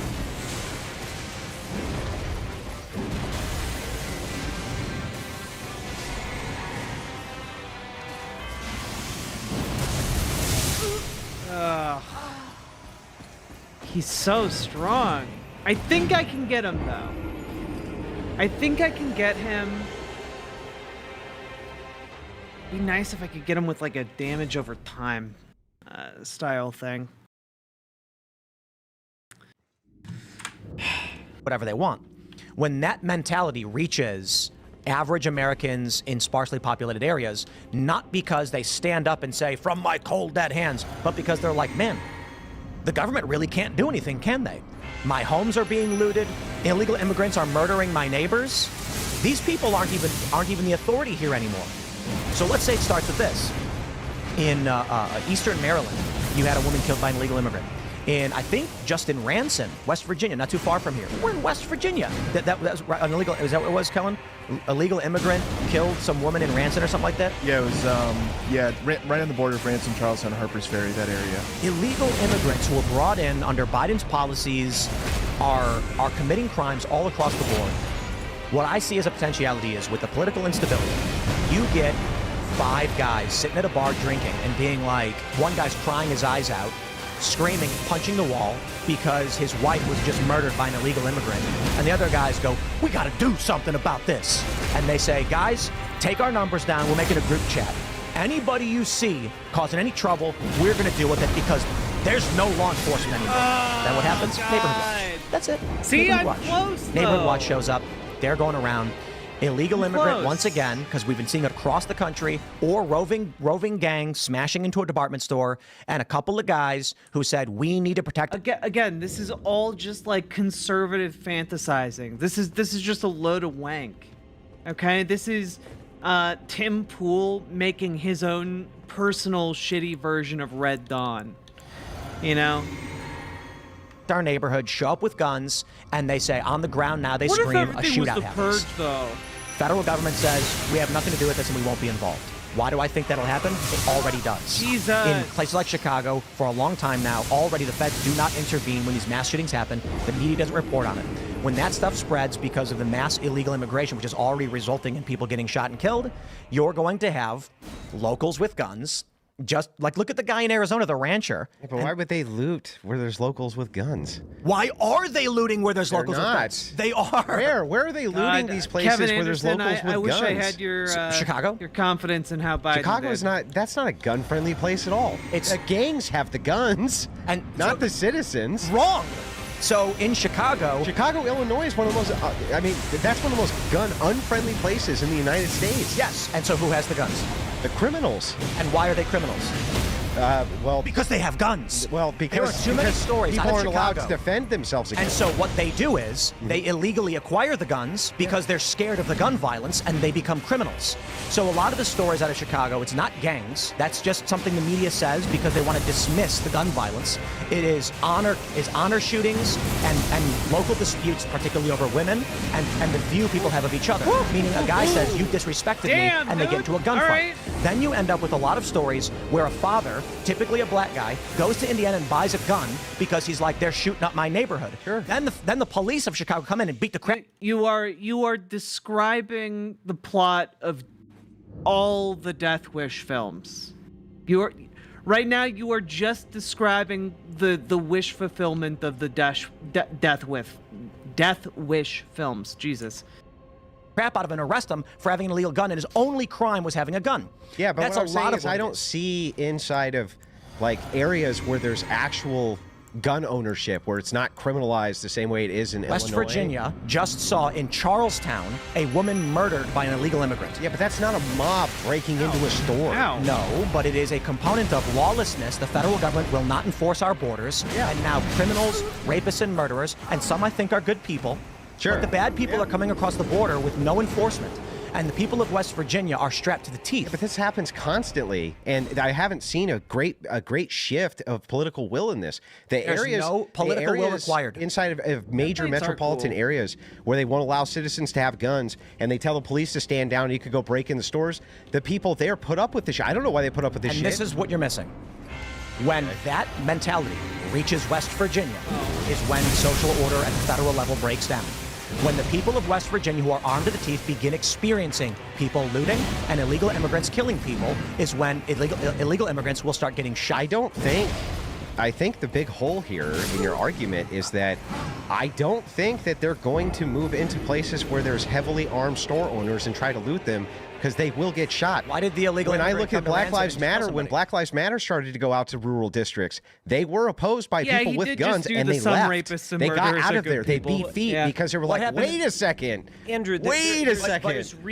What you're missing is, I am saying, if X, then Y, and you are saying, but before that happened, that didn't happen. What I am saying is, illegal immigrants we now have a story in West Virginia, which is the second most Trump-supporting state in the country. Sure. Just passed constitutional carry, loves its guns, had an illegal immigrant murder someone at a time of heightened alert around the problems we're seeing of homelessness. It happens every day. In various cities. Yeah. But it's escalating. So what I said is, we got this.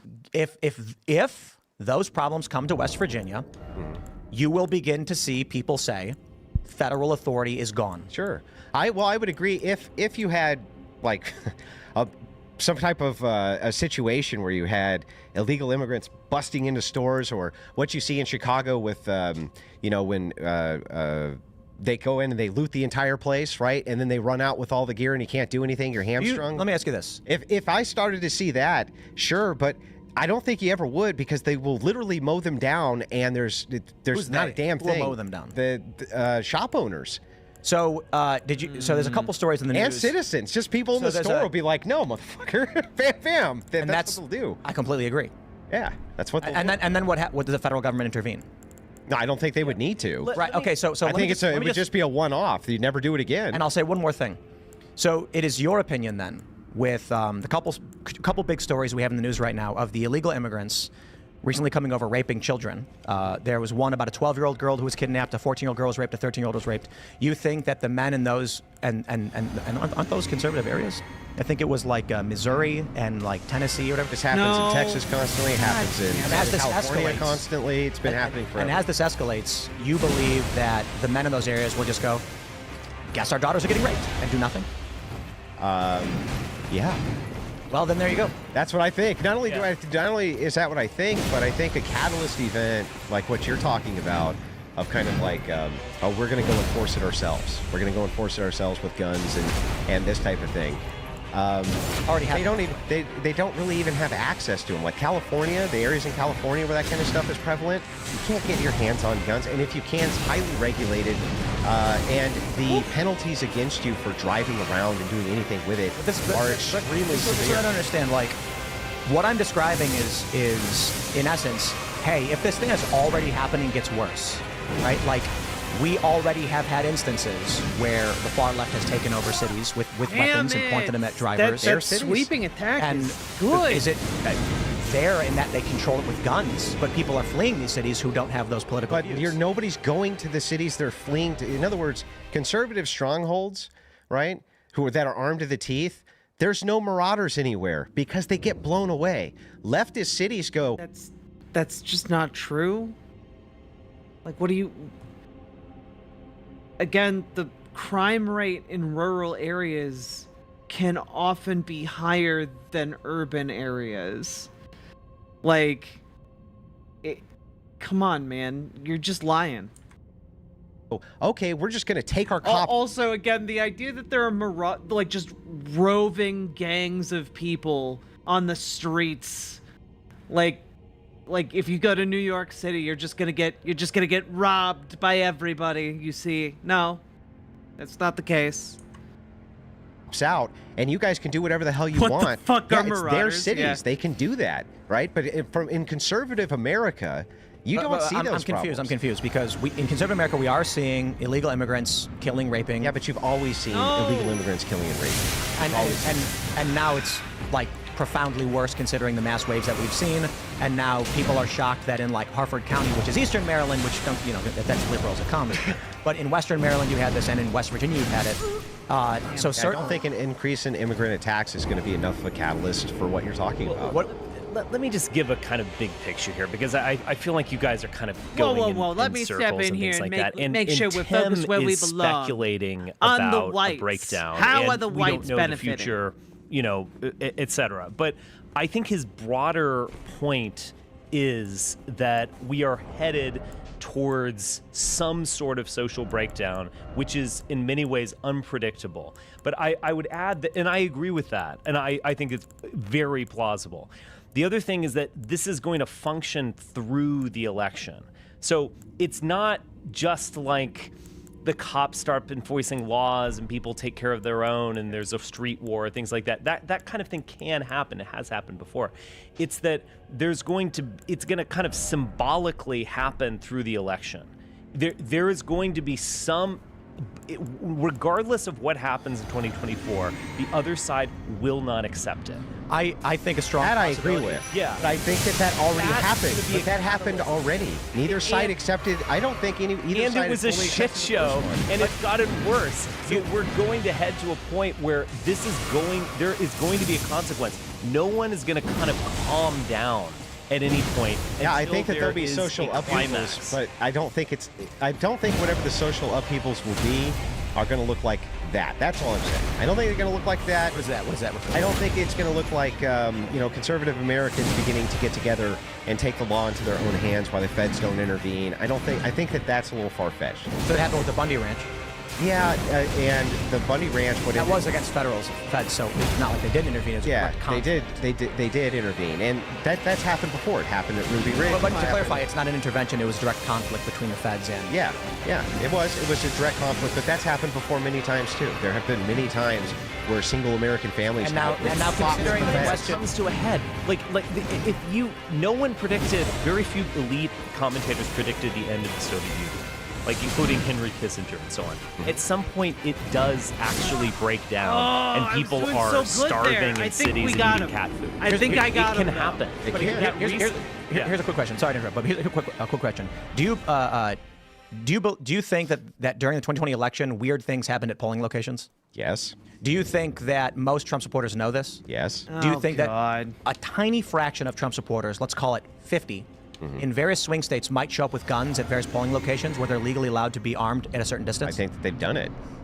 But I'm talking like 2 a.m. at like the, what was it? There was I forgot the name of the place. A van pulls up at 4 in the morning carrying a bunch of boxes. And then suddenly the ballots get counted up for Biden. And you think this time around you're not going to, there won't be any kind of conservatives standing around watching this stuff happening? Well, I think that they'll observe it a lot closer. Yes, I do. But the thing is when you're talking about political violence, okay, like the scale that you're talking about, usually that requires... What's that? What scale is that?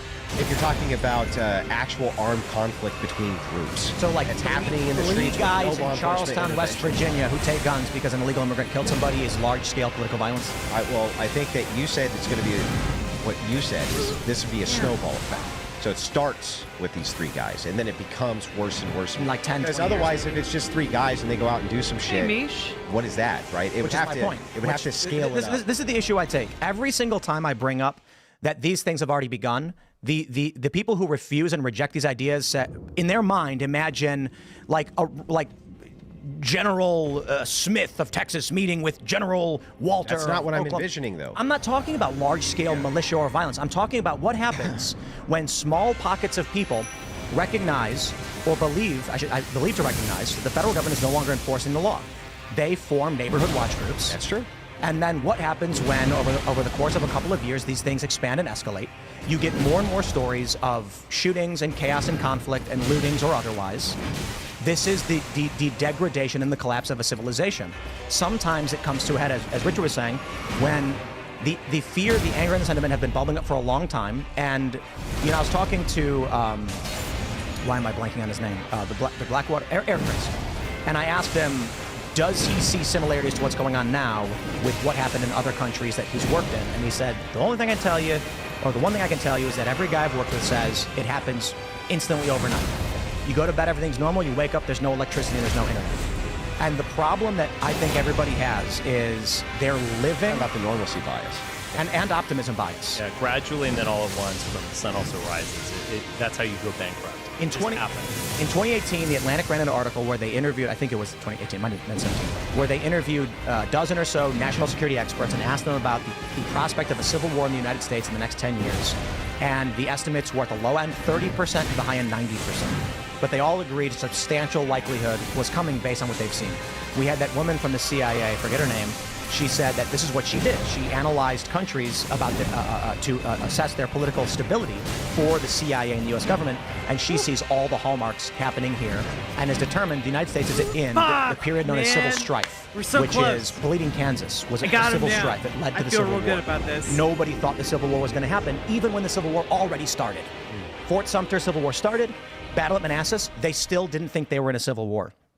So with all of these factors, Well, that's 2018, kinda I say, silly of wow. them. You get a professor from Princeton saying we are in the cold Civil War. It is political, it is legal, it is technological. Again, he's just making his shitty like fan fiction of like the apocalypse our problem. Why? Why is it our problem, Tim? Logical, it has not gone hot. So that I It's agree not with. based I on agree that there's a anything. Cold War going on. And then, at that time, people say, Tim Pool is crazy for entertaining these articles. No. And we had someone on the show, and before, this is like, I don't know, what, 2020? I said, I think we're on this track, and if things don't change, we could be headed towards a civil war. And so Ryan Long, we'll shout him out because he's a friend, I'm a big fan, but this is really funny. Kidding me? Because then... The comedian, Ryan? Yes. Yeah, okay. So we Jellyfish. talk about these stories. We talk about the conflict. We talk about the Summer of Love riots. We talk about the people on the far left seized sections of their cities for months and murdered people. They took over a police department with rifles, started doing ID checkpoints, and I'm like... They burned a police station down on live TV. Absolutely. More than one. And I said, this is civil strife. And unless something happens to contain the violence, civil strife becomes civil war. And the funny thing that happened was a year later or so, Ryan came on the show, and I feel like it was kind of an ambush.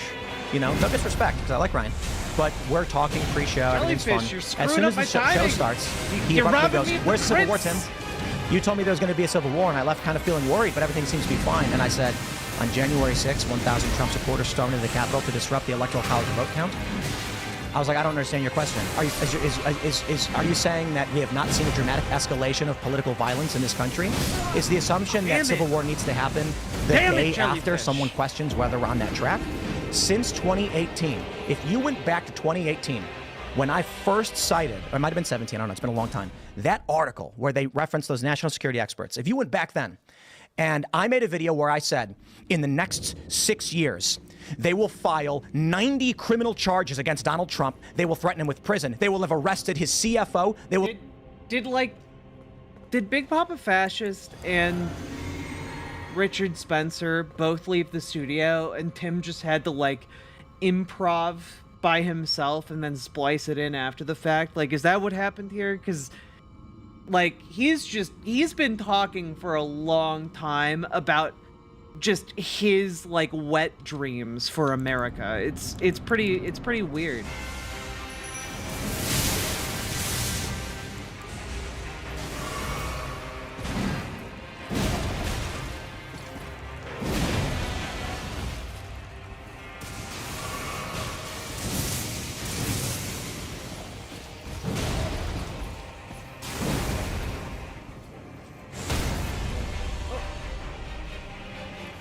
There we go. Get that crit.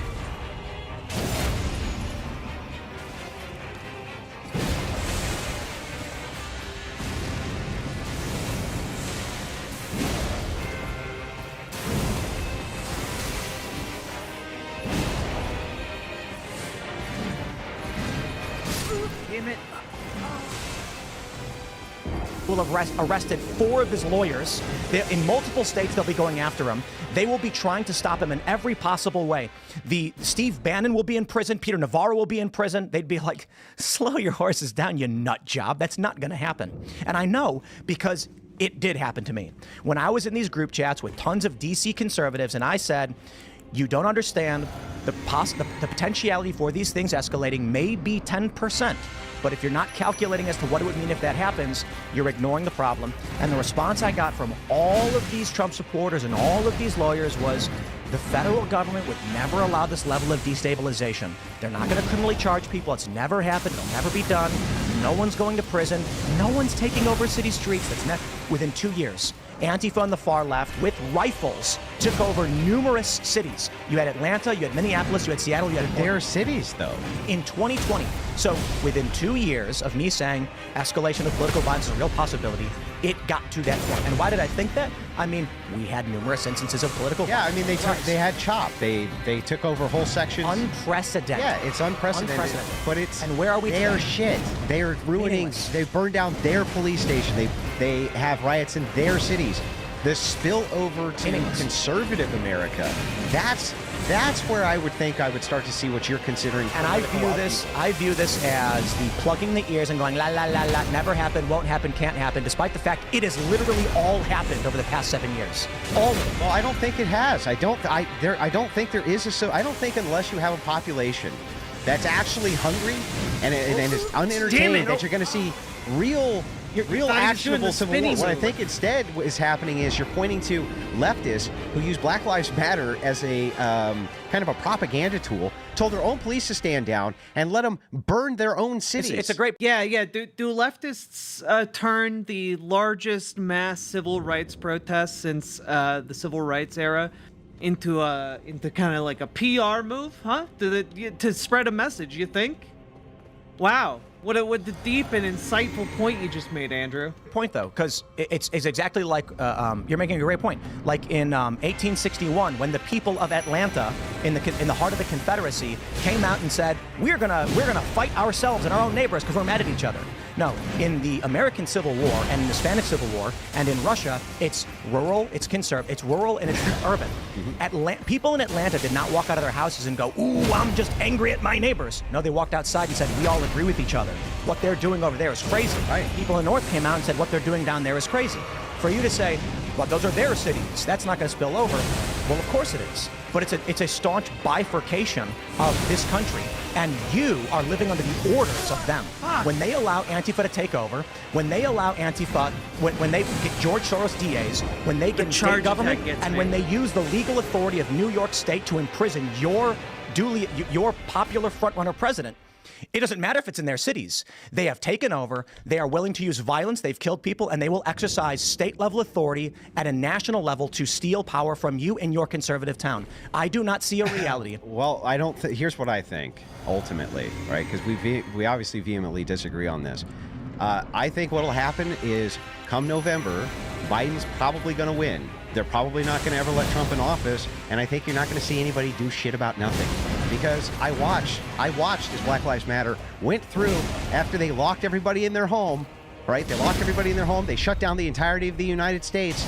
People were enraged about it. They were told to wear face masks while these guys were walking around, burning down cities. I got to pause you. Nobody did shit, Tim. They didn't do nothing. I got to pause you right there. Once again, I think you are misunderstanding. Atlanta did not come out in 1861 and burn their own city down or fight amongst themselves. Okay. They said, at a political level, we detach from you. Now, I don't believe that civil wars follow the suit of the United States because this was sovereign states in a union, which is very different from, say, Spain. When you had cities and rural areas fighting each other, rural people tend to win because they know how to survive. What I am saying is, people in red states will reject the authority of California when California, through illegal immigration, bolsters their congressional seats and electoral college vote count. And then they say, you in West Virginia can't have guns. And the people in West Virginia say, like how we can't. And the reason why I think this, it's already happened. Western Maryland declared itself 3 counties, 2A sanctuaries against their own state and the federal government. Let's go! Numerous states have declared themselves illegal immigration sanctuaries. Illegal immigrants are bolstering congressional seats through the census and the electoral college vote count. When you're talking about the cities, though, that have had sanctuary cities for illegal immigrants, that's been liberal states for a... Just another cute selfie with Godric the Golden here.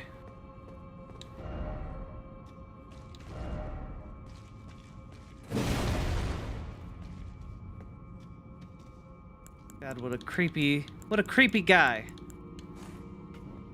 Now, am I talking about Godric or am I talking about Andrew? I'm talking about both of them. Hey, both conceptually disturbing.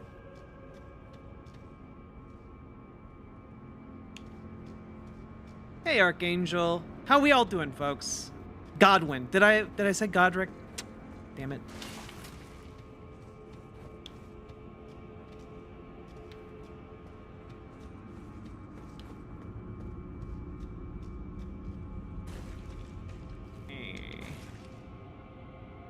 Poor lips.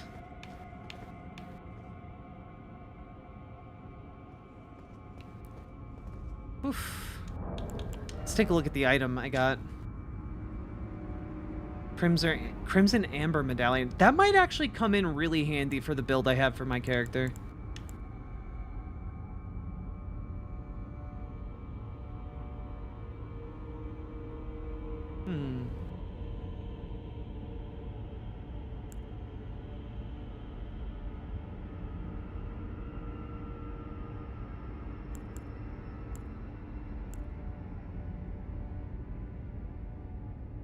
Golden War Axes of the Death Knight. A pair of weapons, made to be wielded in both hands. Crackles with lightning, the power of the capital's ancient dragon cult. The knight, once the personal guard of Godwin, was also the protector of the Prince of Death's cadaver surrogate? What does that mean? What is a cadaver surrogate? I don't think I want to know. Hey, Big Hook, Big Hook. Good night, Olive Rider.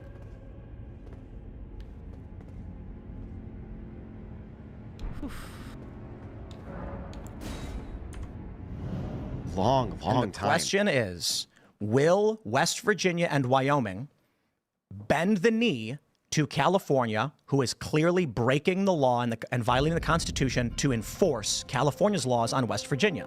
I believe the answer is, at some point, no.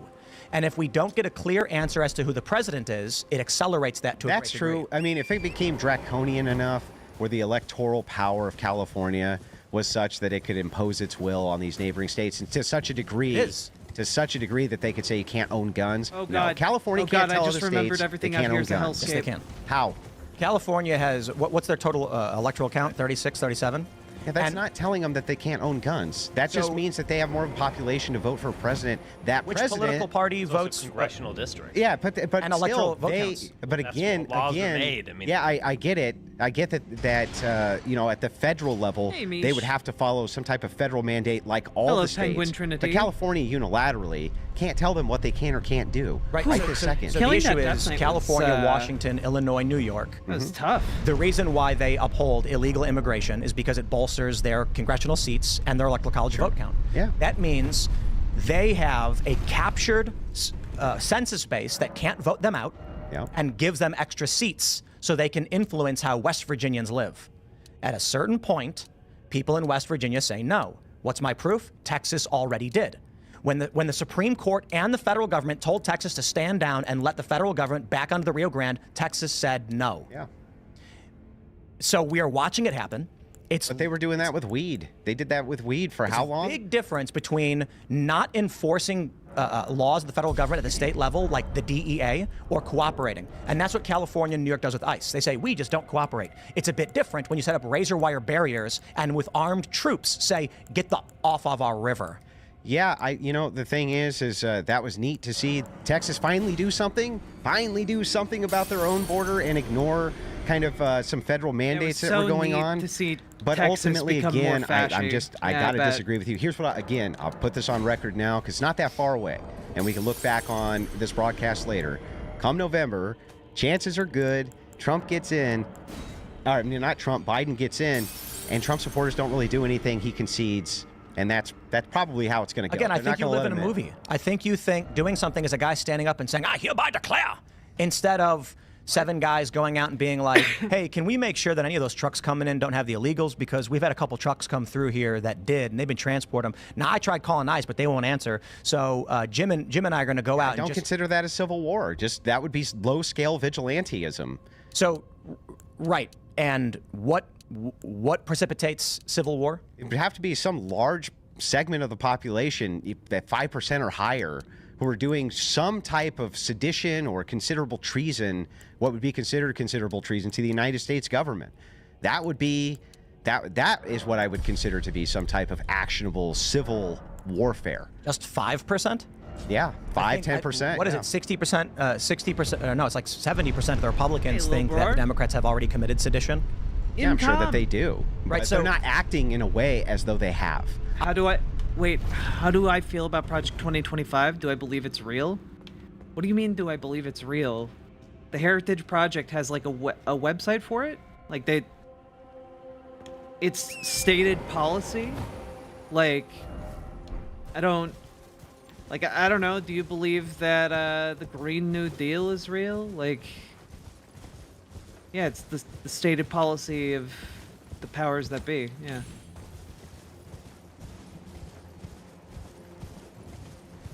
Like, is it real? As in, like, is it policy now? No. Could it be? Absolutely. I've only seen it on TikTok. Oh, yeah, no, it's actually a real thing. I didn't know if you were asking, like, facetiously. Yeah, no, it's unfortunately a very, very real thing.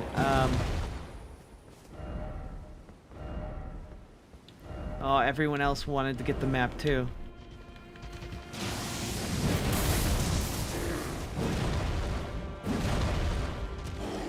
There we go.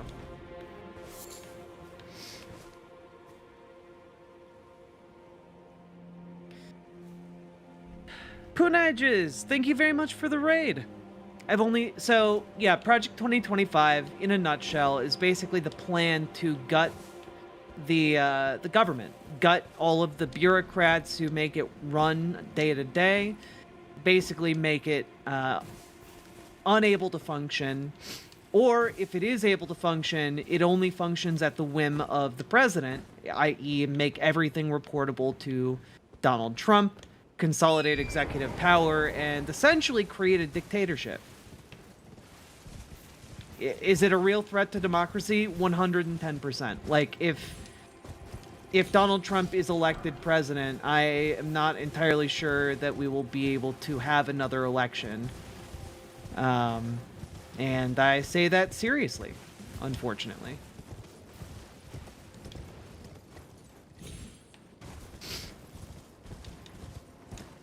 Just a mini raid? That's okay. Is it as bad as they say? It is actually as bad as they say, and likely far worse than they say, because no one is really aware of how bad it could be. Like, it's... I would say that the estimates that are being put forward are all underestimates of the effect that it would have. But that's me, you know. But that is what I believe.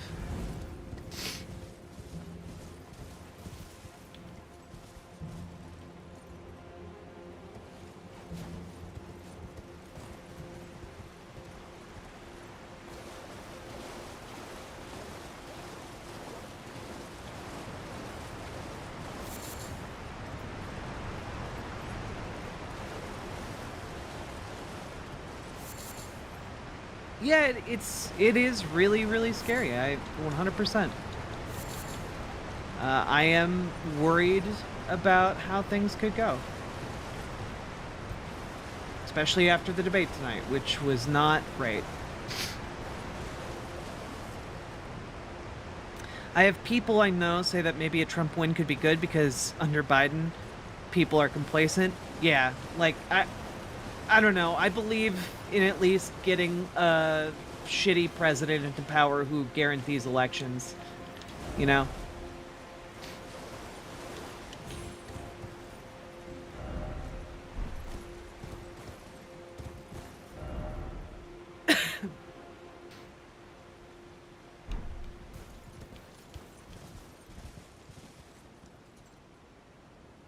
I think that's the problem, right? If you think that somebody has truly acted in a way as to unfortunately, there are a lot of people who aren't acting appropriately to the threat of,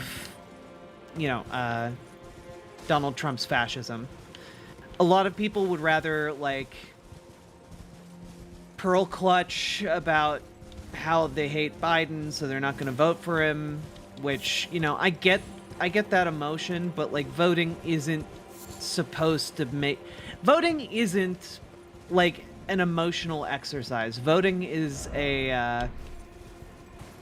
it's a thing you do to be useful, I don't know, and hopefully achieve longer term positive outcomes.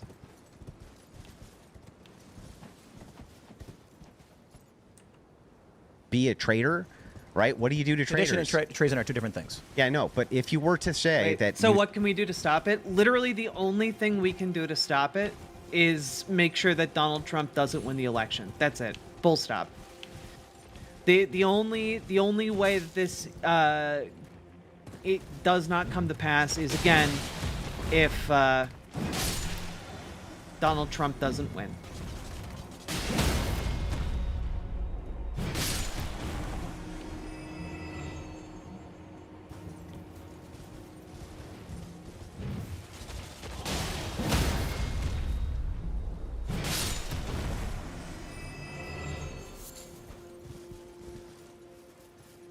Sadly.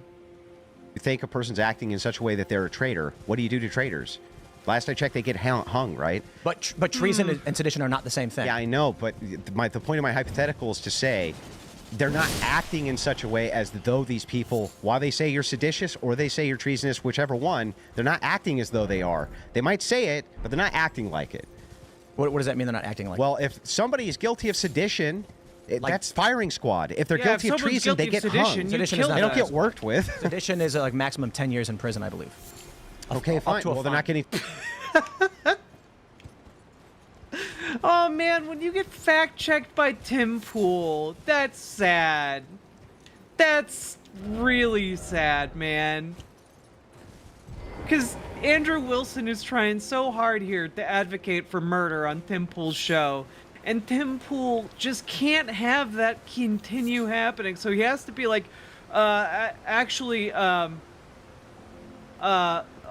it's non-violent. You just keep him in prison. Yeah, prison. Because he's already had people do this exact same, we need to execute these people, or these people should be executed. It's... 10 years in prison either. Just won't stop. Well, that's the question of whether Donald Trump gets elected. The issue is conservatives overwhelmingly they're not revolutionaries. The question is, do we expect, with everything that's already happened, we're at the point now where since the beginning of this conversation with Donald Trump, they've accused the president of being a traitor. They've accused Donald Trump of being a traitor. That's true. They have Tim acted Pool? as though True. he's a traitor. They cemented his feet so that he couldn't run his administration. They effectively levied legal war against him during his entire administration. But you need a percentage of the American public who's acting in accordance with that against the system. No. In a physical way. Wrong. I don't think that's wrong. Read a book. I mean, just saying. Every single instance Just saying, of social... 5 guys are running around with guns in some small-scale incursion. That's not fucking civil war. And say it was civil war. Well, that's what we're talking about, is civil unrest and civil war. And what precipitates that is social breakdown when people lose confidence in their government. I agree. That's what precipitates it. That's true. You have social breakdown. You have social cohesion breaking down. You're sitting here going, but that doesn't mean that. That one was on me. I can't blame anyone else for that. That was just on me. That's what it is. And you can also, you know what else you can get? Instead of civil war, you can get... will California be safe from some of this? Again, no. Unless California is, unless we elect Joe Biden, then the answer is no. Like, Joe Biden will be the only, unfortunately, the only thing between us and Project 2025. If we elect Joe Biden, it's a non-issue, at least until the next general election. And if we don't elect him, then, California can try to mitigate, but I don't think they're going to be able to do that very well, unfortunately.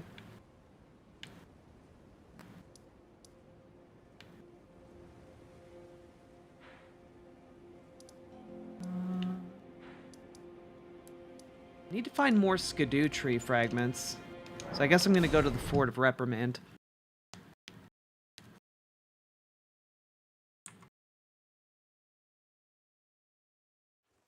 Instead of revolution, instead of civil war, you can have a renaissance too. Sometimes social breakdowns lead to renaissance. You forget about that as well. Well, usually you get a revolution or you get a Okay, but you kind of hate the Renaissance. You don't actually like that. You hate the Renaissance and the Enlightenment.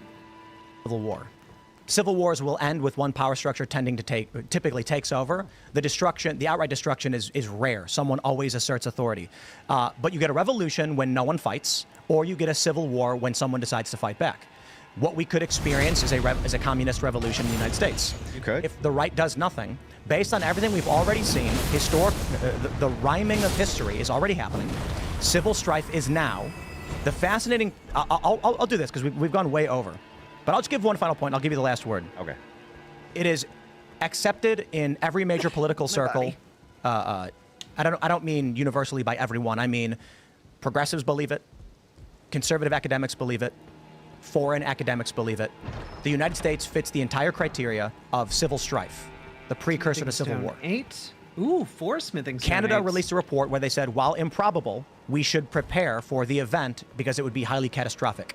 In the UK, the Financial Times published an article saying, should we begin as investors considering what a civil war in the United States will do to our portfolios?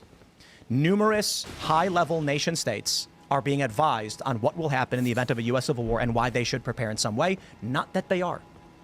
Academics across the board, as I already mentioned, believe we are in this period. We are facing an election where we already know from 2020 no one will agree on the results. To then say, after this election, everything will be fine, I believe is absurdity. Okay, so I agree. I can't believe I'm hang on. this. So I'll say this. I'll say this. Why can't you believe you're no, saying I that? still have to disagree. This has been going on for years and years, where the American government has prepared for contingencies for civil war. This has been going on forever. And to be honest with you, Tim, you've been talking about the Civil War since long before I even got into online.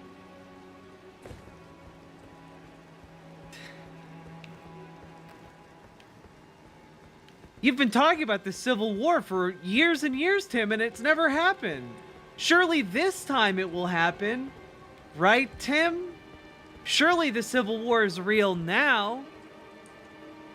In politics, I was listening to you talk about, hey, this is right around the corner. It's coming soon to a theater near you. Oh, no. The stage is Oh, set. he has a name. We're very close to it. He's got a name. And we weren't really that close to it. So the thing Get out is, of is here. like, Do you think January 6th wasn't a dramatic escalation of political violence? Sure. I think that you could have a lead up Black over Knight many predicted years. it. Over many years. So I was correct. What did the SPLC accuse me of? What do you mean? What do you mean? When did you September, predict Jan 6? In September. Oh, I love this because it's in the lawsuits against me too. SPLC's written about it. Wait, he has lawsuits against him? Wait. Lawsuit against Tim Pool.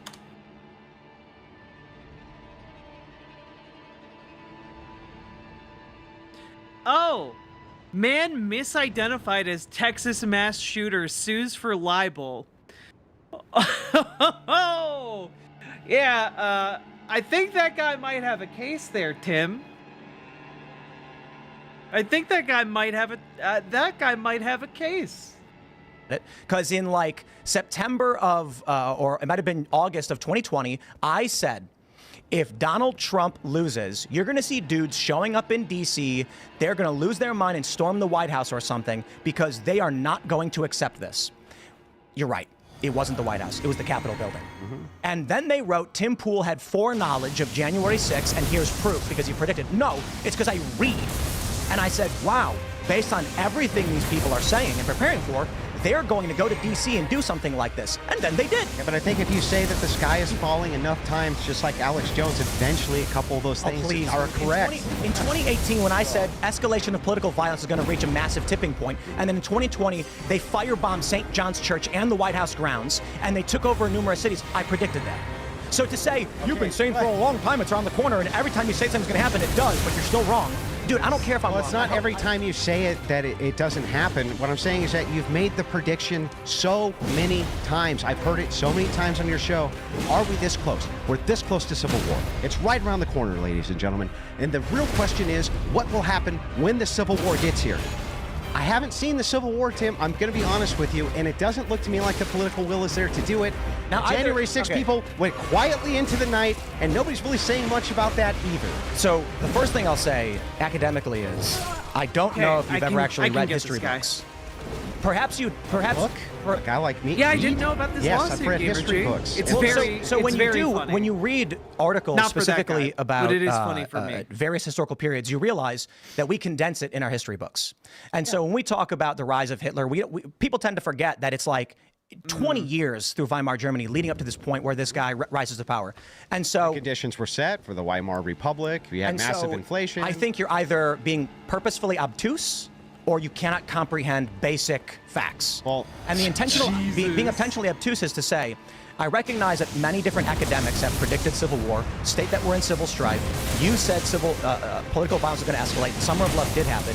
You said in 2020 that a bunch of angry Trump supporters are going to go to D.C. and storm, the White House. It wasn't the White House, it was the Capitol building. You got that one right. And you've been warning about how these things lead to each other. And now today, as of today, because the Civil War didn't kick off at any of those time periods, you've been wrong to predict these things are escalating. The first thing is, when I say, hey, look, here's a guy who said this thing is happening, that's not me predicting it. That's saying a Princeton professor has made this prediction. A former CIA official has made this prediction. Numerous security advisors have made this prediction. Canada is saying it's improbable. This guy so goes it's not necessarily a a little prediction, extra. but they're concerned about its potentiality. Investors are now making this prediction. We are in civil strife. I'm not making that up, nor am I predicting it. I'm saying that's an assessment of leaders in politics, infrastructure, of some and culture. leaders, of some people, not of every. There's no united academia saying this is right around the corner, guys. That's not happening. You pull the sources that you want because they help craft your narrative. And then when the Summer of Love happens, I was wrong. Okay, so again, if you say the sky is falling every single day, eventually you get some keys of it right. But I've been hearing this from you for a long time. What have you heard from here? Again, I'll repeat it. I have listened to you long before I was ever inside of any type of political commentary. I was listening to you talk about coming civil wars, how this is happening. What was wrong? In the next few months? What was in the wrong? next few months, this could really set the stage between the states and this What was for wrong? a new civil war. What was wrong? What was wrong? They just didn't happen. What didn't happen? None of these civil wars that you What civil were wars did I constantly predict that didn't predicting. happen? What civil wars? Well, I didn't come in with a list of all the times Tim Pool's predicted civil war, but dude, Okay, you're at the point where famous for it. You're at the point where you've You're lost the famous argument and for you're it. making things up. What part of the argument did I lose? You said that I predicted a civil war would happen at a period. No, I'm saying that you talk about it constantly. Right. And I have not. What was I wrong I about? haven't seen any of the evidence of this. Tim Summer is of Love is not mad. evidence. He's so No, mad. it's not. There's no civil war, even from the Summer of Love. That's not a civil war. When did I predict that the Summer of Love would lead to a June 21st civil war in the United States? I mean, that's what we're talking about right now, though, is the leading. So when is this? So let's be hyper-specific then. What area, what decade, next 5 years, next 4 years, next 3 years, do you think we'll see a civil war? Or is it something you're talking about that's 30 or 40 or 50 years down the road? Or do you just not know? Literally, I've said I don't know. You don't know. And so you made up that I predicted a civil war in a specific period. No, I'm saying that that's all I've heard you talk about for years. What was I wrong about? Again, Tim, I didn't come in prepared to debate with you. I came in prepared to debate with Richard Spencer. But I'm happy to actually come in again, and I will bring a list of everything Tim Pool has been wrong about if you want me to. I'm wrong about a lot. Yeah, okay. Well, then that makes my point. But Tim is so fucking mad. What the hell? the idea that I would recognize me saying these things might happen and being wrong about it does not mean that I'm in general wrong about the bulk of what I'm saying right now. The issue is numerous academics articles have recognized the basis of what civil strife is. I don't care if we're looking for a national committee of recognizing civil strife. Civil strife is a period described as political violence, death caused by political violence, and increasing political instability. We can then assess everything that's going on and determine whether or not we think that's true, and everyone's allowed to have their opinion. But in 2018, when I said, hey, this political violence is going to get worse, and then it did. And then I said, man, I think if Trump loses, you're going to get a ton of these people on the right going to D.C., they're going to lose their minds, they're going to be like storming the White House or whatever, and then it happened. And so those are just two big examples where I'm like, X equals Y. I hope that doesn't happen. Where we're at now is all of these things are behind us. These have all happened. And I say, if you look at history and what these things tend toward, and when you look at what has been said 6 years ago and what it has tended toward and what has already happened, things don't bode well for us in November. And you go, no, we're fine. And I'm like, okay, No, whatever. that's not what I said. So I've been kind enough not to strawman you. Don't strawman me. I didn't say. You said Biden's I gonna didn't get say elected. no. It'll be fine. Biden's going to elect it. No one's going to do anything. That's more akin to what I'm saying. That I think that it is likely There we go. that Biden gets re-election, okay, and that you don't see a civil war from it. Yeah, you might see some activism, might see some small-scale violence that happens. No, I don't think it's going to lead. You've been strawmanning the whole time. I don't think it's going to lead to anything widespread. To be honest, I don't. You're still strawmanning. Because my point. How can I strawman my position? You're strawmanning my position. I wasn't talking about I did not say Joe Biden getting elected starts a civil war. Tim, I was talking about Andrew Wilson's position is not Tim Pool's. I can't strawman myself. It's my position. You said, I don't think Joe Biden getting elected will start a civil war. Oh, God. That's great. That's my position. When did I say it was yours? But why would you make a point that I don't disagree on? That has nothing to do with my position. Because I just wanted to give you my position so that you understood my position. Okay, so I don't know what your argument is. My argument is that I don't believe that there's going to be widespread political violence.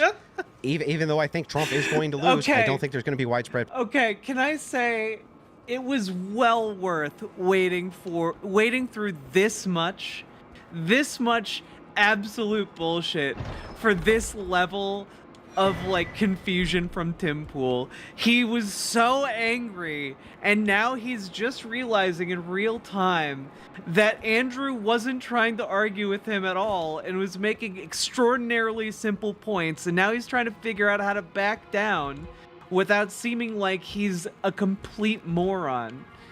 It's really quite funny. Political violence. That's my point. That's fair. That's fair enough. I feel like I want to intervene here a little bit. I haven't contributed much over the past hour. And we got to wrap up. It's okay. It's okay. I'll be very brief. An important difference is that with the American Civil War in the 1860s, you had two different elites that were willing to fight one another. So you had a plantation elite, and then you had a federal Northeast elite. They became in conflict. Remember, Robert E. Lee, all these people, maybe Stonewall Jackson is an exception. These were kind of like the billionaires of the day. These were massive plantation-owning people who had something to fight for. I would say that currently the elites they want the system to continue. They have a lot invested in the system. You don't have that situation. Now, I think a better parallel than the 1860s would actually be the collapse of the Soviet Union, where we're headed for a legitimacy crisis. We have polarization, which I don't think was as present in the Soviet Union at that time. But there's a legitimacy crisis. It doesn't matter who wins. Biden could win. The Trump people are going to go crazy. Trump could win. The Biden people are going to go crazy. There's just this impasse where both sides are going to say no to whatever happens. Now, Tim might not be right, and it's hard to speculate about how it unfolds. I think it's unreasonable to demand that someone speculate about how it unfolds. But I think he's fundamentally correct in the sense that the likelihood of delegitimization and general social strife and breakdown is remarkably high. And to that extent, I agree with him. I think you're getting at something, even if you're might be wrong on the details. Well, so here and there. the way we've literally described it is the collapse of the Soviet Union, the rise of the oligarchs. When confidence in the central system breaks, you get in, and this was like a couple weeks ago, we were talking about this. Arizona has a meat processing plant that's owned by, I don't want to use any specific examples. Let's say meat plant, that's the name of the company. They've got 17 plants all across the country. Social disorder. Biden wins, confusion unfolds, and then you get, like with Texas's assertion over the river against the federal government. Let's say something like that happens pertaining to trade in some way. I don't know how it escalates. When the Soviet Union collapsed in Ukraine, guy shows up to a factory with a gun and two of his buddies, and he says, "Who's in charge?" They say, "This guy." They say, "Bring him over here." He says, Who delivers your goods? And he goes, we usually get our goods delivered from this time to this time. Okay, who do you report to? What are you talking about, Tim? I don't know anymore because it's all broken down. They're not answering the phone. Okay, you report to me now. I'm going to make sure that all the goods your factory needs get in. I'm going to make sure that all your men get paid and you guys eat. Sound good? And they go, sounds good. And he goes, okay, I'm the boss now. You make sure everybody knows. That's how the oligarchs got their power. When things like that escalate in the United States is what I am discussing. What I'm saying right now with a unknown in the election, a federal level lawsuit, which we've already seen now escalating to its, you know what, I'll put it this way, as I always do every time I talk about it. For all I know, Joe Biden walks up to Trump, shakes his hand, they smile and they hug, they cry, and they say, we cannot let this country fall apart. It's time to team up and restore the American values, and everyone cheers, and then we're all happy with it. Yeah, just low likelihood. Right. Or you have Oklahoma banning abortion in every instance, and you have Colorado legalizing up to the point of birth and potentially beyond. This moral impasse cannot sustain itself next to each other. With more and more issues like that happening, we run into a Soviet Union-style collapse. Now, the problem then arises in that with the Soviet Union, you know, Ukraine, of course, is massive farmland, which is needed. Russia was very upset. Putin obviously was very upset. He wants to restore this. But the issue is the geographics of the United States are very different, especially now the states are divided. They're not built upon natural barriers in the same way in the West as they were in a lot of Europe. Mountains separating certain territories, certainly true in the United States. But for instance, what is Las Vegas? Las Vegas is a production of modernity. It cannot survive outside of national trade. They import all their water. Right. People can't live there. Yeah. Well, what do those people do? That's an interesting question to what happens when you're going to get social breakdown. Arizona has already tried to take Great Lakes water. The only reason they can't is that the Great Lakes region has a treaty with Canada, with Ontario, because Ontario borders the Great Lakes. Due to this international treaty, it supersedes the authority that the federal government have to actually intervene on how other states can take water from the Great Lakes. Arizona doesn't have water. They need the Colorado River. California, Southern California does as well. If we see any kind of destabilization, even 20% of what the Soviet Union went through, you are going to have a major crisis in the Southwest when California says it's our water, but upstream they can't control it. They have no access to it. So what? Does California send a delegation to Utah, Nevada, Arizona, and Colorado to negotiate the rights after the federal government stops enforcing things? Or maybe Arizona says no? What happens if one state says, we've seen a major influx of people from Las Vegas because they have no food into our state. We need to fill up a basin so we can supply water to these people. California says that construction would disrupt SoCal. We got 13 million people. You can't do that. And they say, well, we got 10 million. What are we supposed to do?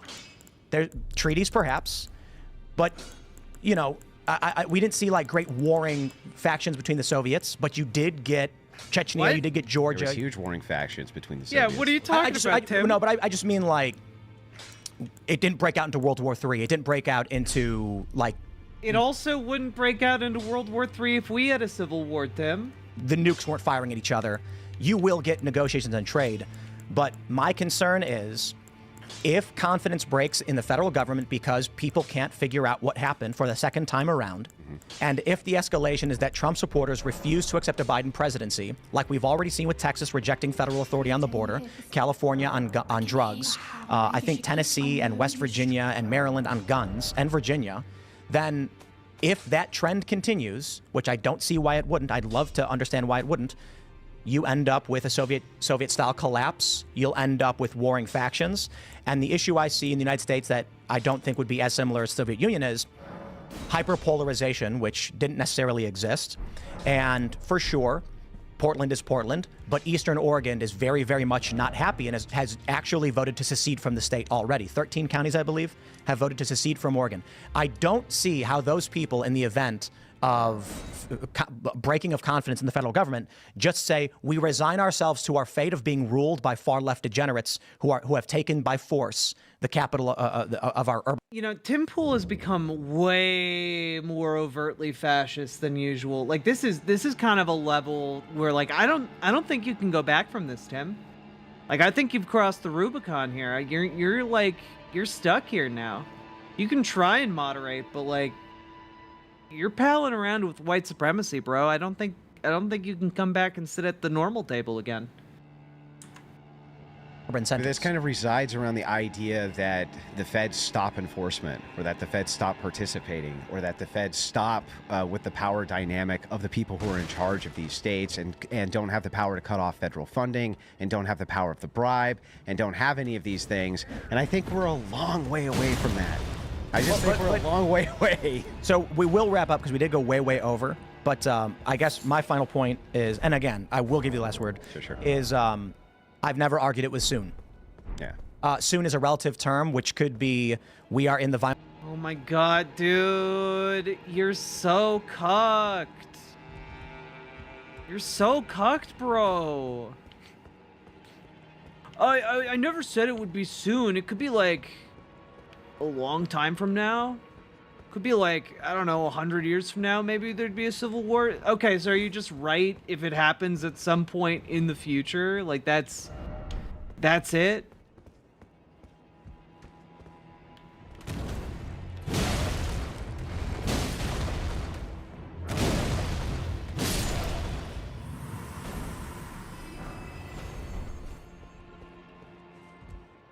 Weimar Germany period, and by 2040, with the collapse of Social Security, this is when it really breaks down. But everything we've seen so far is not indicative of peaceful goings-on. One of the things that we regularly say around here, or at least I do, and is kind of caught on with some people, is I just don't see the off-ramp, right? So maybe it's not in the next 5 years, maybe it's not in the next 10 years, but I don't see the solution to the problems that we have, or at least I don't see people gravitating to what seem to be the solutions. And honestly, I think the solutions are, again, stuff like we talk about, focusing on family and trying to hold that as the centerpiece of society. And I don't see anybody doing it. And anytime anyone does, they straight up get attacked by the left. Feminists are all over you. Get attacked as some kind of misogynist just for saying the family is good. Look what they did to the UK. Yes. Something tells me you didn't go on Twitter and say the family is good. Something tells me here you said something that wasn't that. Because no one disagrees with the family is good. So what was the context, huh? A Kansas City kicker. Just because he said that he espoused his religious beliefs, and the left was apoplectic. So it's not that it's going to happen here, now, then, or whatever. It's just, look, we see a lot of problems coming, and these genetic dead ends. So they're all genetic dead ends. Doesn't change the fact. That's an off ramp. One last thing. I don't think so. Because it's time to go eat. Okay. The first discussions of civil war in the United States was actually in the 1820s. The concern over slavery was bubbling up at that point, and numerous political compromises had been made that kept people kind of calm. And it reached a head in 1861. Bleeding Kansas, 7 years before that, for I think it's like 15 years before the Civil War, people were murdering each other over the issue of slavery. John Brown had walked up to a guy and blasted him in the face, just killed him outright for being a slave owner. That was before the Civil War had happened. And the last thing I'll say, the Battle of Fort Sumter, where only one guy died, it was only by accident, is historically recognized as the start of the American Civil War. And even though it had started, people of the United States did not believe civil war was happening, and they went to picnic at the first Battle of Bull Run. And they watched people get their heads blown off, and it was bedlam. Yep. So, Andrew, if you want to give your point and take the final word, and then shout anything out. I mean, again, I would just like to point out that people were used to picnicking at horrific events.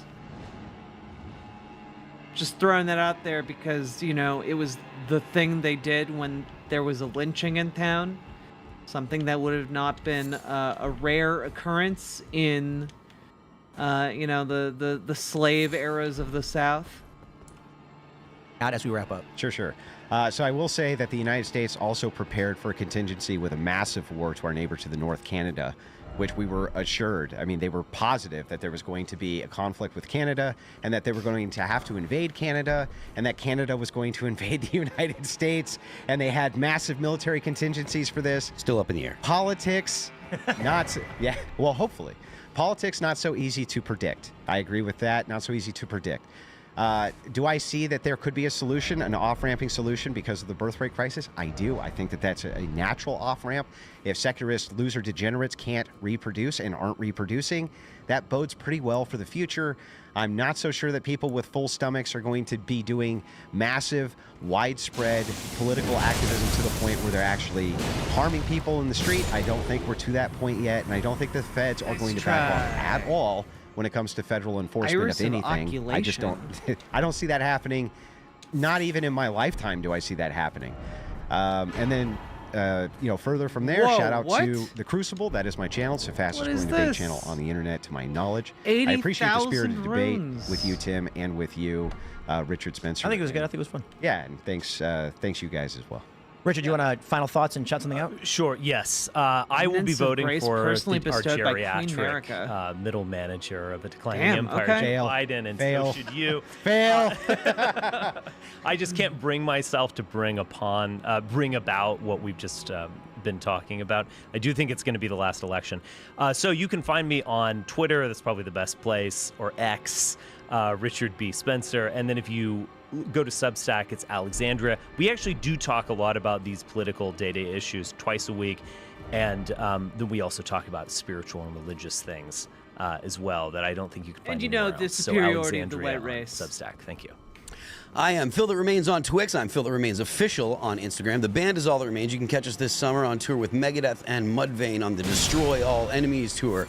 You can catch our new video. It's called Let You Go. It's available on Spotify, Apple Music, Pandora, Amazon Music, YouTube, the internet. And don't forget, the left lane is for crime. I love how Phil has the most normal outro and the most normal thing to say of everything we've talked about. Well, Destroy everything. Gotta have the No, it's normies. like, I'm going to go play music and we're going to live. Because I mean, look, the politics stuff is important, but the point of all this, in my opinion, is to make America the America that we want to have, where we can actually have a society that does work together, that is not dysfunctional, that is not trying to rip itself apart. So, and to do that, I think we have to be able to put politics aside for entertainment, and that's why I don't put politics into music too often. Anyway. All right. Sorry. Kellen, thanks for pressing all the buttons. No problem. Follow me on Twitter if you guys want updates about the culture war, and I guess Timcast IRL at Kellen PDL. This was a fun one. Didn't feel like 3 hours. I know, We went right? long, but it didn't feel certainly like Gotta did. wrap it up now. Certainly It was did. great. It was great. I really do appreciate it, Andrew. I thought it was good. And, Yeah, and Richard, of it's course, fun. Yeah, for thanks, interesting Tim. conversation. Everybody subscribe to Tenet Media for more of this. We have some big ones coming up. I think maybe not next Friday. I think next Friday might be good, but we have a big one coming up, so you don't want to miss it. So subscribe, share the show with your friends. We'll be back tonight at Timcast IRL, 8 p.m., and we'll see you then. That hurt.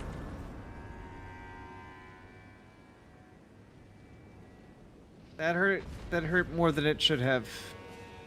No, that hurt. It just hurt. It doesn't have to be compared to anything. All right.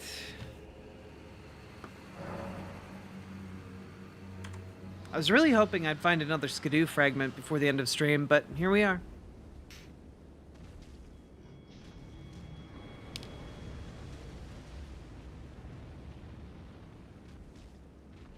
Thank you all for joining me today.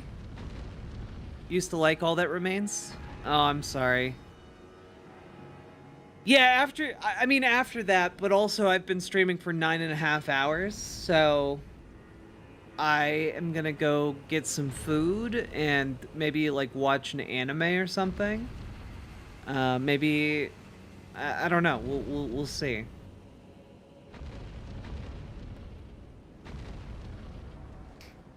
It will never stop being funny how much Tim lectures about family and having kids, and he's never been married. He's single and has no kids.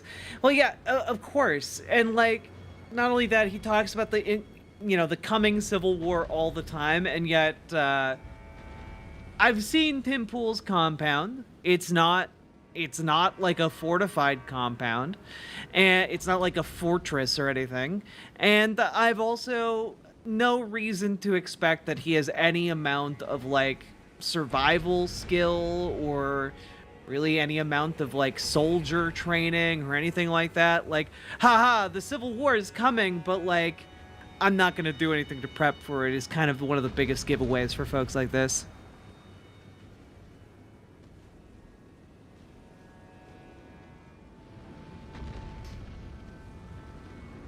Today's definitely been something. Yeah, he has the katana and the musket. He might have gotten rid of that from behind him because I haven't been seeing it lately.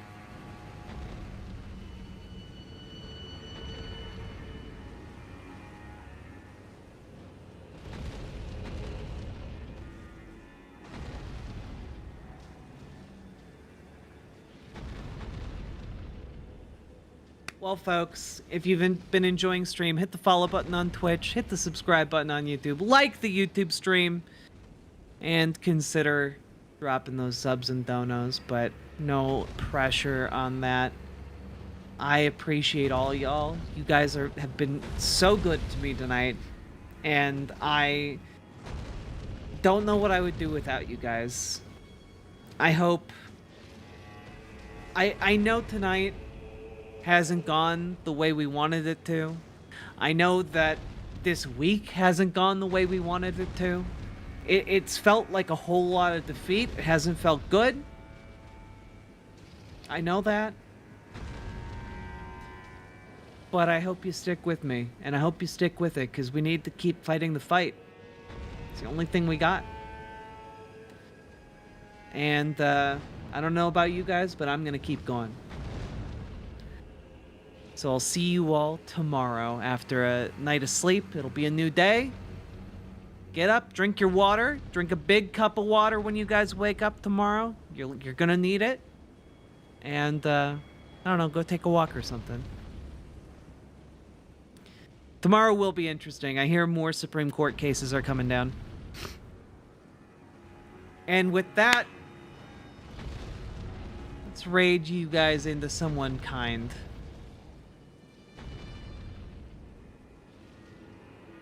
Oh, and Real Radham's up right now. Let's go. He's going into a be right back screen, but you know, that'll be fine. That's fine. That's okay.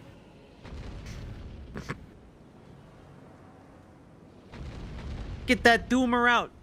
Doomerism out. Hopium in. Doomerism out. Hopium in. Doomerism out. Hopium in. You have a good time over with the Real Radham, okay? Bye, folks.